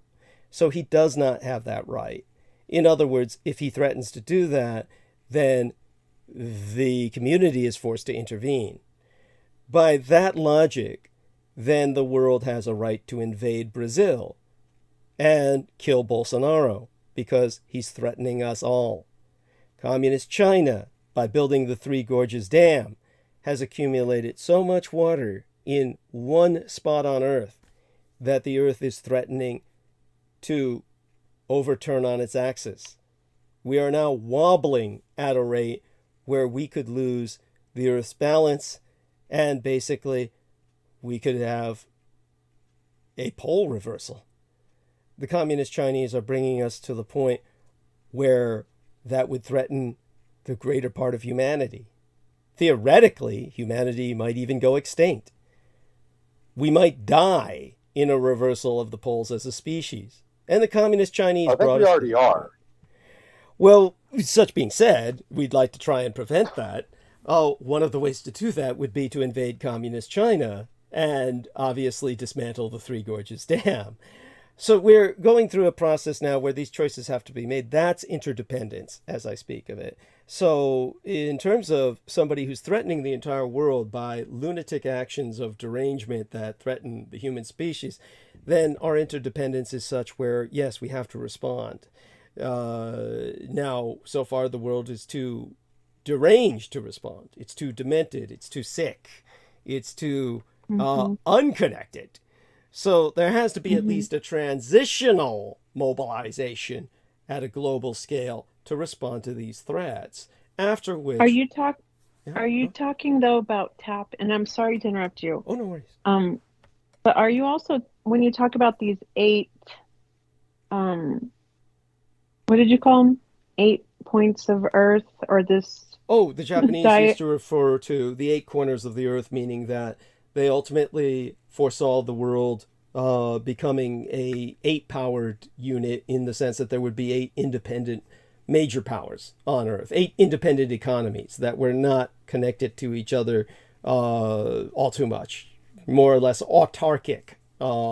In other words, more or less independent economies. But go on. Yes. Would that also include the airspace? And then are you talking about like a principal power over that area? That would also align and access with moving into other dimensions where we could get resources? That's what I would hope for, is that we would extend our search for resources into space, but potentially other dimensions if such technology is developed. I mean, are you thinking of something like the movie Avatar? I mean, that was No. essentially the plot line. So it reminds me of that. But so what do you? No, I'm looking at it from, I guess, there might be a more spiritual principality or power, like regions that you not only take on the earth, but you would say even in the airspace. That way you could declare sovereignty over airspace, or also, Yeah, well, other. Yeah, definitely. All nation states do that. All nation states do that. I would think of something, say, for instance, when it comes to the kind of shall we say extension of influence that such powers would have. It would be based on as well whatever tolerance they had for their specific kind of majority religion would obviously influence their concept of reality. They would have, in effect, almost different realities, really, because their realities, their cultures would be so different after a while, where they're not interacting with each other through globalization. Then their cultures would produce radically different mindsets or paradigms. Before I answer the question, somebody raised their hand here. Before I turn towards that, Yeah, it was me. It was me. Okay, before was weed legal in Avatar? I don't know. I really, yeah. That's probably why they had to go on the journeys to find resources other places. Then okay, we'll go back on mute. That's cute. So wait, may I ask, like, who came up with this concept or understanding in the Japanese nation? Because I see what you're saying. Like, I can envision it, and so I understand it better. And then but you're saying eventually it will lead to them becoming their own sovereign nations with their own regions, where they'll actually be more independent. Yes. But yet still be interdependent on each other as far as like coming together when someone does something wrong, and then we can say, well, you guys are not in agreement or in alliance with what we agreed to, so therefore we can invade you, Brazil, or blow up that dam, because it becomes now a complete global problem. Literally a human problem. I would think that at that point, hopefully, we could solve things more diplomatically. But Mark, what was your question? Before I turn back to Vivian, I will get back to Vivian with that. But Mark, no. Hey, Doug. Yeah. I was just gonna say I'm gonna head out and try to snag some Z's, but I appreciate you having me on. Oh, bless you! Thank you so much for joining us this Christmas night, and we love you dearly. And take care of yourself. And is everything going okay? It was an honor. Thank you. Yeah. And thank you so much. Yeah. And is everything going okay with work? Yes, much better, and it's doing quite well. Excellent. So, I'm so glad to hear good that. Spot. Well, you take care. Good night, everybody. Good night. Good night. Yeah. And so I'll turn back to Vivian now. And basically, what I would say would be that it would be more or less the time for that kind of global mobilization would be now, because we're at the real danger point. Let me put it to you this way. One of the ways that I used to express it, certainly I've gone back to this demographic example before, is that my generation, the 13th American generation, is the most aborted generation in history. It was when the conflation of the pill and the technology of abortion made legal led to safe abortions. And so in all of the major developed nations on earth, Russia, China, the Americans, Canadians, British, most people went wild in the most irresponsible sense with legal abortion, and either state imposed it like the communist Chinese did, or in the case of the Russians, the situation was simply so horrible nobody wanted to give birth to a child and raise them in that environment. So your average Russian woman has had 4 to 8 abortions in her lifetime. It's simply because the prophylactics don't really work. Everything in Russia is of such low quality. So also many of their children would be born retarded or deformed simply because the men have such a problem with alcohol that they are just so drunk at the time of the point that they ejaculate that their semen is literally impacted, and they give birth or father children with fetal alcohol syndrome of the most extreme sort. So they've done studies on this. The Soviet government, then later the Russian government, didn't follow up on it, but the Soviet government, while it was around, actually paid for studies on this because they had to. So this kind of situation is such where, for whatever reasons, the lunatic culture of the Chinese communists, where you can have only one child, and they wound up with a 75% male population because everybody was aborting their girls because the boys were considered a better investment. And now they're stuck with a overwhelmingly male population, and that can only lead They're the breadwinners. Yeah, well, they're not winning any bread anymore. They're like the biggest problem is how to get rid of all these excess males. I mean, honestly, Japan in World War II lost 20% of its male population, and everybody was predicting that was the end of them. But they became a raging success story because men are really the expendable gender. You need less of them, not more. The more females you have, the better it is for a society. So when it comes to... I agree, Doug. Well, yeah. By the way, that's based on the fact that, of course, the men get a much better selection of females that way, and the females are much more stable anyway in terms of their behavior and less violent. So overall, it's just better for society. But then in terms of the... I was talking about the higher concentration of men. Higher constant... Yeah. That's true.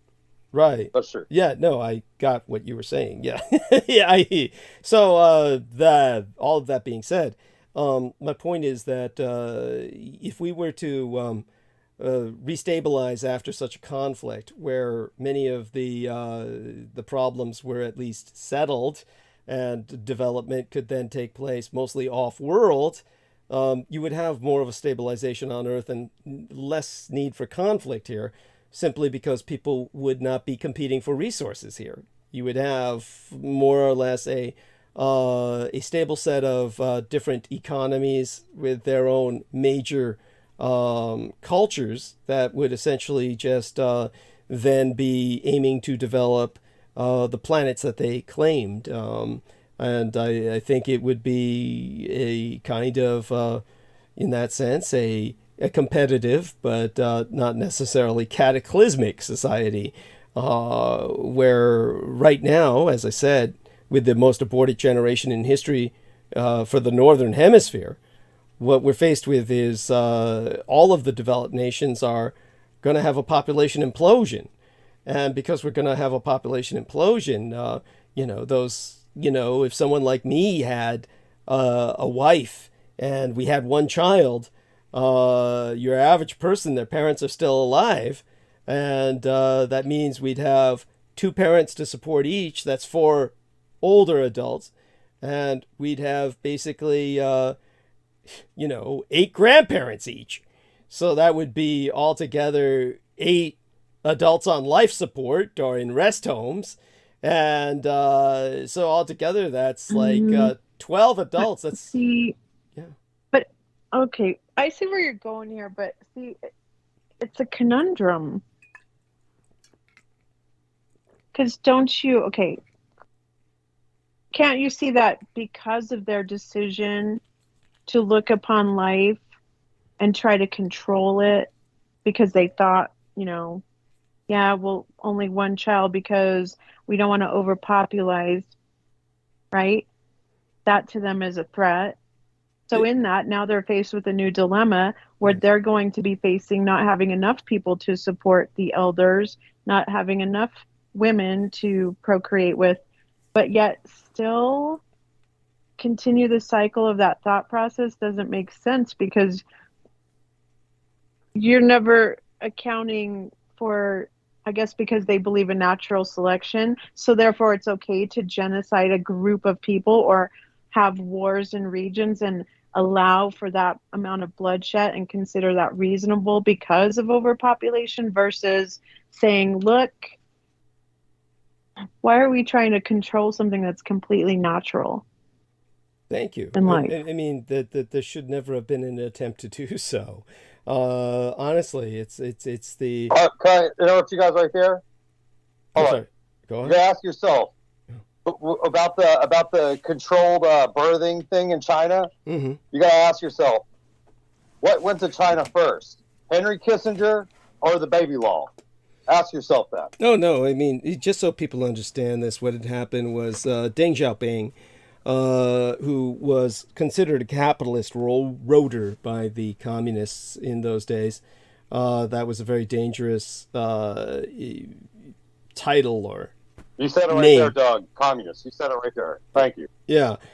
Well, at any rate, the Communist Party killed his son, pushed his son out of a window, and he wanted to basically take the party thereafter in a different direction. So he wanted to take power after the death of Mao, and he was approached by Henry Kissinger during the Nixon visit, and was told that he would receive a large loan from the World Bank, and the International Monetary Fund would support the development of communist China if they installed a birth control policy. So he started the one-child policy to get Western loans, which for a while led to this very euphoric situation where there was less of a population and more money to go around. And then all of it essentially led to catastrophe, because this was you could call it a foreign strategy to destroy China that was put into effect by Deng Xiaoping. You said it. Thank you. You know, but so in terms of that, it represents the stupidity and insanity of the Communist Party that should never have been in charge. So what's needed is a regime change. Thank you, Doug. You're right. Yes, thank you. Yeah, a regime change and a totally different paradigm. So, of course, it's simply the Communist Party has proven itself beyond incompetent, a danger. It's actually a danger to the population itself. I'm certain the population will come to realize this, and there will be changes. But it's kind of like there's going to be a catastrophe first that will bring China to the brink of a kind of extinction. It will never be the same again. So it's a very it's a tragic object lesson. Now, can China return to a world power status, a great power status? Most certainly, but it will take a kind of catastrophe to get to that point first, where they can be free of the burden of the communism that plagues them now. It was in this corrupt communism that COVID developed.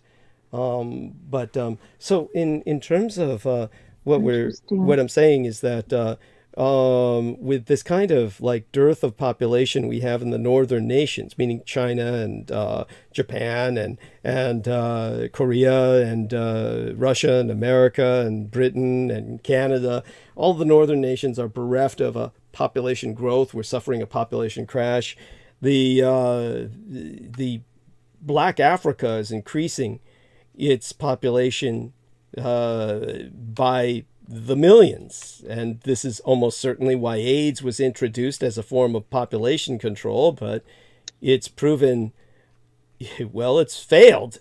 And so Black Africa, you're going to have them overtake China and India in terms of population. You're going to have 2 billion people in Africa within a very short period of time. Right now, the fastest growing population is in Nigeria, and Nigeria alone is going to be a population of 1 billion people, as much as China or India. And the rest of Black Africa will be another billion. So 2 billion people altogether. That doesn't make them a world power by any means. An overwhelming amount of people, if anything, is a guarantee for terrible problems to contend with, terrible challenges that may be insurmountable. But in terms of... That makes them a progressive society, though. It's good. That's cute. So, in terms of where we go from there, I think that this is going to require some level of response.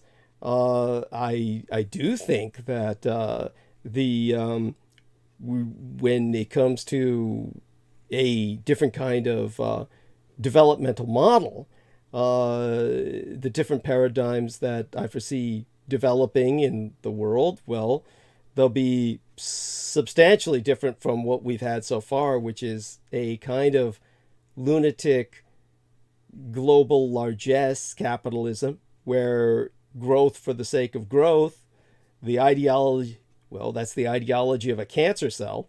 That's not going to function anymore in a limited environment. Earth is a limited environment. We can't keep growing in a limited environment. That way, expansion into space is really the logical solution, and that would be in a cultural sense, where you have different cultures that would be exploiting different areas of space, different planets, and that would at least give them someplace else to derive the resources from all of the planets, whether it's Venus or Mars or the moon or any of the gas giants with their many surrounding moons or planets.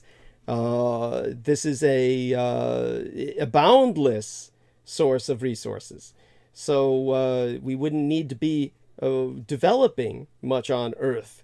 We could maintain it more as a game preserve, a kind of biological reserve for the animals that we can hope to save, and forests, and probably reforest it eventually to some degree. It sounds like a lovely concept. Thank you. It comes with a lot of issues, though, because man constantly, just like what you were saying with China making the one-child policy because they wanted money. Yeah. Now because they wanted money, now they've endangered their entire future. Yes. As a race. Yes. They keep doing it. Yes. Yeah, well, they tried to stop the one-child policy and reverse it. Now, it's too little too late. Xi Jinping is asking every Chinese woman to give birth to 3 children. And the Chinese women are just going to say, fuck you. I mean, they would have to stop working completely to do that. And they're not going to stop working. So he's left just, trapped. And you're talking about the situation that's just going to have to get rid of the government. They need to get rid of the Chinese Communist Party. And that's the first step. And so it's an all-male government now. I mean, there is no female in the top level of government in communist China. It's all a bunch of men on life support. Again, old men. That just like what we had, the problem with the Democrats and the Republicans is they're all older, these people who have been in power forever. With the Democrats, of course, the problem is the ones really in power were all the elderly. And it's just, this is a decrepit, degenerate, dying form of government that all of these people have, and we can't operate under them anymore. We have to change. And so it's not a question of global interdependence really being our future, because it's just mankind is too fragmented for that. But ultimately 8 major governments would be supercultures, as I call them. Supracultures would be my term, meaning that there's many cultures within their overall umbrella of influence, but there's a major influential culture. Right now with globalism is basically the concept or the phenomenon of America's movies and music setting a kind of cultural norm worldwide. But obviously that isn't really happening. That's what Americans thought would happen. But obviously we have reactionary elements out there. We have the Muslims who have been overwhelmingly, violently reactive to Western culture. We have the Russians who have joined in this anti-Western stance where they're trying to purge themselves of Western culture. China's given up on the West. So it's basically, we're heading towards a fragmentation of the world. And the aftermath of the war for the world, which we're inevitably going to be seeing, is a kind of reassertion of more of autarkic powers, meaning autarkic cultures that would have their own separate areas of influence.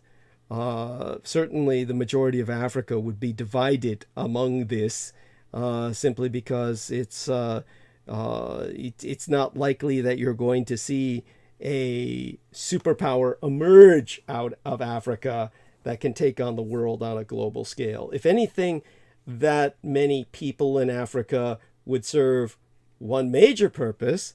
They would be the world's market. They would be the market that these competing powers would be trying to sell their products to. That would be a kind of, Africa would become kind of a marketplace for competing powers. As for the Latin America, again, more like subdivided into regions of influence. But the northern powers would probably maintain a dominance of the world simply by technology and economic clout for some time yet. So I think that will, if it expands into space, become more or less permanent, simply because at that point there's really no need for change. You would have resources coming from space that would stabilize the world situation. It would make people's quality of life much higher and provide much more opportunities for employment. So it's something that should have been done a long time ago. There's a reason why we haven't, of course. George Knight has gone into that.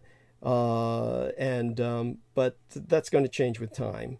We're going to, I think, just really, it won't be the private troll lords like Musk and Bezos and all of these people with their private rockets that are going to make this happen.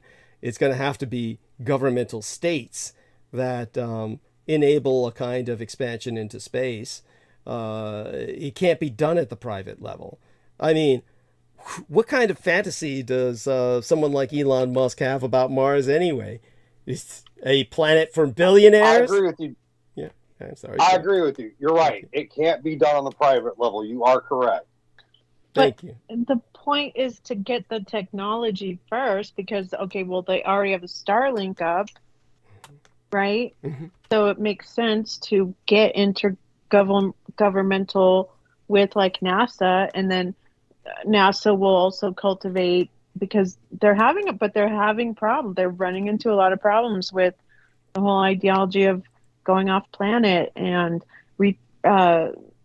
even getting resources to return, so they have a lot of complications, and then they're going based on faith that what they're going to obtain out in space is actually going to be existent or not. It's basically man trying to save himself apart from God. Consistent. How does that working for y'all? Well, basically, people are already out in space. Like, they've already colonized other Earth forms out there. Well, I think what Ian is saying is that there's a breakaway civilization. I'm sorry, Vivian. Yeah, there's a few. Yeah. So, if you look at that map, I sent you. I don't know if that's true. I don't believe that. I don't believe a lot of that. That's pretty hard to believe, yes. but I can't believe that. You know what they mean by space, right? They don't mean like a pitch black sky. They're talking about distance A to distance B. That's what they mean by space. Well, I mean, we can talk of that another time, but let's for the moment leave that out of the equation because I hope space is like Swiss cheese, because I wouldn't mind portals. That'd be kind of cool. Yeah, we got those. Those are real. The Stargate shits. Those are real. That's cute. It's there's one in the Middle East somewhere. I forgot where it was. But... I'll go on mute. I just want to say, Douglas, you've been extra patient, and I want to thank you for your platform this evening to just spend time with you and hang out. And what? I would like to thank And Brooke Gibson for not being here indulging this our Christmas. question And, so patient, Yeah. and you're indulging our question so patiently. I just wanted to thank you. Oh, thank you, honey. You're an angel. Yeah. Well, I love you dearly. Go on. So I do want to know though, where did this concept come from? These 8 dimensions from Japan. Oh, yes, that's right. You had asked about that earlier. Basically, it was something to do with the original Buddhist concept. It was Buddhistic in its original conception. 8 is considered a very lucky number in Asia for a reason, and it has to do with that Buddhist concept. It makes a certain kind of sense. It was I'll have to really just read into some of the old texts that I haven't looked at in years and years to actually see if I can locate exactly where it originated. I know it's Buddhistic and it arrives out of that tradition, but it was a concept that the world was originally 8 directions. Okay, so it had to do with something of the compass points. It had to do with the 4 cardinal directions, and then the X that goes between them, the corner directions. In other words, north, south, east, and west, and then, of course, northeast, northwest, southwest, southeast. So this is how it was viewed ultimately, that the humanity would evolve into 8 major cultures, 4 essentially, and then 4 more to develop from there as kind of like the sub directions to the 4 cardinal points, four angular directions to the 4 cardinal points. So that's essentially where it comes from. Yeah, and okay, I can see. Yeah. For some reason, I can see that working out in a interdimensional realm as well. Yes, in the spiritual realm. In other words, meaning that each of these would be very separate cultures, very very distinct, ultimately each using their own calendar and having their own concept of reality itself. By different calendars, I mean such as the Asian lunar calendar, the Muslim lunar calendar. These are just different systems of measuring time would lead to a different concept of reality itself. So it sounds sublime. Oh, thank you. Yes, and yes. So all that being said, honey, are you telling me that you're off to bed sometime soon, or any minute now? Yeah, I'm gonna go ahead and hop off. Okay. And but I wanted to thank you and say hello. Well, I do hope you'll be with us again, and hopefully there's more. Yeah. Yes. Well, I want to come hang out when Brooke's over. Yes. Sorry that she's not here tonight. Please give her my greetings and well wishes for a happy new year if I don't talk to you all sooner. Yes, absolutely. And love you dearly. And are you going to have another New Year's party? I hope so. A New Year's party? I hope so. Yes. Okay. I feel obligated. All right, cool. Yeah. And okay, honey. Love you dearly. All right. Well, all the best to you all. Good night, Ian. Good night, everyone. We'll talk to you soon. Look forward to it. Bye for now. Thank you for coming on. And so that was... Good night, Val. Thank you. Yes. So it's you and I for a few minutes while I check some things. I'm such an idiot. I called her Val. It's Vivian. I'm such an idiot. I feel so bad. You're cute. That's cute. But by the way, the breakaway civilizations, just so people understand that, certainly that's exactly what George Knight and I have been speaking about, is the 1,000-Year Reich in exile as a breakaway civilization. It's just that I felt that at the moment that Ian was bringing it up, it adds too much to the mix for the moment while we were speaking. It's too it backs up my lunacy too much, you know. No. It complicates the equation. As it complicates the equation and takes an already difficult explanation and makes it too complicated for the moment. And understood. Yeah. All respect. Yeah. Thank you. Honestly, I was thinking about when we were talking about the pillaging the resources and shit from other country. If these assholes in government were that fucking what's it called, or were that self-righteous about the climate change shit, they would have made marijuana legal. That way we could have been independent from gas. We could have been independent from paper. We could have been, and then there wouldn't be none of this fucking global warming bullshit. You know what I'm saying? But instead, they just choose to keep it illegal, and it's just fucking us even more. Well, go on, Doug. I'm sorry. Go ahead. No, I understand. I mean, certainly there are just self-destructive policies that need to, yes, sir. Yeah, that we need to just expose as self-destructive and cease practicing them. Yes. So yeah, it's like we're so worried about it, but we're not going to do the shit we need to fix it. But instead, we're just going to lean on the kill the brown people thing so we can get that oil. You know what I'm saying?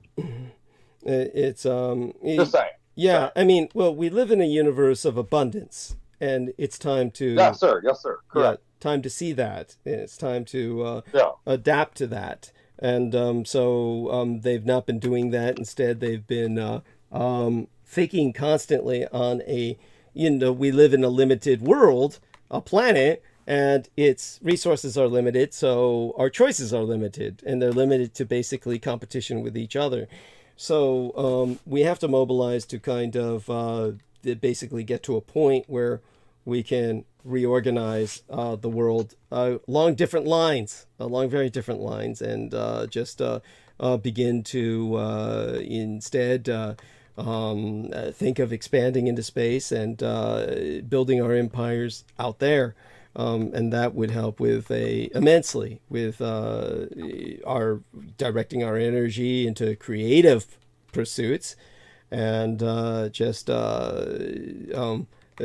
denouncing any kinds of ideas that lead to a kind of ideas of scarcity, a scarcity mentality. We need to ultimately evolve beyond that. We need to evolve beyond that, and that would take us into a different form of competition, something that would be much healthier for us all.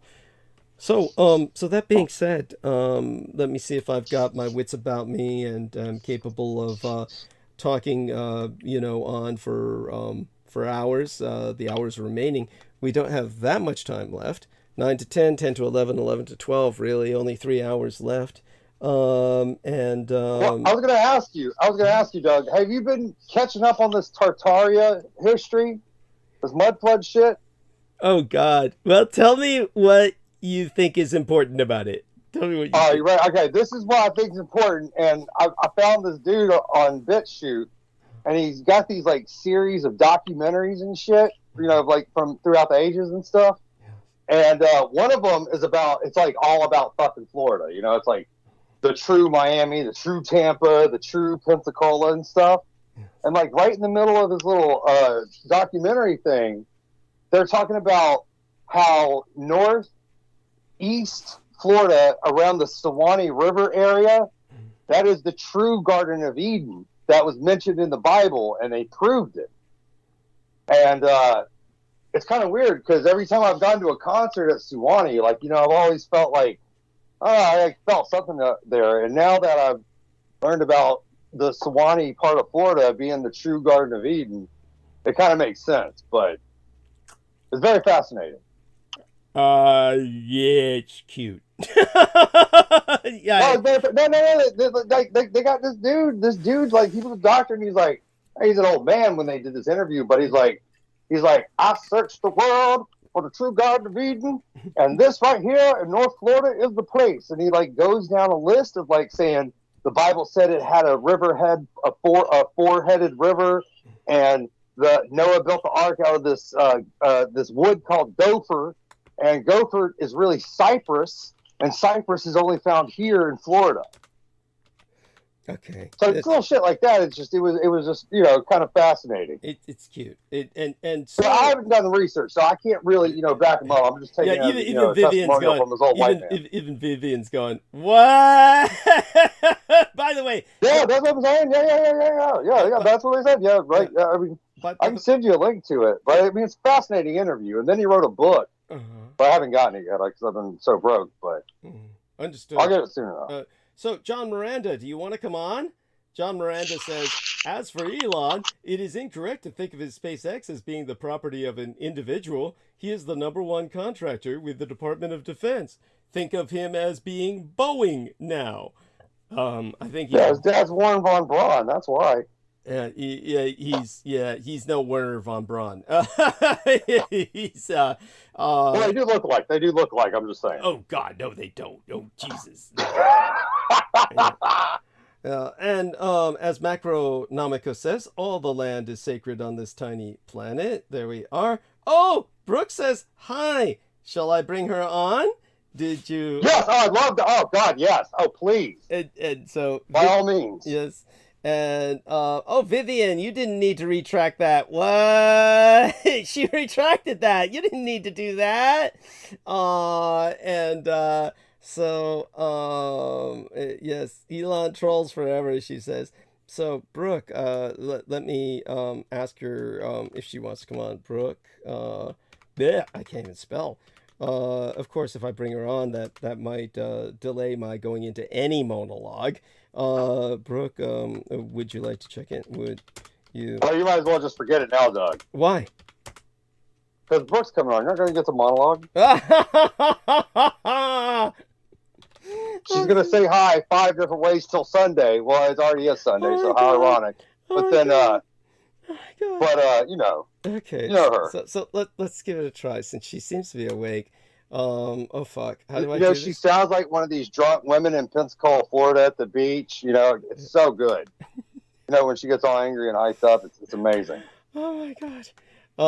That's like Cops' greatest hits of domestic violence abuse cases. It's amazing. That's cute. Okay. I told that motherfucker. And here she is. Okay, let's see. She may not answer, but we'll find out. And if she does, I do intend to go along. She's an attention whore. She'll answer.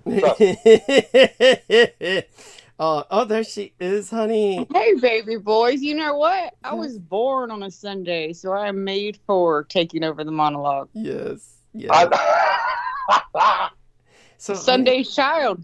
So tell us about. You know, Brooke. It almost would have been the same without you here tonight. Merry Christmas. Merry fucking Christmas to you too. Hey, you know what I heard? What was it? What that Sewanee River? I tell you what, I think a Sewanee. That's another term for you have to be high to even be there. So I'm not sure you can go with the whole. You know, maybe because most people are high there, and you know, if that's the real. That high to be bit by that many mosquitoes in that part of the country, which is not a beautiful place. Thank you. Well, apparently Jesus doesn't let the mosquitoes go there, according to the book. Really? And so I guess hurricanes, Plight, and Blake do not enter the whatever. You know why? Because water is the earth. Water is the element of love. And I'm pretty sure nothing loves that area. Apparently, it's the true Garden of Eden. That's what they say. Yeah, look, if it's a true Garden of Eden, I mean, why? I mean, look, it's a cute notion. It is a cute notion. I think it's not a cute notion. It's a stupid fucking notion. Thank you. Come on, dude. You got better fucking time. You guys want me to play you this clip of this? No. No, I don't. Okay. I really I'll play you the clip. Porn or something. No, we don't. No, it's too early for that. So, yes. No, it's like, I'm What sorry, are you honey. talking about? I just woke up. You're right. It is early. I hadn't had coffee yet. I just woke up, so. It's cute. Your voice sounds cute, honey, when it's like that. It's like it's cute. Yeah. Is it? I don't know. I'm just laying back like I woke up. Oh, that's it. You're pulling a Joe Ty. That's why it's like that. Your trachea is kind of crushed by the position your head is in on the pillow. Yeah, I'm like totally laid back. Like I woke up and heard you, and I could not go back to sleep because I was actually. We gotta go get you on my pillow. Yeah. Yeah, of course. That's the politics. The politics of my pillow. That was a joke. Yes. You know what? I wish you would give me a My Pillow if it came with the creator of the My Pillow laying beside me in bed. Of course. So you could kill him. I thought you were gonna say exactly. Douglas knows me already. Yes. So I could turn over and just like I bite the pillow. I would bite the fucking main artery. You know. Yeah. Of that idiot, yes. I don't need to be a vampire to know how to bite that main artery and take your mouth. Mm-hmm. Although that would be very nasty, you know. Like the last thing you want in your mouth is the My Pillow guy. Like like, imagine you get a little of that blood and you're stuck with it for the rest of your life. Like, I don't know why I suddenly feel randomly the need to smoke crack and then get my own pass. Like, not a good feeling. Oh my god. What that was? Judith Ager. I don't think that guy's real. I think he's a character, but that's just me. That's. Oh my god, that's the same thing we say about you when you're not on the channel. Yes. Yes. Yes. It's right. It's hard. Well, you know what they say. It is true that when all the nuts fall from the tree, they roll down the hill and go into Florida. But yes. I fucked that joke up. Sorry, I fucked that up. Yes. No. It's definitely Florida is like. I mean, to me, I think that the guy who says what puzzles me is you're obviously not hooked into the Christian vibe. Why does the no. Why does the concept of the Garden of Eden appeal to you? I just think it's touching, I think it's really, because this dude spent his whole life scouring every river and every tree species and shit, and all the 4 telltale signs that are in the Bible about the location of the Garden of Eden all point to this one part of North Florida. No, it's basically the guy. Are you talking about the Bible that was totally fucked over, manufactured probably to begin with by either humans, or even others that are not even human. The Crown bought the copyrights to the Bible. Like, I'm saying, like, where do you draw the line in the Bible's truth? Because factual history. Yeah. You've got facts in there. You've also got bullshit. There's plenty of people that believe the Garden of Eden was just a laboratory where we were. If you look at the word, I wasn't born when the Garden of Eden was around, so I don't know any better. But I'm going on the judgment of these scientists that do the research. I don't know if you've looked at me lately, but obviously I was born when the Garden of Eden was around. So I trust the science. I trust the science. Oh, I trust the science. That's cute. So let's look at. I do too. Every time I'm getting my Coke or my fucking meth, I literally have a test just to see how strong it is, and I trust the science. So let's that's there. That's cute. Yeah, and it suits Ian so well. So Ian, what's touching is the fact that you have exposed to us this inner need in yourself. I love you, Ian. I'm sorry, I'm not making fun of you. Yeah. Merry Christmas to you too, Brooke. Merry Christmas to you too. I have to fuck with you. You know that. Shut up. Yeah, and of course, and this is Brooke, who thinks I'm so cruel to people. She thinks I'm cruel to people. But basically, let's put it this way: what Ian West has exposed is this very touching need for some innocence in the world, and the Garden of Eden represents to him some kind of conceptual innocence. And he identifies this old. Obviously, he hasn't met you yet, like truly, to know that there's no fucking innocence in this world anymore. This is true, Brooke. You are right on that, baby. You are right. It's over, baby. It's over once you meet Doug. You are fucked. You are like. Hey, wake up! You're like, goddamn, I'm genius for not having kids in this era. I told him that, but fuck now he's like not wanting me to have the abortion, and I keep saying I should. I don't. I'm such an idiot. I typed in Garden of Ian and not Ian. That's Eden. Garden of Ian, IAN. Yes. Oh, that would be. My bad. That would be a fucked up garden. That's what you call actually in the Bible. I think that's what they call hell. Yeah. Well, I would imagine the Garden of Eden to be a giant hothouse where they grew every manner of pot. Actually, yeah, that's my speed right there. Garden of Eden just feel like a fucking high ass place. Yes, yeah, there we are. Yes, it's a psychedelic dream world. Here, I found this clip. I found the clip. Let me just play 3 minutes of it. I'm you guys pretty sure tell me if what you you do that, we'll legally get in trouble. Yes. Don't. No. This is footage from the set. This is like lost, abandoned footage. You're good. Lost abandoned. Freeze makes you freeze. Here it is. Oh shit! My bad. Thank you. The last time Ian played something, you got in trouble. But yes. I like to hear it. Whatever. Yeah, no. We're not interested. Okay, well, I'll just leave you the link. I'll leave you the link. Yes, that way you guys can investigate it yourself. Hey, I don't want to push my policy on anybody. Yeah, but the reason y'all woke me up to fucking again. Well, you didn't wake me up. My son did. But anyway, the reason I listened to. Well, I mean, I was dreaming of Ian and you to Well, both of you. So it woke me up, you know. Yes. Had to go to the bathroom. When I came back, y'all were actually on air. It was amazing to have the real dream come true. Yeah. And you were talking about, what was it? Divine. Well, you weren't talking about divine feminine at all. You were talking about the one China population, one China rule, and just the abortions and all that. Anyway, what I wanted to say, the only thing I thought about this was, you know, the divine feminine, I believe, was destroyed by the patriarch, or by really the empire, which we still have an empire that just destroyed so much. And when I say divine feminine, I want to be very clear. People always think, oh, well, you're just doing feminism versus like women versus men.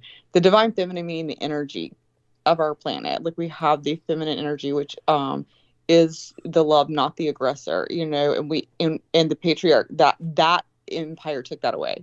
And when I say empire, I mean, you can go back, you could start with Roman or Greek. You could, both of those, you could look from different areas how they did that. But we still have it going on today. And that is what I believe the feminine energy has to come back and is coming back. And meaning, again, divine feminine in all of us, because we all hold that energy. But what was pushed forward in each of us was different. That has nothing to do with sex, or how you identify, or how you have sex, or who you are. That has to do with your energy that you both hold. So to clarify that, you know, I believe that is, you know, a very key part of where we are as the world. And when you're talking about even like China and turning the poles over, I mean, it's just symbolic, whether we turn the poles over and we survive it or not, or whether we should or not.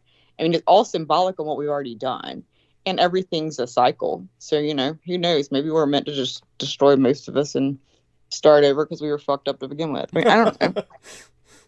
I mean, you know, there's days when I feel like that, but hopefully we can prevent that. But in terms of our, shall we say, Viv, this was important. Viviana was saying she missed you, and somebody else is potentially joining us on Skype. This is JM. Well, somebody, is that the new person? Oh, John Miranda. It's John Miranda. Yes. So, and by the way, when I say that we should all be destroyed, I totally don't mean that. I think that humans ultimately are good, as you already know. Even the worst have potential to be good. I believe you get cycles. I believe everything is cyclical. Because we're in, you know, a time space where we're in time, and so therefore you're in cycles, and we're constantly creating. And while I can say everything that's bad, Ian shouldn't believe in the Garden of Eden, and you shouldn't believe in you know, you're the vampire son of Hitler because Hitler was bad, and other people are like, Hitler was the best thing on earth. Like, all these beliefs are just like, they're just beliefs. Like, you can go outside of that. And that's what I'm just finally getting to that point. Like, yes, I have things I stand for that are not okay with my beliefs. And I won't deal with people that do that. And if I stand up against them, people that hurt animals, hurt children, I'll stand against them. But to just argue beliefs, like, there's, at the end of the day, you know, Douglas, when you're in hell with me and I'm fucking torturing you for eternity, you're not going to give a shit about what I said on the podcast. You're just going to be like, well, how the fuck did I end up with you here, you know? But I mean, in general, yes, like eternity and just your life is so, you know, we have experience we choose to come into and we choose to believe. But I don't think that anybody's truly so right or so wrong. And that's where we get held up in these small beliefs that are very small. But at the same time, they're very large because it's who we are. And so you have to stand for them. So everything Douglas comes on this platform to do, or every time I argue and say what I say about whatever I do, it's truly also what your soul's meant to do. And you have to find that and do it. Because the people that don't, like, where is there ever a line drawn? Where do you ever have the good or the bad? Where do you ever have duality if no one ever draws their own line and says, this is what I stand for, and then it stands for it? Doesn't, but, you know, I don't know if that makes sense, to be able to stand for something and know that's what you'll stand for, but at the same time knowing that at the end of the day, the people on the other side probably aren't as bad as you think they are. I don't know about that. I brought one of them aboard right now. I'll introduce him. I do want to first emphasize that Viviana Sanchez said she wished she was on with you, Brooke, and that she missed you, and that she hopes to catch you next time. I love her voice. Yeah, so I thought she was on when I came on, but I didn't know she'd already left. no, she had just left. So just make certain to say hello to her in the chat. She's still in the chat. Now, I brought on board John Miranda, who seems to still be very much on the radicalized political right, and he is someone who oh my god, this is going to be fucking enjoyable. Thank you. I needed something to argue about, because again, I stand for something and I have no problem cussing. and by my impression, he pretty much dove into QAnon territory a while back. John Miranda. Bring him on. Let's have a go with them. Let's have a go. Oh, well, it's Ian West. You're on his side. Ayahuasca. Let's have a go. What's up? Yes, so John Miranda. No, I'm good. Yes, so John Miranda, welcome aboard, and been a long time. Is that your real name, John Miranda? Because that sounds like you and your girlfriend. Yeah. No, that's actually my real name. Yes. It sounds like a QAnon conspiracy to me. I'm pretty sure I'm going to have to look into it. Yes. Well, we are talking to an actual jailbird. He did spend time in prison. This is true. And hopefully for something worthwhile, if you're going to say that. Well, it's an interesting story. He might share that, and so maybe we could start with that. Basically, however, he was stalked for a while by Iranian agents in Sweden. He's definitely. Oh my God! I'm going to bed now. This is such a QAnon conspiracy. Yeah. Well, it really was true. I mean, that did happen with him. Oh, I was stalked by the Iraqi agents out of fucking the Philippines. No, John Miranda was in Sweden. He was living in a hostel forever. I do pray you're out of that goddamn hostel. The second guy I ever fucked was a Filipino, so I'm pretty sure that proves my point. Yes. Look at Brooke going around the world. Yes. Okay. Yes. It was actually just up to Paris Mountain State Park in South Carolina, but he moved here from the Philippines. Yes. And Viviana Sanchez is back. So it was totally to spy on me. Yes. I mean, it was. So Vivian, say hi to Brooke. Vivian, say hi to Brooke. Hi, Brooke. I came back just for Brooke. Yes. Oh my God, thank you, Vivian, because number one, I love your voice, and number two, I need some female energy here. Yes. I know. Some divine feminine energy. Yes. Besides Douglas. Thank you. I'll take that as a compliment. And that is a compliment. Actually, you. they won't get that it's a compliment. I'm not.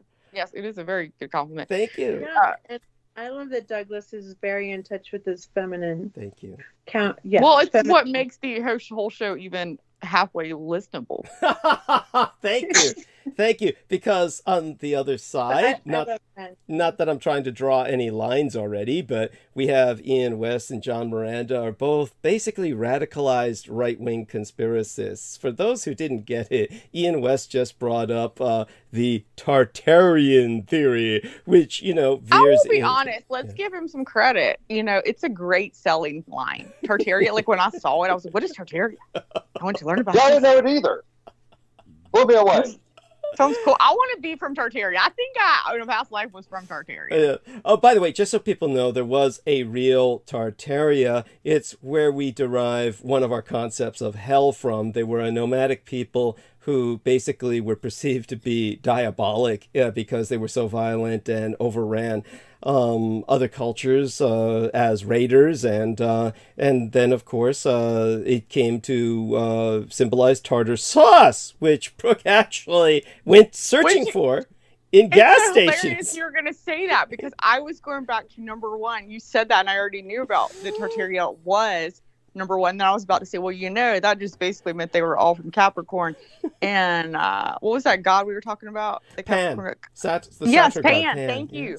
I'm like, that's just got a Pan right there. And I rule it all. Capricorn, it's the closest constellation. We're the gatekeeper of heaven. We're the closest constellation to God. So if you want to know how to get there, just ask me. I'll tell you later. There we are. And so John Miranda, we must respect the fact that this man, came to us. And John, take it away. Give us a little catch up on what on earth happened to you, how your health is, if you're still with your wife, and how your children are.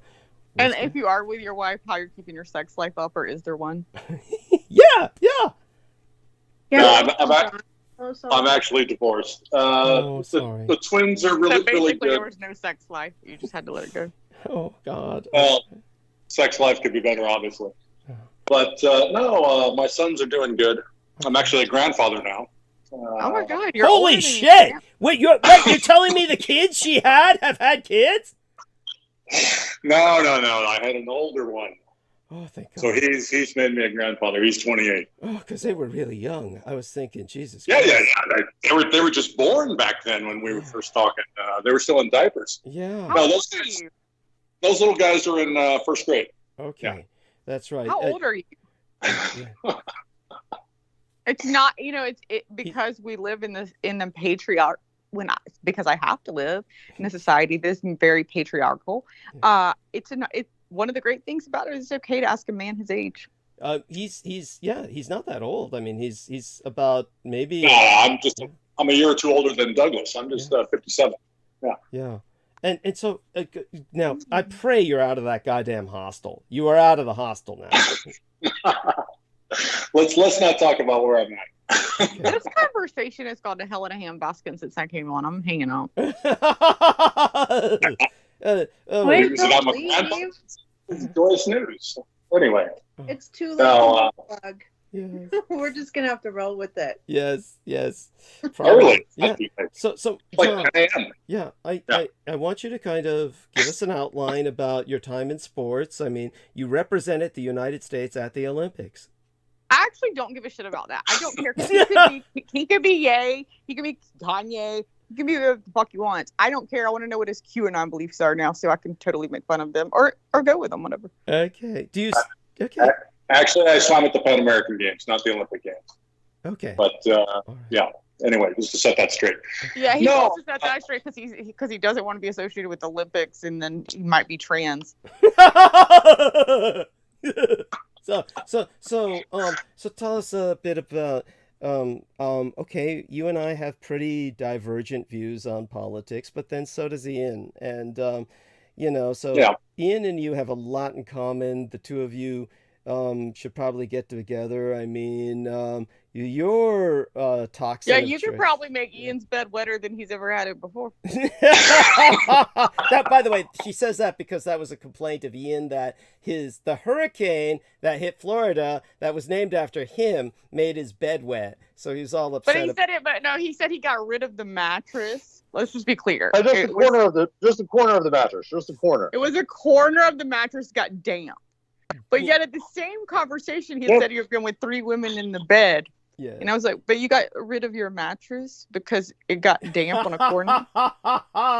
When the woman... Women don't squirt pollen and parasites, so it's it's different. I'm pretty sure your women are spurting a lot of parasites. From what you described, yeah. Actually, you're right. Though they were. You're right. You're right. Oh my God. I love you, Ian. I love you. Yes. Okay. By the way, just so you know, John, Ian, he has some great stories like, then he put the straw toward my nose and I inhaled reflexively. And it's changed my life. True story. Yeah. The funny thing was, is I held reflexively like anyone would do. Yeah, it's like anyone would do. Yes. Now, John Miranda's toxin of choice has been nicotine and alcohol, basically.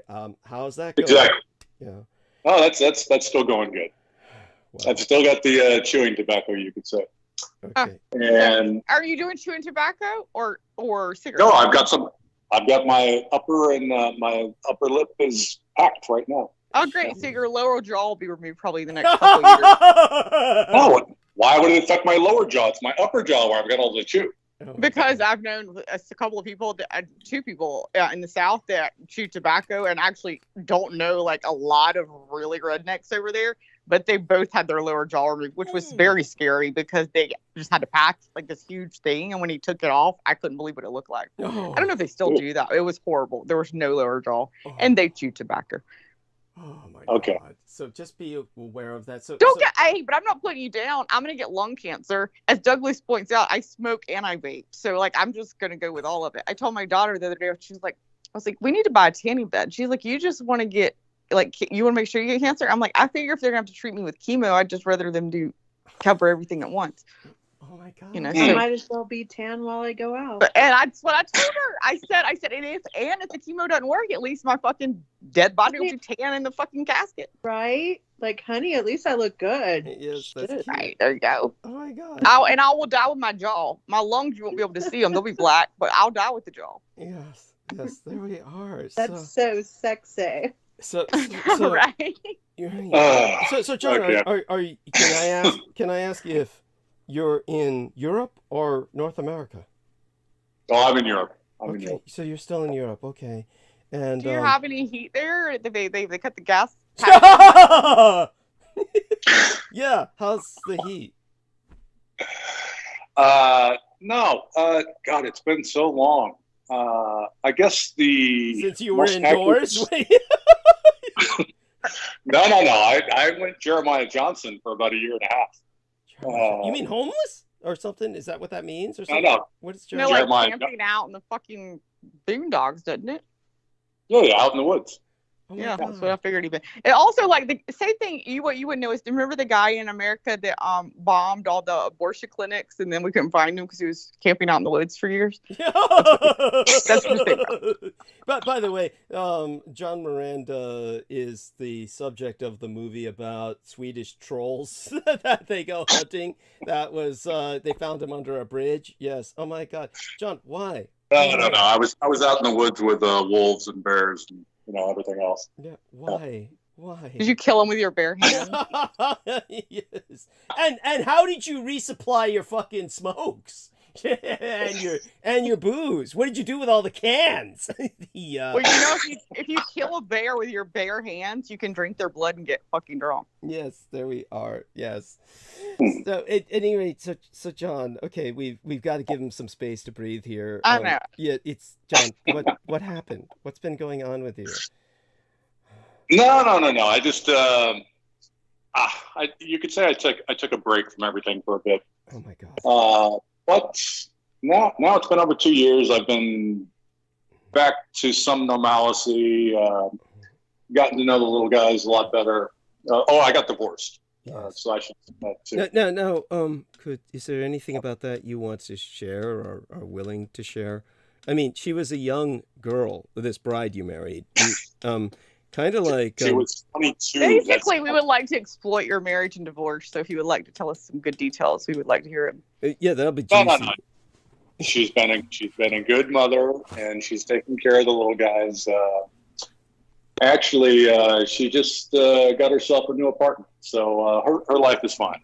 Yeah. Okay. There's no worries on that end. Weren't you kind of like almost you built a house for her?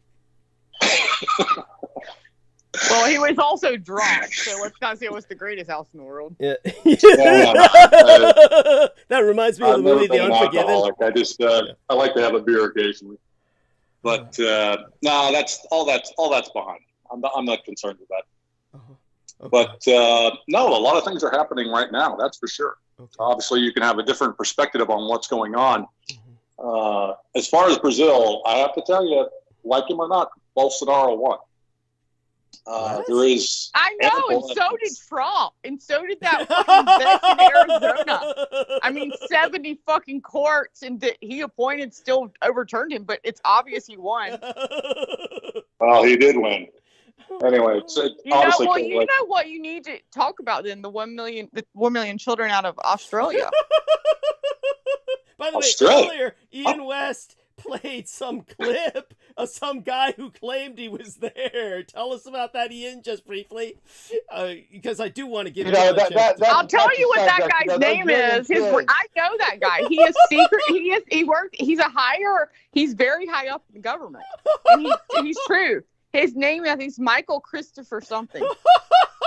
Hold on. No. He said his name in that episode. Hold on. Australia. Australia. 1 million children came out. Yes. They'd never seen the light of day. They were rescued by the military. It was very traumatic. It was. I haven't heard anything about that. I'm joking. Who's joking? Okay. Yeah, I mean, who's joking? Ian?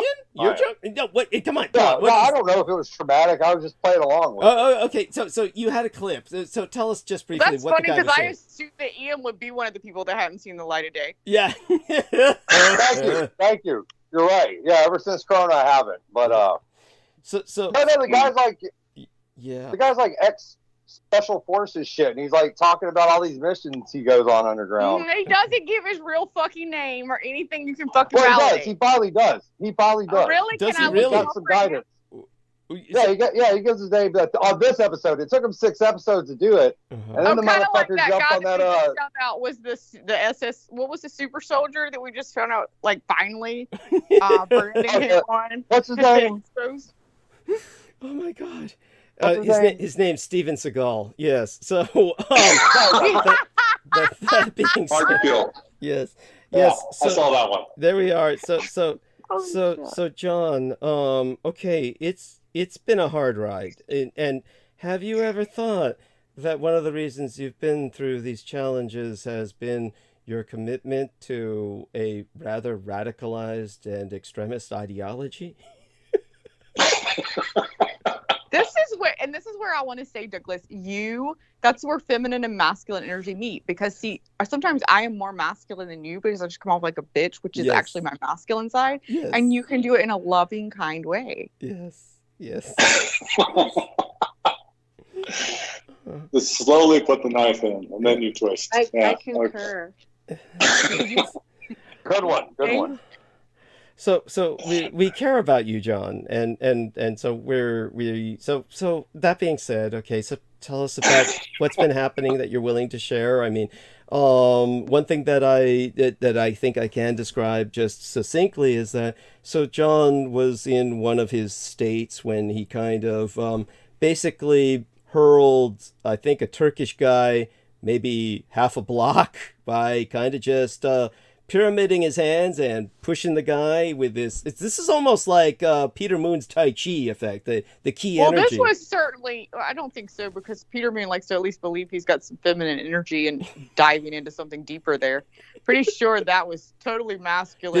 This was total like blackout rage, like fucking like just basically the Turkish guy fell on the sidewalk, cracked his skull open, and then John's in jail for murder. And this is like, and they tried to put him into cells with various serial killers, guys who had set their mothers on fire and shit to see if they could get any gladiatorial combat going. But John wasn't biting that, so he like got out eventually. But during that period of time, he used to write. Well, shit, you didn't commit murder to fucking the right way. If you're gonna fucking do it, kill enough fucking people, you never get out. Yeah. Or kill yourself first. No, Like, no, you don't no, waste that- time. that- Like you wasted your fucking time and did time in jail for nothing. Well, the If I'm gonna Scandinavians fucking are different, kill darling. people- The Scandinavians are different. I'll tell you, there's the one man who's I forget his name, but he's the, like a hallmark model for terrorists, white supremacist terrorists. And he killed like school buses full of children and shit. And no, that was in Norway. Yeah. Yeah, That was in Norway. And they're letting him go. Because they said we can only keep a man in Scandinavia, or especially Norway, in jail for up to 20 years, and after 20 Alright, so if I move to Scandinavia, gets made to marry me, somehow get a Scandinavian fucking bullshit citizenship, right? Yeah. And then I come back here and kill a bunch of fucking animal abusers and child molesters and, you know, fucking a few other people. Or you could go to your high school and show them who's the real bitch. Like, and well, if you got extradited to Scandinavia, they'd have to let you out after a set amount of time. Yeah, they don't keep people for life, and they don't kill them. Hey, let me tell you what they said, and I have this quote for me when they removed truth, and I truly believe it more than with feminine energy in general. But from my own quote, it says, they whispered to her, "You cannot withstand the storm," and she whispered back, "I am the storm." Yes. So a good sentiment. So John, share with us whatever you're willing to share. I mean, another thing I do want to bring up, and I won't go into the father issue, not tonight. It's up to let's John. not go into that. Yeah, but you were an adopted. Oh, did he bite his father's dick off or something? She's talking about my grandfather. That she's. Oh, no. Yeah. No. No. It's just biological parents. It's nothing I want to talk about. Right. Okay. But, I respect that, but I will speak to you privately about that. I hope to convince you otherwise, because I do think that, you know, I mean, you and I aren't getting any younger. There's no point in keeping our secrets till we die. But one thing I think I can say. If Doug, that's why I said that, because that's the one thing I could think Douglas would have kept a secret, and he didn't. No.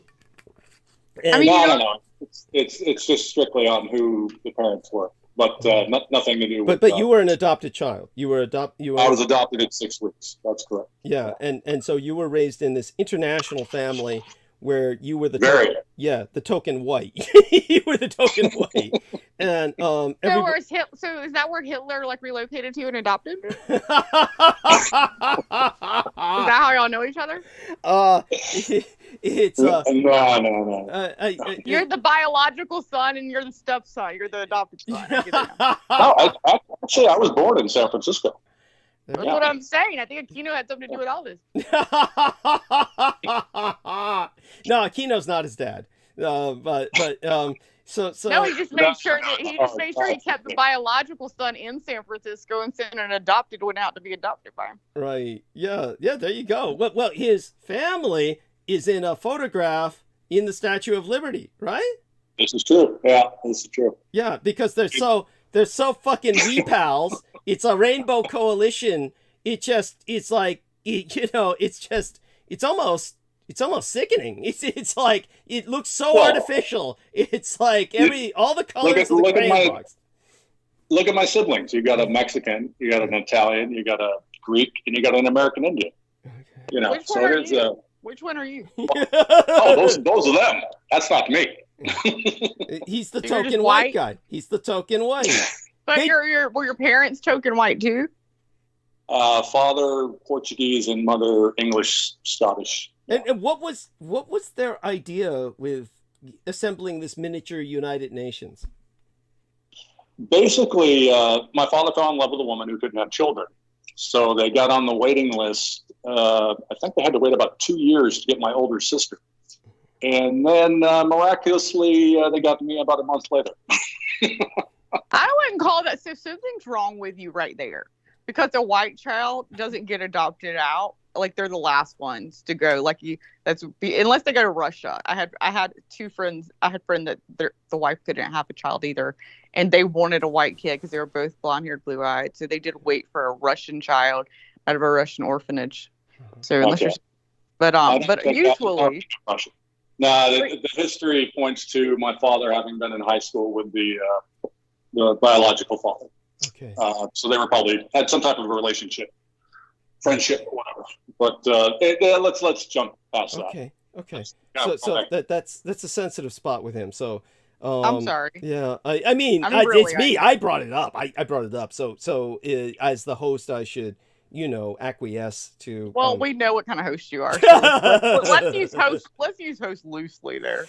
Yeah, true enough. Okay, so John, tell us what you want to share. Where in your life would you like to start? The first time you had an orgasm, how was that? I was alone and scared. like all boys, yes. Oh, good God, the first time I had an orgasm. What kind of question is this? No. It's cute. I mean, it's an icebreaker. It's an icebreaker. Yeah.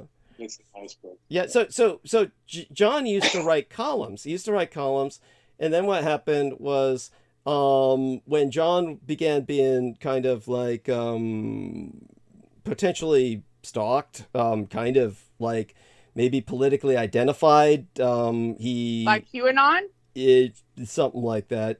He feels it was the deep state during the Obama administration, basically. Well, I mean, that's what I mean. So he was basically stalked by QAnon. I mean, it kind of falls into that category. But so at the time, it just falls into whatever's convenient for Brooke. That's all.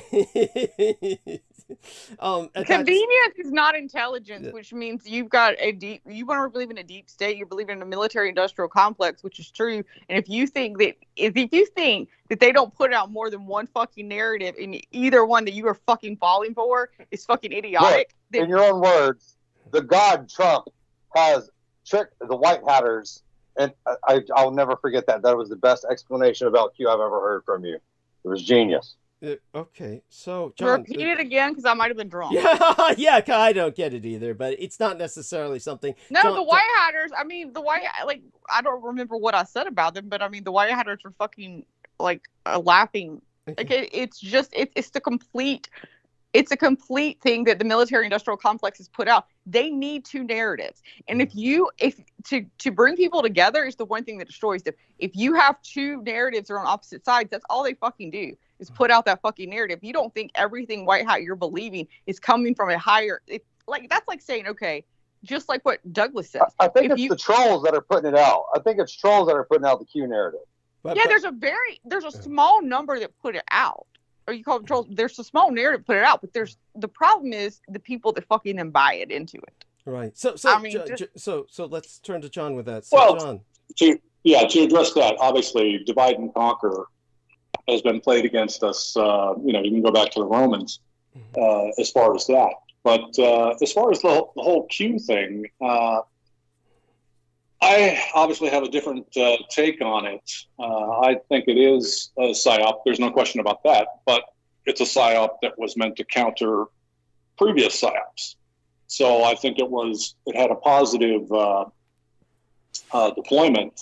But the problem is that obviously you have a lot of people trying to say they're part of it or take credit for it that actually have nothing to do with it. So, and I think a lot of those people that are doing that, they're actually deep state actors that are trying to stir the pot, you could say, or whatever.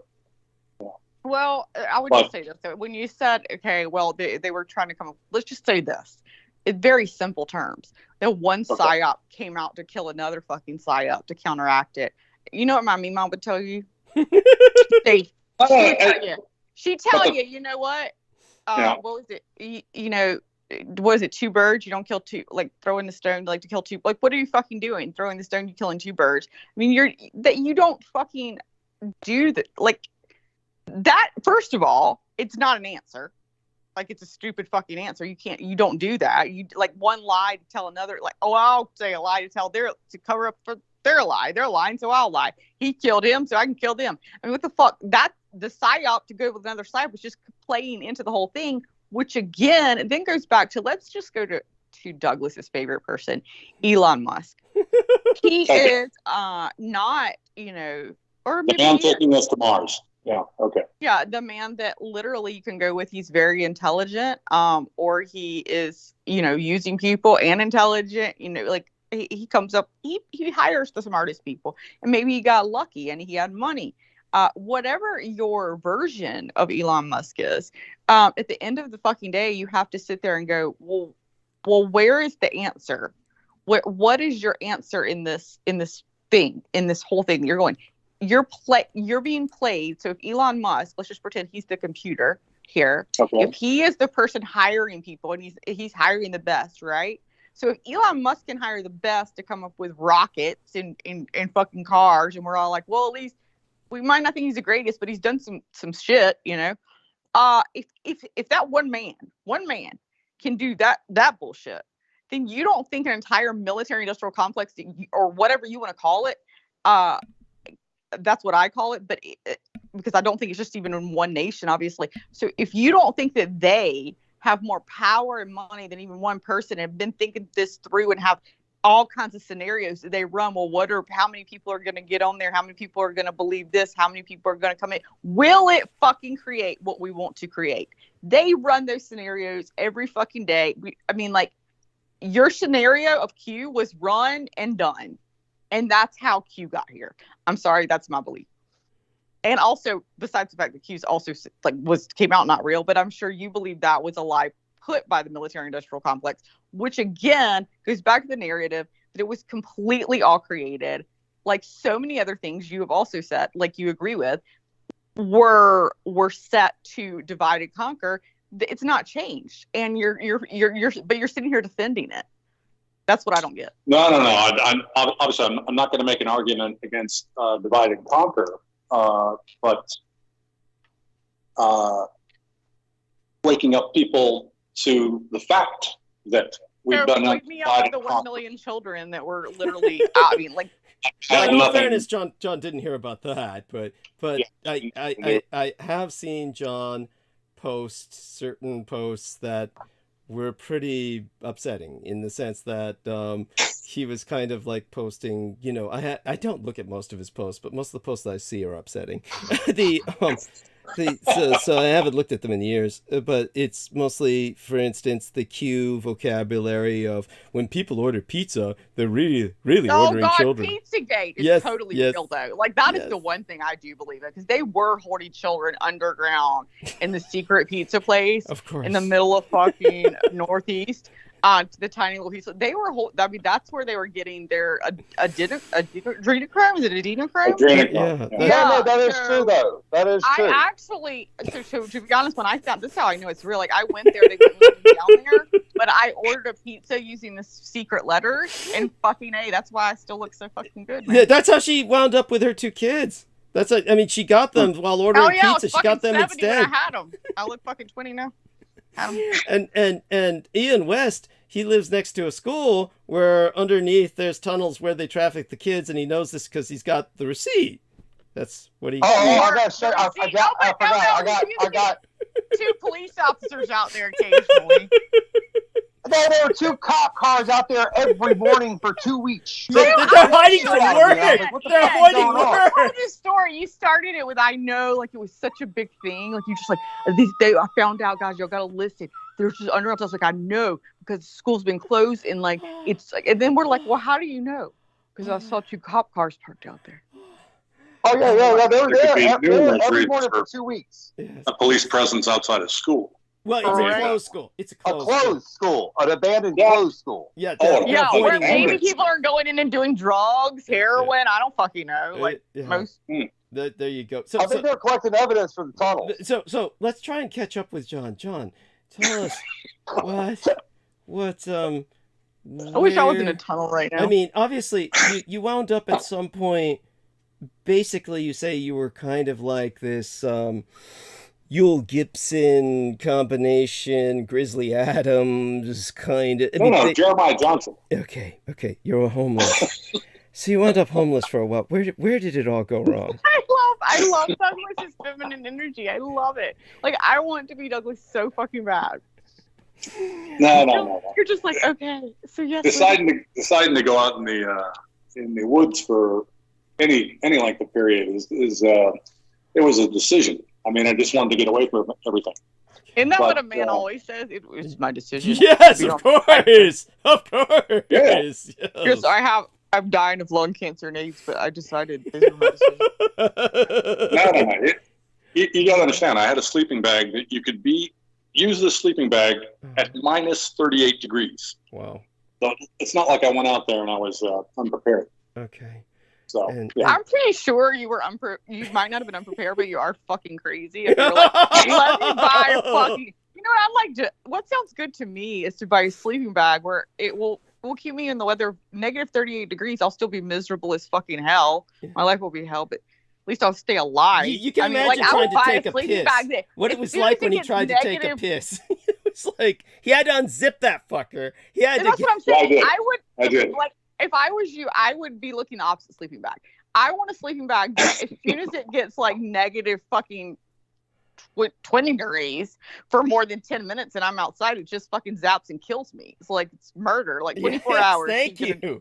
I don't want to have to get up and go pee and live the rest of the life like that. Yes. Like, what is the point of that? Yeah, so what drove you to this? I mean, it sounds like a manhunt. I know, it sounds like they were looking for you and you had to do this. It really does. Yeah. There's some aspects to that, but no, it was nice. It was nice. Oh my God. Oh my God.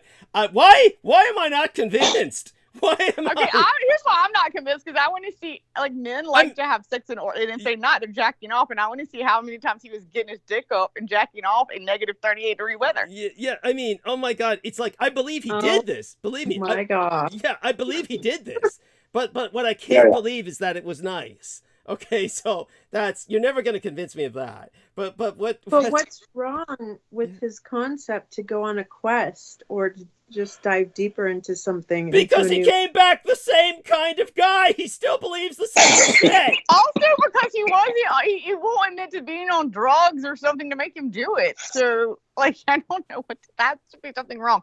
Like, hey, I've told Douglas I want to try ayahuasca. You know, they say they take you on a quest and dive deeper, but you dive deeper, you come back and you're supposed to come back with a deeper thought process there. Yeah, and a lot of that's just obvious. The forest didn't work. Obviously, that's why I love Ian too. Like, you'd be like, I'm on the same side, but didn't work. Yeah, and dude, I don't even know you. Like, I'm literally just having fun. So you may have great ideas, but yeah, like make Trump president again. Yes, which is why I have to immediately go with. Which is why I've totally dug into you, because everything I know so far doesn't sound great. So catch us up on anything that happened that you're willing to talk about. There's a lot of things obviously happened. So you're like, you definitely felt that you were not welcome back in America. But then Trump became president. You should have been welcome back. Did you come back? Let me think. No, I hadn't been in the States since 2015. You had to think about that. You had to think about that. So maybe he was doing drugs and we can excuse I was about to say, I do major drugs, and I think I would remember if I crossed the Atlantic. That's the, this is getting more and more disturbing to me. Like, it's getting better to me. I'm at least explaining away his fucking shit for like, well, at least he was fucking good and high. Yeah. Oh my God. No. I had to think about traveling the past few years where I've been. No, I've been pretty much central to Scandinavia. Okay. Yeah. There was. For the Vikings. I was actually trying to remember if the Vikings in Scandinavia. Is that what you identify with, the Vikings? Well, that's Scandinavia. Honey, that's not Viking. That's fucking Eskimo. This guy was doing fucking Eskimo shit. That's what I was asking. Where are the Vikings from then? No, they're from. They're like seafarers, but this guy was like doing like more like what the Laplanders do. The Laplanders are supposed to be, the Europeans believe the Laplanders are like fucking Santa's elves and shit. He was out there with the reindeer and shit like that. But okay, I'll relate. Well, it's all north and cold to me. Once he said -38, I knew we weren't in the same world. Thank you. If it's like literally 31 degrees plus, and I mean a plus 31 degrees, I'm done. Thank you. That's where we're at in San Francisco, and I feel like I'm dying. So look, it's like one time on Facebook there was this woman who looked kind of like you, Brick, kind of blonde, and then and John thought she was real, and I said, that's an avatar. That she's not a real woman, John. And he was like, she loves me, Doug. And I'm sorry, I just had to bring that up. I mean, so okay. Oh my God, was this in his high school days, or what was this? Oh, it was. I don't know. I don't remember being in love with an avatar, but it feels. Yeah, I'm sure you don't. But let me tell you, the first time I ever went online, I went online when I came out. It was like, it's just this woman fucking hit me up. And she was so fucking butch and so non. I was trying to be nice to her. And she was like, so just said, yeah, I'm not looking for like, I'll be friends with you, And I was talked to the bitch. I was like, she's like 60 years old and butch, like gross, like And she sends me this picture and then sends me links to this gorgeous fucking girl she's talking to. Yeah, so it was a catfish. And she's like, oh yeah, she's wanting me because she had a plane. She's like, I'm gonna fly it up there. And I'm like, are you? And then I said, did you realize how she spoke?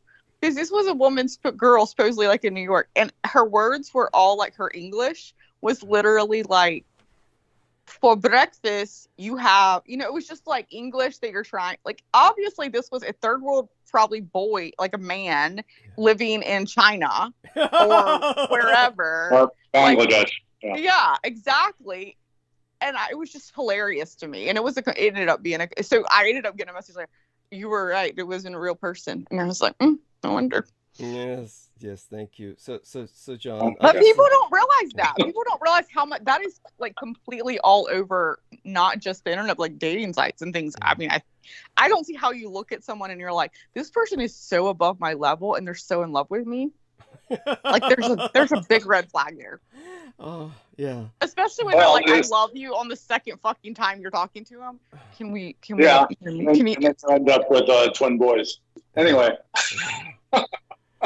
So I mean, obviously you had luck with younger woman as evinced by your wife, ex-wife, and she sired a beautiful pair of twins for you. These lovely young lads. Do you have any time with them? Any? Oh yeah. I see them at least once a week. Once a week, when you come out of the forest. How much are you paying in child support to her? He's homeless, honey. She's paying him. Jesus Christ. No. No, you were supporting your wife for a long while. He was paying child support and not being like, I'm a dad because I see him once a week and give him $20. But by the way, this is how I understood it. Basically, it works. It works out differently here. Yeah. Where you have to pay a certain amount every month, and then if you have, you could say excess property or whatever else, then the spouse can take you to court to get additional funds from you. Right. But there's like a given, at least where I'm at, there's a given fee that everybody has to pay every month per child. Right. So that's like, it's not negotiable. Well, that's the same as in America, I would think. I just don't know unless the percentages are a lot lower or higher. Well, but he's still in Sweden then, and so basically what had happened, as I understood it, was he did build a house for his wife in Norway. His wife was living in Norway, and he basically, John was putting everything he had into basically paying child support. That was how I understood it, that he basically put everything into that because he himself was living in poverty. So my understanding was that he was putting everything into giving her the support and had built her the house, and he had come from a fairly successful background. And then hey, I just want to say, John, if you're willing to build a house, like I might be willing to vote for Trump if you want to. And so then what happened was that because he was kind of waiting for his wife to take him back so he could live with her again. In the house that he built. Then he just was put himself on hold. So he was living in this hostel forever. And it was like really fucking sad. I'm sorry. Now this is just goes back maybe to my ideology. Okay. Yeah. No. Wait a second. What's Brooke picturing? I want to hear what Brooke is picturing. Well, because I'm like an idiot, so like obviously I picture Scandinavia wrong in my brain, so I don't mind admitting my geography there. Apparently hostiles, like I just picture like, you know, you living with a bunch of like other men and fucking.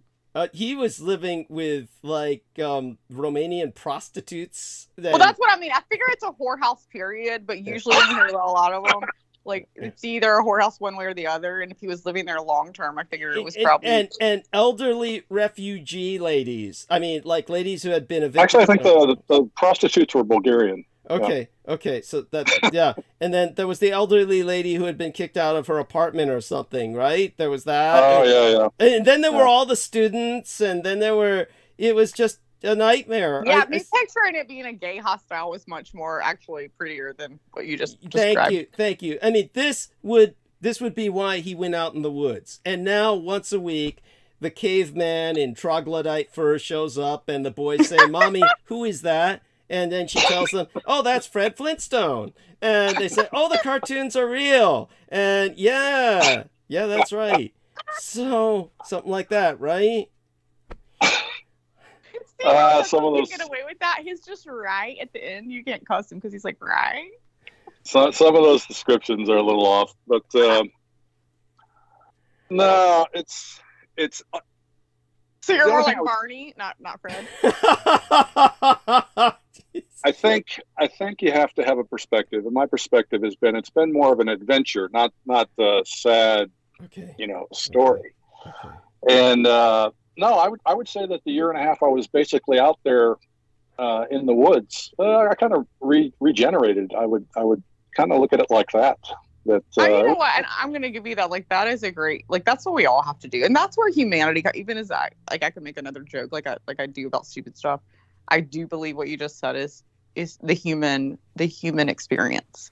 That we can all be like, well, I don't have to go to, I mean, obviously I would kill myself before I would go to 38 degree weather to do it. Like, I'm regenerating on my couch at home, you know, hibernating for a year or two. But we all have to regenerate ourselves as far as we go through things in life and we either continue to come out of them or we blow our brains out, right? So, I mean, I think what you're saying is key there as far as you chose your own way, which is probably a little fucking crazy. But it worked for you, or maybe it didn't. I don't know. Well, I was about to say. Well, maybe it didn't work. I mean, you're still voting for Trump, but you're still alive, right? So we still have hope, and there's still positivity. Yes, where there's life, there's hope. I think, or maybe. So, John. Okay, why don't you give us a kind of outline of your beliefs, or maybe whatever you're comfortable sharing? It's like concerning current events, maybe. Current events, I would say keep an eye on Brazil right now. I think the military is about to arrest the entire Supreme Court, Lula, and a number of other people. That's called a coup d'etat. That's called a junta. Well, if the election was genuinely stolen, well, I mean, obviously, under their constitution is supposed to act. Yeah.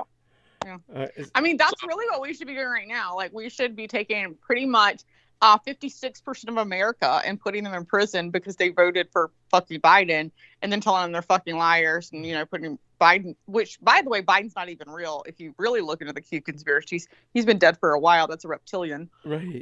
Running this fucking shit. But yeah, we voted for a reptilian, but we really didn't. Even though me and you are saying we did. And I'm not sure it's James Woods in a mask. It's James Woods, the actor. Yeah, there we are. But by the way, I also remember when I was talking to John Miranda once, and I was bringing up the horrors of the Venezuelan regime, and John was saying, "Oh man, Venezuela's doing great. I'm thinking about retiring in Venezuela." Yeah. No. Wait a minute, is it Venezuela who took over and ran the fucking election and stole it? That's fucking right. Yeah. Oh, Doug, you got me confused with someone else. I was never thinking of moving to Venezuela. I was looking at Belize at one point, but not Venezuela. Well, who the fuck doesn't look at Belize for fucking tax, fucking credit, and fucking still can get your Social Security and all that shit? Well, actually, there's a lot of ex-special forces guys that pretty much established a area in Belize. Yeah, I mean, there's a very secure place to live. Yeah. Not just military, like, it's known as one of the number one expat place, or was in. I mean, you can go like. You know how you walk into like a CVS and like Cosmopolitan magazine was the number one thing. Yeah. Also, Expat magazine every year was Belize number one place to move. Yeah. I don't think it was there was that, but you know, for many years it was Costa Rica. Costa Rica has no army. There's no standing army in Costa Rica. What they have instead is concealed carry is allowed. So everyone's allowed to conceal carry. So presumably the entire population is armed, and it was basically overwhelmingly a white population. So like the South, basically. Yeah, it's kind of like the South, but it was overwhelmingly a white population of retired CIA and police and special forces that, you know, went down there to retire because, you know, they were all fucked up. That's where Barry Sadler, the man who was famous for writing the Ballad of the Green Berets, an actual Green Beret himself, he used to write the Casca novels about the Roman legionnaire that had stabbed Christ and then was cursed with immortality. He wrote those series of novels that at least started the franchise. Isn't that the same guy that betrayed him? No, that's Judas was cursed with immortality too. I mean, a lot of people were cursed with immortality. I'm gonna betray Jesus just to get some immortality. Where is he? Yeah. And so then what happened was that, Barry Sadler was basically playing with a firearm in the bar in that area and blew his brains out by accident. Horrible way to die. Holy shit, people are stupid. How did you blow your brain? Yes. I assume he was playing Russian roulette. Apparently he was doing that in the bar, so he may have been doing that in public, but the people described it that he was playing with his gun and it was loaded, and he blew his brains up. But this is what happens in the country. That's how women usually get pregnant too. They were playing with their gun and blew the brain. But here's the thing. And it went off. And it went off. Yeah. It went off accidentally. I don't fucking know. But I will say two things on that story. Number one, my daughter has to go walk this fucking dog. She's like going to her friend's house, and I'm like, well, you were gone a while. I was worried about you because it was Christmas Eve, and I said I started to call her. I was like, hey, it was right up the street, and I said, well, how are you gone so long? I was about to call you. I started picturing her at this condo. Like, okay, it's like my son said. He's only 17. He's like, he said on the way home to Jay, he's like, you see like a 30-year-old white man nowadays or older. He's like, you just look at him and you think sexual predator. Like if they're single and alone. So I was like, yes, that's what I thought about you, Lowell, when you're gone. I was just picturing it's Christmas Eve. There's some freaking 40-year-old man sitting alone in the condo. He sees you out there walking a dog. Now he's just taking you over. Now my daughter's getting raped and killed on Christmas Eve. So that's why I was freaking out. She's like, no. This is what she tells me. No. But I mean, I was there just talking to her boyfriend when I brought first of all, the pit bull when I was walking would take care of me. But secondly, I was just like talking to her boyfriend. The girl, now she's taking care of the dog. So, well, why are you walking this dog if her boyfriend is there? She said, well, because he accidentally shot himself in the leg. Oh, my God. So, yeah, I said, that didn't make me feel better than you being with the predator. I mean, at this point, I don't know which is fucking worse. The guy accidentally shoots himself. You can't trust them alone either. You can't trust them by themselves. By the way, before my voice goes... Well, at least he wasn't inviting her to Wawa. I know, right? Fog my life. If somebody says, hey, I'm going to Wawa for 3 hours. That person, you need to watch out for anybody that's going to Wawa for 3 hours. By the way, just so I'm not married to this. It's not it's not really that important a point, but it was on Revolution Radio and it was on record, and probably the episode is still accessible in the collection of John Warrington, who assembles them on Odyssey. But at the time... Oh, you know who else assembles them? Apparently Ian West, because he sent me one. Oh, cool. But at the time, John Miranda, you were indeed... You thought you were under the impression Venezuela was okay, and you were considering... No. I'm positive you're confusing me with somebody else on that. I was never thinking of going to Venezuela. No. You're confusing. You are, Douglas. So what happened was, remember how you thought you met that woman that died, Peter Moon? Yeah. So basically you met John's ex-girlfriend. Yes. And Peter Moon was wanting to move to Venezuela. That's right. Of course. So can you just stop confusing people, please? Yeah, there we are. So, but John, so you do kind of, let's just put it this way, you're open-minded to a degree, and all right, so you do believe that Bolsonaro is going to take charge again. By the way, this, of course, has happened historically in Brazil, so it's not all that unbelievable where the military has taken over. This is everything the Brazilians have struggled for years to free themselves from. So it would be basically 10 steps backward for them. The population would be miserable. They would revolt. Isn't that the guy that wants to take out all the indigenous people there? That's the one, honey. That's the one who said he wants to burn the Amazon rainforest to the root and exterminate all the native population. Why are we arguing with John? That man needs to be fucking taking over like Trump. They're fucking great people. Yeah, there you go. Yes. I would say that many things that Bolsonaro said have been misquoted. Of course they have. Facts, they're by the false media until they say something true, and then it's completely true. Oh, Vivian left. Vivian left. But, Vivian. Okay, Vivian. Oh, Vivian. Oh, I'm so sorry, Vivian. I'm sorry. I wasn't giving her enough female attention, but you are also masculine, except for Douglas, and he was the one. She's just anyway. I love you, Vivian, if you're still listening, and I thank you for coming on, Billy. For me, but I need you louder. I need you to give some masculine in you and cuss them. Yes. I think the problem is that we get conflicting narratives, and people buy into one narrative or people buy into the other narrative, and not enough people are actually doing research to see if their narrative that they're believing is based on anything. Well, Where did you do your? I'm curious. Where did you do your research? Thank when you. were out in the woods? Thank you. We know where he did his research. He goes trawling on the net. This is not research. But go on. Yeah. No, he went to Google Academy. Yes, I like that. Oh no, don't give him that. He fucking also went to Wikipedia, man. Yeah, I forgot about that. I forgot about Wikipedia. My bad. No. Free Spoke, you can use that search engine. There's been other search engines that have been halfway decent. TruthSocial.com is where you want to fucking go. Actually, I don't have Truth Social. No. I do have a page on Telegram, so I've been using that. It's newer, so you're a little older than me. So Truth Social's a newer thing. I think it was invented by a person. Of course, I know what Truth Social is, but you actually cannot access Truth Social if you're living where I'm living.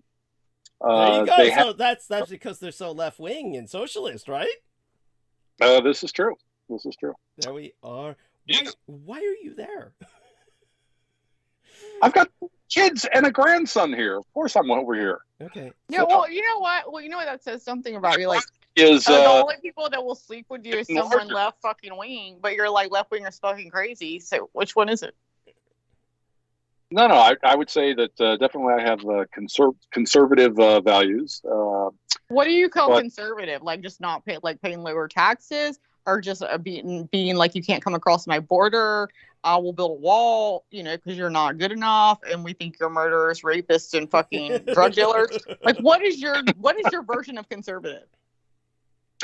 I would say I would describe myself as being a conservative who believes in the Constitution.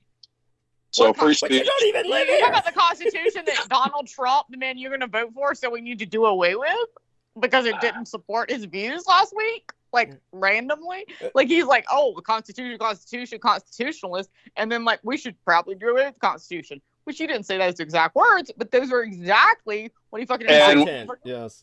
And what was the response? He got the left to defend the Constitution.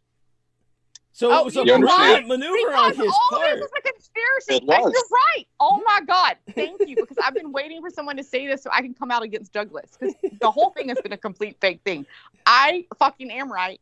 And what I needed someone to say was this. Exactly what you said. Because you know what the truth is? Is he not only... People think he didn't... Like, no. I don't need to finish this because you need to fucking say it. People think he didn't go to war. This man has been set up to be our president to save us for so long. Do you know he was in the military for so long and he fought? And, people say he got off for saying his toe was broken because he was a billionaire. But no, he was one of the biggest heads of the military ever. And that whole fucking shit where he was just on the fucking TV shows or fucking filing for bankruptcy because he didn't really know how to invest his money, but just using laws that fucking basically conservatives set up for people like him that were born billionaires. No, that man fucking fought for us and he was set up to fucking save us. Basically, he's the next Jesus.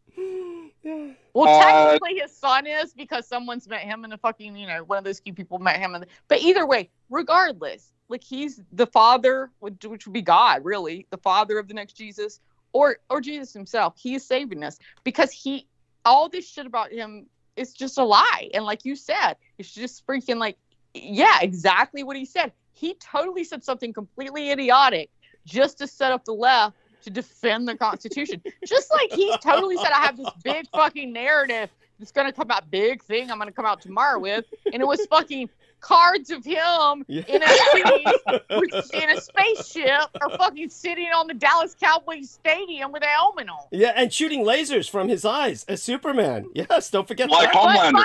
Like Homelander. Like Homelander. Okay, yes. I love how Q tried to defend like the people that are so. Some people I will say, right, even that fucking horrible person, what's his name, that got the radio guy that got fucking found guilty because of what he did with the kids that died up in Sandy Hook. Holy shit. Alex Jones. Even Alex Jones came out. So when he saw that and was like, this is horrible. Like, he needs to die. Like, and Alex Jones is like, but Jones has come out against Trump many, many times. Well, anyway, and so did Bannon. But on that, but I'm saying you can't not call the people that didn't were like you that were like, meh. Well, I'm pretty sure there's a hidden thing. I think we need to look deeper in this.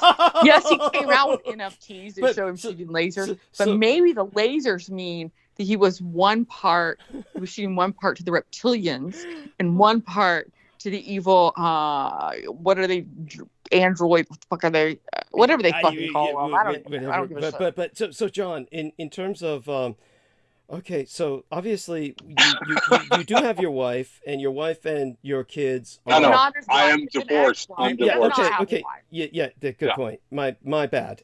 Sorry. So you but nevertheless, the mother of your children and your children are in Scandinavia, and this is why I presume you're there. But it's so when you talk about at some point you must have citizenship there. I mean, after all, they put you in jail. So I wish I was in a private conversation with Vivian. Like, it would be so much cooler. No. What I have is a permanent residence and work permit, so I can stay here as long as I want. Okay. Yeah. And so, like, well, why don't we give that to Mexicans? Because then we think that's horrible. We should not have. They should. You are white, but you know what? You are white, and I do. I mean, your race did fucking, go over and take over everything because they're smarter, and then go into fucking what is it? The underground of where we are in the 1,000-year right, Douglas? Where are we now? Winterland. Yeah.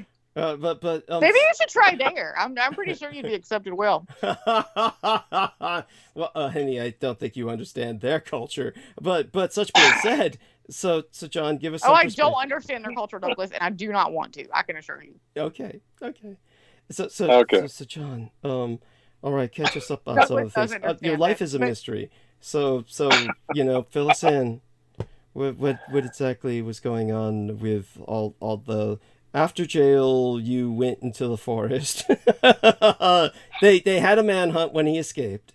I mean, you can't put him down. You can't put him down. You cannot put him down and then be like, 1,000-year right, okay? Because fucking Hitler fucking did the same thing. I escaped. I'm now in fucking underground and straight into the thing. Oh, you're so cute, honey. I mean, come on. Maybe he isn't. Maybe he was adopted by Hitler. I don't fucking know, because at this point, you're fucking comparing the two basically in terms of. I mean, think about it. Yes, we could. I mean, the only thing is you're saying here's why he's not Hitler, because at least fucking Hitler killed a lot of fucking people for you. Motherfucker accidentally killed one in a bar. Nobody died. Anyway. Okay. Well, that's even more boring. If you went to prison and nobody died, that's even worse. No, what is insane is they didn't arrest me for that. They arrested me for another fight that never occurred. Oh, that's right. But yeah, so I mean, the whole thing. That's why when five police came to take me, I thought, oh Christ, okay, the guy must have died. So I went. I didn't resist or anything else. And then I'm in a. God, they had me in a cell for 3 days. They flushed the toilet every 15 minutes for 3 days. Your head in it? No. Well, I mean, just flushing a toilet is like the sound was going to kill you. Is that what Scandinavia does? Like, it's torture. We're just going to keep flushing. You have to understand. You could only flush the toilet from a button outside the cell, okay? And the toilet, when it flushed, it literally sounded like a fucking jet engine going off. Uh-huh. So for 3 days, I didn't get to sleep because they flushed the toilet every 15 minutes for 3 days. Then they bring me into a hearing. So coke for 3 days and you act like that's a fucking horrible thing. You should try waterboarding or putting your head in the toilet. And you'll be like, just push the button. They put me in front of a judge, and I'm waiting to hear about what happened to this guy that was, in my opinion, it was self-defense. And all of a sudden they start talking about something else. And I'm like, I'm looking at this lawyer I've got next to me. Well, what the fuck are they talking about? Because in my statement, I even explained what happened with the guy that cracked his head on the ice, on the pavement. And they're like, no. The judges, and I'm just like, what are they talking about? And no, what did I got held for? What was it, 23 days or something like that, on something that never even occurred. So that was, yeah. But and then of course. Well, what? I will say this. I will agree with you on that. But you know what it kind of sounds like? It kind of sounds like Putin's fucking like Russia. And aren't you pro-Russian? I assume. Yeah, tell us about your stance on Russia and Ukraine. obviously. Obviously? There's an obvious here? Well, I'm saying it is obvious because he said he's pro-Q, so it's going to be obvious. Yeah, I'm pro-Russian too, buddy. Hang in there. Yeah. Yeah, hang in there, because I hope you all fucking get treated the way Putin. I hope Putin treats you all the way he treats everybody else. He does not give it. Like, that's the old thing. They derailed Putin. They derailed him. He's good. Yeah, but like, so both of you. This is kind of a question that I can't resist. It's not meant you to realize be I taken. quit drinking? I'm not ever coming back on the show. I quit drinking, and I swear to God, I'm at the point right now. That was bullshit. You ain't gonna get this attention anywhere else. Hush. Okay. Oh my God. So what's the question? What's the question? It's don't take this literally, but it's a rhetorical question, and it does. Why don't you both move to Russia, Ian and John, if you're both so pro-Russian? Oh my God! Or I'm sorry, I didn't mean please. It's too cold there. I'm sorry. Well, actually, hey, you know what? If you move to Russia, I'll come visit you. I mean, wow. Sign me up. Oh wow. I'll come fuck Let me go pack my bags. I'll hire the most beautiful woman over there to fuck you. Just move. Both of you. They're all in Israel. Oh my God! Yeah. Oh, that's a joke. That's a joke from earlier. Never mind. Yeah. You know, the twins can actually speak Russian. Oh my God! How did that happen? No, their mother's from Georgia.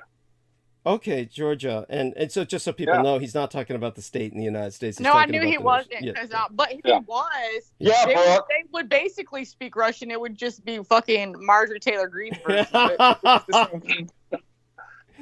Oh my God. But this makes it even more puzzling. She was born in Georgia. Yeah.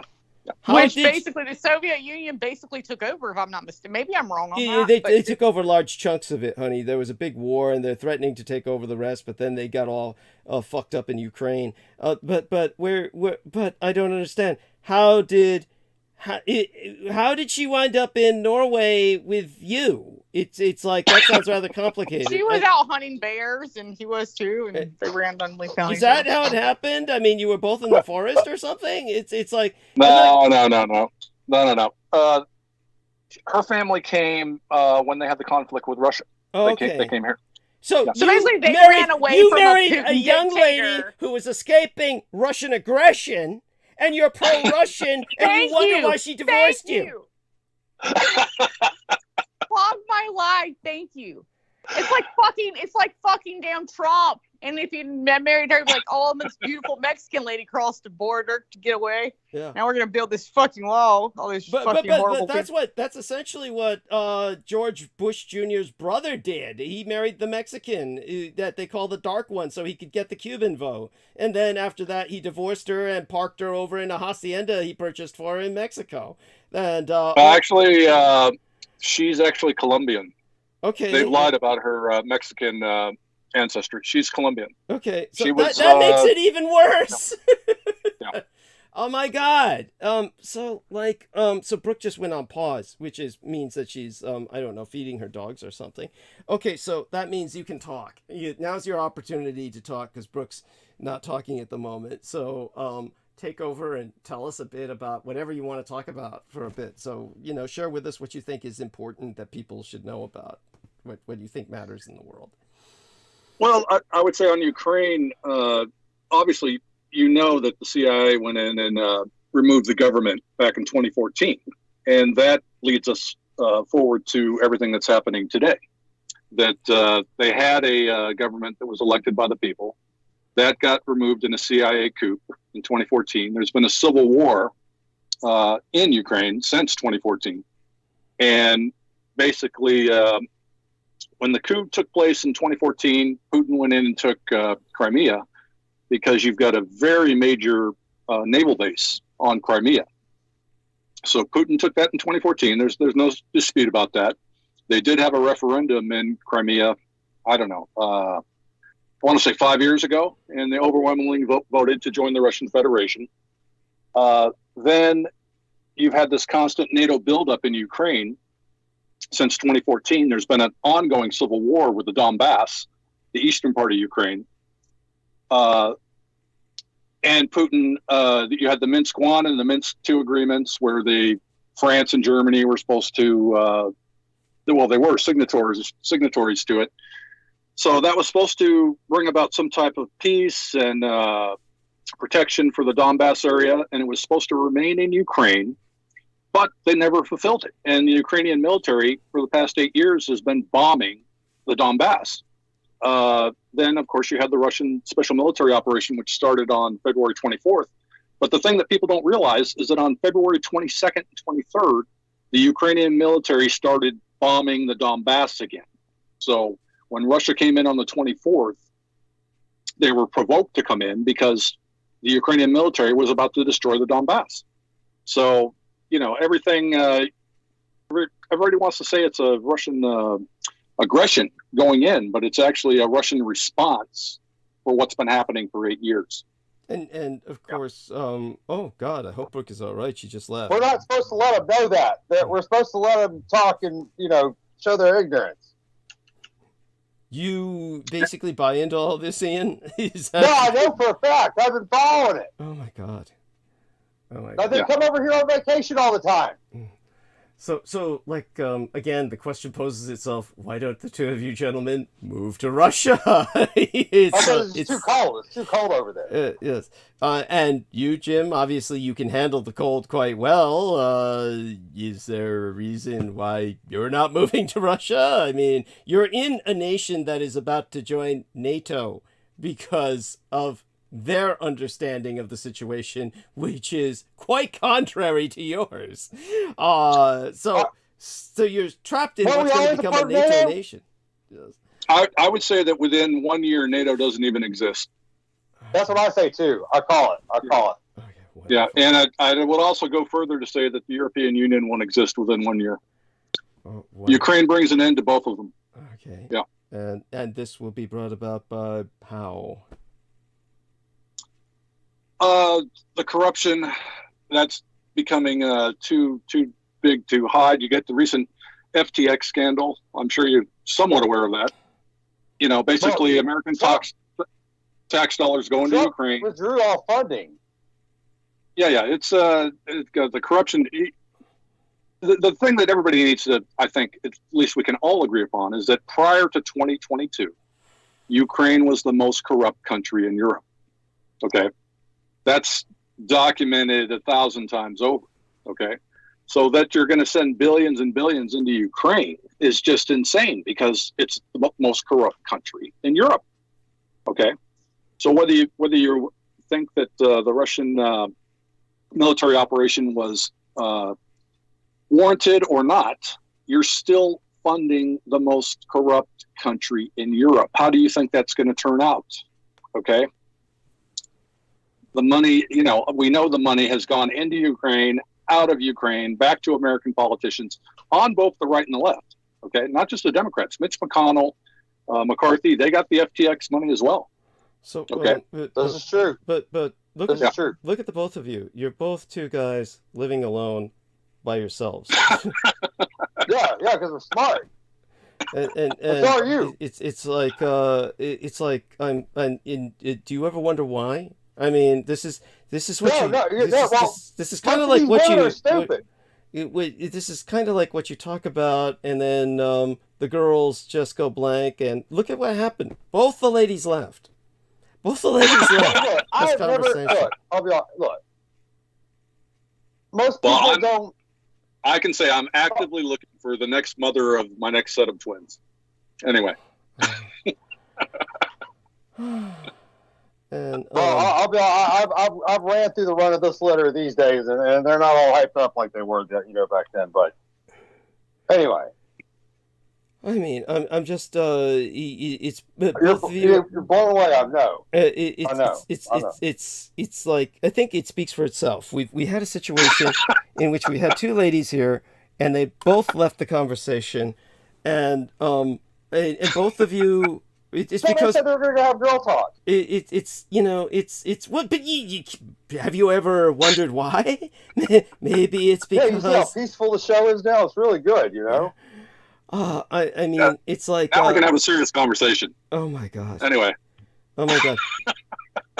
This is like why I can't stand the company of men. It's like one time that I had a bunch of guys on that it was Justin White and it was Pavel Edouard and it was Daniel Arola, and it was like they had volunteered to talk about women's issues.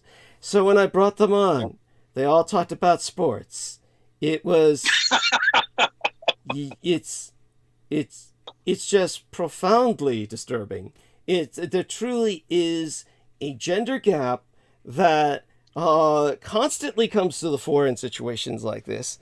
And it's so let's talk for a second about happiness. It's now Ian, of course, I'm not going to allow him to speak to this because he's just so fucking high. He thinks he's happy. He thinks he's fucking happy. Okay, but you, John, are you happy? Yeah, I would say that I am. Yeah. Why? I mean, if you're still living in that hostel, which, like you said, you don't want to talk about where you're at. Maybe this has is this also a security issue? I wouldn't rule that out. Yeah. Okay. So in terms of now, what about the children? Now, Ian West brings up this human child trafficking and underground tunnels, and okay, so any of that going on in this world of yours that you're outlining? Feel free to articulate it. What's going on there? I think those types of things are being addressed, but honestly, I don't have any solid information to add to a conversation on that. But I do believe that things like that have been going on essentially forever, and they are being addressed. That's what I would say on that. Yeah. Okay. And Doug, recently you noticed how Elon Musk bought the Twitter thing? Uh-huh. Well, Yes. he bought the Twitter thing, and he's slowly dismantling it. Well, he did the same thing too with the Boring Company, and that's why he bought the Boring Company, so the tunnels weren't being developed for evil uses. Thank you. I'm so inspired. Yeah. I feel so much better now. I mean, now I can look to the future with hope. It's just thanks to people like Ian, I understand that mankind may be redeemable. And so, okay, so what would be your idea be for a better America, John Miranda?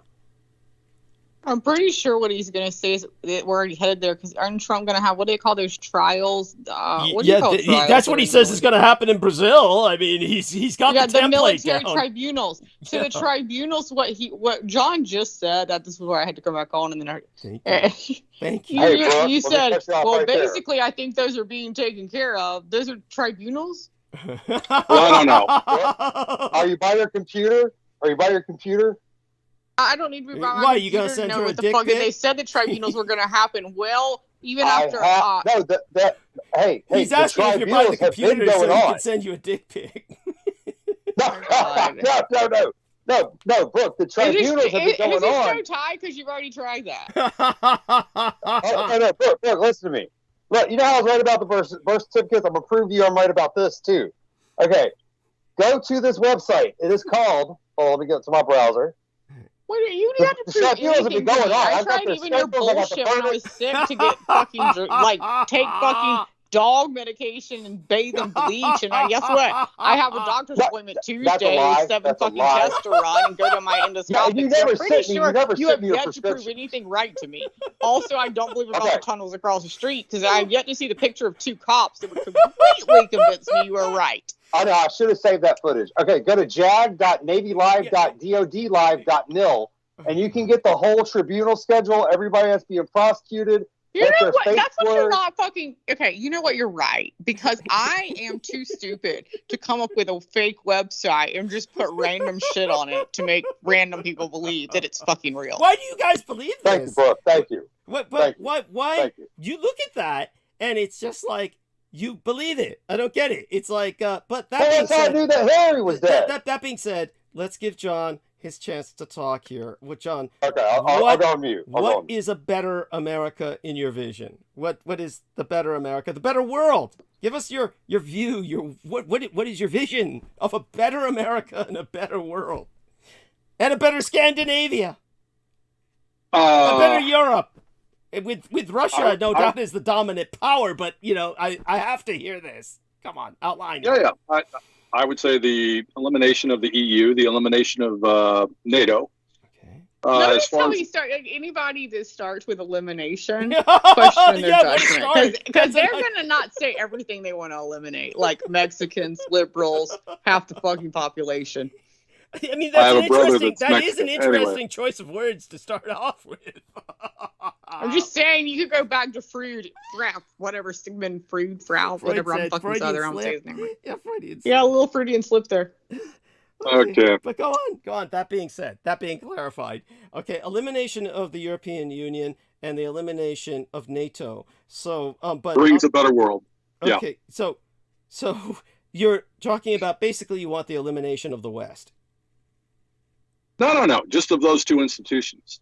And basically anybody like me and you, Douglas. Yes. Basically anybody liberal, trans, gay, maybe even just thinking about putting their dick anywhere that Jesus didn't say, unless it's okay because, you're just a man that can totally sleep with women, because in the Old Testament you could sleep with multiple women. I asked him about that because both of, Viviana and yourself left, and I pointed out to these gentlemen, you notice the girls have left the conversation. And this is, of course, because, nothing dries up a pussy faster than a couple of guys talking about reactionary politics. And so you want what I love is I come out with random stuff and I heard him say this when I asked him something. He's like, that was a weird question, like the first time I had orgasm, like random. And you were like, yeah, just she gets stuff kind of going, because you're wanting to go all politics and all serious, which is what Douglas does. But he knows me. And the reason I do that is because exactly what you guys are doing. When you freaking go so dry that then also you have no good politics in it, and only Douglas can talk good politics, yeah, pretty dry there. Very dry. So I have to come up with something to keep me fucking going. Oh my God. So fair enough. So what is your attitude towards sex, George John? Washington having slaves, or fucking, Trump not getting, like, I make all the I can grab the pussy, all the pussy I want. Right. I mean, yeah. So what is your stance on, say, for instance, transgender, gay issues? What is your stance on that? I'm curious. I think adults with other adults should be able to do what they wish. Adults with other adults should be able to do what they wish. So what about trans? Someone who feels that they identify as a different gender than people think they are. Yes, are you okay with pronouns and having sex changes, or are you going to just say you are? I would say that's a little bit ridiculous, especially the thought that somebody can be prosecuted for using the wrong pronoun. How are you supposed to know? Now, if you're doing it, no one's prosecuted for using wrong pronouns. Prosecuted for using like no, that is your Fox News bullshit. In England, there have been prosecutions for that. But no jail time. There may be like pursuit of things in law, because people might be, say, for instance, in a service industry, and they might be insensitive to someone's identity, and then it goes to a court of law. And that's only when they're purposely doing it, very purposefully. Like saying, like in America, like, we're fighting now, like people that will say, I'm a cake maker. Right. But when you call and I'm like, well, make me a cake. I want a rainbow cake. And I give them Sally and fucking Kim. They're like, sorry, we don't make cakes. We can't make it for you. Yeah, I mean, like, that's what you're talking about. They're prosecuting. If somebody says they, and like, I'm not calling you they. Yeah. You're a him. Yeah. That's what I hate. You're not realizing the extreme. Like, there's nobody being like, oh, I accidentally said they, or accidentally said him or her, and they're prosecuting. There's nobody doing that. It doesn't work like that, because that's impossible. It's just nobody's going to pursue that. But that being said, we don't want to team up on John here. So obviously this is not a case where we're teaming up on you. I definitely want you to express your thoughts on this. When you do use the term ridiculous about, say, someone's feeling about what they are, do take into account that, as I pointed out before, there's a large amount of the population, so large that if you took all the microstates in Europe, Andorra and San Marino and the Vatican City State, and you put them all together, they still would not equal the population of hermaphroditic people born in the United States alone. There are millions of children who are born with both male and female genitalia or body parts, and what happens is, instead of their families being advised to go into counseling and wait until they're of a legal age where they can choose what they identify as, they just basically say to the parents, you want a boy or a girl? And these people are horribly butchered. And then what happens is they grow up with sexual desires for a particular gender, but they have no ability to pursue that because they've been made into a gender that they don't want to be. So there's an enormous amount of pain in the world that a lot of the population doesn't appreciate because they're simply not allowed to talk about this subject. And because of the ignorance of this subject, then people think it's some kind of lifestyle choice. They think that somebody just spontaneously says, oh, I feel like I want to be the opposite sex. Like they just woke up one morning and just had a whim or a caprice. Yeah, that's like somebody being fucking like let's go back. You're now saying, well, it's okay for people to be gay as long as they're adults. Well, let's go back just 20 or 30 years ago where you would be like, no, they woke up and they chose that. That's a total choice. Yeah, you choose to be like, I would like to be persecuted. My family give me away, and just not live a normal life, and my family hate me, and just the whole world. That's a good choice for me. That's what I want for my fucking life. Yeah, kind of like me talking about my biological father. I want to, for the rest of my life, live in a tent. Not even a tent, just a sleeping bag in -38 weather. Never, if you never came back, you're just like, this is great. Nobody talks to me. I don't see my kids, but -38. And by the way, that trip you went on where you did that, it's indicative of something that might be admirable, but at the same time, it's also indicative of a real antisocial streak that's potentially there. There is But here's the thing, I've got to go, Douglas. So that's what you're going to interrupt you. So I'm going to go because here's the kicker. What I realized just now is you're right. We are kind of teaming up as far as our political views on John and Ian. And I am very scared. I don't want to be accused later of that John and Ian became gay or trans because they had to come up together because of us. So, I want that to be their own choice. I don't want to push them into it. You're going to I'm going to go. We need you, Brooke, to balance it out. I love you guys. You take care of all. I love you. And but Brooke, you're gonna leave me with these two guys, and that's like, oh my god, I'm in hell. I mean, this is like I'm. Yeah, he's got 30 minutes left on his show. You could stick it out. Oh my god, it's like. I mean, Ian's slowly coming into a little bit of his femininity every now and then. You can pull it out, So I mean, you might have a little luck there. You mean only when you're around, Brooke. Only when you're around. Yeah, when we hear him digging around in the coffee cans for any remaining meth, then we kind of every 4 minutes, more paper rustling. What are you doing, Ian? Yes, I thought he was going through the bottom of his potato chip bags, but then you enlightened me. It's really whatever's left of the powder that he puts into himself. It's but that at least explains his politics. With John, it's like maybe it's time in the woods with all the bears and shit, and randomly killing strangers he meets along the way, and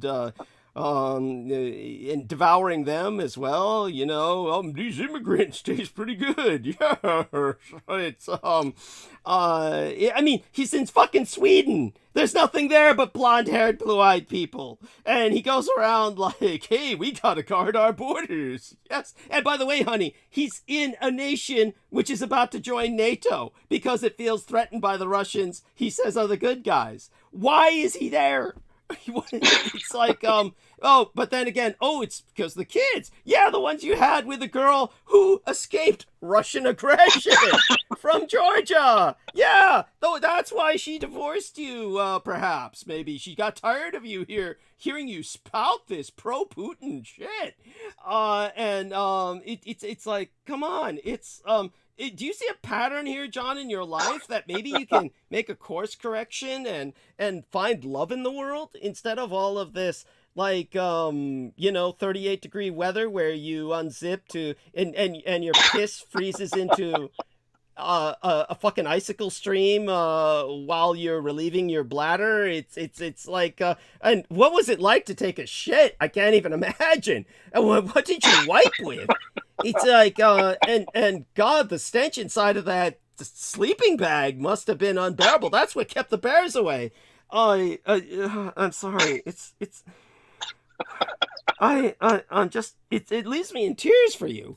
I mean, honestly, your life to me is it's like you're this like particle in the wind that's being blown around by all these strange thoughts and concepts that alienate you from humanity. But okay, so your idea of a better world is one with no NATO, no European Union, but what do you see in its place?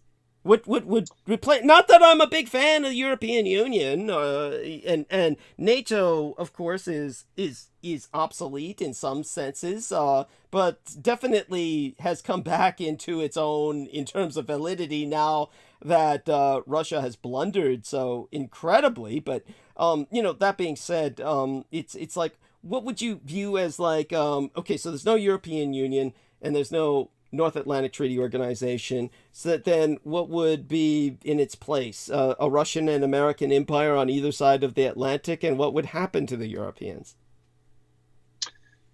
I would say sovereignty returning to nations within Europe. What does that mean? Well, they're deciding for themselves what they want to do. What about trade? What about the quality of life? I mean, it's like, it's like, imagine if every state in the Union was its own nation and we had to deal with like border restrictions to go from each state to the other. And we had different trade rules and regulations in each state. I mean, that would be a royal pain in the ass. You couldn't progress very much. I mean, Texas is making some progress in some areas, selling oil to the rest of the country and shit. And then you got maybe like other countries that like California, which has all the wealth and all the population, and those white states with very little population would quickly disappear. They would they've got nothing to offer other than their whiteness. So maybe they'd make great vacation spots, but they're kind of like gonna turn into militia hornets' nests, basically, with a bunch of paranoid people. So that's what Europe would turn into. It's like medievalism. You're offering medievalism? Is that what you want? Or is there some other vision that you have to replace the European Union in terms of all of these problematic borders that would then be a royal pain in the ass? No, I think prior to the EU, you got to realize the EU was something that was created back in the 1970s. So prior to that, trade and everything else, there weren't any problems with that. But the problem is that the EU has become such a tyrannical institution that it's just not sustainable. But as I said, what do you view as tyranny? Well, saying that everybody has to be on board with Russian sanctions. Everybody has to stop taking Russian oil, Russin gas. I mean, it was cheap energy from Russia. Russia's threatening the world. No. And cooperating with an international slave trade, too. That's kind of another problem with the EU. Yeah. Do you both really, truly believe that the European Union is trafficking in slaves? I know for a fact they are. I've got the testimony of it. Testimony from whom? From Then he shut up. He went mute. What was that? Sorry, from survivors. I've got testimony of survivors and kids that didn't get eaten and shit. Kids that didn't get eaten. The European Union. They got brought in by SOCOM and all that, and all those other United States military operations. So do you believe this as well, John, that the European Union is eating kids? I would say that many things point to Brussels being a very, very bad place. Yeah. You know, what I will tell you both is that human child trafficking is definitely pervasive in Europe. It was pervasive in Europe long before there was a European Union. As a matter of fact, Europe was I'd agree upon that. Quite degenerate. I agree too. Yes, sir. Yeah. I agree. But the reason that it got to that state was because the Third Reich wasn't there to impose any true sense of order. And therefore, since Europe was left without the Reich, this is what was the alternative. So the only answer was the Reich. That's what would have preempted all of this. There wouldn't have been any of this. But it's not the fucking Russians. It's the Reich. The Russians, of course, are antithetical to the solution. They're claiming the Ukrainians are Nazis. The reason for this is, of course, because the Ukrainians sided with the Third Reich. Because many of them had been killed by Stalin in the mass famine of the Holodomor. This is why Israel hates the Ukrainians and calls them Nazis. As a third of the population of Israel is Russian-speaking, emigres from Russia, they are with the Russians against the Ukrainians, and they both identify the Ukrainians as Nazis because of history. And this is why there's so many neo-Nazis in the Ukraine, because so many of them were killed, 14 million in the Holodomor, far more than Jews were killed by the Reich. So the Ukrainians have every reason to hate the Russians and to be Nazis. So the only solution is a reestablished Reich in the center of Europe with Ukraine as one of its buffer states against the Russians. A new Warsaw Pact with Byelorussia and the Baltic republics and Ukraine, centered as the satellite states, a bulwark against the East, protecting a greater Germany. That's what ultimately needs to replace the European Union. In terms of a map, of course, I'll put one inside of the text box here for you, John, and this would be my vision of the future.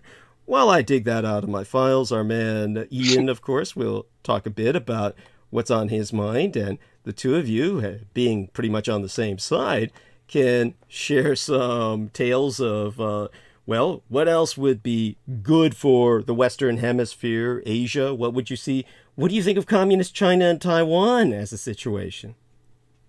Oh, well, Doug, what I was going to say was, when you say the Russians, are you referring to the Bolshevik Jews that invaded Russia or the natural Russians that were there? There's two sets of Russians to distinguish from. Oh, of course. And so... You know what I'm saying? So it's like, when you say Russian, it's like you open two doors right there. But well, that's appreciated. Of course that's appreciated. Obviously, the overwhelming majority of the Commissars were Jewish in descent. That's why they were referred to as Judeo-Bolshevik. That's where the term was originally came from. Now, in terms of everything that the Russians today represent, it's basically a severe form of nationalism in reaction to what they believe is a degenerate Europe. But this degenerate Europe was created by them. The Russians created it under the Soviets, the Jewish Bolsheviks that they allowed to conquer their nation. Since they allowed that to happen, unlike the Germans who didn't, they deserve everything they get. They asked for it.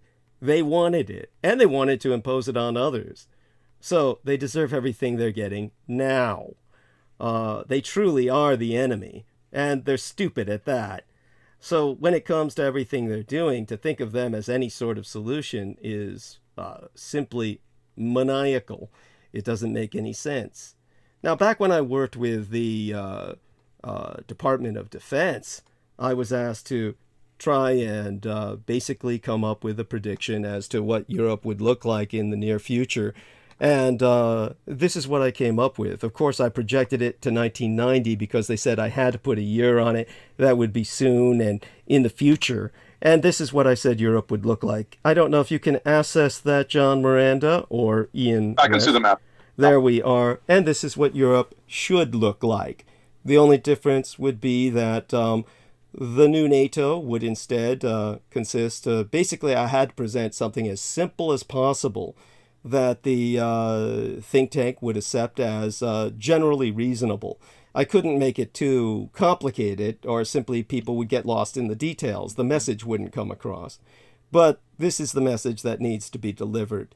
Certainly in terms of a new Reich centered on Berlin, a new Warsaw Pact centered on Greater Germany, the constituent satellite state republics. Overall, this is the future for Europe that would work. In terms of Ukraine, it needs to be a bulwark against the East, along with Belarus and the Baltic republics. This is a Europe that would have a fighting chance, that would actually have a economy that could maintain itself and provide a power that would be a balance against a degenerate world. So in terms of that's what we're fighting for in Ukraine. Right now, of course, Germany's going through its own rapid changes. And it's really hard to tell what direction it will go in. It's definitely, everything's up in the air. But the end result... I wouldn't say that. Oh? No. It's Ukraine's already been defeated. I mean, that's a foregone conclusion. I doubt the war is going to probably go past March. Probably Russia will claim everything east of the Dnieper, but also they'll swing down to the south, take Odessa, and also take a small corridor of what is currently Ukraine so that they can be connected to Transnistria in Romania. And then what you're going to have is Ukraine is going to be a very small country with no connection to the Black Sea. Probably Poland will take Leave and some other historical Polish territory. Hungary might take part of it. Romania might take part of it. So Ukraine's going to end up being a very, very small rump state country with essentially no industry and no port. And obviously they're going to be incredibly in debt, and that's going to be on the backs of the European Union, which is going to force the collapse of the European Union. That's what the future looks like. Okay, we'll see who wins. In terms of that, I didn't see that far into it, to be honest with you. Yeah. I didn't see that far into it. Yeah. But I know that the major economy of Ukraine is 99% criminal. Oh my God! They were selling white babies. They even got a website where you buy a white baby. There Ukraine. we are. Now it comes down to got a this. screenshot of It it. comes down to this. It comes down to this. This is what happens when you watch the Sallow multiple times. No. It's a website. You can buy a white baby. No. It's like, why don't you try buying a white baby? See what happens. Well, I don't have 50 grand. It's one of these things where it's more like it doesn't work that way. It's not the way it works because it's not what's coming out of Ukraine. If anything, Ukrainian children are being abducted by the Russians. That much is on record because the Russians have said so themselves. They're raising the kids in these various camps where they say they're raising them in the Orthodox tradition under what they declare to be a culture as opposed to what they perceive as the Satanism, their term, of the West. So there you have that. In terms of all of that, it's you're siding, I would agree with that. Well, you're siding with a state that abducts children, both of you. You should be ashamed of yourselves. No. What do you mean, no? You just said you agreed with that. You just said you understand that they're raising these children in the Russian tradition, and you feel they're saving them from the Satanism of the West. What are you doing in the West? Why are you there? You're still in the West. Yes, I am. Why? Well, I mean, if I could afford a $50,000 white baby, I would, have a few. But honestly, why don't you both move to Russia? Why don't you both move to Russia? Because it's too cold. But then you say they're the saviors of the world and the hope lies with them. No, I did not say that. Then what are you saying? No. You know what Edward Casey said? He said that in the last days, the hope of mankind will come out of Russia. Yeah. And we saw how wrong he was on everything he said. He said that China would become completely Christian. He said that the West Coast would sink into the sea. He said there's nothing he said that came true. Well, the Bimini Wall. He's basically someone who was a good diagnostic psychic. He was diagnostic for people's conditions. That's why he was respected and admired. He saved lives. When it came to geopolitics, he was completely lost. He was out of his element. But he was just fascinated by it. But his visions were just off. They're just off. And in terms of what your faith in Russia is off, it doesn't take into account all of their failures, all of their death of their industry, the dearth of their technology, which is they've been riding on the backs of propaganda for generations. They're stuck in World War II, which is what they're refighting. As is Israel, as a matter of fact. It's a situation that, honestly, I just feel very sad for both of you that they're both lost in this. And when it comes to look at what it's done to both of you. Look at where you're at. You're both alone.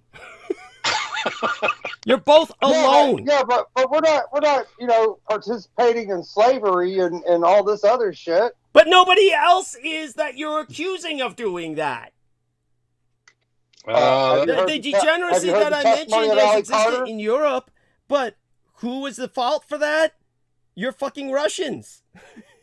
They brought that about because they were infiltrated by the Jewish Bolsheviks. And then there's this. This comes down to, what do you think of that stance, John? Oh, well, I would just say if we're going to focus on Ukraine, that's where the focus should be. No, it's not. No, it's general here. We're not focusing on Ukraine.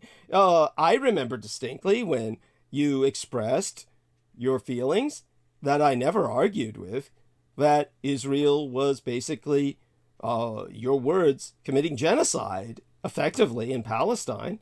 Do you still stand by that? I have come out and said that Israel is a rogue state. So when we're speaking in those terms, have you changed your mind now simply because Israel is allied with Russia? No, I still think it's a horrific situation for the majority of people in that area. Okay. Yeah. Israel doing what it does, you mean? Yeah. Yes. Yeah. Okay. So we have an agreement there, though I would presume for completely different reasons. But when it comes to that situation, then, so both of you are taking a stance where, okay, now our man has said that Ian, he says that it was because the Jewish Bolsheviks basically infiltrated, subverted, effectively conquered Russia. Yes, They committed themselves to the destruction of European civilization. So do you also agree with this, John? Yeah, I would say that the Soviets were not a force for good. They were outsmarted by the Jewish Bolsheviks. They were outsmarted. They were. Well, I wouldn't say outsmarted. They were captured. Essentially, the leadership was captured. Okay. Yes, sir. You're right. Yeah, true. But they're still outsmarted by them. Okay. Well, outsmarted, captured, put under the rule of. Same thing. Same thing. Yeah. Same thing. Yeah. And so, what would you say Russia is like now? I don't know. I mean, I've never. I would say Orthodox based. That I think is irrefutable. And obviously, Putin is one of the only leaders calling out the Satanism that's prevalent in the West. Yeah, which is irrefutable. They derailed him. Yeah, they derailed him. Okay, what do you mean by that statement? What does that mean? That's another episode. If you look at the leaders of the WEF, the European Union, okay, all of these people are satanic. Okay. Yeah. I don't even see. You look at Klaus Schwab. You look at this nut job he's got working with the WF that wants to basically bring in transhumanism. You know, when I'm saying transhumanism, I'm talking about making people into robots. Yeah, it's just it's insanity. You know, and you'd be hard fought to find any European country that hasn't had their government infiltrated by the WEF as well. Okay. Agreed. Yeah. And so obviously, just look at Canada. The entire government is WEF. It's insane. The World Economic Forum. That's true. Yeah. Yeah. Exactly. And Trudeau's up in there. Oh my God. So in terms of the both of you, so you've got this bromance going on, this mutual admiration society of your concepts, that there is a organized degeneracy, and that this is somehow all transferred to the West now. Now, of course, this is what puzzles me in Ian's case. So Ian, do you believe that Russia is this great Christian bastion? No. I don't put it. I understand that Russia's been infiltrated, right, and basically been a captured country since the 1920s, I believe. Or am I off on that? No. 1917. Yeah. Since 1917. Yeah, around there. Yeah, and they fucked those Russians up, dude. They really fucked them up. I mean, I felt bad for them. Yes, of course. But they weren't wise to it. Mm-hmm. You know. But there is no one Russia. Like there is no one fraction of the United States. There is no one fraction of Brazil. You know what I'm saying? Like all these countries have been infiltrated. So in terms of the Russians, let's get something straight. The overwhelming majority of Russians are godless. They do not attend church in any great numbers. Those that do attend church... because they're Jews. Yeah, because the Jews infiltrate them. Jews don't go to church. What Ian is saying is that most Russians are avoiding church because they perceive it to be Judaified. That's no. Since the fall of the Soviet Union, there's been a resurgence in the Orthodoxy in Russia. Well, definitely it's propagandized as such. You do understand that I've been to Russia. You do understand I speak Russian. You remember that. You do know I worked with Michael Aquino, and Michael Aquino was instructed by the Department of Defense to try and bring about the downfall of the Soviet Union, along with many other people, of course. It was a concerted effort. But, of course... Well, the Jews beat them to it. But, of course, one of the problems with the, shall we say, downfall of the Soviet Union was that pretty much most intelligence agencies felt it was an impossible shell to crack. They had an overwhelming faith in their enemy, far more than they did in themselves. They felt that one of the things that was rendering it all impossible was the fact that the Soviets really had no sense of godliness to hold them back with any moral constraints.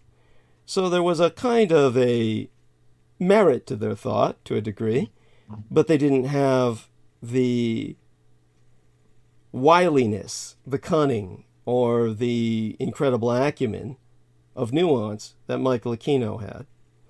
Michael Aquino succeeded where everybody else failed. Michael Aquino realized that since the Soviets had effectively rendered the church impotent, had bled it dry, and rendered it a organ of the state, and but a shadow of itself. I was going to say a novelty, but go ahead. The fact was that the Soviets had to deny the existence of God, and as a result, they had to deny the existence of the devil. Now, because of this, there was one group of subversives that was never persecuted. They had free reign, like they do in the United States. One of the things that I can assure you of is that the United States is seething with Satanism. This is something that I've exposed. This is something that basically I helped to shut down the largest human child trafficking operation in the world at the Presidio military base. Yes, sir. You are right. Yes, sir. Thousands and thousands of children that were being processed through there. At a time when the U.S. military was trafficking in more children than anyone else on Earth, their daycare centers caring for 100,000 children a day, on any given day. And it's because of me they had to establish, after the closure of the Presidio military base, the month of the military child, so they could prove that their daycare centers were now the model for all other daycare centers. This is something that I brought about, but there's no statues built of me. There's no credit given. Instead, I'm reviled, suppressed. Well, they should be. There should be. Well, I appreciate that. But it leads to my other point. All the Satanism that runs the West, of course, what did the Americans do that rendered this Satanism so powerful? One of the things that they had was a corrupt police force. Michael Aquino appealed to that police force through James Channon, the head of the 1st Earth Battalion. And both of them were lieutenant colonels at the time. And Lieutenant Colonel James Channon was dispatched to speak to the FBI, other national law enforcement agencies, major constabularies like the LAPD, Los Angeles Police Department, NYPD, New York Police Department. He went all over the place and said, because at that time they were finally putting occult crime instruction manuals into police manuals. This was thanks to Sndy Gallant, the inspector for the San Francisco Police Department, who helped to bring down the Presidio with me. The only one who busted one of Aquino's co-conspirators. Busted him on site my school that I attended, because that's where he maintained his child pornography. Gary Willard Hambright, a man who was defended by Michael Aquino until the day he died. A man who's defended by... Wasn't he the Southern Baptist preacher? That's quite correct. Fully ordained at that. A fully ordained Southern Baptist minister, albeit without a pulpit. Slept in his church. He couldn't keep the child porn there, which might be surprising to some people who've had experience with the Baptist church, but he wound up keeping it as art references at the John O'Connell Vocational Institute of Technology. So he was maintaining a huge collection on San Francisco Unified School District property. When he was busted, it ultimately led to shutting down the entire human trafficking ring. And that was quite an accomplishment. But it exposes, of course, the point I'm going to make. With Sndy Gallant having helped to do that and becoming a consultant all over the world, contracted to advise on occult crime, with her instruction manual going into police manuals all over the United States. The way that it was shut down was James Channon would approach all of the police departments, national, federal, state, or local, and say, you know, if a Roman Catholic immigrant goes and robs a bank and drops a religious medallion of the Virgin Mary on site, the crime scene, does that implicate the Catholic Church? No, of course not. No, not at all, no. And so then he explained to them, therefore, if at a crime scene you find a human pentagram, or a pentagram drawn in human blood, or a goat's head, or any of these other religious paraphernalia, well, then that doesn't implicate the Satanists. And everybody said, great, that means less work for us. So they took all the occult crime manuals out of the police manuals, threw them away, and they also, thanks to a lot of influence from the military and Michael Aquino, who was brought into a trial in full uniform and walked away scot-free because prosecuting him would endanger national security. Yes, At sir, that correct, point, yes. Satanists were declared a protected species. They were declared as having, for all intents and purposes, a 007 license to kill. This is because, at that point, they said we no longer accept any child testimony in court of law. So since no child testimony of their abuses would ever be accepted in court of law, then the Satanists had free reign to do whatever they wanted to children. Whatever the children said would be dismissed. The Satanists were given free hand because they could leave the goat's heads and the pentagons drawn in human blood at any crime scene, and the police would simply hose it all away.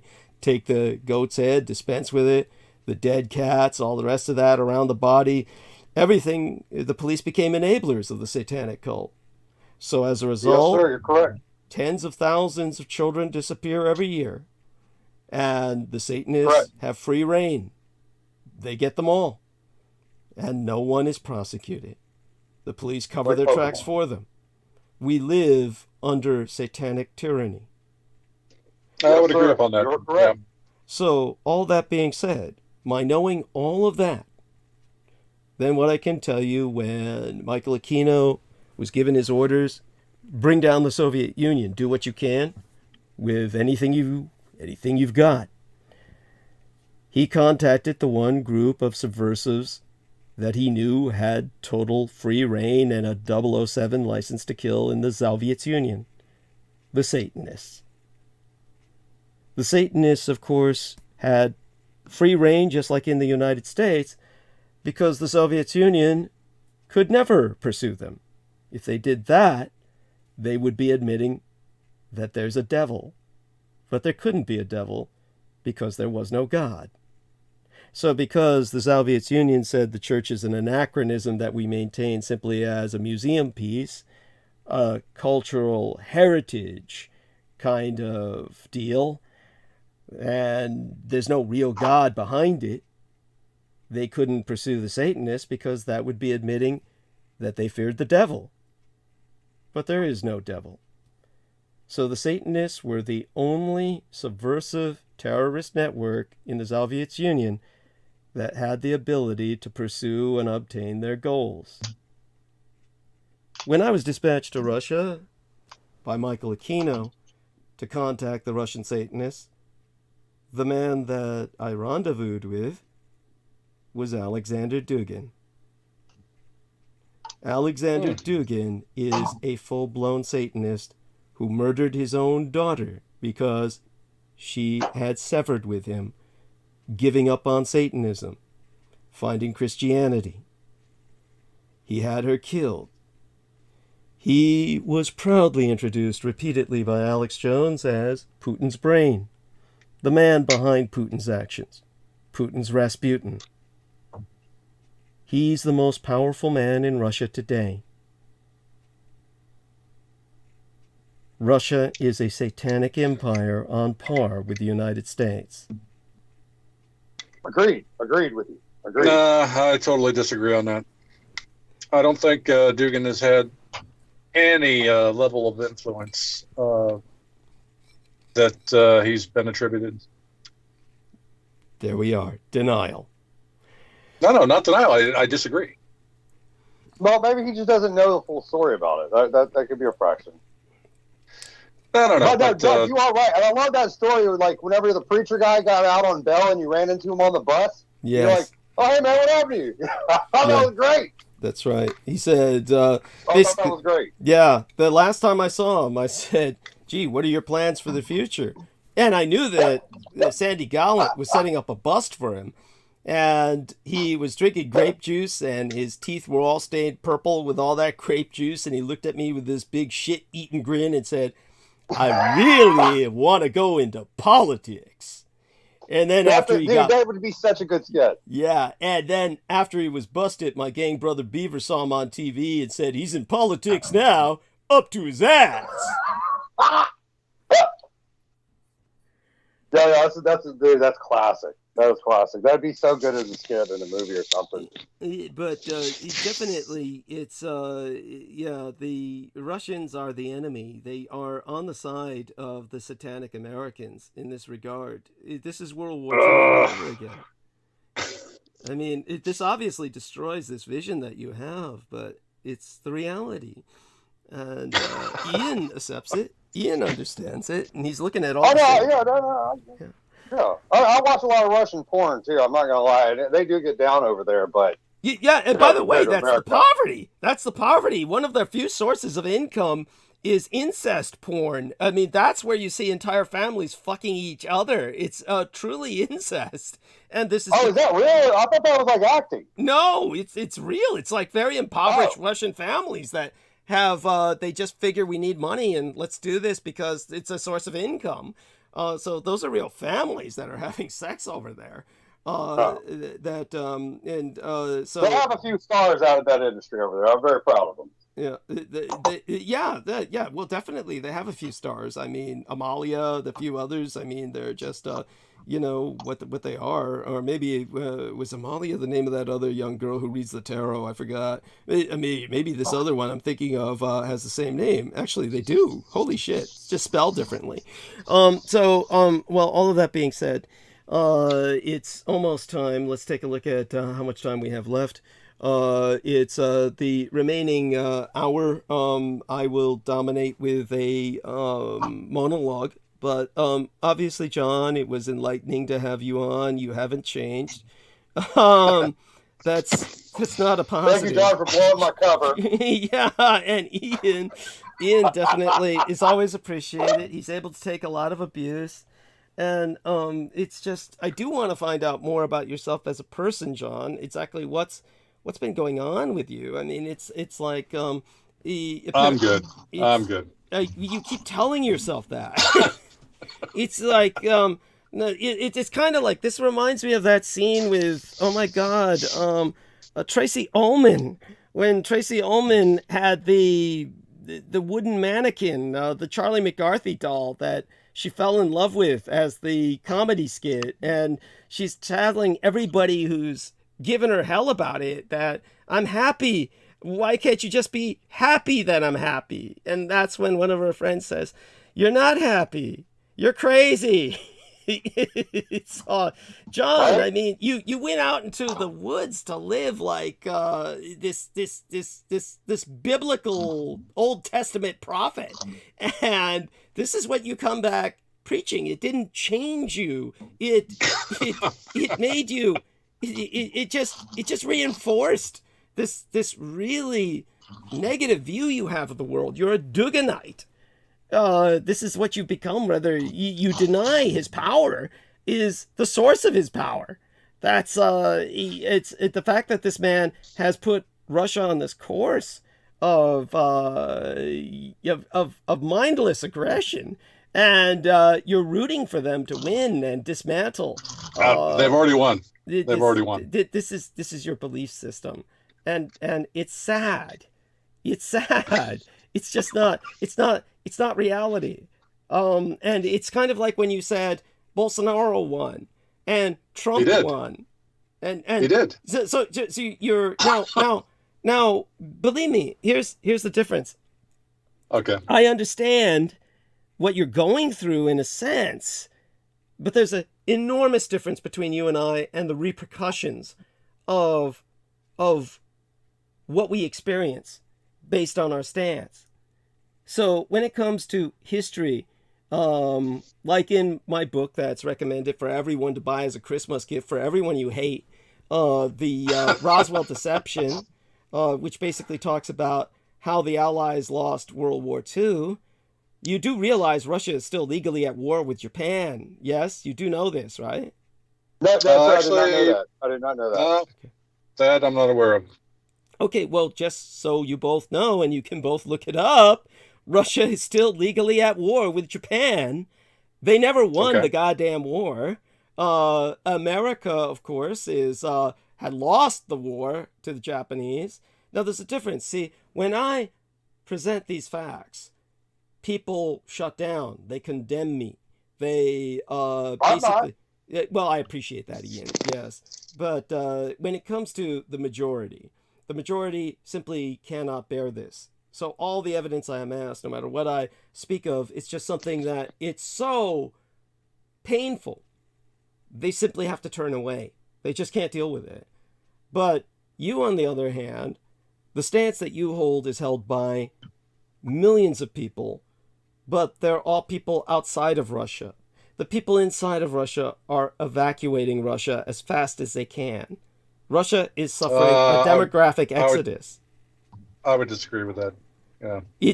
You're in denial. There are literally millions of Russians that evacuated Russia. And the majority of them are Part of the men. guilty party. Actually, 2.9 million refugees have gone into Russia since February. No. Nobody's going into Russia. Nobody's going Oh, into that's why Russia. they're leaving. I just said, why don't you two guys move to Russia and you guys don't want to go? What makes you think anyone else would want to go? I mean, come on. I'm not very fond of Boris. That's why. Yeah, the only person who went there would be someone like Snowden. And Snowden went there because the Chinese wouldn't take him. This is true. Yes. So, oh my God. It's like, that's not a place anyone wants to go to. Nobody wants to go to Russia. It's like, it's a frozen wasteland, hell on earth. It's yeah, I mean, it's a nuclear wasteland. it's just horrible. Basically, yeah. And yeah, they have nothing to offer the world but war. This is all they ever had to offer. Weapon sales, destabilization, chaos. Well, look, they gave us Tetris, and I'll stand up for that. They made Tetris. I rest my case. See, this is why Ian is funny. See, Ian, at least in his madness is like a Joker madness. His madness has a kind of flair that has its own charm. You can, but John, in your case, then it's much more somber. It's just somber. It's like yeah, I married a refugee from Russian aggression. And yeah, no, she couldn't stand my talking about how right Putin was to go there and slaughter her family. And yeah, then I knocked her up. Yeah, and she never forgave me. Yeah, that's true. But hey, I stand by what I've come into that I ran across on the internet. And it's like, it's just why? Why? What does this get you in the end? Now, you might ask me the same question. Why do I do what I do? But then again, look at me. I'm left with the career I had in government was obviously destroyed. There's really no place else for me to go in terms of employability. I just couldn't go on anymore with any kind of conventional lifestyle. It just was, I had 3 careers in a row that just took everything out of me. It was just too much. So public informant. Cohen should have been a social studies teacher. I mean, you got the experience, you're overqualified for it, and you've got more accurate information than the books have. Well, I appreciate that. I'm sorry, No. I appreciate that. That's very kind of you. That's very gracious. It's very generous. I do the tutoring for the Blood Boys on the Silicon Valley estate, so it's like, I do what I do. That's cool. We probably just confused the hell out of John Miranda with that last sentence. He probably doesn't even know what the fuck I'm talking about, but maybe you could explain that to him. I think the two of you should talk. Another episode. Yeah. Or maybe privately. I mean, I really think the two of you should talk privately because I think John needs a friend. Really, he's going to be at the Q meeting. He's going to be at the Q meeting on Monday morning. There we are. I'm joking. Yeah, I know. That's why Ian is funny. See, get it? I mean, his madness is more of a Joker madness. It's like you can sympathize with him. He's funny. He's like, but with John, it's more brooding and it's just more somber and it's just depressing. I gotta go by Walmart and buy another V for Vendetta mask. God damn it. Yeah. Not joking. That's another joke. That's another. John, you need to lighten up and you need to maybe just give up on the politics and try and pursue some degree of personal interaction with people where your mind is based on something that is, uplifting. think about that sometime. I mean, when you were out there in the forest, how did this not purge you of all this darkness and negativity and obsession with this kind of destructive, chaotic geopolitic that you became enamored of? I mean, what was it? Was it just like frozen out of you? What was it? It's like, were you hunting? I'm just curious. How did you live? How did you get your food? Were you just robbing passerby and burying the bodies? No. But no, it was a nice experience. And like I said, it was rejuvenating as well. So I don't have any regrets about that. But how did you live? I'm asking you a question that, are you hiding something? I mean, like, were you eating people or something? I mean, how did you live? Where did you get your food? Oh, you can fish. Oh my God. Did you have a machete out there? Of course. Oh my God. Good. So yeah, there you go. So did you kill and eat some rabbits or something like that? Anything meat? Oh yeah. Yeah, of course. But it's survival on that level is tremendous. I mean, that's a skill that deserves respect. I mean, why don't you become like a park ranger or something? He probably watched a bunch of episodes of Bear Grylls and said, "Fuck it, I'm going for it." I mean, normally that's what they do. Yeah, but I mean, if you're able to interact with nature at that level, it's like, can't you like become like a tour guide or something, or like this? It's just like there's got to be some way to monetize that, to do something other than whatever you're doing now. No, I'm just taking it easy. Oh my God. And but you've got everything's good. Everything's good. It's not a somber situation. I hope so. I mean, but your politics are a downer. They're that's obvious because you're alone. It's that simple. This is the reason. I can guarantee you that. No. Well, I mean, it's not really socially appealing to people when you live out in the woods. There's not much. It's like, hey, you want to come sit on my stump? Or yeah, there we are. He's like, it's just, but I am impressed by what you did. That deserves profound respect. If what you say is true, that you were like literally fishing and hunting and living by yourself, I mean, this is incredible. Why aren't you writing a book?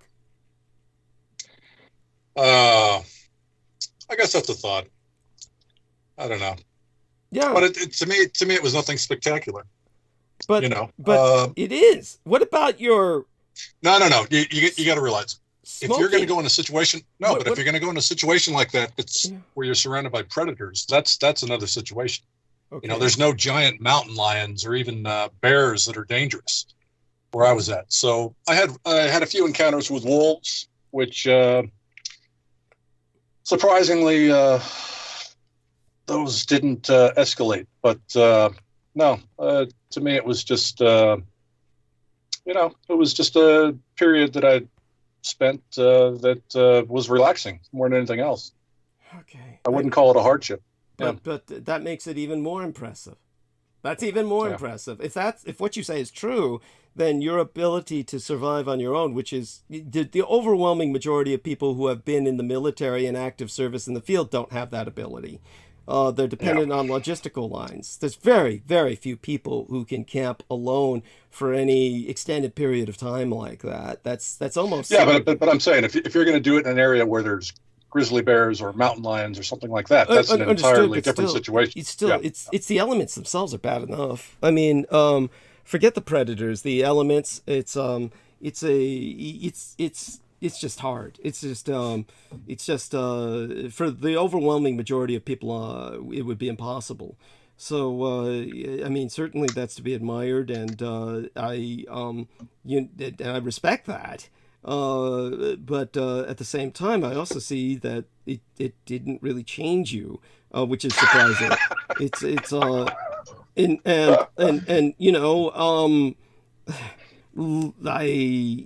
one of these things where, okay, aside from that, obviously, you were in a situation where you must have. What did you do about cigarettes and booze? There was this is a serious question. Obviously, you enjoy these indulgences. So how did you live without them? Or did you just have packets of cigarettes out there and cans of booze with you in a cooler all the time? How did you handle that? No, I can give up that stuff if I want. So it's more of a luxury. It's not a. I wouldn't call it a. So you gave them up. You gave them up while you were out there. Is that the case? Yeah, for the most part. Yeah. Yeah. Well, I'm even more impressed. So why didn't you? Did you stay dry and clean of nicotine when you came back? No, you picked up the. Is that where you picked up the chewing habit? Because out there that would be more practical. Is that how you? Yeah. So you picked up the chewing habit out there because the cigarettes weren't available, right? Yeah, exactly. Okay. Oh my God. Okay, so that's disturbing. That's disturbing. That's mad trapper shit. Okay, I mean, so it's like, and what about the drinking? You just stopped? Yeah, but I never had a problem with that. That's I never did. I think I drive better when I'm drunk myself, but nobody else agrees. It's kind of like,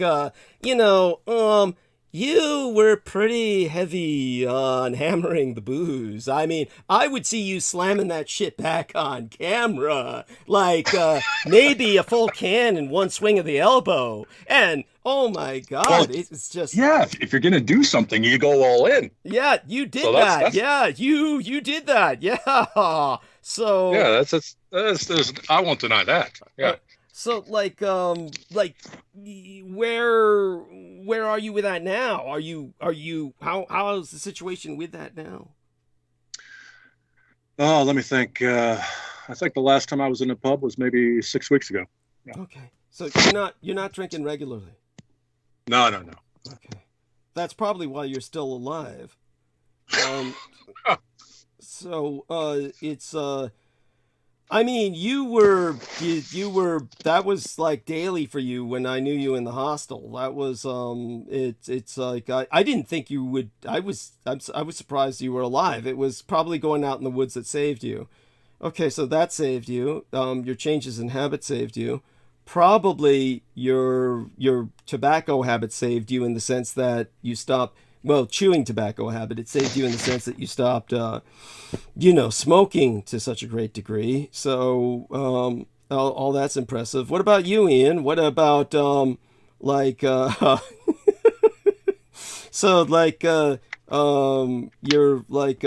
set your neighbor up. I'm sorry, I was taking a piss when you brought up the drinking thing. Yeah, I was about to say he sounds more sober than Brooks last week's episode. That's cute. Yeah. So what do you think of Brooke, John? I mean, what's your impression of her and Viviana? Do you remember Viviana? I think she was on when I first came in, but I didn't really catch much of what she was saying. As far as Brooke, she can talk quite a bit.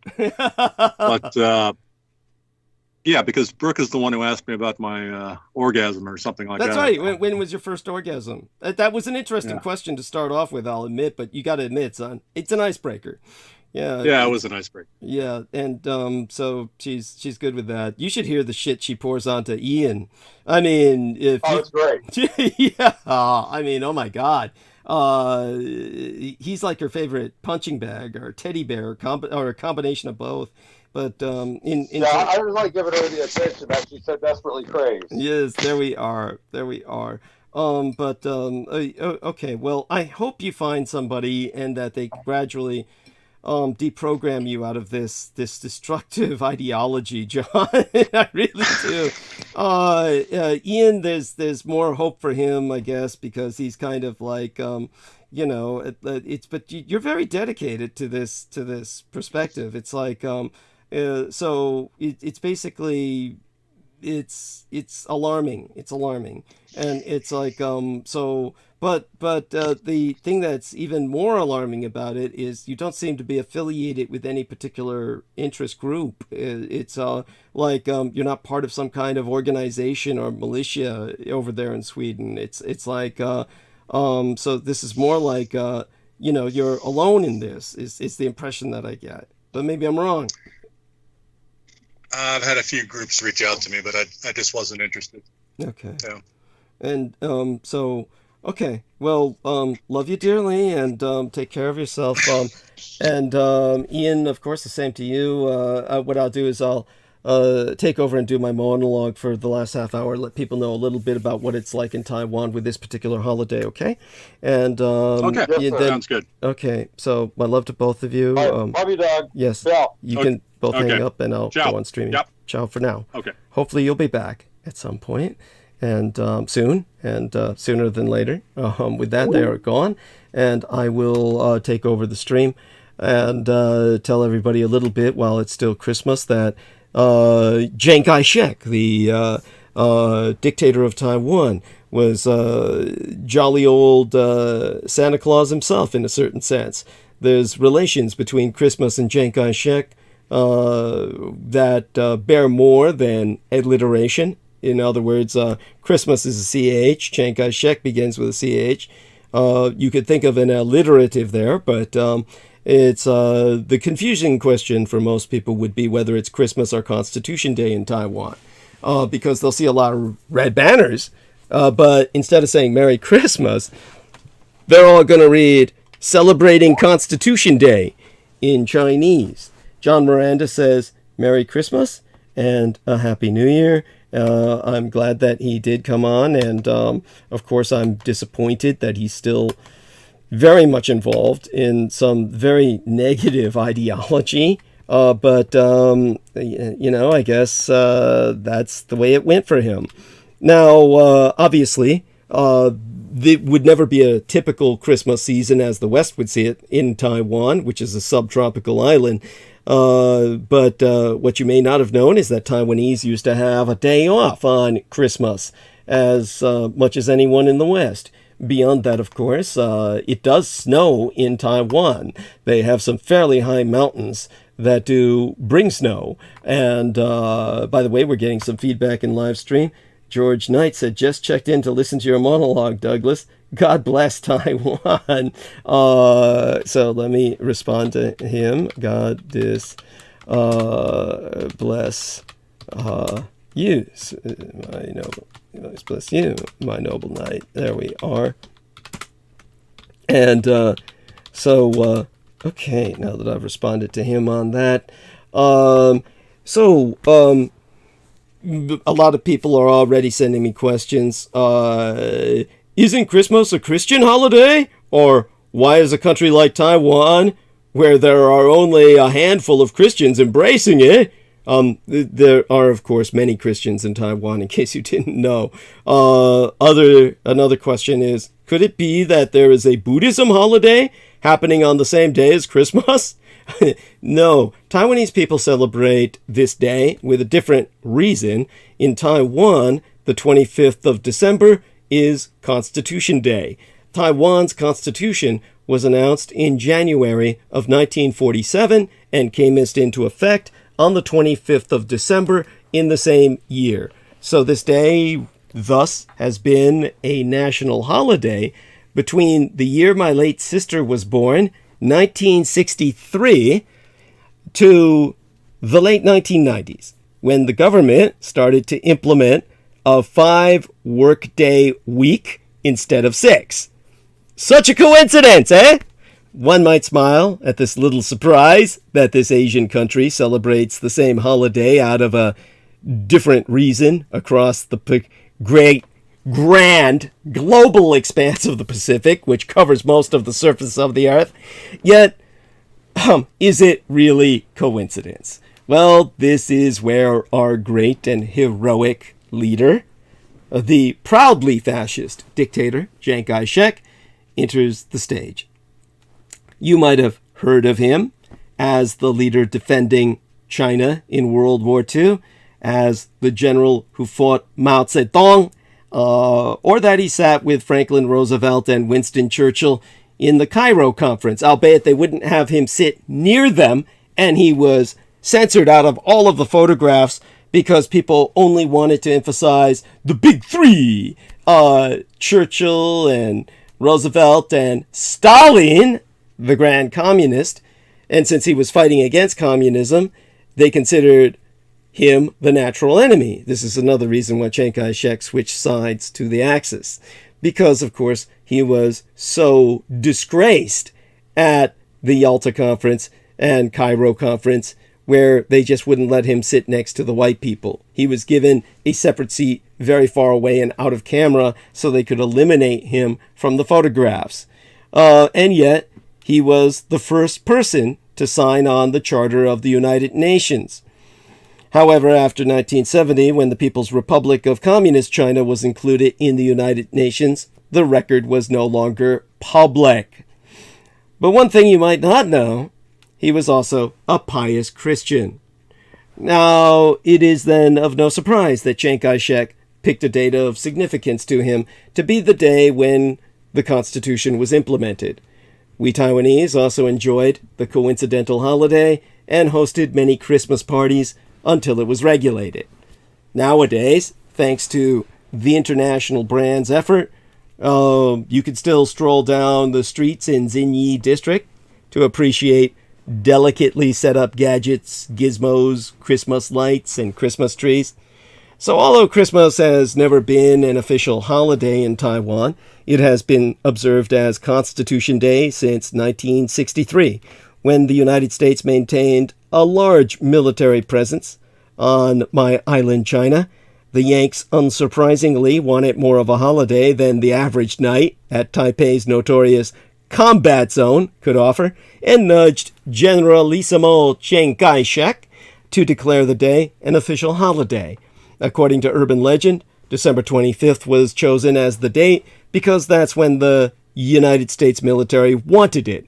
In reality, the Constitution was adopted by the First National Assembly precisely on December 25th of 1946 and made effective on December 25th, 1947 in Nanjing, which was the site of the infamous massacre. So, in my Taiwan, people of a certain age think of December 25th as Constitution Day. Again, that's because the Constitution of the Republic of China, originally on the mainland, the nationalist government, was passed on December 25th of 1946. Now, that day was designated as a national holiday the year my late sister was born in Taiwan, 1963, and everyone got a day off on Constitution Day until the year 2001. After the 5-day work week was introduced in 2001, until that year, everyone in Taiwan worked 6 days a week. Constitution Day was no longer an official public holiday, but it is still marked by government agencies. The Defense Ministry and the command headquarters for the Navy and Air Force in Taipei, the capital of my island, China, puts up red banners that read, "Celebrating Constitution Day." So here we have what was a holiday in Taiwan for nearly 40 years. December 25th, or Constitution Day, is now an ordinary day at the office for the nation's workforce. As anyone in Taiwan with a job is well aware, however, it hasn't been a day off work since the Democratic Party government of Taiwan took power and initiated what would become a prolonged fiasco to implement a 40-hour work week. When the nascent DPP, as the Taiwanese Democratic Party is known, administration tried to initiate the change, they actually met with resistance from the industrial sector, which feared a decrease in productivity. The government capitulated and backtracked, ultimately advocating an 84-hour fortnight. That's 14 nights, 12 weeks, meaning every 14 days you'd be working basically a little over 8 hours every weekday, which is only 5 days a week, and a reduction in the number of public holidays, lest the economy go bad. The majority of people in my Taiwan were at work as usual today. Well, they weren't today because today it fell on... Well, they were, because it fell on a Monday in Asia. They're a day ahead of us. So, yeah, they were at work. as Christmas Day is not a holiday in island China. However, the culture of Christmas exists in Taiwan, as in many countries, and Christmas decorations can be seen almost everywhere. And of course, there's some ecumenical elbow room there. For others, concern over the defunct holiday goes far beyond economic reasons. Taiwan is home to a large number of Christians, in case you did not know, not the least of whom are the thousands of Filipino laborers and domestic workers who not only have to work on the holiest day of the year, but must do so thousands of kilometers from their families and loved ones. And so it was, well, originally all of this was about clearing the calendar.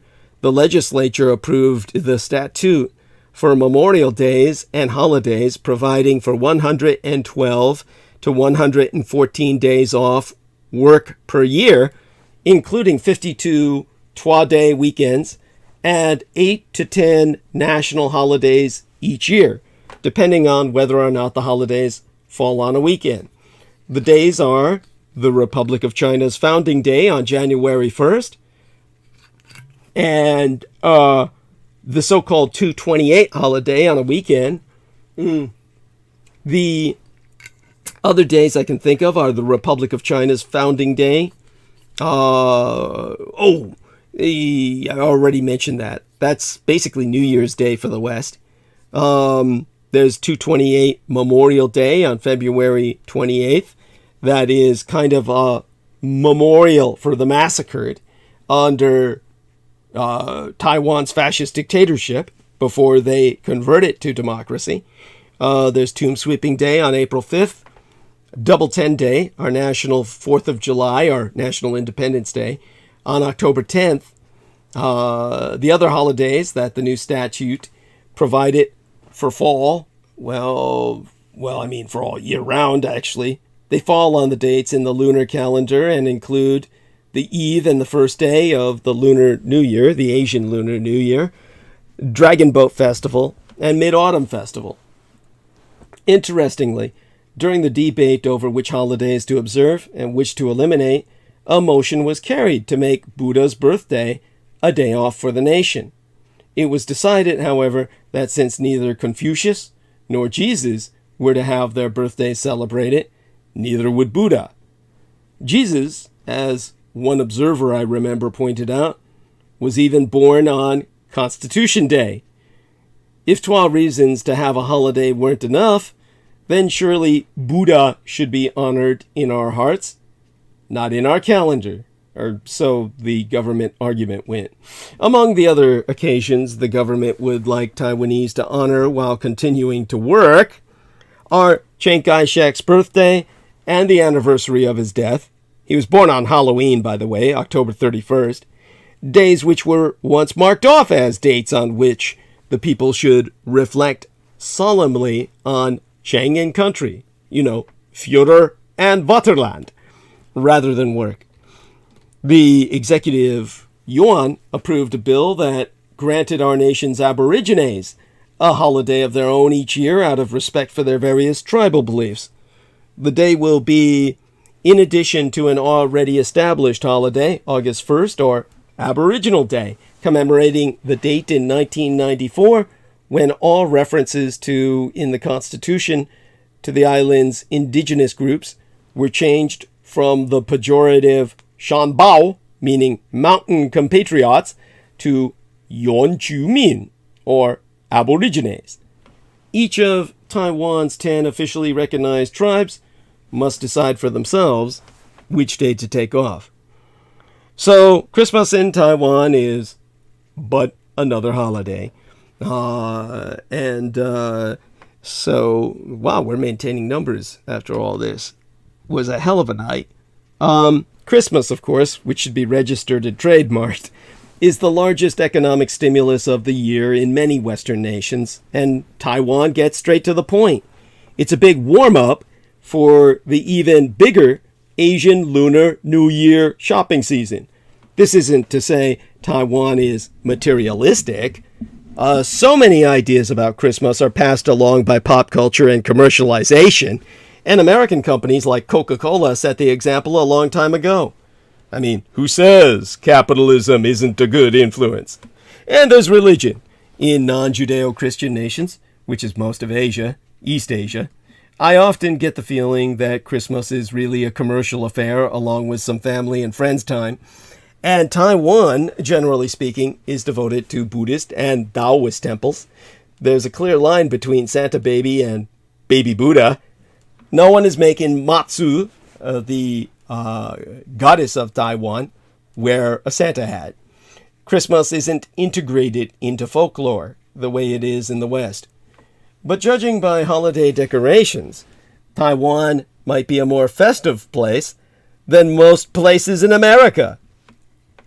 Exempli Greciae, most Taiwanese wouldn't be expected to know stories like The Gift of the Magi or The Grinch Who Stole Christmas.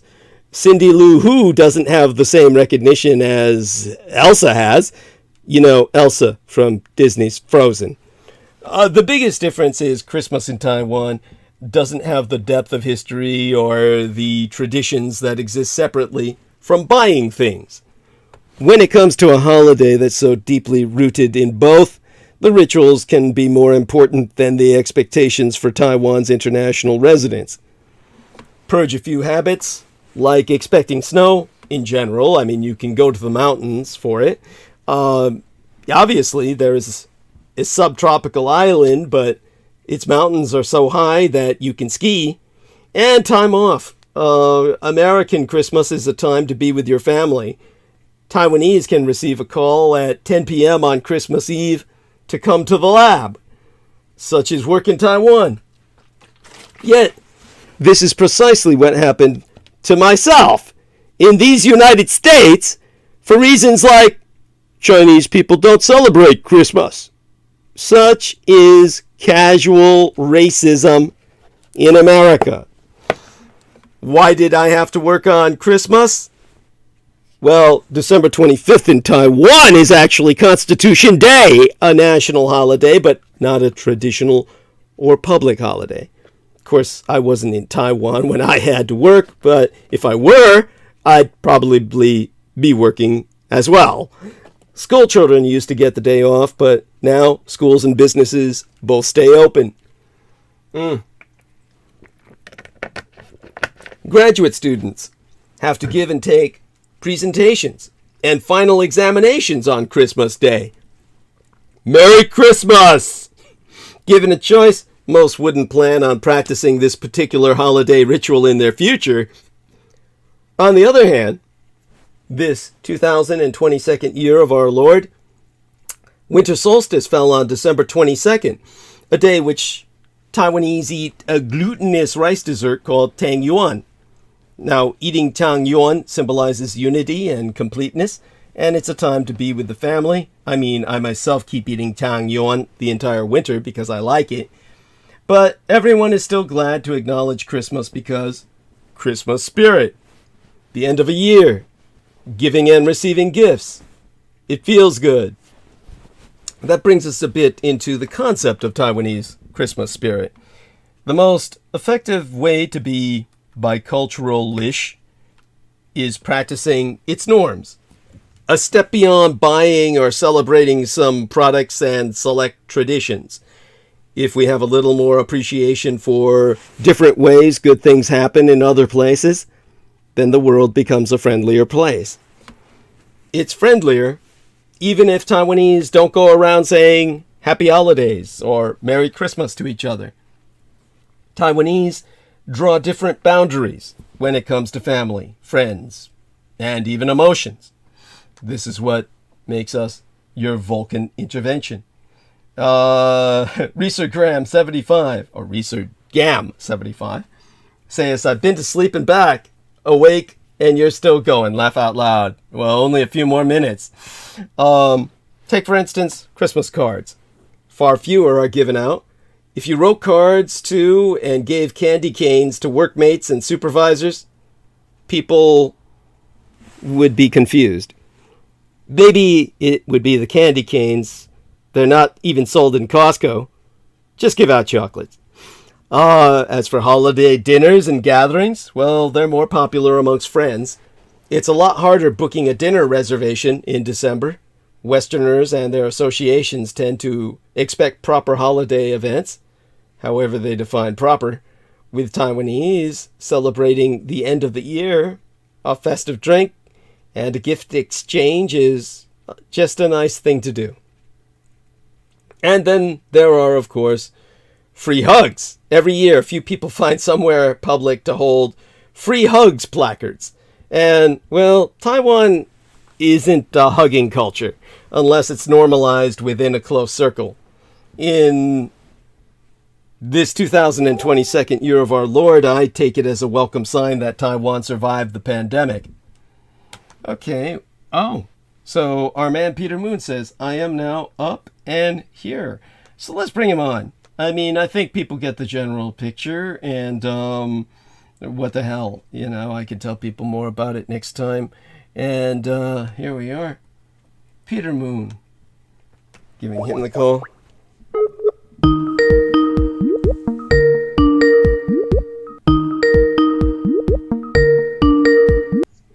Good morning, dear Peter. I hope you slept well. Yeah, I slept very well. Wonderful. And welcome aboard. We've got about 15 minutes left, more like, 12 to be safe. So by all means, the stage is yours. Any dreams you might remember? No, not right. I'm sure I did have some dreams, but I don't remember. I wake up feeling very, very good, very happy. So it's a good way to start the last week of the year. What did I miss? I sent you that article on what I would call a invasion of Taiwan. Yes.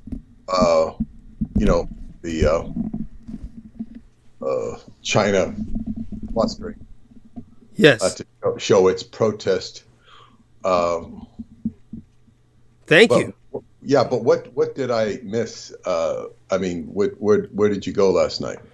Last night, I guess because in the Christmas spirit, I didn't really go into the monologue, which I could have done the whole night as a monologue because there's simply so much to talk about. But, I'll save that for Wednesday to go into a number of these topics. But essentially, I was very fortunate in a sense because we had a number of friends just come on and spend time with their extended electronic family. I, had John Miranda on, who was a guy I used...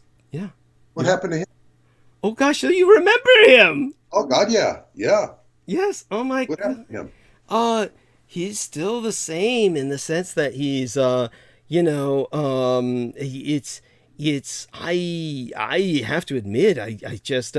was upset that his politics haven't changed in the sense that he fell into that radicalized rightist opinion that the Russians are the saviors of the world, and he just reminds me so much of some people we know.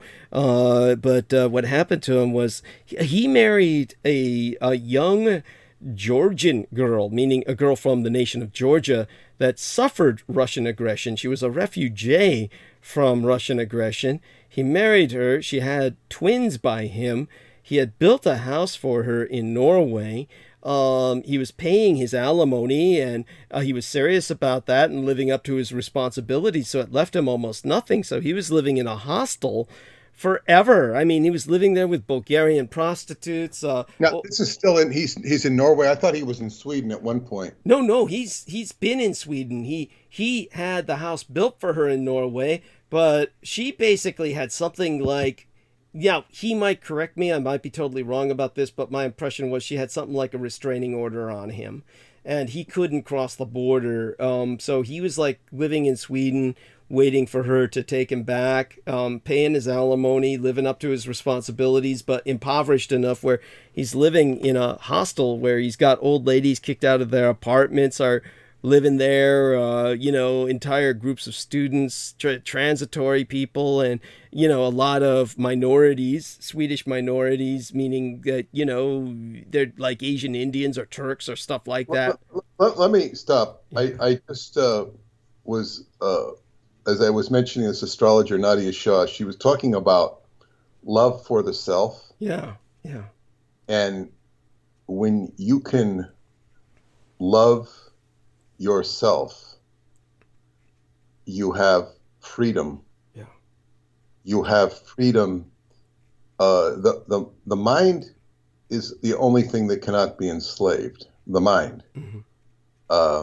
You can go through the motions. This is a prime example of how sex, for lack of a better comprehensive word, traps individuals. Sex, children, women. It doesn't have to be a child involved. But and you know, who knows the complexity of the relationship? But man, that put the politics aside.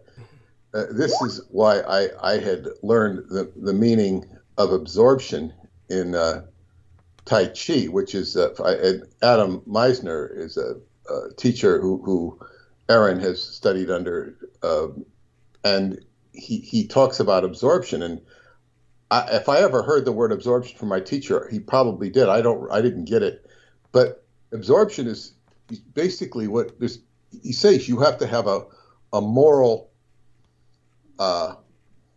vessel inside of you. You have to have a clean vessel before you can absorb chi, spirit, life. You know, so when these things are out, you'll absorb things that are amount to dysfunction. You know, you have to have a pure vessel to be able to start absorbing chi. So this is what morality is about. And this is not saying that, you know, somebody did something wrong. It's like, you know, like in terms of being scolded for having an affair or scolded for doing the wrong thing. It's like it's all about you. And then what do you end up with? Life can be very cruel. Yeah. In this regards. And I feel badly that he befell this circumstance. Yeah, and then he basically wound up living in the woods. So he told me he had this very space-age sleeping bag that could enable him to retain body heat when the weather outside was under 30 degrees. And he was living out in the woods for a year, fishing and, you know, using his machete to kill rabbits and shit. And that, of course, I said, I can't even imagine what it's like to unzip your sleeping bag to take a piss. It was like, but he said, oh, it was peaceful, and you know, but it obviously didn't change him. So you know, when he's like supporting Putin, he's got a wife who was escaping Putin's invasions of Georgia. Well, she divorced him, and well, we're moving into politics here. Yeah. You know, and it's like, how does a person evaluate politics if they can't evaluate their own life? I can't speak for him. Understood. You know what I'm saying? No. But there is the apparency that he's very challenged on the issues of self and self-preservation, just on a day-to-day basis, which L. Ron Hubbard would call the first dynamic, preservation of self. He'd say that's the first thing you gotta take. It's just like the woman on an airplane who's got to take care of herself with the oxygen mask before she deals with the baby. Yes. And the self is important. The self has to be recognized. The self has to be preserved first and foremost. If you don't have that, you have nothing. And then when you take on the bigger game of politics is something most of us have very little influence or say on. Thank you. You know, your vote is superfluous. I've just been dialoguing with a woman who's run for office in Washington State. I think she won the primary or almost, but she said they cheat. They cheat. Now, I don't know whether she's on the Democrat or Republican or Independent side. I really don't know. It just says they cheat and they do. It's like it's who has the power of the ballot box. And the ballot box, and I say that metaphorically and accurately at the same time. You know, sometimes it's accurate, sometimes it's metaphorically, and sometimes the metaphor influences the actual count. But yeah, it's like they cheat. It's a controlled system. Or as Trump said, when Hillary got, she I don't know who she knocked out of the race. I forget if it was Biden or somebody else, but she said the system was rigged. he's talking about the Democratic primary in which she won. She forced somebody out. I think it was Biden. Mm-hmm. But yeah, he said the system is rigged, and the system is rigged. And it's not a democracy that we live in. It's a foul democracy.